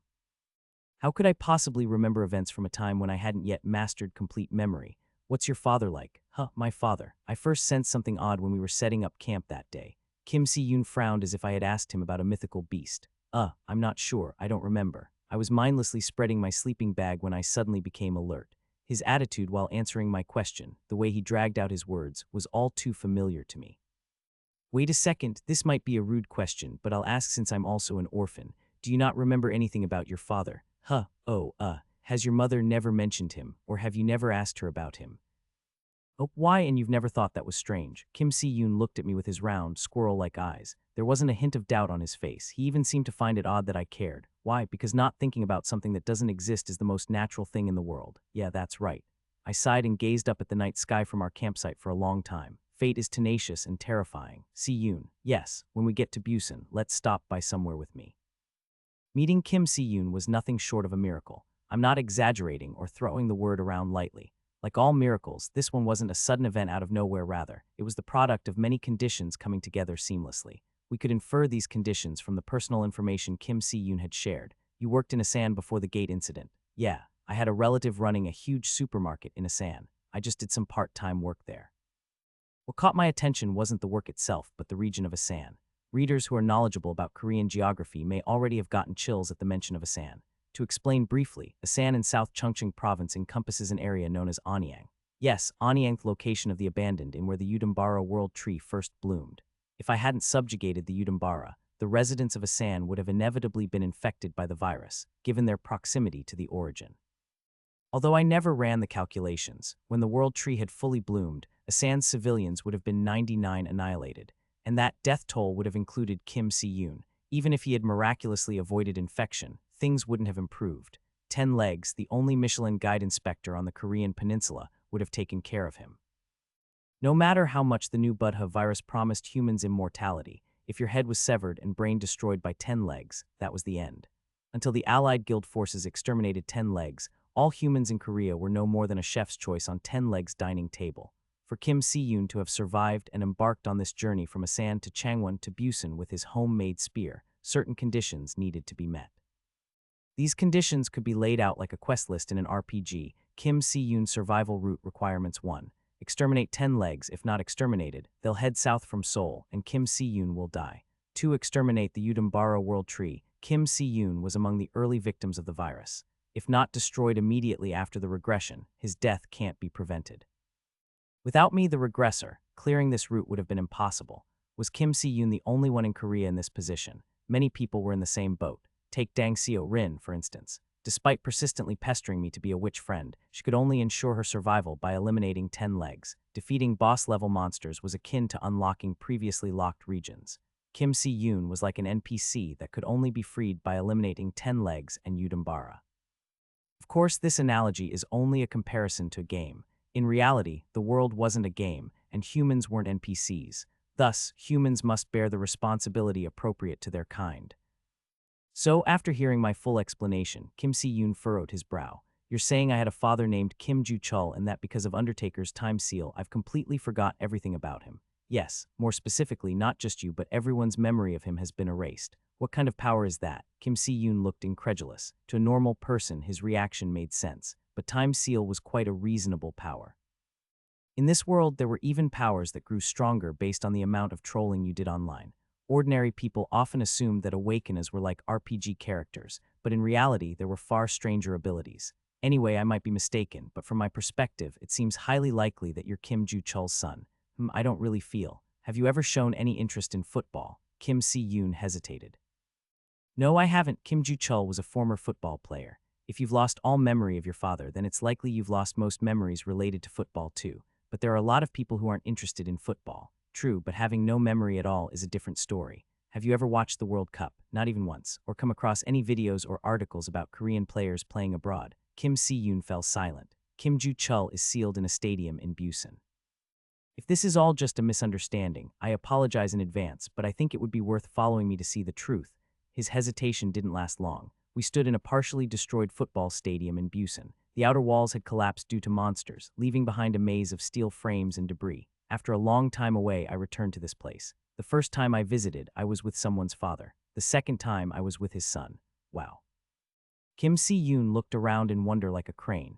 It was his first time in such a large stadium. It's so big. Do those stands fill up on game days? It's rare for them to be completely full, but on average, around 10,000 people would come. Despite it being more than 500 years since I'd last been here, finding our destination was surprisingly easy. On one side of the stands, there was a large crystal protruding like something from the depths of a cave. It was as tall as I was. Only I could see this marker. I personally called it a tombstone or gravestone. I could have called it that thing since no one but me could perceive it. Even Kim Si-yoon, standing next to me, couldn't recognize the crystal looming right in front of him. Take my hand. Oh, okay. I can freely enter the dreams of those I've sealed, but you can't. You can only connect to the dream while holding my hand, so don't let go no matter what. Got it. Understood, Hyung. Kim Si-yoon cautiously took my hand and I nodded. Close your eyes and prepare yourself. Here we go. I pressed my left palm against the surface of the crystal. My hand slipped through easily, and the surface that shimmered like a mirror seemed to be made of water, accepting me without resistance. I stepped forward. After taking about 6 steps, everything rapidly turned pitch black. It felt like a mischievous child had smeared black paint everywhere, or as if we had descended into the deepest abyss. While this sensation was familiar to me, it was not for Kim Si-yoon. His fear and tension transmitted clearly through his grip on my hand. Moments later, suddenly a deafening cheer erupted around us. Eek, startled, Kim Si-yoon opened his eyes and instinctively looked around, his eyes widening even more than when he heard the cheer. What's going on? The cheering was from the supporters. The previously desolate stadium was now packed with home and away fans. Where ruins once stood, flags, slogans, balloons, and above all, people had filled the stands instead.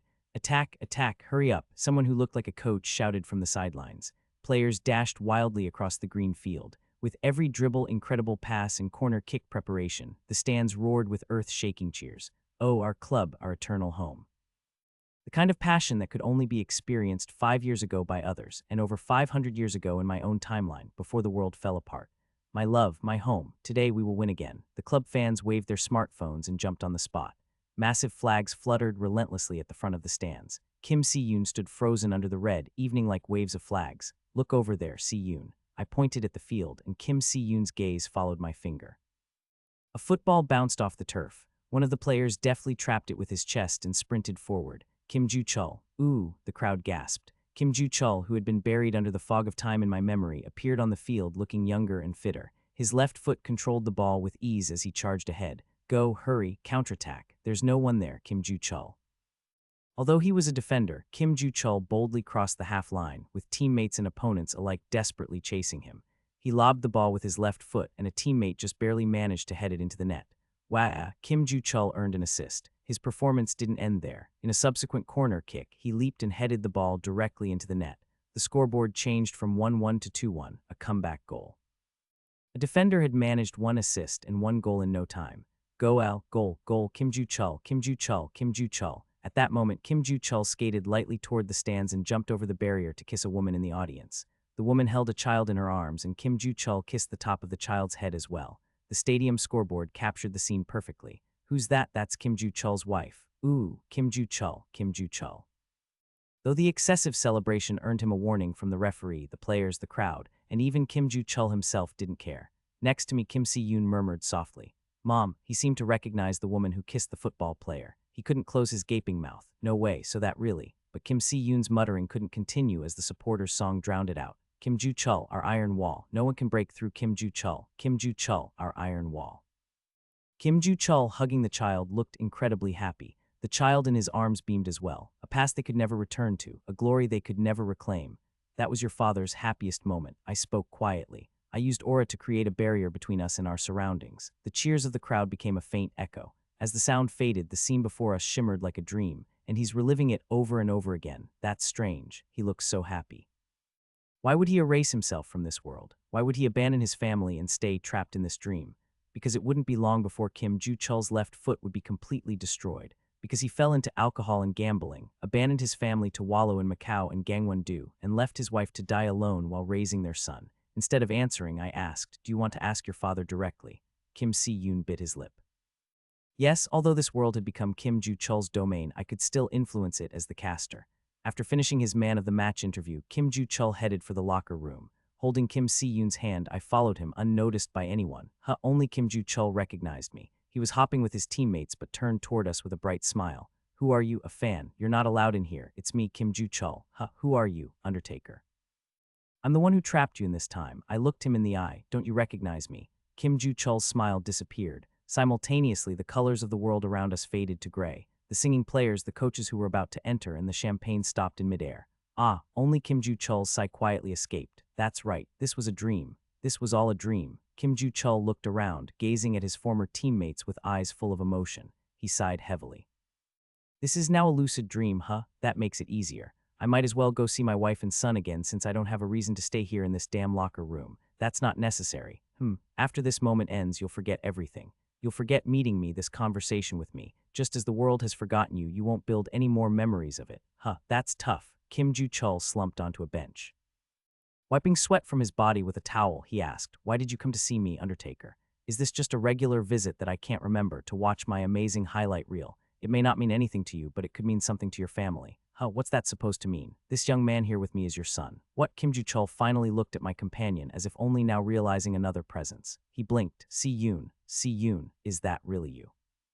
"Why, you've grown so much." Kim Joo-chul jumped up and rushed to hug Kim Si-yoon. Although startled, Kim Si-yoon didn't reject his father's embrace. "My goodness, you've become a man. The last time I saw you, you were just a little baby. How old are you now? A middle schooler, high schooler?" "I'm 20. "What, 20? Why are you so short? What have you been eating to stay that small?" "My genes are way better than that." The tall defender seemed shocked by his son's height.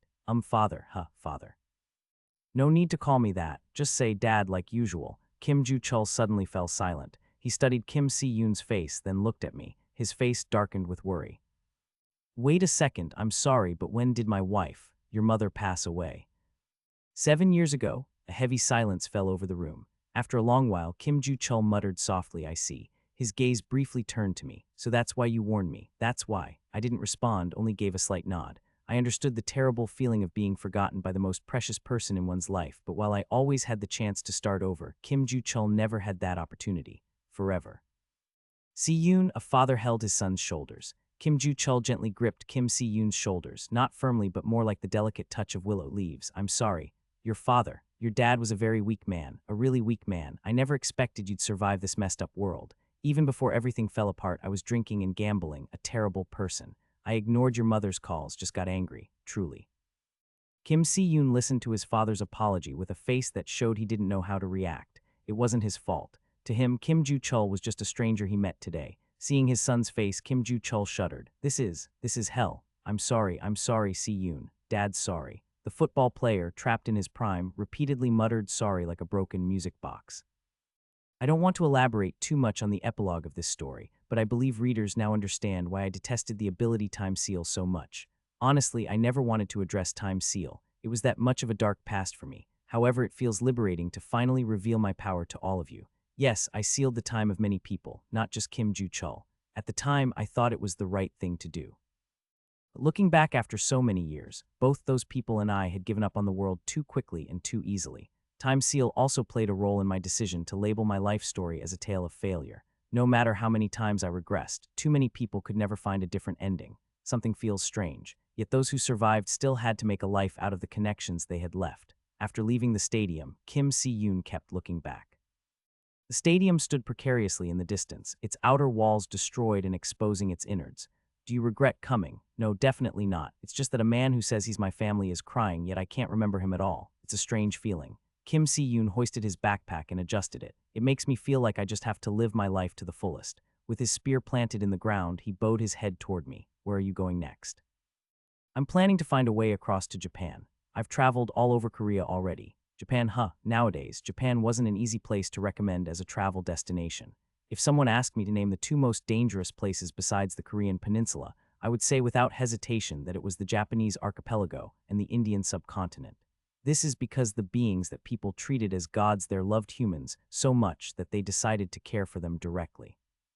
For reference, their favorite genres included confinement, brainwashing, gore. Although the world was dangerous everywhere, those two places were dangerous in a different way. Think of it as the difference between apocalyptic and horror genres, but that was a few years later. For now, the Japanese archipelago was relatively safe. I didn't stop the young backpacker from pursuing his journey. Instead, I gave this advice: if you hear strange sounds, see strange objects, or feel something off, don't try to investigate. Just put your hands together and greet politely, then continue on your way without looking back, and especially avoid tunnels. You'll likely pass through Fukuoka. Avoid getting involved with the provisional government people there if you can. Anyway, you'll find this advice useful someday. Okay, got it. I didn't know what kind of ending awaited Kim Si-yoon once he crossed to Japan. There was a high chance it was gruesome, but I didn't care too much. From the perspective of a regressor like me, life wasn't like a sports match with a whistle blown after 90 minutes. It was more like a journey, stopping briefly at a station before moving on down the tracks. Unlike his father, he still had the chance to journey to new places. See you next time, Hyung. For the record, I trusted Kim Joo-chul's sincerity. Even as he faded from the world, I didn't want to distort the intentions of someone who had murdered our son. the question of whether he was strong enough to hold on to those feelings until the end could be set aside for now. If he had genuinely apologized to his son, wouldn't he be glad to see Kim Si-yoon moving forward to a new destination without being weighed down by the past? Wouldn't he bless him? Turning around one last time, I could still see the stadium with its collapsed walls. Goal, goal, Kim Ju-chul, Kim Ju-chul, Kim Ju-chul. Inside, an anonymous football player long forgotten by the world was still playing, with an unbroken left leg, cheered on by the crowd. And he would keep running forever to celebrate with his family. Some readers might have wondered about the previous story where Kim Si-yoon went backpacking to Japan. It's true I have been somewhat reluctant to mention overseas topics. There is a valid reason for this, largely because my main area of activity is the Korean peninsula. Although I occasionally venture abroad, I generally prefer not to. Why? Because the Saintess isn't there. It wasn't for nothing that I took the Saintess with me when I went to China to quell the butterfly effect. The role of the Saintess in my life as a regressor is more significant than it might seem. Mr. Undertaker. Yes, why must we absolutely never observe Mr. Go-Yuri of the Satisfaction Guild with clairvoyance? There was a reason why my mind cataloged a Saintess user manual. It's not that I give the Saintess special treatment, I have strategy manuals for all my party members. Most people who had awakened find my strategy manuals somewhat creepy. Understandably, from my perspective, these are the fruits of hard labor, but from others, it's like some random guy popping up and shouting, "Your power actually gets stronger the more you aggro people." Honestly, even I would find it hard to believe. Go-Yuri has a passive ability of mental corruption. It's top tier. Anyone, no matter how mentally strong, will inevitably be brainwashed if they contact Go-Yuri. I see. The Saintess never doubted my manuals. Though she couldn't share my memories, we shared records. My claims were readily accepted by her as truth, and she based her strategies on them. Tap, tap. The Saintess typed away, organizing information as we talked. Was there an instance where I observed Ms. Go-Yuri with clairvoyance and ended up in trouble? Yes, during the 89th cycle. How did it unfold? It happened too quickly to know the details, but at the time, Go-Yuri was part of our party. Seo Jayu probably got brainwashed first. And Seo Jayu knows about your abilities and home address, doesn't he? Go-Yuri must have approached you using that information. The time I arrived, you were found hanged by a towel rack. Was it suicide? Probably. More precisely, it was induced suicide. The Saintess pondered. Mr. Seo Jayu. Right. It's crucial to ensure he's always a reliable ally. Apart from that, I think it wouldn't be bad to delve into Ms. Go-Yuri's true nature in this cycle, even if it means risking the cycle. She glanced at me and nodded. There's no need to take unnecessary risks. Please inform me about any other precautions I should take. There's nothing beyond what I've mentioned. That was both true and a lie. I'll handle all remaining risks. The typing stopped. The Saintess looked at me, tilting her head. Mr. Undertaker. Yes, what happens to me if you leave the risks unattended? There was a brief silence. There were a few things I intentionally kept silent about. The stories involving time seals were one, overseas mentions were another. If I were to unravel these stories, a bit of preparation was necessary. Although rare, there were stories I had not mentioned yet, like how some awakeners turn into monsters if they become corrupted. So let me tell you about it now. About the story that unfolds when the Saintess becomes corrupted, so-called executor route. Since we met at a convenience store along the riverside, I have trusted the Saintess in every cycle, and she has trusted me. I needed an ally after losing the elder Mr. Sho.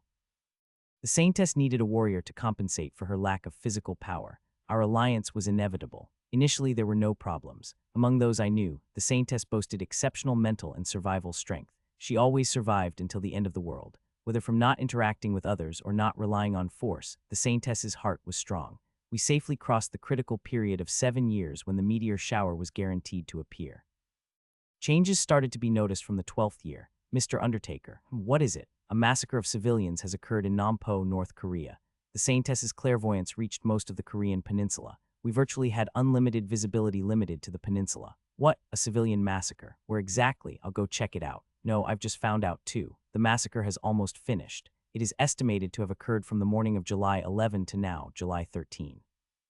However, the Saintess's clairvoyance was only effective on awakened individuals. She could not observe all the people living on this land. That is to say, in cases where civilians killed civilians, the Saintess was utterly powerless. Murder, massacre, any crime among civilians always observed, already finished scenes a step too late. Mr. Undertaker. My abilities seem to be strengthening slightly. The situation got a bit worse. Ah, really? It's normal for some awakeners to grow their abilities while others plateau from the start, but it seems yours were of the former type. How far can your clairvoyance reach now? It's still a stretch, but based on being in Seoul, I think it can reach the tip of the Shandong Peninsula. Wow, that's impressive. Congratulations. Why don't you consider taking up martial arts training? It would be good for your health, not just for increasing your power. Originally, the Saintess's powers developed slowly. When 10 legs swept through the Korean peninsula, when the world ended due to Udambara, when the world fell apart from the meteor shower, the Saintess died. She died before her powers could mature fully. However, as the cycles progressed, the lifespan of the Saintess also extended. 5 years, 7 years, 12 years, 15 years. As her time stretched longer, so did the breadth of the world she could observe. Moreover, I was practically funneling all the life elixirs that were of no use to me anymore to her, my most trustworthy ally. As a result, the tragedies the Saintess had to handle also increased slightly. It was fine when limited to Korea. Even if we couldn't take care of everyone, we had created a societal system with the national road management. Moreover, the existence of the constellations reduced the frequency of severe misbehavior among the awakeners, and if any occurred, it could quickly be detected through clairvoyance.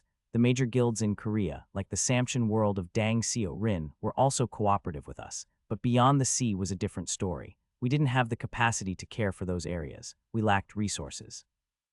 Before even discussing the lack of materials and manpower, simply the time available to me, a regressor, was absolutely insufficient. For instance, it took at least a week to travel to and from Tianjin, China. That meant I was absent from the Korean peninsula for a week, and during that time, situations that only I could handle were missed. The Saintess was wise. She deeply agreed with the proposition that all good starts with the efficient allocation of resources. Rather, she was considerate of me. Just once after she mentioned the massacre in Nampo, North Korea, the Saintess never again brought up any tragedies outside the jurisdiction of the National Road Management. She feared it might unnecessarily burden me. However, her silence didn't stop the killings. I could have ignored it. If I had cut it off, there would have been no problem. But the Saintess never stopped observing. As much as she ignored, the world did not shrink. Such things never happened. As long as the world existed, and as long as someone died without even screaming, the Saintess wanted to remember those deaths at the very least. Poison. Drops of poison accumulated in her heart. The Saintess's heart was strong. It could handle 16 years of time. Clang. A sound like shattering glass echoed through an old playground. The playground, once set in the middle of an apartment complex, was now surrounded by crumbling buildings that mourned the real estate values of long past. Even with just the half-destroyed remnants, echoes resonated well. It wasn't actually the sound of breaking glass. It was the noise of metal clashing against metal, more precisely, aura against aura. Wow, I marveled as I deflected the hand axe thrown by the Saintess with my sword. You're impressive, not just your aura, but you have a natural talent for martial arts.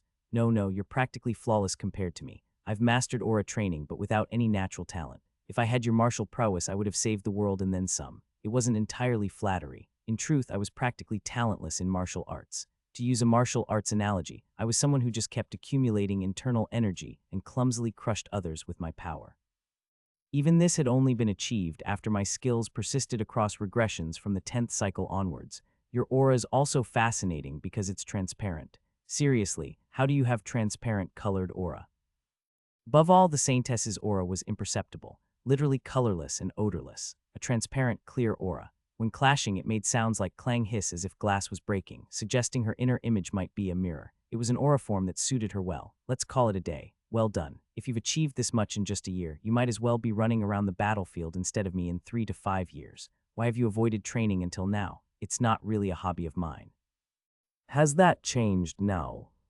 Yes, I felt a sense of pride internally. Even the perennial hikikomori Saintess can change. It took about 16 years for this change to occur, but what did that matter? Throughout my regressive life, this was the first time the Saintess had taken up martial arts. I handed her a towel as I spoke. Do you have any plans for the rest of the day? Saintess.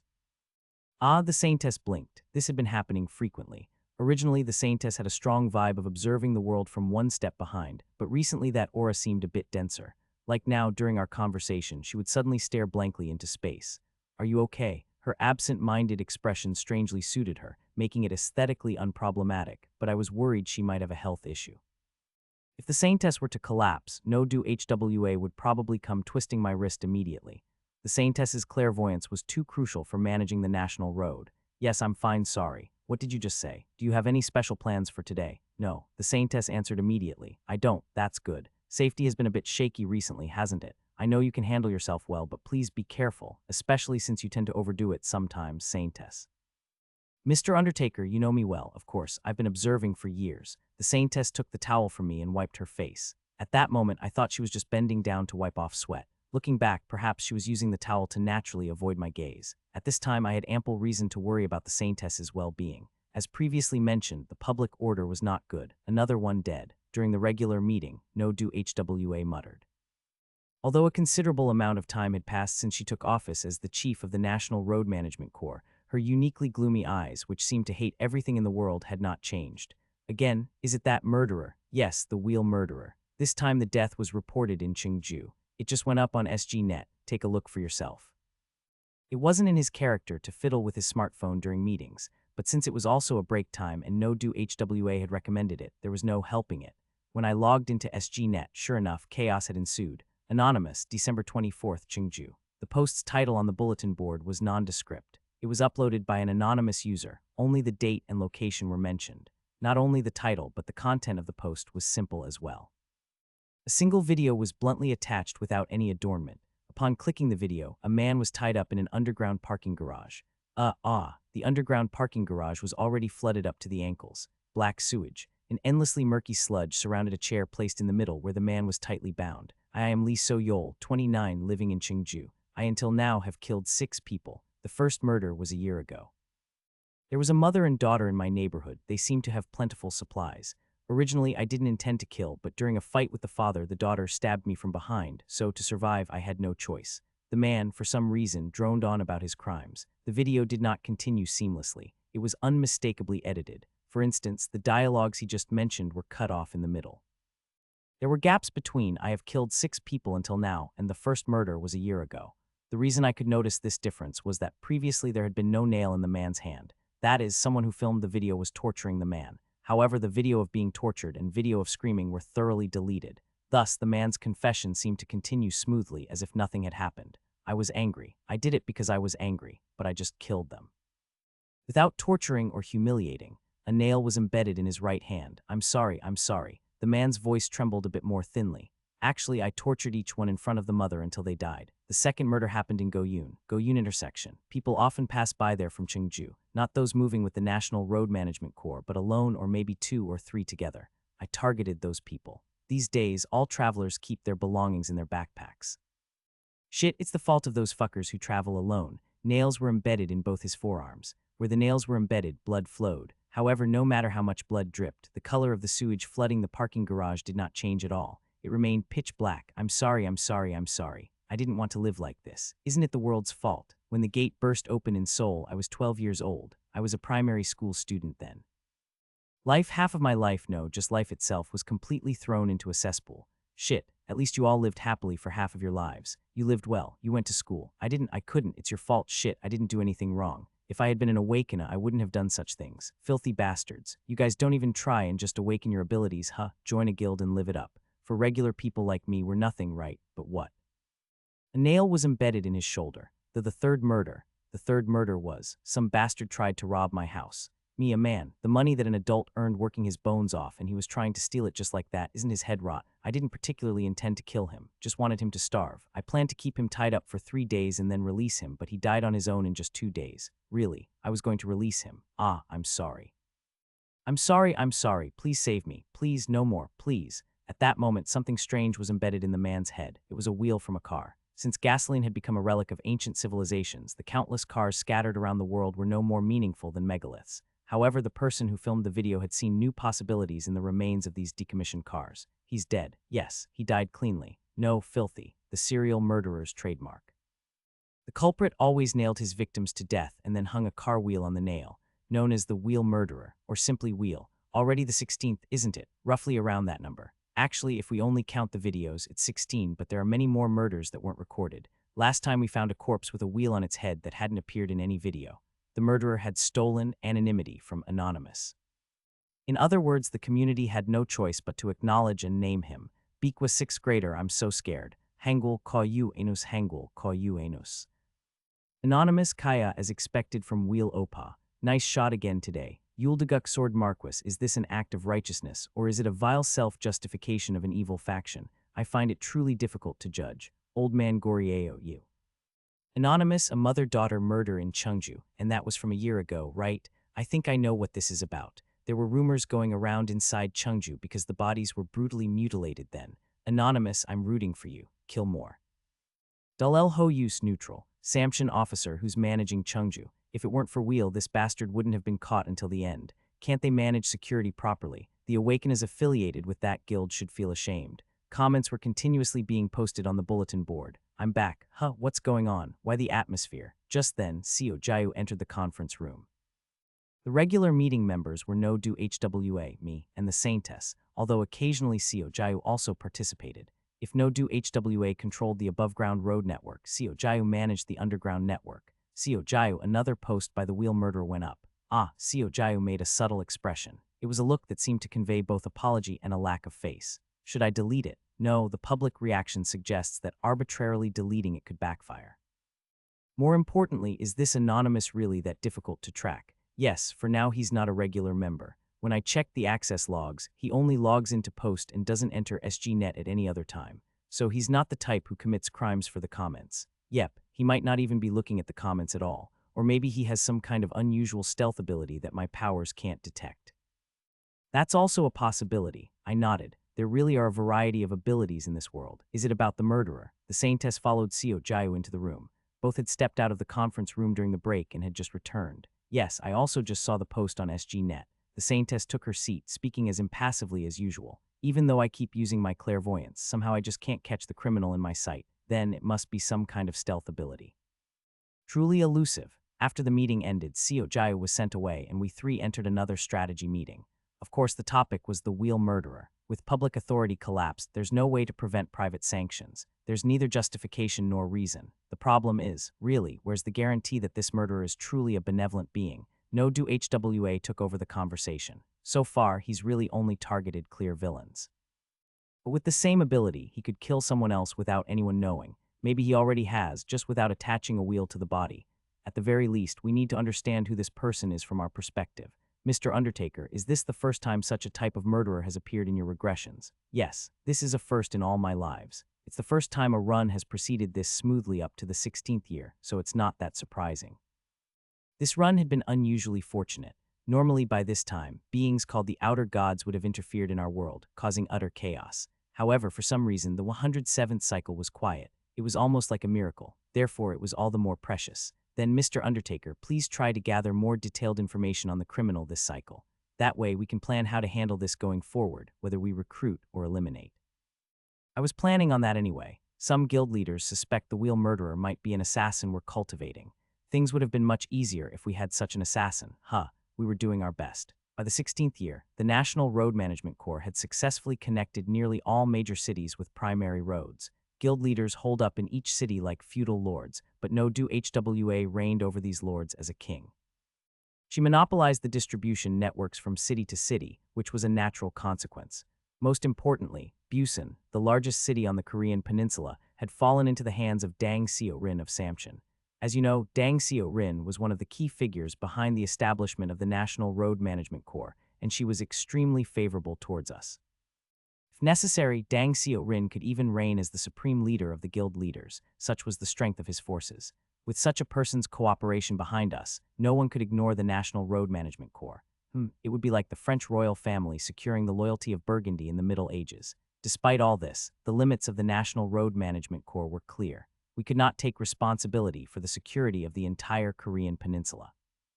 We could not manage the administration. We could not handle the judiciary. Originally, we couldn't even govern the surface area of the Korean peninsula. At best, we controlled the lines connecting city to city. In the voids that the spiderweb could not envelop, monsters and anomalies always lurked. Whenever these things tried to tear through the spiderweb and invade humanity's lines, I had to respond.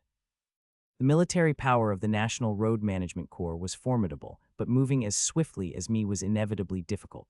This was also fundamentally why I lacked time. We just don't have the capacity. We don't. The meeting adjourned, and we each returned to our respective lodgings. The reason I turned my steps this way was entirely capricious. Since the Saintess had ended her reclusive training and started wandering outside, my visits to Yongsan Dingbingo Dong, which used to be the Saintess's hideout, had become infrequent. Even though the Saintess herself didn't mind at all, it didn't look good for a man to be frequently visiting the home of a woman living alone. Previously, since the Saintess had been confined at home, it couldn't be helped, but now the situation had changed. We could always communicate via telepathy. But because of the Wheel Murderer, the Saintess must also be feeling uneasy. No one was more fastidious about ethics than her. In a situation where public power had crumbled, she still guarded against private sanctions. The reason was simple: without a system, a single deviation could lead to a major error. The reason judgments were made through 3 courts first, second, and third be different people was not unrelated to this situation. It was unrealistic to expect one person to be absolutely fair and error-free forever. Because of these various concerns, the Saintess's mind must also be in turmoil. I've just gotten a rare fish, too. She'd be happy with a gift. December 24th, Christmas Eve. I put the tropical fish in a plastic bag and headed for Dingbingo Dong. Thump, a silent touch settled on my forehead. White snowflakes. Even though the roads had turned into snow paths with last night's heavy snowfall, it seemed they were about to snow again. Worried that it might be too cold for the tropical fish, I wrapped the plastic bag with my palms. I also did not forget to skillfully raise an aura to maintain the temperature. Footprints were double pressed into the path leading to Dingbingo Dong. Likely, all of them were the Saintess's footprints. Saintess, are you there? Knock, knock. I knocked on the door, but there was no response. She should have gone home right after the meeting. I tilted my head and turned the doorknob. The shoes the Saintess had worn during the meeting were in the entrance. This meant she had at least stopped by the house once. Saintess, still no answer. Decided to enter the house, even at the risk of being rude. The memory of what had happened to the Saintess at the hands of Go Yuri lingered somewhat traumatically. If the Saintess was all right, I could just apologize immediately. She was someone who knew how to accept an apology. I stepped into the living room and, soon, I witnessed an unbelievable scene. The tanks that had surrounded the Saintess's living room like a fortress. The tanks that always shimmered a brilliant blue were now completely empty.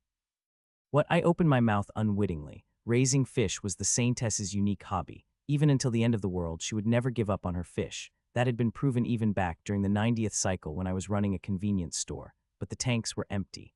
Well, actually, 2 tanks were still filled with water. However, it seemed like a long time had passed since the water filter had been working, as the water color was murky. A few tropical fish lay belly up in the murky water, transformed into debris. Coincidentally, all the fish corpses left were the ones I had gifted her before. Mr. Undertaker. At that moment, a voice came from behind me. I turned around and there was the Saintess just coming through the front door. I looked at the Saintess, holding the plastic bag with the tropical fish I intended to gift her. What happened? I'm sorry for entering without permission. Someone gifted me some tropical fish, and I thought it would be better to give them to you, Saintess, so I came without notifying you first. But, are you not keeping fish anymore? The Saintess blinked.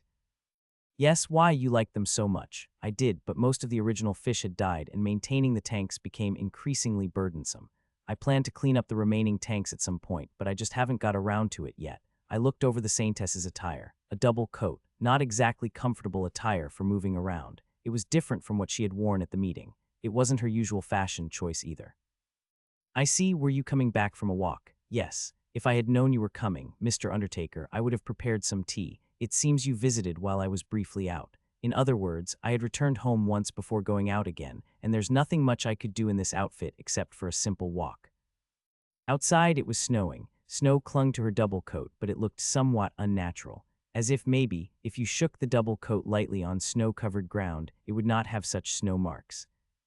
Undertaker, I looked past the Saintess to the snow on the ground outside. Until I entered, the footprints had only been double-pressed. One set was from my arrival, and the other must have been from when the Saintess returned. I picked up the shoes the Saintess had just taken off at the entrance, examining the soles. The pattern of the soles did not match the footprints in the snow. Undertaker, what are you doing? Saintess. It was a kind of intuition. It was hard to call it deduction, given the lack of evidence.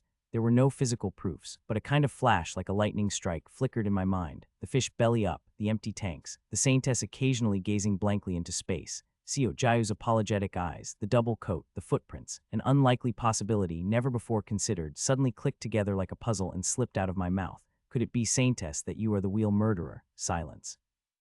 A moment that felt like eternity passed, as if the world had hit the pause button. When it seemed that impression was about to lift, Mr. Undertaker. The Saintess's lips parted. You really know me well. There was a hypothesis I had long suspected. Perhaps certain monsters, certain grotesqueries were actually born from humans. It wasn't a thought I had always held. The point at which I began to seriously consider this hypothesis was when I unraveled the identity of Udambara. As you know, the Udambara germinated in Asan, South Chungcheong province. The bodies of a mother and child, presumed to have starved to death. It was a human that had given birth to a virus of unprecedented scale. Logically, it didn't make sense that a grotesquerie could be born from the body of an ordinary human. However, with a slight change in perspective, it was entirely plausible. If we assume that the mother or child had that ability, everything was clarified. Which of the mother or child was the awakener? I couldn't tell, as they had already starved to death by the time we found them. But if either or both were awakeners, if the Udambara itself was a type of ability, if an awakener's ability is, in fact, no different from the abilities of monsters and grotesqueries when objectively considered, in theory, all awakeners could potentially degenerate into grotesqueries. No, it could not even be called degeneration. From the start, awakeners and grotesqueries were fundamentally the same: the ability to continuously regenerate tentacles and grow two hearts within one's body. Thus were born the 10 legs, the ability to freely observe a vast area as large as the Korean peninsula and telepathically communicate with all awakeners. Thus claimed herself the saintess. If viewed from the perspective of someone entirely unrelated to humanity, say, an alien, which of the two would be considered the more dangerous creature? Whether they took on human form or not was merely a superficial difference. Both were terrifying beings in essence. Saintess, yes, I killed them, an unexpectedly refreshing affirmation, but considering it came from the saintess, it was more chilling than refreshing. Why, Mr. Undertaker? That's a strange question. I have always maintained the same stance. The saintess remained expressionless. To prevent awakeners from committing crimes rashly, I created the constellations that don't even exist in this world. I simulated them. The operating principle of the constellation system is the possibility that someone might be watching every move I make. Anxiety. Humans restrain themselves when observed by others and let go of their reason when they are not. The saintess tilted her head. Isn't a serial killer no different? The constellation system was able to control the rampages of the awakeners. However, it couldn't reach ordinary people, civilians. Sadly, my telepathy only works with awakeners. So I simply created another possibility for civilians to fear. Snow was falling. Flakes of snow landed on the saintess's head in double coat, melting as soon as they touched her. The saintess's eyes narrowed. There are too many pieces of trash in this world. No, that's not quite the right word. There are far too many beasts masquerading as humans, so I killed them. Are you worried there might have been innocent people? You don't have to worry about that, Mr. Undertaker. I checked several times. I have never once regretted my killings. Why? Despite clearly having a conversation with the saintess, the presence of the person before me felt unfamiliar. It wasn't just that she seemed like a different person or had a changed personality. Her very existence had changed. Unexplainable sweat formed on the palm of my right hand. Mr. Undertaker, you are too kind. Me, I didn't expect to hear that from you, saintess. You always give everyone infinite chances. Crunch. The saintess took a step forward. The snow beneath her feet crunched. I reflexively stepped back, maintaining a distance from the saintess. Even if the saintess was a murderer, I had no reason to flee from her. We were bound by blood. Even if she were to burn the whole world down, I would stand by her side. Therefore, the reason I moved wasn't logical but instinctual. Infinite chances, yes. Mr. Undertaker, what do you think about your regression ability? Surely, you must believe that you are constantly receiving chances. But from my point of view, observing you from the sidelines, my opinion differs. Which is, it's not just you receiving chances. Every time the world regresses, everyone else gets a chance too. One step. In the last cycle, a villain who killed an innocent girl received a chance to change this time around. The evil one who took the last bit of food from a child, tying up the child and watching them starve to death, also had the opportunity to make a different choice. Once, twice, 10 times, 20 times, 30 times, 40 times, 50 times, but how many really hesitated before their wicked deeds? How many have killed and tortured the same person over and over again, 40, 50 times? Those people do not know that the world is regressing. That's right, ignorance. Not knowing is always a good excuse. Even when it comes to killing people, they always hide behind ignorance. I understand, I will understand, but what about the people who were killed? Why must they endure countless wrongful deaths and wrongful suffering? One step. Someday, Mr. Undertaker, you will succeed in saving the world. Yes, definitely. In that future world, even the villains will be granted the chance to live a new life. Perhaps in a more relaxed, more peaceful era, they might not feel the need to commit crimes. I think that is very wrong. Another step, Mr. Undertaker. If someone kills, they should be punished. The saintess spoke quietly. They shouldn't just get another chance. From some point on, without me noticing, a small, sleek hand axe had appeared in the saintess's grasp. That she had armed herself at a speed beyond my perception indicated this. Sweat dripped more freely from my neck. No matter how many times you regress, Mr. Undertaker, and no matter how much you strive to save this world, the sins committed by the villains will not disappear. No, I will make sure they don't disappear. What do you mean? I will eternally inflict pain on the sinners. Vapor rose from the saintess's mouth. It was a white smoke rising towards the endless sky. Feel free to regress any time, Mr. Undertaker. 100 times, 200 times, 1,000 times if you must, to save this world, but I will not leave the benefit of your efforts for the villains to enjoy. Each time you regress, I will execute the punishment that should rightly descend on this world. If the villains continue to commit crimes forever, I will forever torture them." The vapor twisted from the saintess's mouth. It was her sneer. "Although I may be powerless to create a paradise in this world, I have enough ability to create a small hell." When the saintess took that final step, I drew my sword like a flash of lightning. The target was the hand axe in the saintess's hand. Why the saintess had drawn her weapon against me, I could not tell, but I had no doubts about her intellectual abilities. If the saintess had drawn a weapon, there must have been a reason for it. What was the saintess's plan? To subdue me, a regressor, and then what did she intend to do? It was hard to guess, but certainly it would not end well for me. I suppressed an ominous feeling and attacked the saintess. However, the saintess easily dodged my sword energy, just one step to the side. A simple movement as if she had known from the start where the attack would come from and where it would go. Clang! Suddenly, a sound like glass breaking rang out from my body. It wasn't from one place alone. Left arm, left leg, right leg, my limbs vibrated as auras collided. 4 hand axes had struck my body and rebounded in all directions. I couldn't tell when or from where the hand axes had flown at me. It was as if they had suddenly appeared right in front of me. If I hadn't developed a habit of wrapping my body in aura-like armor, the blow just now would have caused serious injuries to my limbs. I immediately widened the distance from the saintess. I kicked the snow-covered ground and jumped far back, but the gap did not widen. "You're strong." As expected, Mr. Undertaker. Despite having jumped tens of meters at once, the saintess was already standing before me. Not only that, clang, the hand axes rebounded off my body. This time there were 6. I could only react and knock 2 away with my sword. How? Even if she had a talent for martial arts, this was too much. This couldn't be an ability unless.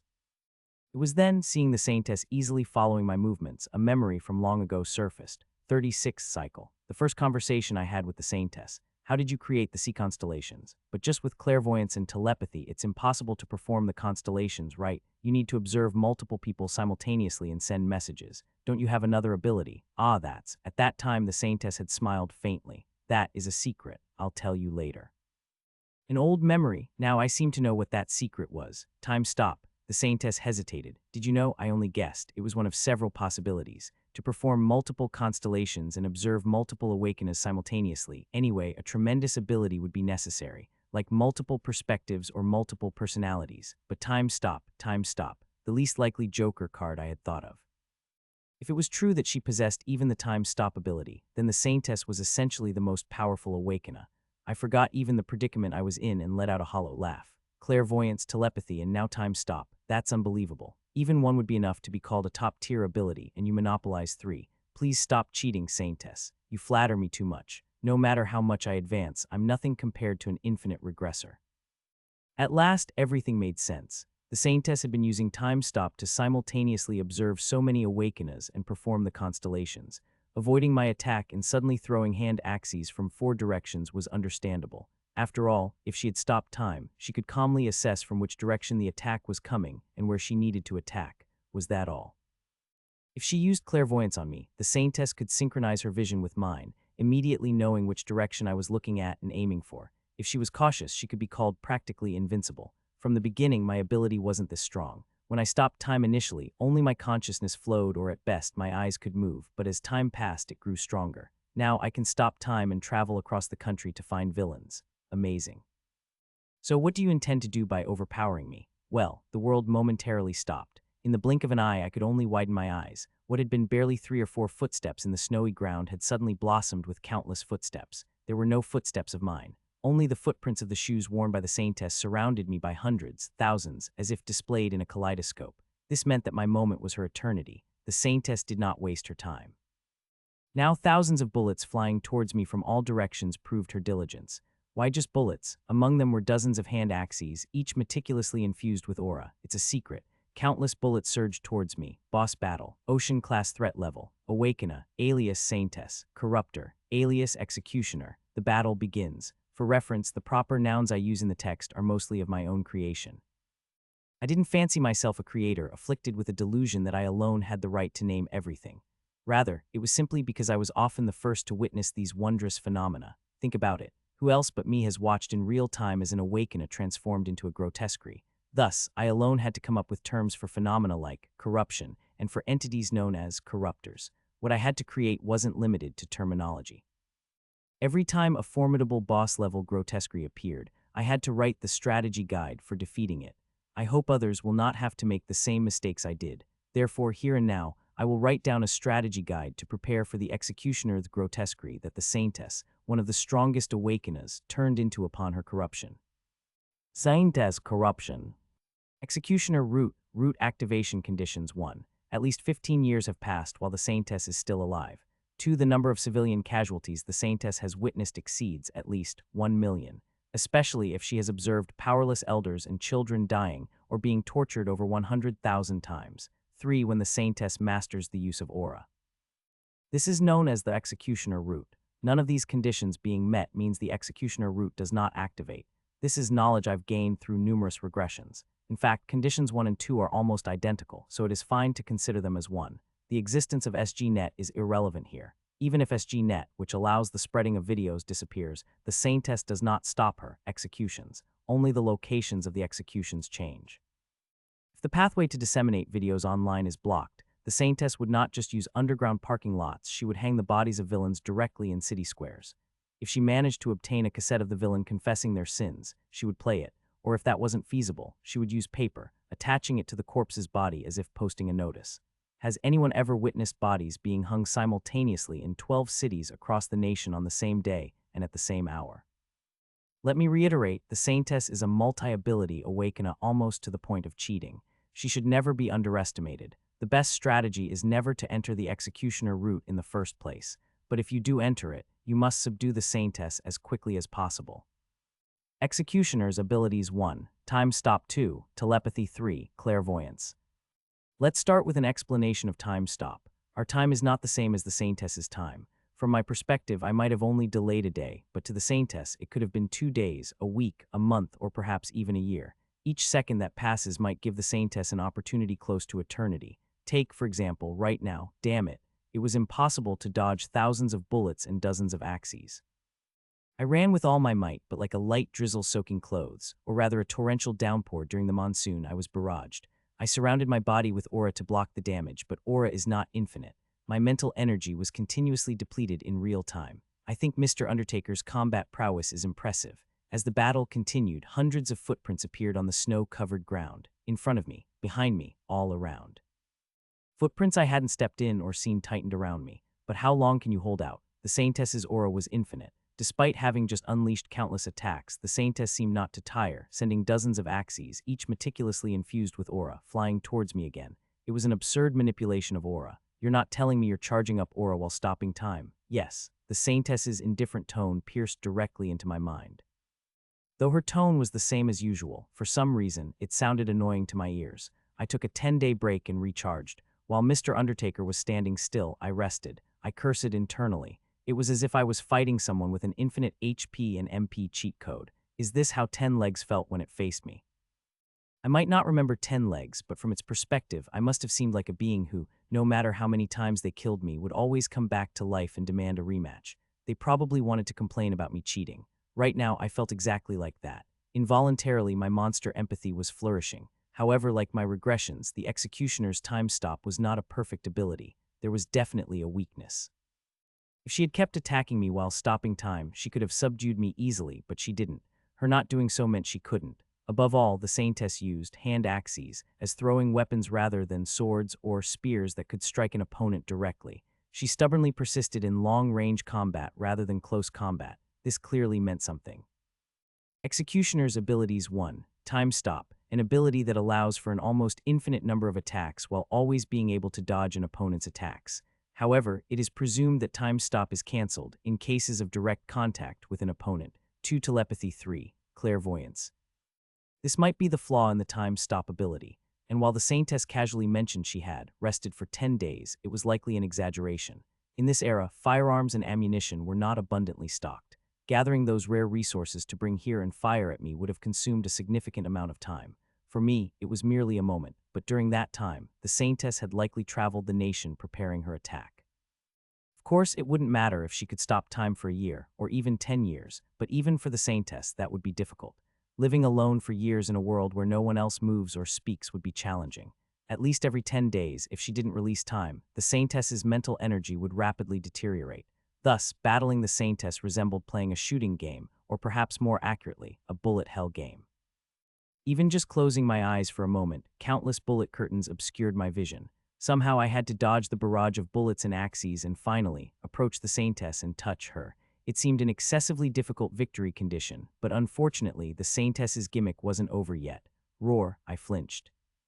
A sudden loud bang from my left startled me. Had the Saintess finally resorted to using bombs as well as guns? But that was strange. I quickly looked around, but there was no explosion anywhere to be seen. Of course, hesitation during combat was quite fatal. As I flinched, countless bullets pummeled my body. My entire body vibrated. My head was dizzy. I felt the remaining aura dip significantly from the impact. What was that explosion sound? As I moved swiftly, I endlessly pondered. Before I could even hypothesize what the explosion sound was, a new noise tore through my mind with a ferocity. Screech, my face contorted. The sound was like dragging a steel tooth across a metal plate. Already having a highly developed sense of hearing compared to the average person, my discomfort grew even more. But with bullets raining down from all directions, such a metallic noise shouldn't have been so loud. Telepathy ability, I gritted my teeth. This was noise that the Saintess was directly implanting in my head. Wasn't telepathy supposed to only transmit voices? As I mentioned, my ability has evolved over time. I can replay any sound I remember storing. Would you like me to play a song for you? Damn it. It wasn't just explosion sounds and screeching that tormented me. Undertaker, I've come to help. That was Dang Seo Rin's voice. Even though my head knew Dang Seo Rin wasn't actually here, my body couldn't help but react. I hesitated and yet another barrage of bullets cascaded down on the aura barrier. It was maddening. Hyung, that was Seo Jiao. I gritted my teeth and ignored it. But the next moment, when I heard a whispering voice right next to my ear, I thought I was going crazy. Is that the guild master? It was none other than Go Yuri's voice. Chills ran down my entire body. I'm going mad. Such maliciousness was unmatched. As much as I knew the Saintess, she knew me too well. Closing off my senses was useless. How could I dodge telepathy that was being hammered directly into my brain? Eventually, I couldn't even trust my own hearing. My senses muddled, I continued the battle. No matter how much you run, it's meaningless, Mr. Undertaker. Have you forgotten that I am still revered as a constellation by others? I widened my eyes. Could it be? As soon as the battle started, I designated Mr. Undertaker as a target for subjugation to awakeners across the nation. I've notified them of your location as well. Looking through clairvoyance, hundreds of awakeners are converging here. All the awakeners like me. No, only 50 of the awakeners like you. It's just that many of the strong ones are among that 50. Many others have been eyeing you eagerly, like the Sword Marquis of Yuldaguk. Now that I've declared under the name of Constellation that the Undertaker has fallen, even if only temporarily, they've been given a reason. Dang Seo Rin. Of course, I haven't implanted any messages to the Guild Master of Samshin World or the leader of the National Road Management Corps. But since I didn't want you to be disappointed that they weren't invited, I prepared a surprise gift for you without Mr. Undertaker knowing. This is insane. Please tell me it's not Go Yuri. You know me well, Mr. Undertaker. My head felt faint. Dealing with the Saintess turned corruptor was deathly enough, but now Go Yuri joining the fight too. Was she planning to turn the regressor into a minced regressor salad? You have 3 hours left. A time attack had been added to the bullet hell game. It might have been just bluffing to make me anxious, but in conclusion, the Saintess's abilities were as follows. Executioner's abilities 1. Time stop, an ability that allows for an almost infinite number of attacks while always being able to dodge an opponent's attacks. However, it is presumed that time stop is cancelled in cases of direct contact with an opponent. 2. Telepathy. Initially, it transmitted only the Saintess's voice, but as the ability upgraded, it transformed into sound playback. She could reproduce not only other people's voices but also noises such as explosions. 3. Clairvoyance. How was one to defeat this? Honestly, it wouldn't be out of line to declare her unbeatable. But there is always a way to win. Whether it was 10 Legs, Udambara, or Milky Way, when I first faced them, it always seemed like there was no answer. But as could be seen from the case of the Udambara, sometimes the problem was solved in an entirely unexpected way. I gave up. More precisely, I gave up on defeating the Saintess. Instead, I suddenly wiped out all the aura that was wrapped around my entire body. From a distance, I saw the Saintess's eyes widen. Clang. Sound of glass shattering echoed from all around. Just now, though invisible to my eyes, it was proof that the Saintess's aura had activated. The bullets rushing towards me like a swarm of sharks shattered all at once. The hand axes tumbled to the ground. The sight of thousands of bullets, crushed into powder and mingling with the snowflakes, was truly a spectacle. The creator of this miraculous scene, the Saintess or the corruptor she would later be named by me, as the executioner was staring blankly at me. What are you trying to do? The Saintess's tone seemed casual at first. However, having spent countless years with her and expecting many more, I knew it was difficult for someone bound by thousands of years of destiny to perfectly hide their emotions. The Saintess was disconcerted. As expected, I nodded. This fight was never viable to begin with. The saintess really had no intention of killing me. Her goal was merely to subdue. What plan the saintess harbored now was beyond me. Regrettably, I had mastered mind reading only in the 554th cycle, and this was merely the 107th.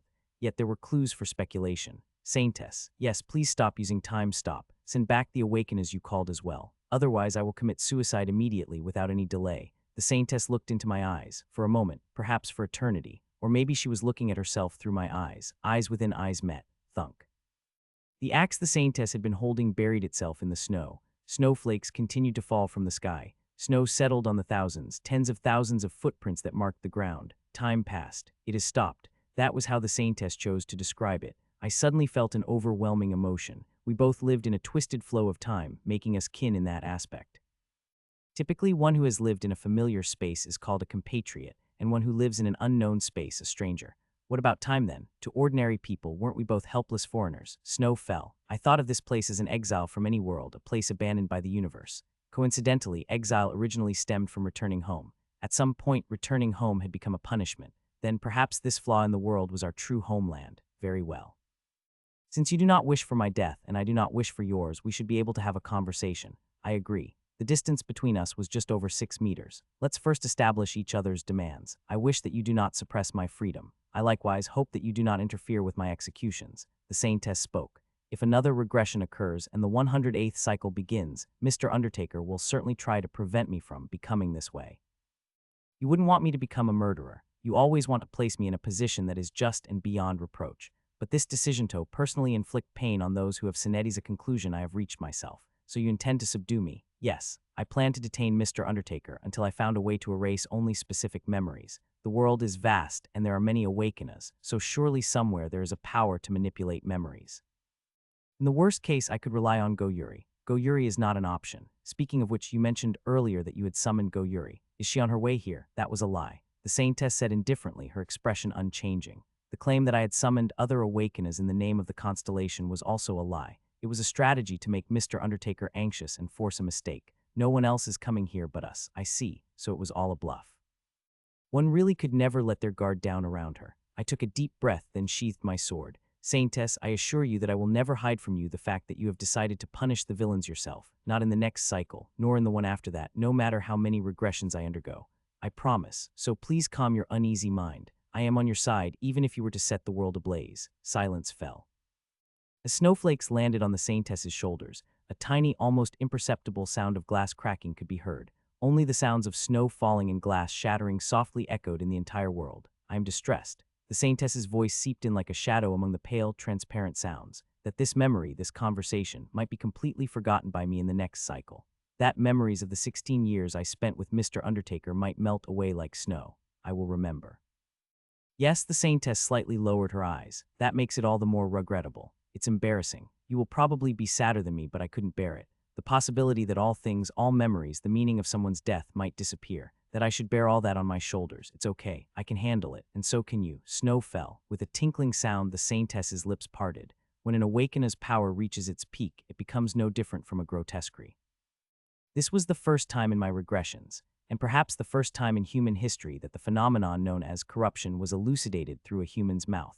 Really, at some point I was able to move freely even in a frozen world. My telepathy evolved to replay not only my voice but any sound I remembered. The saintess was earnest. She carefully constructed her words at a pace I could follow. At first, I thought it was just the blossoming of my abilities. It was a natural conclusion. But as time passed, another hypothesis, another possibility began to circle in my mind. What possibility? That it wasn't so much that I was growing, but rather that I was losing myself a hypothesis. The saintess's eyes narrowed. Originally, telepathy transmitted only my voice, but what if I transcend my physical body? What if I move further away from being human? Then wouldn't I be able to reproduce many sounds, not just human voices? Logically possible, yes. But couldn't the phenomenon you described be interpreted as just an expansion of your scope or identity? Yes, but the two are not much different. The saintess shook her head slightly. It's very hard to explain this feeling to someone else, but the symptoms are too distinct to be regarded merely as psychological unease. What symptoms? Transparent aura. Why, when the saintess spoke those words, I too was seized by an ominous feeling. An invisible tongue seemed to lick my spine from the nape of my neck to my pelvis. The saintess was looking straight at me. Each awakener's aura has its own color. Mr. Undertaker, you interpreted the lack of color in my aura as it being transparent. Yes, but what if it wasn't aura at all? The saintess murmured, likely pondering a problem she had often considered within the frozen time, as if it has the effect of aura enhancement but is not aura. Such phenomena must have been witnessed countless times by you. Grotesquerie. Yes, monsters. The 10 legs did not use aura. They are simply born with bodies that seem enhanced by aura. My heart thudded. Synced with my heartbeat, a continuous noise echoed from the saintess's entire body. I am increasingly being eroded by the void. That's not all. Snap. The saintess flicked her fingers. At that moment my vision flipped. No, to be precise, it hadn't flipped. It was as if I was experiencing an out-of-body experience of seeing my own body from above. My perspective shifted from first person to third person. Saintess, my lips moved. I saw my lips moving. It was an exceedingly strange sensation. I could see my own back. If I were to perform strength training in this state, I could precisely measure the weight, but a third-person world did not offer only advantages. What in the world? A sensation of buoyancy. A person's self is ultimately attached to the body. The body is the most direct object. If the body loses its directness and is laid, side by side with other objects, becoming just one of many things, then a person's self also floats aimlessly on the waves of a vast ocean without an anchor. That is the world I see, Mr. Undertaker. Russell. The saintess stepped on the snow and approached me. I was unable to maneuver like an infant who hadn't yet learned to control their body. At first, this perspective only unfolded when I used clairvoyance, but as I grew accustomed to it, I've reached the point where I can no longer distinguish between my own view and the third-person view. The saintess took my hand. The touch of her hand, chilled by the snowflakes, was vividly felt. Yet that touch felt somehow distant. Should I describe it as if touch had a color? Touch, more than anything, should be felt directly on the skin, yet a sense of distance was perceptible. As the saintess said, it was a sensation difficult to explain to someone else. It was bizarre. It was extraordinary. When you discovered my secret, I thought I was in big trouble. But now that I think about it, I'm glad I was discovered now. If a little more time had passed, I might have lost the most important part of myself. The saintess whispered right in front of my nose, spoke monotonously from afar. The saintess gathered the little remaining warmth in her hands around my hands. The executioner assumed a posture as if praying to the sky. If it had gone that far, I might have been able to halt time to prevent your regression from proceeding. No, not might I am certain of it. I would lose my color, my vision, my form, and even time, becoming merely something that looks down upon and watches everything. Such a grotesquerie. Vapor streamed from the saintess's mouth. A slender thread of human warmth rose in the middle of a snow-covered world. Please remember, Mr. Undertaker, this fight, the challenge to save the world, is not a game where time is given indefinitely. There are only infinite opportunities to challenge, but once you enter the stage, there is a time limit. Time limit. The duration of that time limit is probably 15 to 20 years. When awakeners become so familiar with their powers that they are consumed by them, they will become like me, nearing grotesquerie. Do you understand? An awakener's power is not purely a blessing. It is a double-edged sword. Crackle. Somewhere in front of me, or perhaps very far away, the sound of glass cracking resonated. I then realized that it might not be glass but a kind of transparent film surrounding the saintess, the human being. This time it's because Mr. Undertaker focused on my growth, resulting in me becoming like this the fastest. But in other cycles, who knows? My intuition tells me that the more powerful an awakener's ability, the more dangerous it seems. For example, Dang Seo Rin of Samshin World would not be an exception. 20 years. Please try to restore the world to its original form before 15 years approach. Please remember, Mr. Undertaker, the time limit. The sound of glass breaking became more distinct. I understood the saintess's intentions. Therefore, I pulled her hand and embraced her back. It might have been a bit too forceful since controlling the body in a third-person perspective is quite difficult. The saintess's eyes widened. Ah, you plan to kill me, to make sure the regression happens before you completely change, but that's just greed, to bear it all on your own. A soft laughter was heard. Mr. Undertaker, you really do know me well. Let's go together. I haven't mentioned it, but in fact, I'm quite adept at mental management.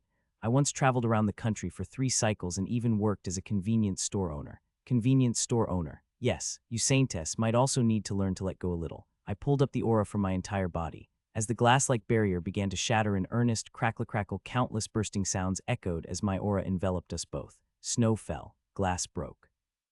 Even as snow continued to fall, the 2 shadows etched on the white snowfield were not buried. It's warm. The saintess closed her eyes. Why people, people? Even though they are people. Clang. The world quietly stopped the snow. That was the saintess's last will. There is an epilogue. This epilogue is not limited to a specific cycle. In the 109th, 110th, 111th cycles, in every cycle where I formed a blood pact with the saintess, this scene was invariably recreated.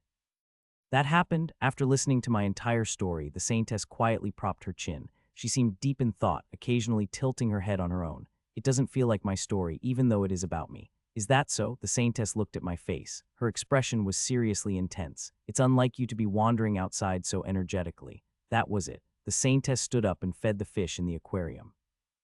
Fish that she had carefully collected before the world became like this quickly gathered at their owner's gesture. Red, white, yellow, blue creatures of various colors swam through the water. It's hard to understand why you would anonymously punish villains, considering how diligent you were to roam around outside. The strategy to elevate oneself to a divine position to instill fear in people is effective, but it comes from a mindset that does not trust others. If you were that diligent, shouldn't you have declared your existence and your powers to the world and directly organized a government? Maybe I wasn't that diligent. That's what I thought. It's mediocre. You don't want to become mediocre, so you chose a life of seclusion. The saintess's fingertips gently skimmed the surface of the water. For the fish, it was the boundary of the world, the surface that constituted the screen of their world, lightly disturbed. The saintess seemed to enjoy the sensation.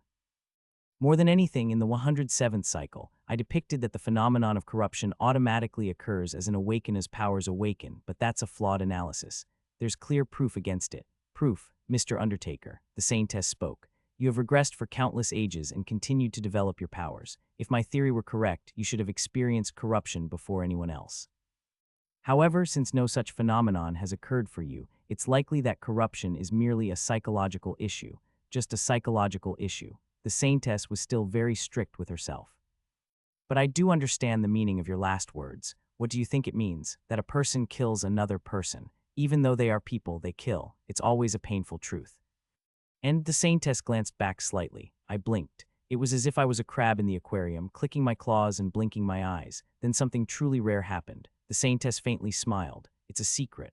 Among the awakeners, there are many crazies. I don't know about other places, but the proportion of crazies among the awakeners from the Korean peninsula is definitely high. Like Dang Seo-rin, who is serious about her witch cosplay, or Chinyo HWA, who calls her guild a girls' high school. But at least they are manageable because human language still works on them. Today I'll talk about one of the most uniquely crazy figures among them, Sword Marquis of Yuldaguk. Sword Duke has been changed to Sword Marquis. It'll reflect in old chapters too once I get to fixing it. As we've seen so far, the wheel murder case somehow wrapped up nicely. However, the fact that the saintess had become corrupted was a huge shock to me. It's been a while since I've taken such a mental hit. To find a comparable case, it would be like when I believed Go Yuri was a good person and she hit me with a grand slam to the back of my head. What this means is, it's the holiday season. A shout erupted from the other side of Busan Station's waiting room. You fucking asshole. What the hell are you talking about? Hey. With a pop, a sound resembling popcorn exploding rang out. The man who exited the world faster than anyone else, Seo Jae, was disqualified. Scream. People screamed and ran in every direction, a familiar sight because of a fairy who didn't understand human emotions. This marked the disappearance of any reason for the birth of S-Net. In other words, I had given up one of the means to control awakeners, both directly and indirectly. What's to hide? I, the regressor Undertaker, had absolutely no intention of saving the world in this 108th cycle. The fact that Seo Jae was gone was as good as a sign that I had closed shop. Besides, that guy, he's too weak against women. Seo Jae had completely fallen for Go Yuri and ended up betraying the saintess's information. I could understand that. The mind control beam that Go Yuri possessed was incredibly strong. I almost fell under hypnosis and nearly ended up in an explicit gore-themed doujinshi. But last cycle was a different story. Thinking back, it's clear now that Seo Jae was 100 recruited by the saintess. He probably took on the role of cunningly manipulating public opinion on SG-Net or fueling the fear of the wheel murderer. There was nothing wrong with him cooperating with the saintess. The problem was that he hid it from me. Despicable guy. Ungrateful guy. After all I did for him, I had raised him as if he was my own blood, yet in the end, relationships with fellow guild members were more important to him than his life-saving mentor and teacher. By the way, I tend to hold grudges a bit long. How long? Well, about 200 years. When a regressor harbors resentment, not just in June but all year round, it brings hail, frost, and sandstorms. Is it unfair that the self of the next cycle has to suffer for the mistakes made by the self of the previous cycle? Life is inherently unfair. That brother needs a good beating for a while. Is there any Hyung like me in this world? Because Seo Jae loved Italian-style pizza so much, I even went out of my way in Busan to save a pizza artisan and helped him set up a shop. Such was the depth of a Hyung's love. Pizza confiscated. As punishment for disappointing his brother, Seo Jae would have to endure a pizza-free life for 200 years. That's from the 10th to the 15th cycles. Anyway, Seo Jae got what he deserved from the fairy. What really matters is how to make the most of this holiday. As I crouched in a corner of the waiting room planning my vacation, fairy number 264 approached me briskly. What are you doing, human? As you see, I'm planning my vacation. Vacation, yes. Since the world is ruined anyway, I might as well enjoy some peaceful and meaningful time. If I'm going to take a vacation, why not choose a course I haven't experienced before? Wow, you're insane. I learned from my seniors not to even go near crazy people. The fairy scampered away. As usual, I farmed some silver bells at the souvenir shop in the waiting room and then sank into contemplation. Suddenly, a conversation I had with the saintess in a previous cycle struck me like lightning. All awakeners like me. No, only 50 of the awakeners like Mr. Undertaker. The strong ones are mostly in that 50, but there are many among the rest who are eyeing Mr. Undertaker for an opportunity, like the sword Marquis of Yuldaguk, for instance. Her words inadvertently pricked my pride. I, Undertaker, a humble regressor, take pride in treating people without prejudice and helping them. Haven't I always insisted on using formal language to everyone I meet for the first time, lest my personality become arrogant after such a long life of regression? If I put my mind to it, I was confident I could make not just 50 but 90, no, 95 of awakeners like me. All right, I stood up from my crouched position. In this cycle, I would win over the heart of the sword Marquis of Yuldaguk. That the sword Marquis was a crazy old man was clear just from his title Marquis of the Sword. Those familiar with martial arts fiction would know that Marquis of the Sword is a title, but specifically, it's a respectful title used only for female masters, not male. However, our world sword Marquis was a man over 60 years old with a splendidly grown beard. Doesn't that make you uneasy already? I am the supreme ruler, and this person used the first person I as this seat. Calling himself the Sword Marquis, he carried a sword around, but it was actually a fake sword made of aluminum, stolen from a bankrupt kendo dojo. I believe it is perfectly explained why I haven't been close with the Sword Marquis for all these cycles. He's a complete mad old man, and also the greatest in ancient and modern times. Now, you might think, I thought he was just crazy, but if we delve into his background, we might find he's surprisingly normal, right? I know that cliché. If so, I'm sorry to bring sad news. You definitely have no talent as a fortune teller. A true madman is different from those pretending to be mad. Digging into their background is like approaching a radioactive exposure site of madness level only goes up. And finally, I am the sword Marquis of Yuldaguk. Oh, what is Yuldaguk? Oh, you don't know Yuldaguk. Oh, what a great ignorance. It is a nation established righteously by His Excellency the Archduke, who rose in anger against the tyranny of those British fools. Upon further investigation, it turned out that the real name of Yuldaguk was Surland Duchy, a micronation. How the Sword Marquis found a fateful intersection between Surland in English and Yuldaguk in Korean is something even I, fluent in 8 languages, couldn't understand. Even the laborers at the Tower of Babel construction site probably wouldn't know. By the way, Surland, no, Yuldaguk wasn't a democratic republic but opted for absolute monarchy. A class system was clearly present. It was a bit outdated compared to the global trend. Taking a step further, the Yuldaguk government learned its statecraft philosophy from none other than the romance of the Three Kingdoms. In ancient times during the Three Kingdoms, there was an emperor named Liu Hong in Han, commonly known as Emperor Ling of Han. This ruler, considered advanced and trendy at the time, had intuitively grasped the principles of capitalism. The state is my property. Therefore, official positions are my private property. Shouldn't one show sincerity when borrowing someone else's private property? The emperor firmly rejected the old practice of securing official positions based on blood relations. Instead, he relied on the only faith that existed in the world, money, and appointed officials based on it. This reformist emperor sold higher positions at higher prices, and to accommodate his cash-strapped subjects, he even allowed them to pay for their positions in installments. Contrary to popular belief, the buds of capitalism bloomed in the East well before they did in the West. Although Liu Hong's reforms ended in failure, they inspired many revolutionaries afterward. Even the home of capitalism, Britain, couldn't escape its influence. At the end of the 20th century, a Briton decided to establish a nation in a remote area, learning the wisdom of state governance from ancient sages. Wouldn't selling noble titles help the state finances? It was a reversal of Eastern methods with Western tools, and Western methods with Eastern tools. This Briton went one step further than his predecessors, opening the gates not just to his compatriots but to people worldwide. The British knew well that money should not have borders. The power of this open-door policy affected even South Korea, far away from Britain. The protagonist of this story, the Sword Marquis, is precisely that individual. He spent a substantial amount of 250,000 won, about 250, including various options, to purchase a baron's title in Yuldaguk. It was a triumphant return of a noble rank to a Korean since the fall of the Korean Empire. The old man proudly held his head high. From now on, please address me as Sword Baron. Liking martial arts, hence sword. Being a baron, hence baron. It was a crazy naming sense, but the tragedy didn't end there. While humanity was divided and conflicted over race and nationality, monsters treated all humans equally. When Seoul was wiped out in Korea, East Anglia in England was obliterated. Naturally, the nearby micronation wasn't spared either. Yuldaguk, boasting an actual population of 4, disappeared, becoming a page in history. It also holds the record for the fastest destruction of a nation after the Gate disaster. How could this be? My homeland has perished. The old man swallowed his grief after losing his nation overnight. If he had collapsed here, he would have been nothing more than third rate. Righteously, he stood up. A man's tears for his ruined country were enough with just a single drop. From now on, I shall carry on the legacy of Yuldaguk. The shortest-lived nation experienced an equally brief revival movement. However, how could I, unworthy as I am, claim the title of Archduke in place of His Excellency's grace? I will only claim a title less than that of a Marquis. From now on, please call me Sword Marquis. Indeed, jumping from Baron directly to Marquis, skipping Viscount, Count, and Marquis was unheard of even in Yuldaguk. Because the original Yuldaguk didn't have a Marquis rank, naturally, the official name of the new Yuldaguk became the tributary state of Yuldo, the country ruled by a marquis. Of course, the only citizen of this backward nation who claimed such was the Sword Marquis himself. If you've heard the background of how the Sword Marquis came to be, any sensible person would conclude, if I get close to this old man, my registered address might be transferred to a mental hospital. However, surprisingly, the Sword Marquis survived. Even in these chaotic times when the world had ended and monsters ran amok, he firmly preserved himself. Far from being confined to a mental institution, the Awakeners couldn't wait to take the Sword Marquis with them. Could it be that he was a master of the sword as his title suggested? The answer is no. The Sword Marquis didn't even know how to use aura. What good would a fashion swordsman wielding a fake aluminum sword do in a fight?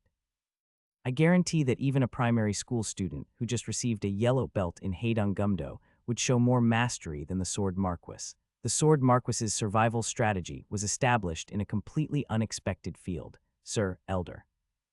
Lord Sword Marquis, oh, isn't it a junior of the martial world? What brings you here? It's nothing much, just wanted to ask how this spring's farming is going. Gah, farming is about care and attention. You should think that I, of course, am taking good care of it instead of coming here to spy. No, it's not spying. Gah, why is such a young junior so bothersome? Keep bothering me and I might just cut off the food supply to your guild. Behind the loudly shouting Sword Marquis lay a golden wheat field. The Sword Marquis's ability was plant growth. Regardless of climate, land, or water quality, he could grow crops anywhere and accelerate their growth rate by 3 to 6 times, a ridiculously overpowered SSS class ability. This made the Sword Marquis evolve from a crazy old man to an absolutely untouchable and undisturbed old man. Do you understand? If I just wish it, all of your folks will starve. Want to taste a real famine? Sword Marquis, unfortunately for Korea's Awakeners, this crazy old man was the only lifeline in a peninsula where civilization had collapsed. Sword Marquis, though mad, possessed remarkable abilities. To intuitively understand just how remarkable, a bit of explanation is necessary. This world hates humanity. Teens, caught in their second year of middle school delusions, often mutter, "It seems the world hates me." As they grow, they gradually learn that, surprisingly or perhaps not so surprisingly, the world is indifferent to their existence. Honestly, from the world's perspective, there are other things to worry about, like turtles that have swallowed plastic or quantum entanglement. But now that's no longer the case. Something fundamentally changed with the Gate incident. It just changed. From that day on, the world decided to dislike humanity a bit more. The Void, otherwise known as the Abyss or Hell. Previously, the term Gate was used, but increasingly, people began to refer to it as the Void. Hey, what's that? Huh, what is it? That flower. Why does it have teeth? In the Void, the petals of the Rafflesia sprout shark teeth. Spiders grow 13 legs, dragonflies develop 6 side eyes, headless elephants roam around. If monsters and anomalies are left unchecked, massive genetic mutations occur in the affected land, leading to a rapid increase in deformed creatures. Thus, the Void's poison. It instantaneously deforms the civilization and knowledge humanity has painstakingly built up over centuries. Have you ever seen fields stained blood red, rice grains that resemble aphids and flies? Instead of rice grains, lilies bloom. A farmer once dug up his field and found that all the rice plants were interconnected underground like a bamboo forest. Despite being grown in the same field, with the same species, water, and sunlight, the rice on the left side of the field looked different from that on the right. Human civilization was established on reproducibility. When humanity realized that spring would come again a year after all the changes, they built a tower of gold. At the sharp top of this gold tower, time finally transformed into history. Now the tower has crumbled. Time flows. It flows unpredictably. Like a desert storm, it covers the once brilliant surface of the tower with sand. What is humanity? What are we? Are we the same as that being whose head sprouts flowers and whose tongue grows fish gills? From those gills, the cries of a newborn can be heard. Eventually, they only communicate with the sound of a child's cry, and we cannot understand what those sounds mean. Occasionally, time flows quickly near Inchin and slowly near Seoul. Nothing repeats. Nothing is reproduced. It just flows. Cities are connected.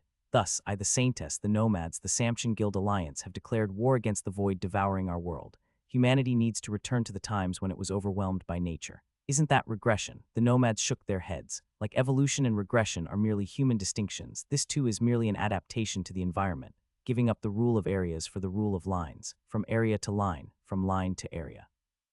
That was the motto of the National Road Management Corps. Then we can escape from being isolated by the void and maintain our community. Like a knight fitting a disabled person with a prosthetic, the National Road Management Corps has paved the way for humanity. At last, isolated points, cities, and people have transformed into stations where they can briefly rest. I'm continuing to fix the broken railways of this world one by one. I was able to keep Dang Xiaorin's last will. It took many years, and it will take many more years. From history to history, forever. The National Road Management Corps did not represent Busan. It could not symbolize Seoul. The National Road Management Corps was simply humanity's last cradle, the last unit, and the front line. We can do it. No, we must. Every time they set off, the patrol units of the National Road Management Corps could not guarantee their lives. The patrol unit that left for Gangneung never returned. After 2 years, all 13 members of a patrol unit exploring the north returned transformed into sunflowers that walked, their heads turned toward the flags they held when they departed. Still, we did not hesitate to stand at the forefront. This season will be a good harvest too. With this much grain, we can surely feed Samhin one well and have leftovers. Truly, it is the providence of heaven. No matter how much we pave the way, people need to eat. Whether it's 3 meals a day, 2 meals, or even 1, the need to eat is my body's urgent fate. I did not take this hunger as hardship or sorrow. Infected with the new Buddha virus, one could escape the fate of hunger at any time. It meant transitioning from being human to becoming a being of the void. The hunger was tragic, but it was a human tragedy, and still, it was the tragedy of beings born and raised on this land. However, I did not live to see human horrors as human beauty. We needed to eat. The chef responsible for the rice power of the Korean peninsula was none other than Sword Marquis. Wouldn't it be all right for me to enjoy a little sightseeing this summer? And as emphasized several times, our chef was crazy. Ah, Lord Sword Marquis. Sightseeing, literally wandering the martial world. Young warriors of the martial arts community, don't reveal this anywhere. I have kept it a secret until now, but actually, Sword Marquis carefully looked around. The glances of the National Road Management Corps, checking for monsters nearby, could not have been as sharp. After confirming that no one else was around except me, Sword Marquis whispered in my ear, I am the rightful disciple of the 260th leader of the Mount Hua sect. The essence of the 3,000-year history of the Mount Hua sect is fully contained within the martial arts secrets in my possession. So this man was claiming to be a marquis in Yuldaguk and a sword marquis in the martial world, and to top it off, he claimed to be the next leader of the Mount Hua sect, and he wore an aluminum practice sword at his waist. By this point my head was spinning. If it's all right to ask, why is the elder who represents the future of the Mount Hua sect in Korea? Of course, it's to hide from the despicable eyes of the demonic cult. As the rightful successor of the 24 plum blossom sword technique, it's inevitable that those malicious ones glare at me. Look, even now, aren't the demons controlled by the heavenly demon shaking the world? Good heavens, that's right. It's exactly the feeling of wanting to seek a deity. Originally, I was a master who had reached the pinnacle, but during my escape from the demonic cult, I suffered serious internal injuries to my energy centers. However, having recuperated here in the land of Hedong, I must now return to my home mountain and fulfill my duties as a disciple.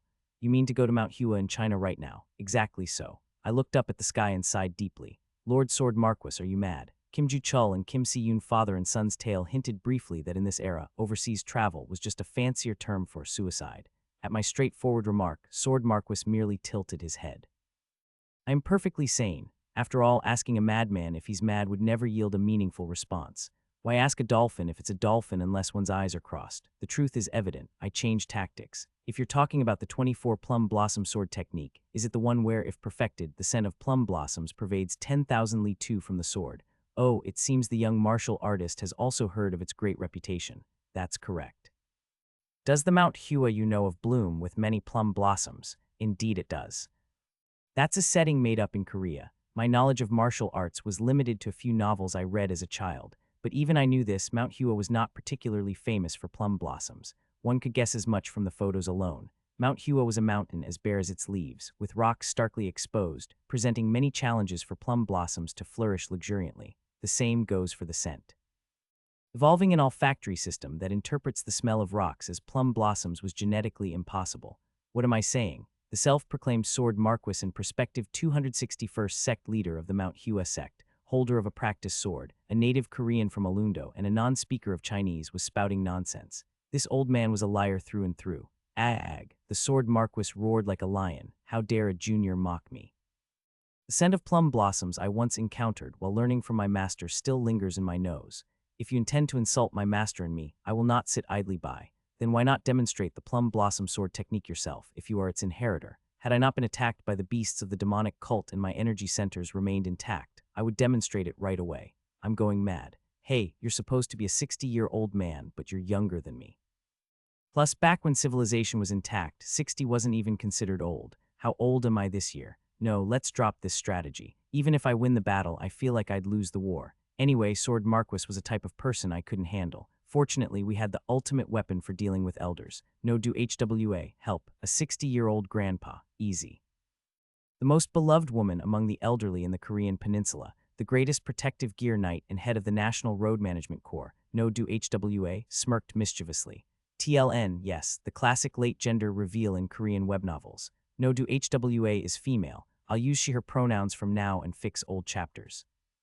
Sir, are you feeling good? My whole body feels relaxed. No do HWA performed a shoulder massage on Sword Marquis. Her skills were so excellent that one could believe she had been a masseuse rather than a public servant, and Sword Marquis's expression melted. Plum blossoms bloom on mountain peaks and even on the streets. Then, wouldn't they bloom in the heart of a person just the same? Since the tradition of the Mount Hua sect has passed to you, sir, what does it matter whether this place is Hidong or Chang'an?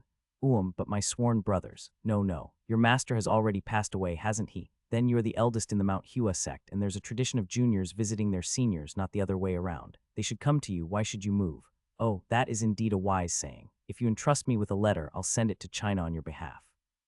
If they understand their duty, they should rightly come here to see you. Oh ho, the advice of the head of the post station is absolutely right. Then I'll also look forward to the autumn harvest. Leave it to me. The National Road Management Corps was a post station, and there the head was the postmaster. After displaying her miraculous skills in hand and tongue, no do HWA turned to me and smirked. That's why I prefer the elderly to the young. They understand, you know. I won't nitpick over her argument, but even with no do Hwa's full-hearted play, there was a limit. Sword Marquis was a madman, and madness was incurable. I must visit Mount Hua at least once before I die. With the change of seasons and each harvest, Sword Marquis kept murmuring like someone afflicted with nostalgia. I must see it before I die. Since the establishment of the National Road Management Corps, Sword Marquis repeated this mantra through the 54th, 55th, 56th, and 57th cycles. Time passed. Finally, the 108th cycle. During the holiday season, I visited Sword Marquis. In the very early part of his first year, Sword Marquis was still living in his hometown, Alundo. Yes, he had no reason to be nostalgic. Lord Sword Marquis. An old man watering the flowers in the front yard of a humble house turned to look at me.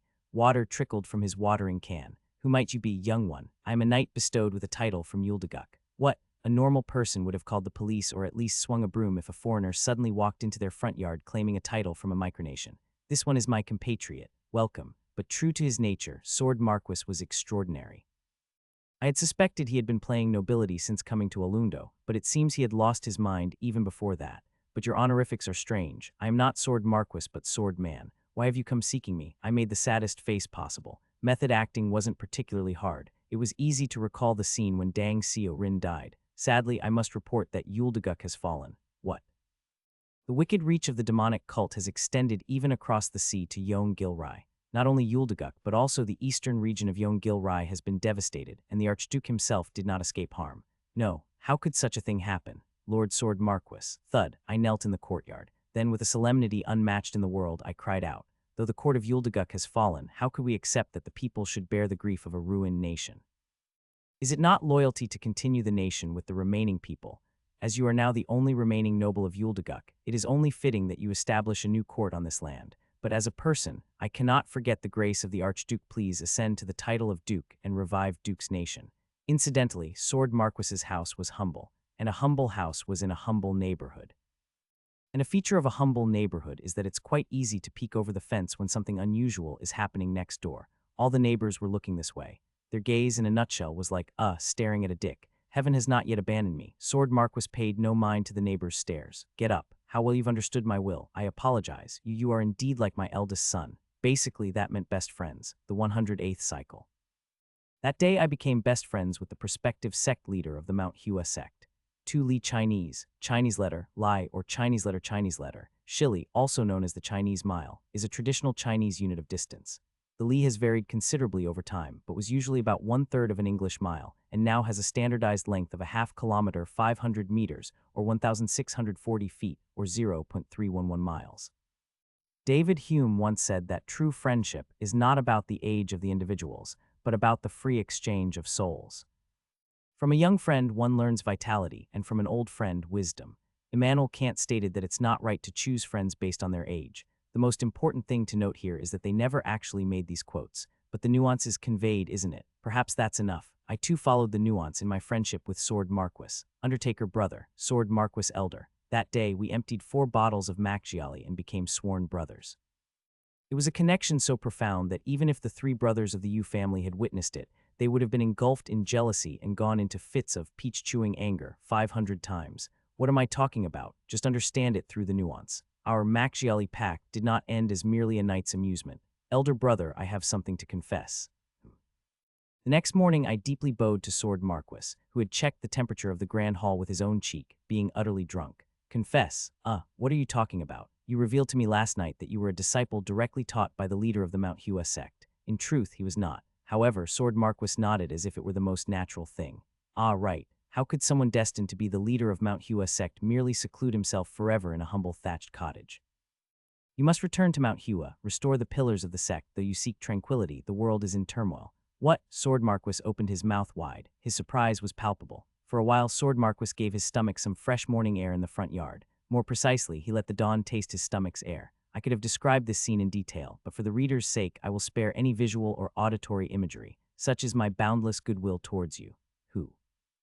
The ordeal was skipped over, and only the result remained. Sword Marquis, having downed water from a plastic bucket, yes, the one usually hanging by the spring, looked at me seriously. Undertaker brother. He seemed to be trying to emit a profound inner energy. In my personal opinion, it was more akin to the smell of his breath than his energy. Are you saying you will accompany me back to manhwa? Exactly. It is merely through benevolence that we will navigate this troubled world.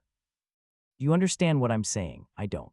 But clearly the nuance was there, and Sword Marquis seemed to grasp everything by just that. He slapped his knee. Indeed, if it is a task that I cannot accomplish alone, then it shall be done with a brother. Having secluded myself for so long, I had forgotten even this simple truth. Will you trust this brother? Returning to manhwa has been my lifelong dream. Friendships that discuss benefits are precarious, but those that discuss wishes are steadfast.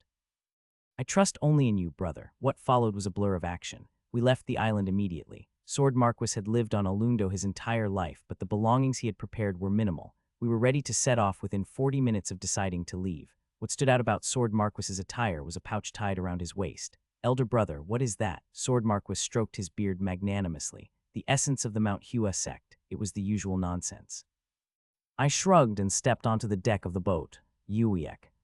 Oh, and for your information, on the boat back to the mainland, Sword Marquis managed to share the aroma of his stomach with the waters of the East Sea. At the same time as heaven and the sea were colored in his hue, such was indeed the grace of a true master. And he wasn't even from Alundo, was he? Even though he had drunk plenty of manhwaedit, how could he suffer from seasickness? Such a disgrace for an islander. Uiek. Sword Marquis awkwardly excused himself. When my energy center is disturbed, my stomach and duodenum suffer as well.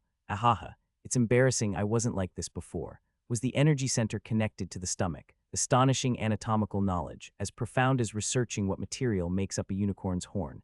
Just so you know, managing to find a boat to Shanghai was a miracle and an achievement of mine. As you are well aware, when the gate incident occurred, now that everyone is familiar with the terms, when the void arrived, or when the void manifested, would also be appropriate. Everything south of the Han River in Seoul was blown away. Incheon was no exception. There were as many people escaping by sea as there were fleeing by land. If it weren't for my extensive experience traveling abroad, I wouldn't have been able to find a captain in the chaotic port of Incheon. After enduring countless hardships, dodging typhoons, and surviving complete chaos, we finally arrived in China. Sword Marquis's eyes reddened. This is the Central Plains. Look, I have returned in triumph. It sounded as if the journey was over, but I am the infinite regressor. I usually operate domestically, but having once called myself an internationalist, I had traveled to China numerous times. Even limited to Beijing, I had been there enough to get sick of it.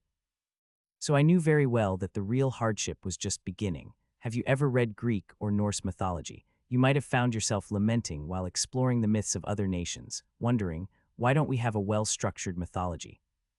I could go on at length about this, but that's not my intention right now. Instead, what I really want to tell you is this: it's damn lucky we don't have one. I bring up myths for a reason. Since the arrival of the void, characters from those myths began stepping into reality. They didn't just pop up as they were described in the myths. They were updated to be less intellectual, more Lovecraftian, and thus even more misanthropic. Now you might guess why I considered India and Japan as the top dangerous spots for overseas travel. It's not like India and Japan are the only Asian countries with a rich repository of mythological beings. Thailand and others also boast a significant cache of spirits, holding their own in terms of ghostly prestige. But my point is, with Japan having invited 8 million gods to descend upon them, solving their low birth rate and aging population issues overnight, they're in a better situation than most. Places like India and Nepal, steeped in Hindu faith, let's just leave those out of this discussion for now. Have you ever seen the Ganges and the Himalayas dyed red? It's quite a spectacle, but I'd rather not see it again. That's what the end of the world looks like. As the world together faces damnation, China wasn't going to be left out. They too were shouting me too, I want to play too, boasting a formidable list of supernatural beings. If you've been to a high-end Italian restaurant, you know they have a dazzling wine list. Similarly, China boasts menus like the Shanghai Jing, the Shijai, the Bo Wu Jai, and the Shenyi Jing. It was indeed a transitional period for martial arts novels, moving from traditional martial arts to Xianxia, and from Xianxia to Xuanhuan. Monsters and spirits that seemed out of place in traditional martial arts stories were embraced in Xuanhuan as being youthful and trendy. Obviously, being the cradle of martial arts, China was at the forefront of these trends. Therefore, as the leader of this trip, I made a very rational decision. Let's not go straight to Mount Hua. Let's stop by Chang'an first. Why? Wouldn't that just be taking a detour? There are extremely tricky monsters nearby. We need to move around them. Avoidance, pure and simple. If you ask me to name the most difficult beings to deal with in China, I'd personally point out two: chaos and greed. To my knowledge, tens of thousands of awakeners in China were destroyed by just these two creatures. And by tens of thousands, I mean closer to 100,000 than 20,000. Considering the civilian casualties, it was an uncountable number. Even as the genre of the world shifted to Xuanhuan, no human had yet achieved the realm of the immortals, a fitting testament to the tragedy that ensues. If we were fully prepared, maybe, but right now, taking them on is not a good idea. If you say so, brother. When venturing into unfamiliar genres, it's wise to maintain proper decorum and distance. My genre, after all, was firmly contemporary fantasy. I meticulously planned our travel route to avoid chaos and greed. Instead, we frequently encountered other lesser demons, but I handled them all single-handedly on my end. Sword Marquis watched my swordplay from behind, occasionally letting out exclamations of admiration. Your prowess is truly amazing. Equal to, or perhaps even greater than me at my peak. Something deep within me stirred like the lava of Mount Hua, but I held it back. It's wise to assign specific roles during a trip. You handle the hotels, I'll find the restaurants, and so on. If roles are not well distributed in any travel, it quickly becomes tiresome. Anyone who has been on a long journey with family or a partner will immediately understand. I, Undertaker, might not have shown it, but I prided myself on being a master of traveling. Naturally, I understood the importance of dividing responsibilities. Thus, during our 2-month journey, my responsibilities were as follows: planning travel routes, covering travel expenses, procuring food, scouting lodging, hiring locals, interpreting Chinese. The next sect leader of Mount Hua did not speak Chinese, carrying luggage, standing guard, and acting as bodyguard. And what did Sword Marquis handle? Well, drinking, anyway. Among my roles, the most crucial was interpreting Chinese. This was my first time visiting Mount Hua, and we inevitably relied on local guidance, especially since the main roads had been devoured by chaos and greed. Whenever we passed through rural roads, locals looked at us curiously. A Korean? What brings a Korean here? We're on our way to Mount Hua. Oh, this gentleman here is my grandfather. He insists on seeing Mount Hua with his own eyes before he passes away. I'm an awakener who speaks Chinese, so I decided to fulfill his last wish by traveling here. Initially skeptical, the locals warmed up after hearing my explanation. Incidentally, throughout the journey, Sword Marquis was carried on my back. It was unavoidable. If I had asked him to walk on his own, the trip would have taken 24 times longer. I'm not exaggerating. What a rare filial grandson, no, a filial great-grandson. It's nothing. I lost my parents when I was young, and he raised me alone. I believe it's only right to repay him. In such a chaotic world, to think such people still exist. Well, I don't have much, but please take some peanuts. Our village peanuts are really tasty. Indeed, filial piety is a magic pass that works anywhere in East Asia. Despite their humble circumstances, local people in the countryside tried to offer me whatever they could. Village elders even tried to fill up buckets with peanuts, which I had to politely refuse. To show my gratitude, I cleared the nearby monsters like cutting weeds through win-win. Sword Marquis, still on my back, was amazed. I've heard the countryside has become stingy these days, but that's all nonsense. Isn't this kindness itself? Well, if I had said you were the sect leader of Mount Hua and I was carrying you around, 99 of this kindness would have disappeared. Brother, what did you just say? I didn't say anything. Day 62 of our trip in China. After countless twists and turns, including barely escaping a typhoon, we finally arrived at Mount Hua. Ah, finally Mount Hua. The designated 261st sect leader of Mount Hua exclaimed as if he were seeing it for the first time. Of course, I didn't point that out. I was a respectful younger brother, merely posing a question. It was indeed a tough journey. I too am eager to see the grandeur of the sect where you trained. Where is the sect building? Unfortunately, the main hall was destroyed 45 years ago by an attack from the heavenly demon. So there's no sect building, right? You were just making it up. I could read between the lines, but the old man skillfully dodged the question. Clearly, a lifetime dedicated to playing a martial artist wasn't thwarted by such trivial interrogation. Entire brotherhood was slaughtered, and I had no choice but to flee. Now it's hard to even find the ruins, so you don't know where it is. The mountain scenery is truly serene, a real hidden gem. My inquiry didn't even scratch the surface of the Sword Marquis's mental fortitude. I shook my head and continued hiking. Great mountains never flaunt their landscapes from the start, but keep them hidden. Mount Hua, a renowned mountain, revealed its true beauty only when one ventured into its layers. With each step, it felt as if a folding screen was unfolding, expanding the scene with each pace. I looked around the ridge. People have left, but the buildings are relatively intact. Ah, and by buildings, I obviously didn't mean those of the Mount Hua sect. I was referring to various facilities such as rest areas, stairs, snack bars, etc. Before the void arrived. These places were probably bustling with tourists. The cable car station looked clean and seemed like the perfect base camp. I checked the warehouse just in case, but as expected, no food was left. Well, being a living, breathing biofarm meant there was no need to worry about food during this trip. Elder brother, I will set up our base here. As you wish, brother. I set down my backpack and also set down Sword Marquis. He had been using my back delivery service even while hiking. Sword Marquis lay down on the floor of the rest area as if he had finally come alive. Ah, my old bones. After decades coming back here, it seems I can't even walk around anymore. Anyone would think he had climbed the mountain himself. I took out bottled water, a burner, and ramen from my backpack and started cooking. Just the single line of description about my actions here should give you an idea of how much I suffered during this trip. Yes, I carried Sword Marquis on my back while hugging a meter-tall backpack across the Chinese continent. Elder brother, the ramen is ready. The old man, who had been sprawled out on the floor, got up like a ghost and took the chopsticks. After slurping down the ramen, Sword Marquis looked up at the ceiling of the rest area. Ah, as I've always said, the ramen you cook is truly a delicacy. I've met countless ramen masters in my life, but none can compare to you, brother. You flatter me. No, I'm serious. How do you bring out such a unique taste? Well, if you've been cooking ramen for over 100 years, anyone would reach this level.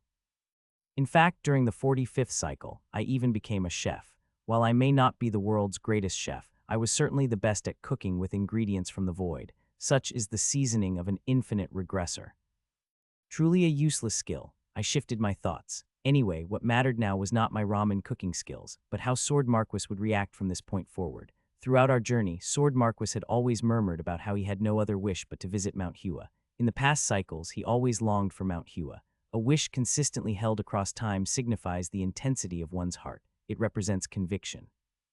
As a regressor, I find few things as interesting as the human heart, and I have fulfilled his lifelong wish. Now that his wish was granted, only curiosity remained. A regressor's curiosity, trivial and personal, yet of utmost importance in this world. What will Sword Marquis do now? Will he say it's time to return to the Korean peninsula now that his bucket list is complete? Or will he try to realize his delusion by building the Mount Hua sect anew? Which will it be?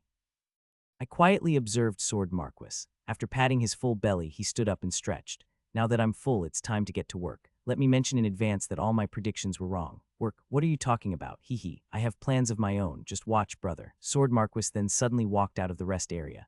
As for me, Undertaker, had I been one to just sit idly by when told to stay put, I would have given up on being a regressor long ago. Naturally, I followed Sword Marquis. The old man glanced back at me once but didn't try to stop me. Even though the Sword Marquis had been terrible with directions before we reached Mount Hua, It was as if a navigation system had been installed and updated in his brain. He expertly navigated the mountain trails. Just when I thought I should ask where exactly we were going, Sword Marquis squatted down. At first, I thought he was just tired from the climb and was taking a rest. But I was mistaken. Sword Marquis was pulling something out of his pocket. As I approached and peered over, I saw that he had taken seeds from his pocket, a bag of seeds he must have treasured since leaving Alundo. He began placing the seeds into the soil within the crevices of the rocks. A question mark popped into my head. What exactly was he doing? Elder brother, what are you doing right now? Please explain this to me. Reconstruction. Or restoration, if you want to add a poetic flavor, you could even call it regression. Reconstruction, restoration, regression. These were truly enigmatic words strung together. But to my questions, Sword Marquis just chuckled and stroked his beard, not giving a clear answer. Instead of calming down, his response only fueled my curiosity, and I followed him relentlessly. But following him felt fruitless as he continued the same actions repeatedly. He climbed the mountain trails, planted seeds, covered the sparse soil over the rocks, and gently patted down the small mounds of earth with his wrinkled palms. The next day and the day after that, he continued without end. Really, what was he doing? He can walk well now. That was what baffled me the most. He had relied on my back while crossing the central plains, but now that we were at Mount Hua, he suddenly seemed full of energy and climbed the mountain too well. Had this old man been pretending to be weak all this time? Could he have been deceiving me? It was not easy to lead an old body up and down a rocky mountain. Yet Sword Marquis was up from dawn to dusk, walking nonstop. He didn't even complain of muscle pain. As if the air of Mount Hua were gasoline for him, Sword Marquis moved around vigorously. Curious, I even tried sitting cross-legged and practicing something akin to internal energy meditation, but whether it was the air of Gangnam or Mount Hua, my scientific experiments concluded neither contained any mystical ether. Roar, ah brother, help me. A wicked demon from the demonic cult is trying to capture the sect leader of Mount Hua, and it certainly didn't look like weak cosplay from any angle. Sword Marquis was truly, utterly frail. He couldn't even fend off a monster the size of a boar and always ended up running to me. Like someone who had a strength stat of 99 in stamina, but only 10 in combat, Sword Marquis's capabilities were extremely unbalanced. It's really strange. In the end, I had no choice but to continue following Sword Marquis and acting as his bodyguard. After a while, I grew so tired of this routine that I simply eliminated all the monsters around Mount Hua. 1 week, 2 weeks, 3 weeks. It was around the time when I began to be known among the people of Guangzhou as the Taoist of Mount Hua, almost like a black comedy. At each spot where Sword Marquis had planted seeds, sprouts began to emerge. Their growth rate was notably fast. It was clear that the ability that made Sword Marquis a grade S awakener, known as plant growth, was at work. What kind of sprout is this? I muttered to myself, since asking Sword Marquis would yield no proper answer. It was clear they weren't just any grass or flowers but trees. However, my encyclopedic knowledge stopped there. Even with my experience as a regressor, which meant I could recognize most plants, I wasn't knowledgeable enough in botany to identify the species just from these small saplings. Hey, what exactly are you? The sprouts, of course, offered no answer. As late summer passed, Sword Marquis's peculiar activities continued into early autumn and winter. White snow settled on the ink-colored rocks of Mount Hua. In this ruined world, winter seemed to serve as a funeral rite for all life. As an undertaker ages, so does winter silently conduct the world's funerals. Winter's touch was cold yet gentle. Life and civilization quietly bowed under its gaze. Rumors spread like snowflakes that 1 million civilians were buried under snow in Guangzhou within just a fortnight. My range for hunting creatures gradually expanded, not just in Shanxi, but also to Henan. Tutorial dungeons weren't just a phenomenon on the Korean peninsula, but occurred worldwide. Just my luck that an epic dungeon appeared in Yangjing and Henan. Here, pseudo-sectarian terrorists from Taoist groups were also involved, making it feel like the end of an era. What choice did I have? I had to help. Surely when I started the 108th cycle, this cycle was supposed to be a vacation. Somehow, even on vacation, I ended up working. Is this what they call being a workaholic? To make an excuse, I had business in Henan anyway. There was an awakener who ran a guild called Bikwa, back on the Korean peninsula, and their family originated from this area. Anyway, spring. While all life bowed under winter's gaze, only the sprouts cared for by Sword Marquis stood boldly upright. The lives touched by his hands knew neither the season nor the climate. They grew even in adversity. When the snow ceased, the small saplings that had once been tiny seeds had grown to my waist height. The trees bid farewell to winter a bit earlier than the rest of the world and greeted spring a bit sooner. Their etiquette towards the seasons was to bloom in red, to dye the world crimson. Only upon seeing this red did I realize the name of these plants. Plum blossoms. The old man had been planting plum blossoms on Mount Hua. Residual snow still whispered, and Mount Hua's rocks were white. The The surface of the rocks, like white plates, neatly divided themselves half in red and half in pink as the plum blossoms modestly plated themselves. This giant mountain served as a dish for a colorful red feast prepared by a single shabby old man. It's time to start grafting. The shadow of the old man delved into the mountain's shadow. With each step he delved deeper, the snowy mountain bled red. Familiar with his movements, the old man broke off twigs from the plum trees. Then again he planted them among the rocks, in the rugged depths of the valley, in the scarce soil. Amidst the harsh rocks, the plum blossoms spread like moss, but red moss. After that, I limited my outings and spent more time with Sword Marquis. The terrain of Mount Hua was rugged. Even though my physical strength seemed to have become boundless after arriving here, it was still difficult for the frail legs of the old man to cross the gaps and voids of Mount Hua.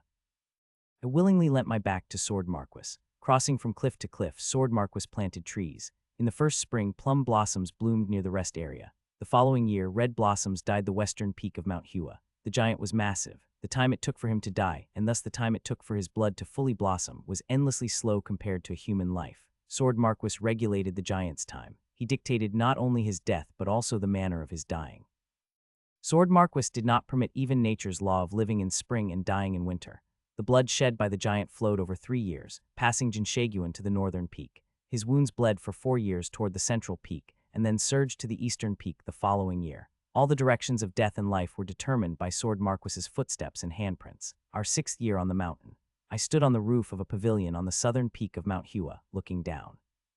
The heavens and earth were filled with plum blossoms. Mount Hua had become a mountain of flowers. Red and white flowers shyly intertwined down every sliding mountain ridge. The dark trunks of the plum trees languidly rested on the stones. The giant finally held its breath, and in front of its majestic blood-red death, people could only hold theirs. Thus, without any metaphor, without any interpretation or explanation, plum blossoms bloomed on Mount Hua. It is done.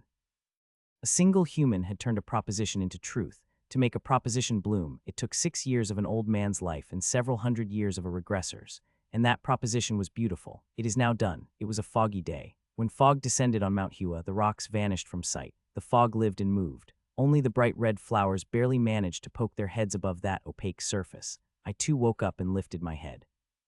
The rest area where I had mostly eaten and slept over the past 6 years, the Sword Marquis was not there. Elder brother. When no one responded to the call of brother, I felt a premonition. I didn't even wash my face. I immediately got up and followed the traces of Sword Marquis. The old man was far away, atop the southern peak, beyond a sea of fog, and then I witnessed something unbelievable. At first, I thought Sword Marquis was rowing on the rocks, because the thick fog spread out beneath his feet made it seem so.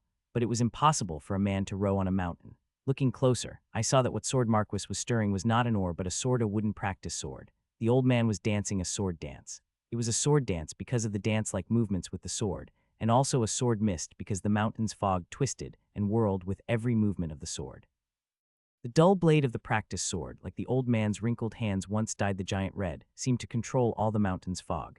The old man whirled the world's fog as if it were his own sleeve. In that moment, I knew I would never forget this scene. Rustle. Somewhere, the sound of snow sliding down was faintly heard. Was it the Sword Marquis stepping on the snow? Maybe. The whole world was wrapped in fog, making it hard to see ahead. Only the sounds and smells distinctly touched the skin. In the fog, the flowers chattered, and this chattering breathlessly exhaled the scent of plum blossoms into the sky. Or perhaps, just maybe, the scent of plum blossoms spread from the tip of the old man's sword. The wind blew. Vast waves of fog enveloped the peak entirely. Elder brother, slower than the flow of the tide, the fog rolled in and out. The white rocks and red plum blossoms revealed their forms again, but the Sword Marquis was nowhere to be seen. Elder brother, no answer came back. Only the echo of brother, brother, brother resounded, soon buried by the chatter of the plum blossoms. Suddenly the world became still. From the swept-away Mount Hua, only the scent of plum blossoms flowed and spread far into the distance. Should I call this an epilogue? There remains one somewhat strange story. After Sword Marquis disappeared, I naturally set out to look for him. However, I ultimately failed to find him. If he had fallen and died somewhere in the mountains, there should have been a body, or at least some trace of it. Even if wild animals had scavenged it, there should have been some remains, but no matter how much I searched Mount Hua, no trace of Sword Marquis was found. An utterly absurd disappearance. Could he really have ascended to immortality? For a moment I even entertained such a suspicion. But it was impossible. Sword Marquis was just an old man who had never learned any martial arts. If he had truly reached a transcendent state as he claimed, I would have recognized it. Hadn't I carried him on my back for over 60 days during our time together, not to mention the 6 years we spent together. Later, when I returned to the Korean peninsula, I even obtained documents to confirm it. Sword Marquis was definitively, undoubtedly born in Alundo, Korea. People from the same neighborhood as Sword Marquis didn't have very detailed memories of him. Oh, that old man. I've seen him occasionally. What? He was in our neighborhood decades ago. I don't remember that far back. He seemed to come and go, appeared and disappeared, you know. In any case, Sword Marquis was born in Alundo. Various certificates and records proved this. If Sword Marquis really had been the next sect leader of the Mount Hua sect and had finally become an immortal and ascended, then there would be too much to explain. First, he would have had to travel to China from Alundo no later than when he was 15 years old.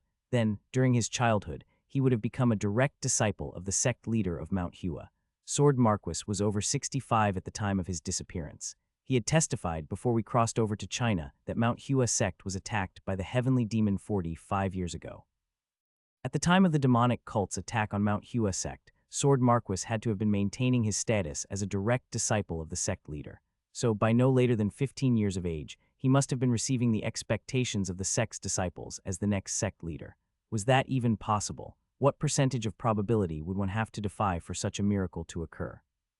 Why would a young Korean child born on Alundo end up at Mount Hua sect in China in the first place? I had never heard of Mount Hua sect, a staple in martial arts novels, actually existing in reality during my time as a regressor. Let alone the heavenly demon, the demonic cult. It was an absurd hypothesis. There was no need to consider it, it was merely a ludicrous tale. I decided to discard the theory of Sword Marquis equal Mount Hua sect leader under a very rational judgment. However, later on, past the 200th cycle, a very strange incident occurred. Sir, I'm sorry to ask, but could you spare some food? At this time, I was walking through Incheon's Chinatown with the Sword Marquis. The person who called us sir and asked if we had any food was Chinese. He probably mistook us for fellow Chinese because of Sword Marquis's long white beard. As revealed during our travels in the 108th cycle, I was the only one among us who spoke Chinese. I thought about how to answer without embarrassing the other party, hoping to respond in Chinese before the old man next to me could create an awkward situation. And then it happened. Of course, before I could even open my mouth, fluent Chinese came from beside me. Shocked, I quickly turned my head. There was the Sword Marquis, naturally speaking Chinese, responding to the young man who had approached us. I don't have much, but how could I not fulfill a simple request from a passerby? You mean sect leader. I just happened to be buying dumplings over there. It's not much, but take this and quench your thirst. My mouth hung open, refusing to close. The astonishment continued until the Chinese young man who had taken the vegetable dumplings from Sword Marquis disappeared from sight. I barely managed to collect myself and grabbed Sword Marquis's slender shoulder. Wait a minute, Sword Marquis, just a moment. Sword Marquis, did you know how to speak Chinese? Sword Marquis blinked. Chinese, what are you talking about? What, didn't you just speak Chinese? With that young man earlier, I don't understand what you mean. Sword Marquis blinked in genuine confusion, as if he truly didn't understand. Why are you acting like this all of a sudden, Undertaker?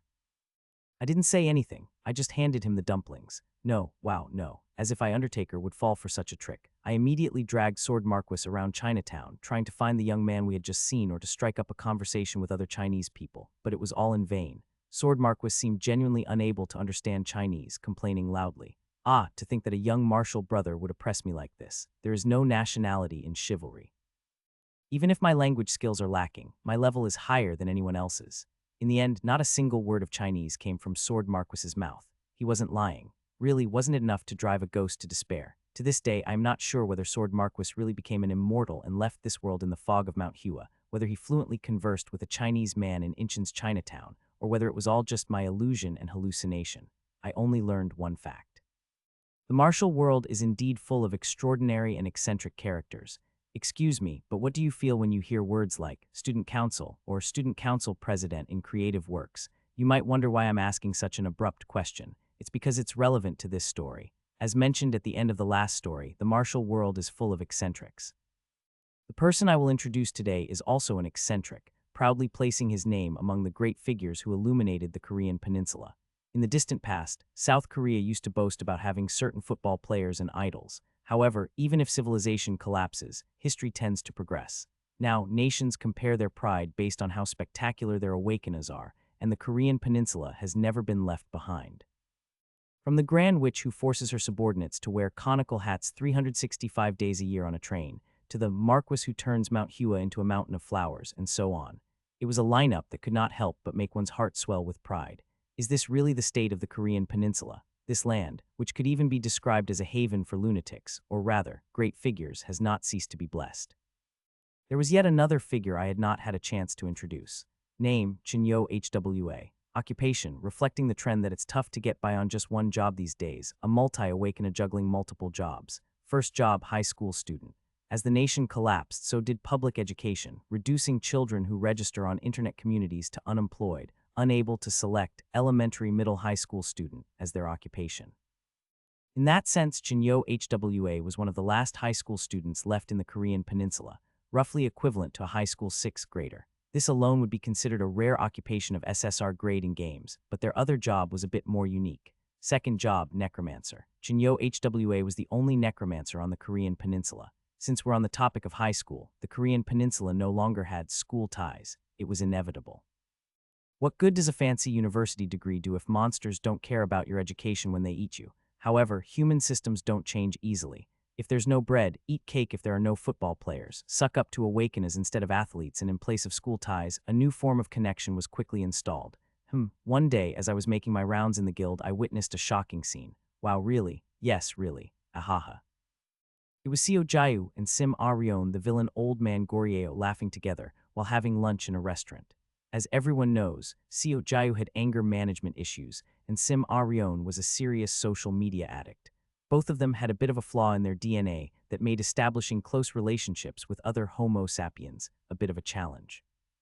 It was a scene reminiscent of a hippo and a crocodile amiably sipping from the same oasis waterhole, and as any reasonable person who witnesses a miracle, I too was overwhelmed with curiosity. When did you two become friends? Blink, blink. The question from their guild leader, who was as eminent as the sky, made them look at each other. Us? Yeah, we've just been friends. Are they dating? In my mind, two spirits clashed. The old-school desire to frown upon workplace romances and the old-school joy of watching young love. No, Hyung, whatever you're thinking, it's definitely not that.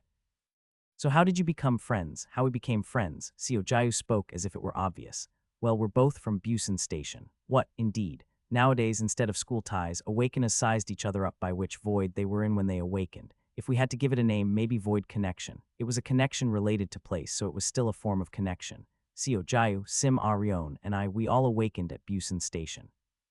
Even the man who shall not be named, the master of hypnosis, G, was from Busan Station. Later on, by the 555th cycle, Odoxio also joined the Busan Station Awakener family. You don't mean, the Awakeners are treating Busan Station like some kind of prestigious university, do you? Why not? Of course we received that kind of treatment. Hyung, we're number one in the void. I was shocked. You little brats, without me, all of you would have been stranded at Busan Station or dead in a monster's stomach within 3 weeks. In fact, all those from Busan Station died by the 3rd cycle. Even Seo Jae, the fastest man, set a record for the shortest escape by the 50th cycle. These little twerps prestigious. Hey, you wet behind the ears kids. What kind of ridiculous void connection is that? If you have time for such nonsense, you should be focusing on aura training. You're really showing off. Hyung, why does every word you say sound so seasoned? That's strange, isn't it? If it weren't for that, you probably would have been quite popular.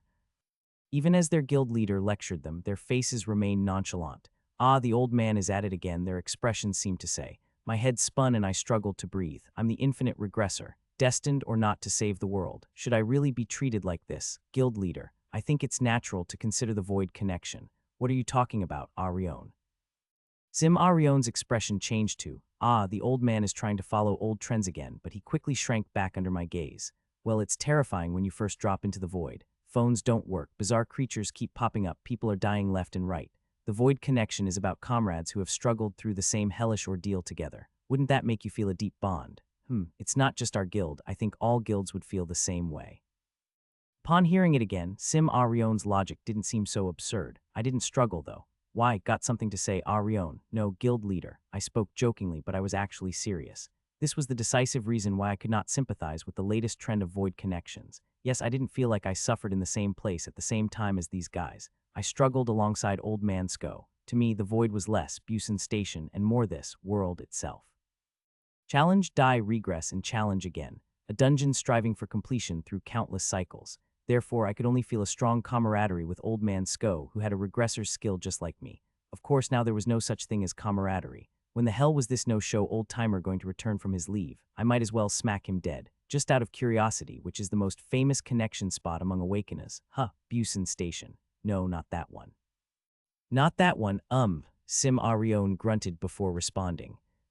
Then perhaps Beekwa Girls High School. Beekwa Girls High School. A private school by that name existed. Perhaps some of you have heard of the school name. Whenever posts like "list of schools with the prettiest uniforms in Korea" popped up on internet communities, Beekwa Girls High was often mentioned. I don't know if the uniforms are actually pretty since I'm not interested in uniforms, but I could admit that they were objectively unique.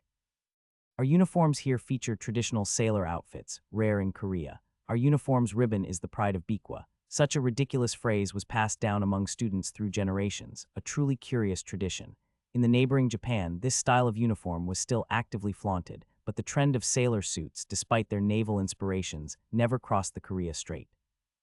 Yet Beekwa Girls High adopted the J uniform strictly speaking. It originated in Britain for a surprisingly simple reason. The school itself was built during the 1920s under Japanese colonial rule. Beekwa Girls High boasted a rather long history, and like most schools of its kind to its alumni, it was regarded as a prestigious high, but to outsiders it was seen as, is that all? In short, other than the fact that the uniform was a sailor's suit and they had a boarding system, it was a common humanities high school widespread in South Korea. In such an ordinary school, there was a boarding house, but students were advised by seniors not to enter unless necessary. The number of students admitted to prestigious universities was somewhat short compared to its long history, so during the college entrance exam season, the granite school gates were even more clamorously and fervently adorned with banners celebrating admissions to especially Seoul National University. Why won't the gate open? The security guard isn't here either. Let's ask a teacher. The void arrived. Wait, where are the teachers? What's going on? The school gates closed. It was a typical closed-type void. However, the duration of closure was not typical. The gates of Beekwa Girls High did not open for 11 months. That year, Beekwa Girls High did not produce a single university entrance exam passer. In the nearly year-long closed environment, I don't know what tragedies the students of Beekwa Girls High might have suffered. I was an outsider, after all. All I could gather were the numbers observed from the outside. About 750 students enrolled. After 11 months, 19 survivors. After 12 months, 17 survivors. 2 had committed suicide. It was actually a bit longer than 11 months. I had the chance to talk to a survivor much later, and this is what they testified. It was longer, yep. You know, sometimes the flow of time changes, right? Space shifts wildly too. Ahaha. I guess our school was one of those cases. The survivor's face seemed uncreased. I once heard that when people accept unhappiness, they do so either with their faces or with their hearts. So how long did you feel you were trapped in the school? 4 years. Some might call this a tragedy. Out of over 750 trapped, only 19 survived, and of those, 2 more took their own lives. But I dare say it was an achievement. In my first regression at Busan Station, I was the only survivor. There were plenty of cases where everyone trapped in a void perished. That ordinary high school students, completely isolated from the outside in a jar of solitude, enduring what felt like 4 years but was 11 months, and surviving in double digits, it was almost a miracle, wasn't it? Hey, a miracle. Undertaker Sunbi, you're exaggerating. And in the center of all miracles, there's always a hero. In this case, the unique and foremost necromancer of the Korean peninsula, the awakener we will focus on today, Jinyo Hwa, was that heroine. Go Beekwa Girls High. Fighting. The 17 survivors rallied around Jinyo Hwa. No, to speak more objectively, more precisely, the description above needs to be revised. Jinyo Hwa made the 17 survivors rally around her. I may mention it in another episode, but Jinyo Hwa had such a talent. Interpersonal skills, organizational formation skills, the skill to read and manipulate human psychology, the skill to break down the walls around a person's heart, the skill to choose the appropriate space and time, mediation skills, the skill to resolve conflicts within the organization and project unresolved conflicts outward. Jinyo Hwa wielded all these abilities as if she had been bestowed with them from a divine moment. As a result, Student Council President Jinyo Hwa, to the survivors of Beekwa Girls High, Beekwa was no longer just the name of their alma mater. It was a school connection, a place connection. According to modern trends, it was a void connection, and perhaps even stronger than a blood relation. Over 4 years, Jinyo Hwa secured 17 awakeners who would throw their lives away for her on the street. And with them, she stepped back into the world. Vice Guild Leader, could you come see me for a moment? I first became aware of Beekwa Girls High during my 5th cycle, back when I was still living as Dang Seo Rin's right hand in Samcheon. Yes, Guild Leader. What's the matter? Nothing major, just some new information. Have you ever heard of Beekwa Girls High? A black cat, a witch's essential item as per Dang Seo Rin, was rubbing against my legs at that time. No, I haven't heard of it. Well, there's this school called Beekwa Girls High. It was swallowed whole by a gate for about a year, but it opened last week. A year, you say, then there must be no survivors. As always, I made judgments based on sound reasoning and healthy intellect. Dang Xiao Rin's voice lowered. That's not entirely true, really. It's not precise, but apparently about 20 people survived. I widened my eyes. 20? Are you sure? Yes. I'd like to assert confidently, but I don't know for sure. It's still just rumors at this point. The information I have is the gate was closed for a year. There are about 20 survivors. All those trapped were high school students. Even high school students. I was astounded. As I've said, even as a regressor, I needed 3 cycles to clear Busan Station, and even then I was the only survivor. Both Dang Xiao Rin and I could agree that the survival rate at Beekwa Girls High was astonishing. Guild leader, if that's true, yes, it means among the survivors there might be an extraordinary talent, a once-in-a-generation awakener. Dang Xiao Rin reached out and stroked the black cat, which shivered. That's why I'd like you, Vice Guild Leader, to go there yourself and investigate. Check if the rumors are true, and if they are, see if there really is such an awakener, and if there is. We should recruit them into our guild. Exactly. Understood. I'll make sure to scout them before other guilds start sniffing around. Good. Oh, and one more thing. Dang Xiao Rin added offhandedly. If their character is seriously flawed, we don't necessarily have to recruit them. Looking back, our witch might have had the gift of prophecy. Really, it was something one could have predicted. Even healthy adults, once they've been trapped in a void, often turn loopy. What then of high school students, at the peak of their emotional years, experiencing a long-term real-life horror game? As soon as I arrived at the guild headquarters of Beekwa Girls High, I began to sense the answer. Is this supposed to be a guild building? Crows cawed. Like the saintess who lived in an aquarium temple and Dang Xiao Rin who stayed on a train, awakeners with unique mental worlds always had distinctively designed homes. Beekwa Girls High was no different. Beekwa Girls High was, quite literally, using an actual school building as its guild lair. Congratucio. University 2 admitted. Lations. The banner hung on the school gate was tattered. The character for Seoul in Seoul National University was completely worn through, although it could have been Siakeng or Siakyong University, so it couldn't be confirmed without observation. The sports field looked as if it had been bombarded by meteors, deeply pocked here and there. The net of the football goal was so tangled that even Alexander the Great would shake his head in dismay. The highlight was the dormitory and school buildings, where the walls had crumbled down, exposing the bare steel framework. Isn't this just an abandoned school? I wasn't the protagonist of a horror game. Therefore, I hesitated, unsure whether I should really enter. Hello, what brings you here? Ah, well. As I stood awkwardly at the gate, the guards approached. And well, the guards looked quite unique. Frankly, their heads were smashed in other words, zombies. The guard was exposing his skull to the world, yet his demeanor towards me was very polite. If he had been wearing a motorcycle helmet, I wouldn't have known he was a zombie. I'm sorry, but if you don't have business here, please leave. This is a private school. Outsiders cannot enter casually. Even as a seasoned regressor, I found it hard to know what to say in this situation. Were they not monsters? Should I attack them on sight? I'm here from the Samshin World Guild. Samshin World Guild, the zombie guard tilted his head. Where is that? It's the most prominent guild in Busan, actually. Wait, why am I explaining things to a monster? Suddenly gaining insight, I composed myself. I'm here to see someone in charge. Is she available? Ah, the guild president's guest, I see. Guild president. She's in class right now, so she can't come out immediately. Class? Yes, it's a school here. Naturally, the students are in class at this time. At that point, I had an inkling, a very, very familiar sense of foreboding. It was similar to the unease that had crept over my entire body when I joined Samshin after Dang Xiao Rin's recruitment proposal, only to find out, oh, by the way, anyone who joins our guild must wear a witch hat regardless of the place. Over my many cycles as a regressor, I had developed a sixth sense. The so-called twist sense, a sensory organ exclusive to regressors. Whenever a certain level of quirkiness was detected, a tingling sensation would shoot up from the coccyx to the cervical spine. Particularly now, the warning bells were ringing in the 4th cervical vertebra, whereas when I met Dang Xiao Rin, it had only reached the 6th thoracic vertebra, indicating a seriously unusual level of quirkiness. Should I run?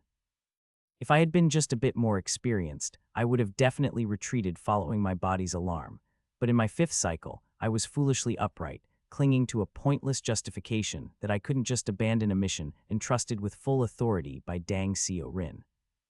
See, how long should I wait for the class to end? The guard turned to look at a clock. It was a giant clock installed on the school's outer wall, fitting seamlessly into the surroundings and design, which meant the clock hands were broken and it wasn't working at all. Yet, like me with a sixth sense, the zombie guard seemed to effortlessly tell the time from the broken clock. Just about 15 minutes until break time. It's a bit awkward to keep a guest waiting. Would you like to come in and wait?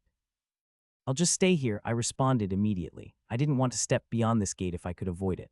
Although I didn't flee outright, I did take my spinal reaction into account to some extent. The guard shrugged. Sure, well, suit yourself. It didn't take long for my judgment to prove very correct. Ding dong dang dong. I looked at the guard. Note that I just described the sound effect in quotation marks. This, ding dong dang dong, was not a bell sound. It wasn't a chime from a speaker or a bell tower. The guard, a zombie with a shattered skull, was making the sound with his mouth and throat. Ding dong dang dong. At that sight, my third cervical vertebra buzzed. Just as mice scurry about before an earthquake, my cervical spine's premonition was not wrong.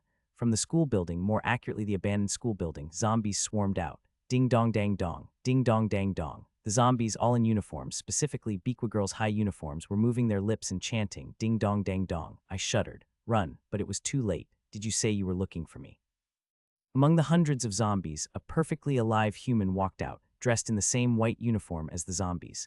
Her hair styled in a ponytail, dyed orange. Who are you? That was Chinyo HWA. Hello, I am the Vice Guild leader of the Samson World Guild from Busan. Guild, Vice Guild leader. Chinyo HWA tilted her head, a reaction that could be seen as quite cute in isolation. The problem was in her eyes. Chinyo Hwa's eyes lacked focus. It was as if her irises and pupils were indistinguishable, her eyes appearing like wells steeped in dark shadows. What's that? I've never heard of it. I see. Well, a guild is a group of awakeners. Awakeners, are people with special abilities. Chinyo Hwa blinked. In response, my third cervical vertebra also blinked, quite ferociously. Special abilities. What's that? Are you some kind of otaku? No, excuse me, but may I ask your name? It's Chinyo Hwa. At this, she bowed politely again, and I somewhat relaxed at this normal-seeming response. Inevitably, I've always had a soft spot for polite people. It was the same with Go-Yuri. From there, a parade of verbal slip-ups erupted from me. At the time, I was blissfully unaware of them. I am the student council president here. Haven't you awakened any abilities, Ms. Chinyo Hwa? I'm not sure what they are, but the abilities of people here, like that guard or the zombies roaming the sports field, are affiliated with this place. Zombies, fatal slip-up number 1. Yes, your ability is very powerful. Whether you've turned the dead into zombies or even the living into zombies, I'm not sure. Dead bodies, fatal slip-up number 2. With your abilities and those of the guild members here, you could secure a much better environment than this. In Samson World, we don't make empty promises. You wouldn't have to struggle in this crumbling, wall-less abandoned school. Fatal slip-up number 3. Of course, I'm not suggesting we do anything about it right now. Just sparing some time to schedule an appointment, we could arrange a proper visit from our side. Please leave our school now. Only then did I realize the silence around us. The guard who had reacted like a living person, the zombies that had gathered on the sports field, the real students mingled among them, and Chinyo Hwa herself in front of me. All were staring blankly at me. No, don't leave. Chinyo Hwa grabbed my wrist. We were actually short on guards. Yes, this is perfect, sir. Would you like to work at our school as a guard? Yes, that would be nice. Or you could transfer here. The basketball team juniors were just complaining about the low number of new students. My second cervical vertebra jolted with a disc-like sensation. Even I in my 5th cycle, naive as I was, could recognize that this was a dire situation. I promptly shook off Chinyo Hwa's grip and fled without hesitation. I fully expected the enemies to chase after me. It was a rational judgment, and thus a mistaken one. The entities affiliated with Beekwa Girls High did not pursue me. Looking back, they hadn't moved a step beyond the school gate. The fence that separated the school from the outside was partially broken down, but the zombies, as if facing an invisible wall, never crossed the boundary of the school. Just behind the gate, just beyond the fence, hundreds of gazes clung to the wall like cicadas, staring blankly in my direction. Ding dong dang dong, ding dong dang dong, ding dong dang dong. The sound of bells echoed across the schoolyard. The zombies turned back. Break time is over. Chinyo Hwa muttered expressionlessly and shuffled toward the school entrance with the zombies, a mix of actual humans and zombies, though honestly it was hard to tell the difference. They seemed not so much individual entities as a collective organism. The sports field quickly returned to silence. Listening closely, I could hear voices leaking from the school building in the distance. English. In another classroom, the sound of a math lesson could be heard. Astonishingly, the members of Beekwa Girls High, including the zombies, were attending classes inside the school building. This is insane. That was my first encounter with Chinyo Hwa. First contact with aliens failed. These kids are insane. Dang Seo Rin, having received my report, reached the same conclusion. Sometimes you get such crazies. How about it, Vice Guild leader? Any chance they might harm civilians? If so, we might need to intervene. I can't be certain yet, but it seems we needn't worry about civilian casualties. They seem to be nesting in the abandoned school and don't venture out. Is that so? Dang Seo Rin made a perfectly rational decision based on my advice. Then let's not bother them unless absolutely necessary. No need to stir up a hornet's nest. That's a wise decision. Yes, I'm always wise. The conical hat, the perfect ornament to crown my profound wisdom. Samson World cleanly washed their hands of the matter, but the world wasn't made up only of rational humans. Human quirkiness was like the king of fruits, durian. No matter how tightly you seal it in a box, it asserts its overwhelming presence to everyone around. Not long after I had been thoroughly chastened and returned, awakeners across the Korean peninsula began to take notice of Beekwa Girls High. A necromancer, a magic user awakener, even controlling hundreds of corpses at will, that's an absolute superstar newbie. Recruit them. Whatever it takes, whatever the conditions, bring them over. In the era of human punk, where all resources are replaced by human assets, even if other resources failed, corpses were abundantly available, making the profession of a necromancer inherently attractive. Of course, I knew that this overflowing charm was akin to Pandora's box. That is, as soon as you open it, expect Santa Claus to deliver disasters worldwide. Ladies and gentlemen, that place is as good as a den of the void. I strongly recommend against entering. Is Samson afraid of our guild's progress? Let them be. They failed to recruit, so they're just throwing shade at us. Ignore it, ignore. Foolishly, the guild leaders disregarded my friendly advice. Blinded by the emergence of a top-tier talent, they lost their senses. Wow, not some fake virus, but a real necromancer controlling a legion of zombies. Move, everyone move. With a dark mage, we might even break Dang Seo Rin's monopoly. With the biggest guild, Samson World, declaring they'd sit out this free agent season, other guild leaders rushed in like mad. They carefully selected the most charismatic emissaries from their guilds and sent them off, furiously tapping the recruit button. The only difference between the other emissaries and me was the presence or absence of spinal nerves. Why aren't these guys coming back from Beekwa Girls High? Same for you. Our guild members have gone completely silent. No matter how long the guild leaders waited, their emissaries did not return. Exhausted, those who visited Beekwa Girls High in person witnessed a startling sight. Hey, why are you working here? What? I'm just a regular guard. What? The talents dispatched by the guilds had all been employed in reverse at Beekwa Girls High. Even during their job interviews, some had holes drilled into their skulls, and the new guards seemed to have discharged their cerebrospinal fluid along with their memories of their former lives. They didn't even recognize their former guild leaders. When you gaze long into an abyss, the abyss also gazes back into you. Sending new talents to recruit and instead losing existing talents is always a possibility. However, the guild leaders were too underdeveloped in character to accept such truths. What the fuck? No, this won't do. Destroy them. And those who seek to destroy others must always be prepared to be destroyed themselves. The guilds that vowed revenge and charged into Beekwa Girls High all succeeded in getting employed, thus significantly reducing the unemployment rate on the Korean peninsula during this job crisis. What the hell? What is that? It turns out Undertaker was right. They should never be messed with. Fuck, did you see what they eat in that school cafeteria? Human flesh. They're sitting there eating people. Crazy fucks. Fuck, they weren't unappetizing fruit. They were inedible zombies. But by then, it was too late. Pandora's box had been opened. Beekwa Girls High reached a temporary state of saturation. Suddenly having an influx of new guards made sense even for a prestigious school boasting history and tradition. 136 guards felt a bit excessive. The unplanned personnel increase inevitably burdened Beekwa Girls High's financial operations. If Chinyo HWA had been a typical corporate CEO, she would have implemented the three great swords of business staff cuts, mass layoffs, restructuring. But Chinyo HWA was anything but typical. She decided that now was the time to push an aggressive merger policy. Why are they increasing? Literally, the school was expanding. More precisely, the school's boundaries were gradually extending. The building that had been in front of Beekwa Girls High had become a tteokbokki shop and a convenience store.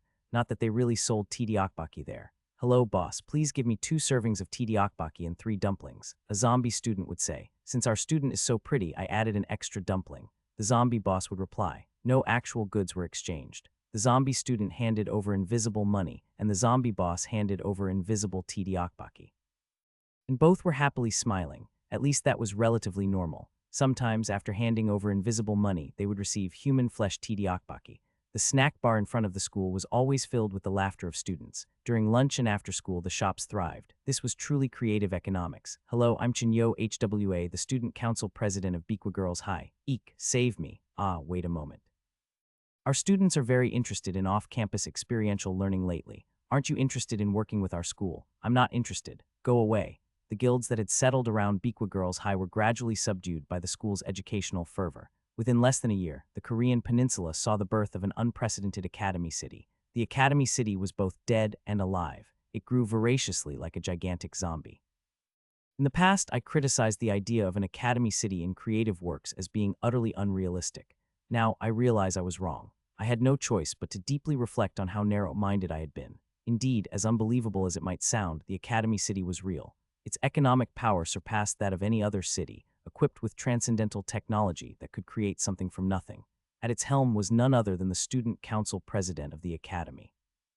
Yes, all these propositions were true. Is this even real? Dang Xiao-rin herself was taken aback by the unexpected debut of the Academy City. Vice Guild Leader, is there something wrong with the energy of the Korean peninsula? Did Grandpa Dangun get conned into bad real estate when he settled here? As if battling the 10 legs wasn't headache enough, where did this crazy group come from? They sprang from the gate. Did you know? Bequa Girl's high swimming pool has no water, just zombies in swimsuits floundering on the pool floor. Let's pretend we didn't see that. Those with a semblance of brains adopted the same stance towards the Academy City. Ignorance. Even in the cycles when I started acting independently from Dang Xiao-rin, the basic strategy remained unchanged. Do not look, do not care, do not engage. The so-called 3 don'ts policy was indeed the proper way to deal with Bequa Girl's high. It was truly the best approach to keeping a durian-sealed Pandora's box intact. Even as other guilds were seduced by the prospect of an epic necromancer, I desperately cautioned against it. That thing will give you an upset stomach. What right do you have to block our guild? With a necromancer, we could defeat Dang Xiao-rin. Of course, the guilds didn't initially heed my advice. Ultimately, some guild leaders didn't listen and ended up contributing to the establishment of the Academy City. However, I wasn't angry. In the grand scheme of a regressor's long life, these individuals were like immature infants. Continuously cared for with love and attention, they would eventually come to realize the affectionate intentions of their parents on their own.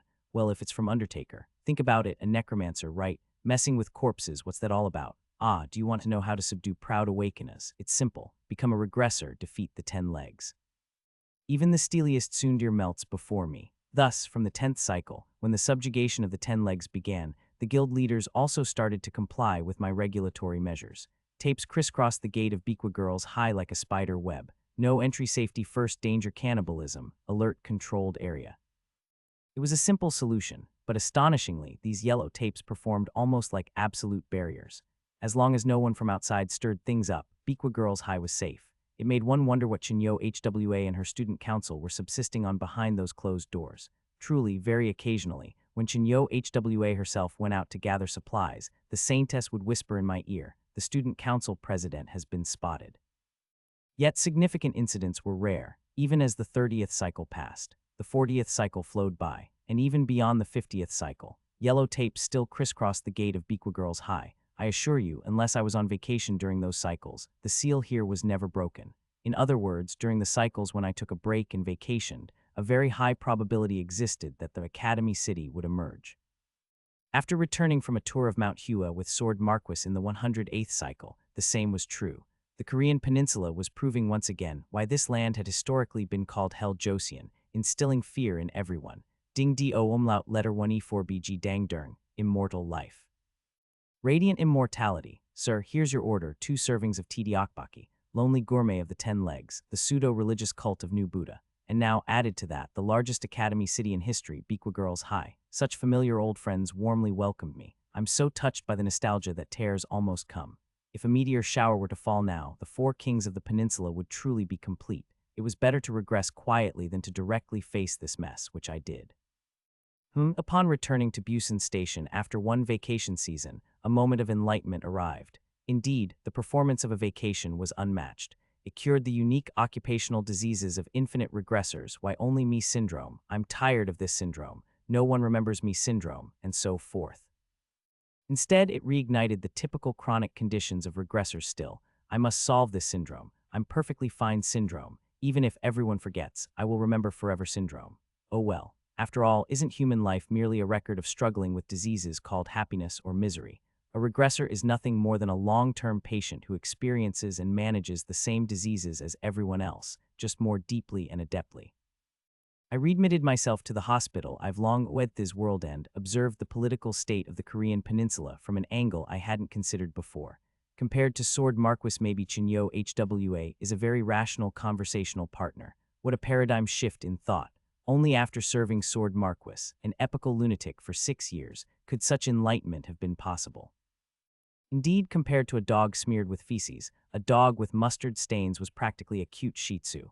high school student council president. Compared to some island nation's nobility, she's totally normal. The regressor of the 5th cycle, who trembled at the sight of student zombies, no longer existed. Only the awakener of the 109th cycle, freshly returned from experiencing the Marquis and sect leader of the Mount Hua sect of Yuldaguk, remained. Humans are meant to grow, after all. As Undertaker, I marveled at my own growth and began preparations. I grabbed SG Mansio Jaiu by the nape to cure his anger management issues, formed an alliance with the perennial Hikikomori Saintess, defeated the 10 Legs in Udambara, and after pulling Sword Marquis out from his inner power training on Alundo, laid all the groundwork.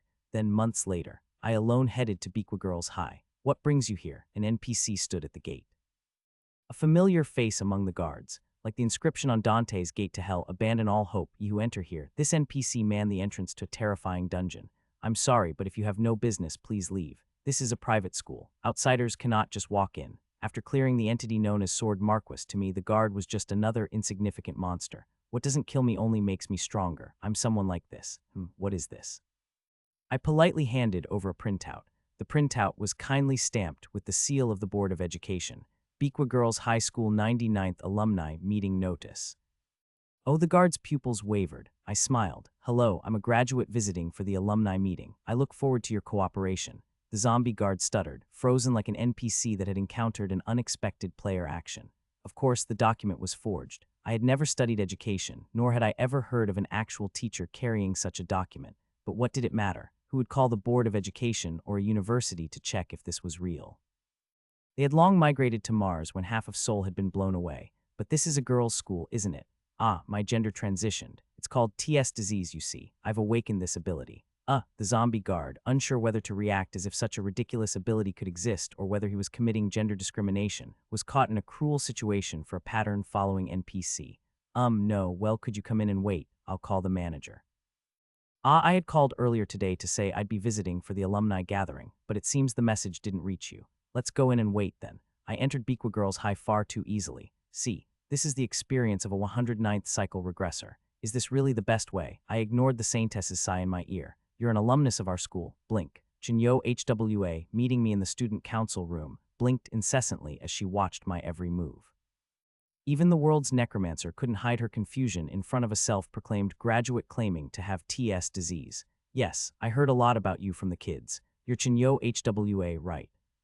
I treated her casually. They said an incredibly smart and quick-witted Hubie became the student council president. It even made the rounds in our alumni network. By the way, I was part of the student council too, and now I'm the president of the Alumni Association. Oh. Chinyo HWA shrank even more. This was the weakness of those awakeners who had created their own worldview settings in their skulls. They resist strongly against outsiders who ignore their settings, but they become infinitely weaker against visitors who faithfully adhere to them. We're planning an alumni gathering, and the friends want to visit the school they haven't seen in a while. Oh, I see. And this was exactly my intention. The natural predator of a lunatic is a lunatic with a higher level of madness. The truth of reciprocity proved itself once again. Why, you say you're a student, even the president of a historically prestigious school. Are you really going to refuse the Heavenly Sunbee alumni president? Right, we'll avoid disrupting classes, but could we possibly use a classroom after school? Jay, just a moment, please wait. Chinyo HWA stood up and went to a corner of the student council room. For reference, there were about a dozen other students in the student council room at the moment. They were not zombies. All were living, breathing humans. Perhaps these were the true members of the Biqua Girls High Guild. What do we do? She says she's a Sunbee. The guild members of Biqua whispered to each other. Doesn't make sense. Can gender really change like that? If you think about it, President Yo Hwa's powers are more amazing, so theoretically it's possible. But what if it's a lie? However, she knew the president's name without being introduced. Let's test it. What kind of test? If she really graduated from here, she should know things only someone from Biqua Girls High would know. Let's ask questions that only an alumna could answer. They thought they were whispering, but I heard everything. Excuse me. Yes, do you know what we call our dormitory? I knew this test was coming, and I had prepared thoroughly for this very situation over the past several months. It's called Biqua Hall, but students usually just call it the dormitory. That Saintess, an awakener with the ability called clairvoyance, can observe any awakener as she wishes. You might not know, but I've been living side by side with you for more than half a year because I specially asked the Saintess to do so. Biqua Hall, but we usually just call it the dormitory, you know. And where's our cafeteria? Go out here down to the first floor, then a bit down the left corridor. And the name of our discipline director, oh, the gorilla, he's been around a long time. When I was in the dorm supervisor always had permed hair. Is he still like that? Jinyo Hwa's pupils wavered. As a last resort, she brought out a yearbook. She flipped to the section for my supposed graduating year, the 96th. Of course, when she looked at the yearbook, so did the saintess. And could I possibly hear the names of some of your Sunbi friends? Han Yi Sol, Imi Rai, Park Ha-yoon, Kim Jae-yu, Kim Yi-rin. I stood up. Why do you keep asking weird questions? Are you doubting me? Wow, Bikwa has really changed. In my time, we always sent at least 2 to Seoul National University. Are you guys preparing well for the SATs? As student council president, you should at least be aiming for Seoul National, right? Yo HWA, yes. Let's get along well in the future. Yes, Sunbi. That day, the regressor gained a well-behaved necromancer Hubie.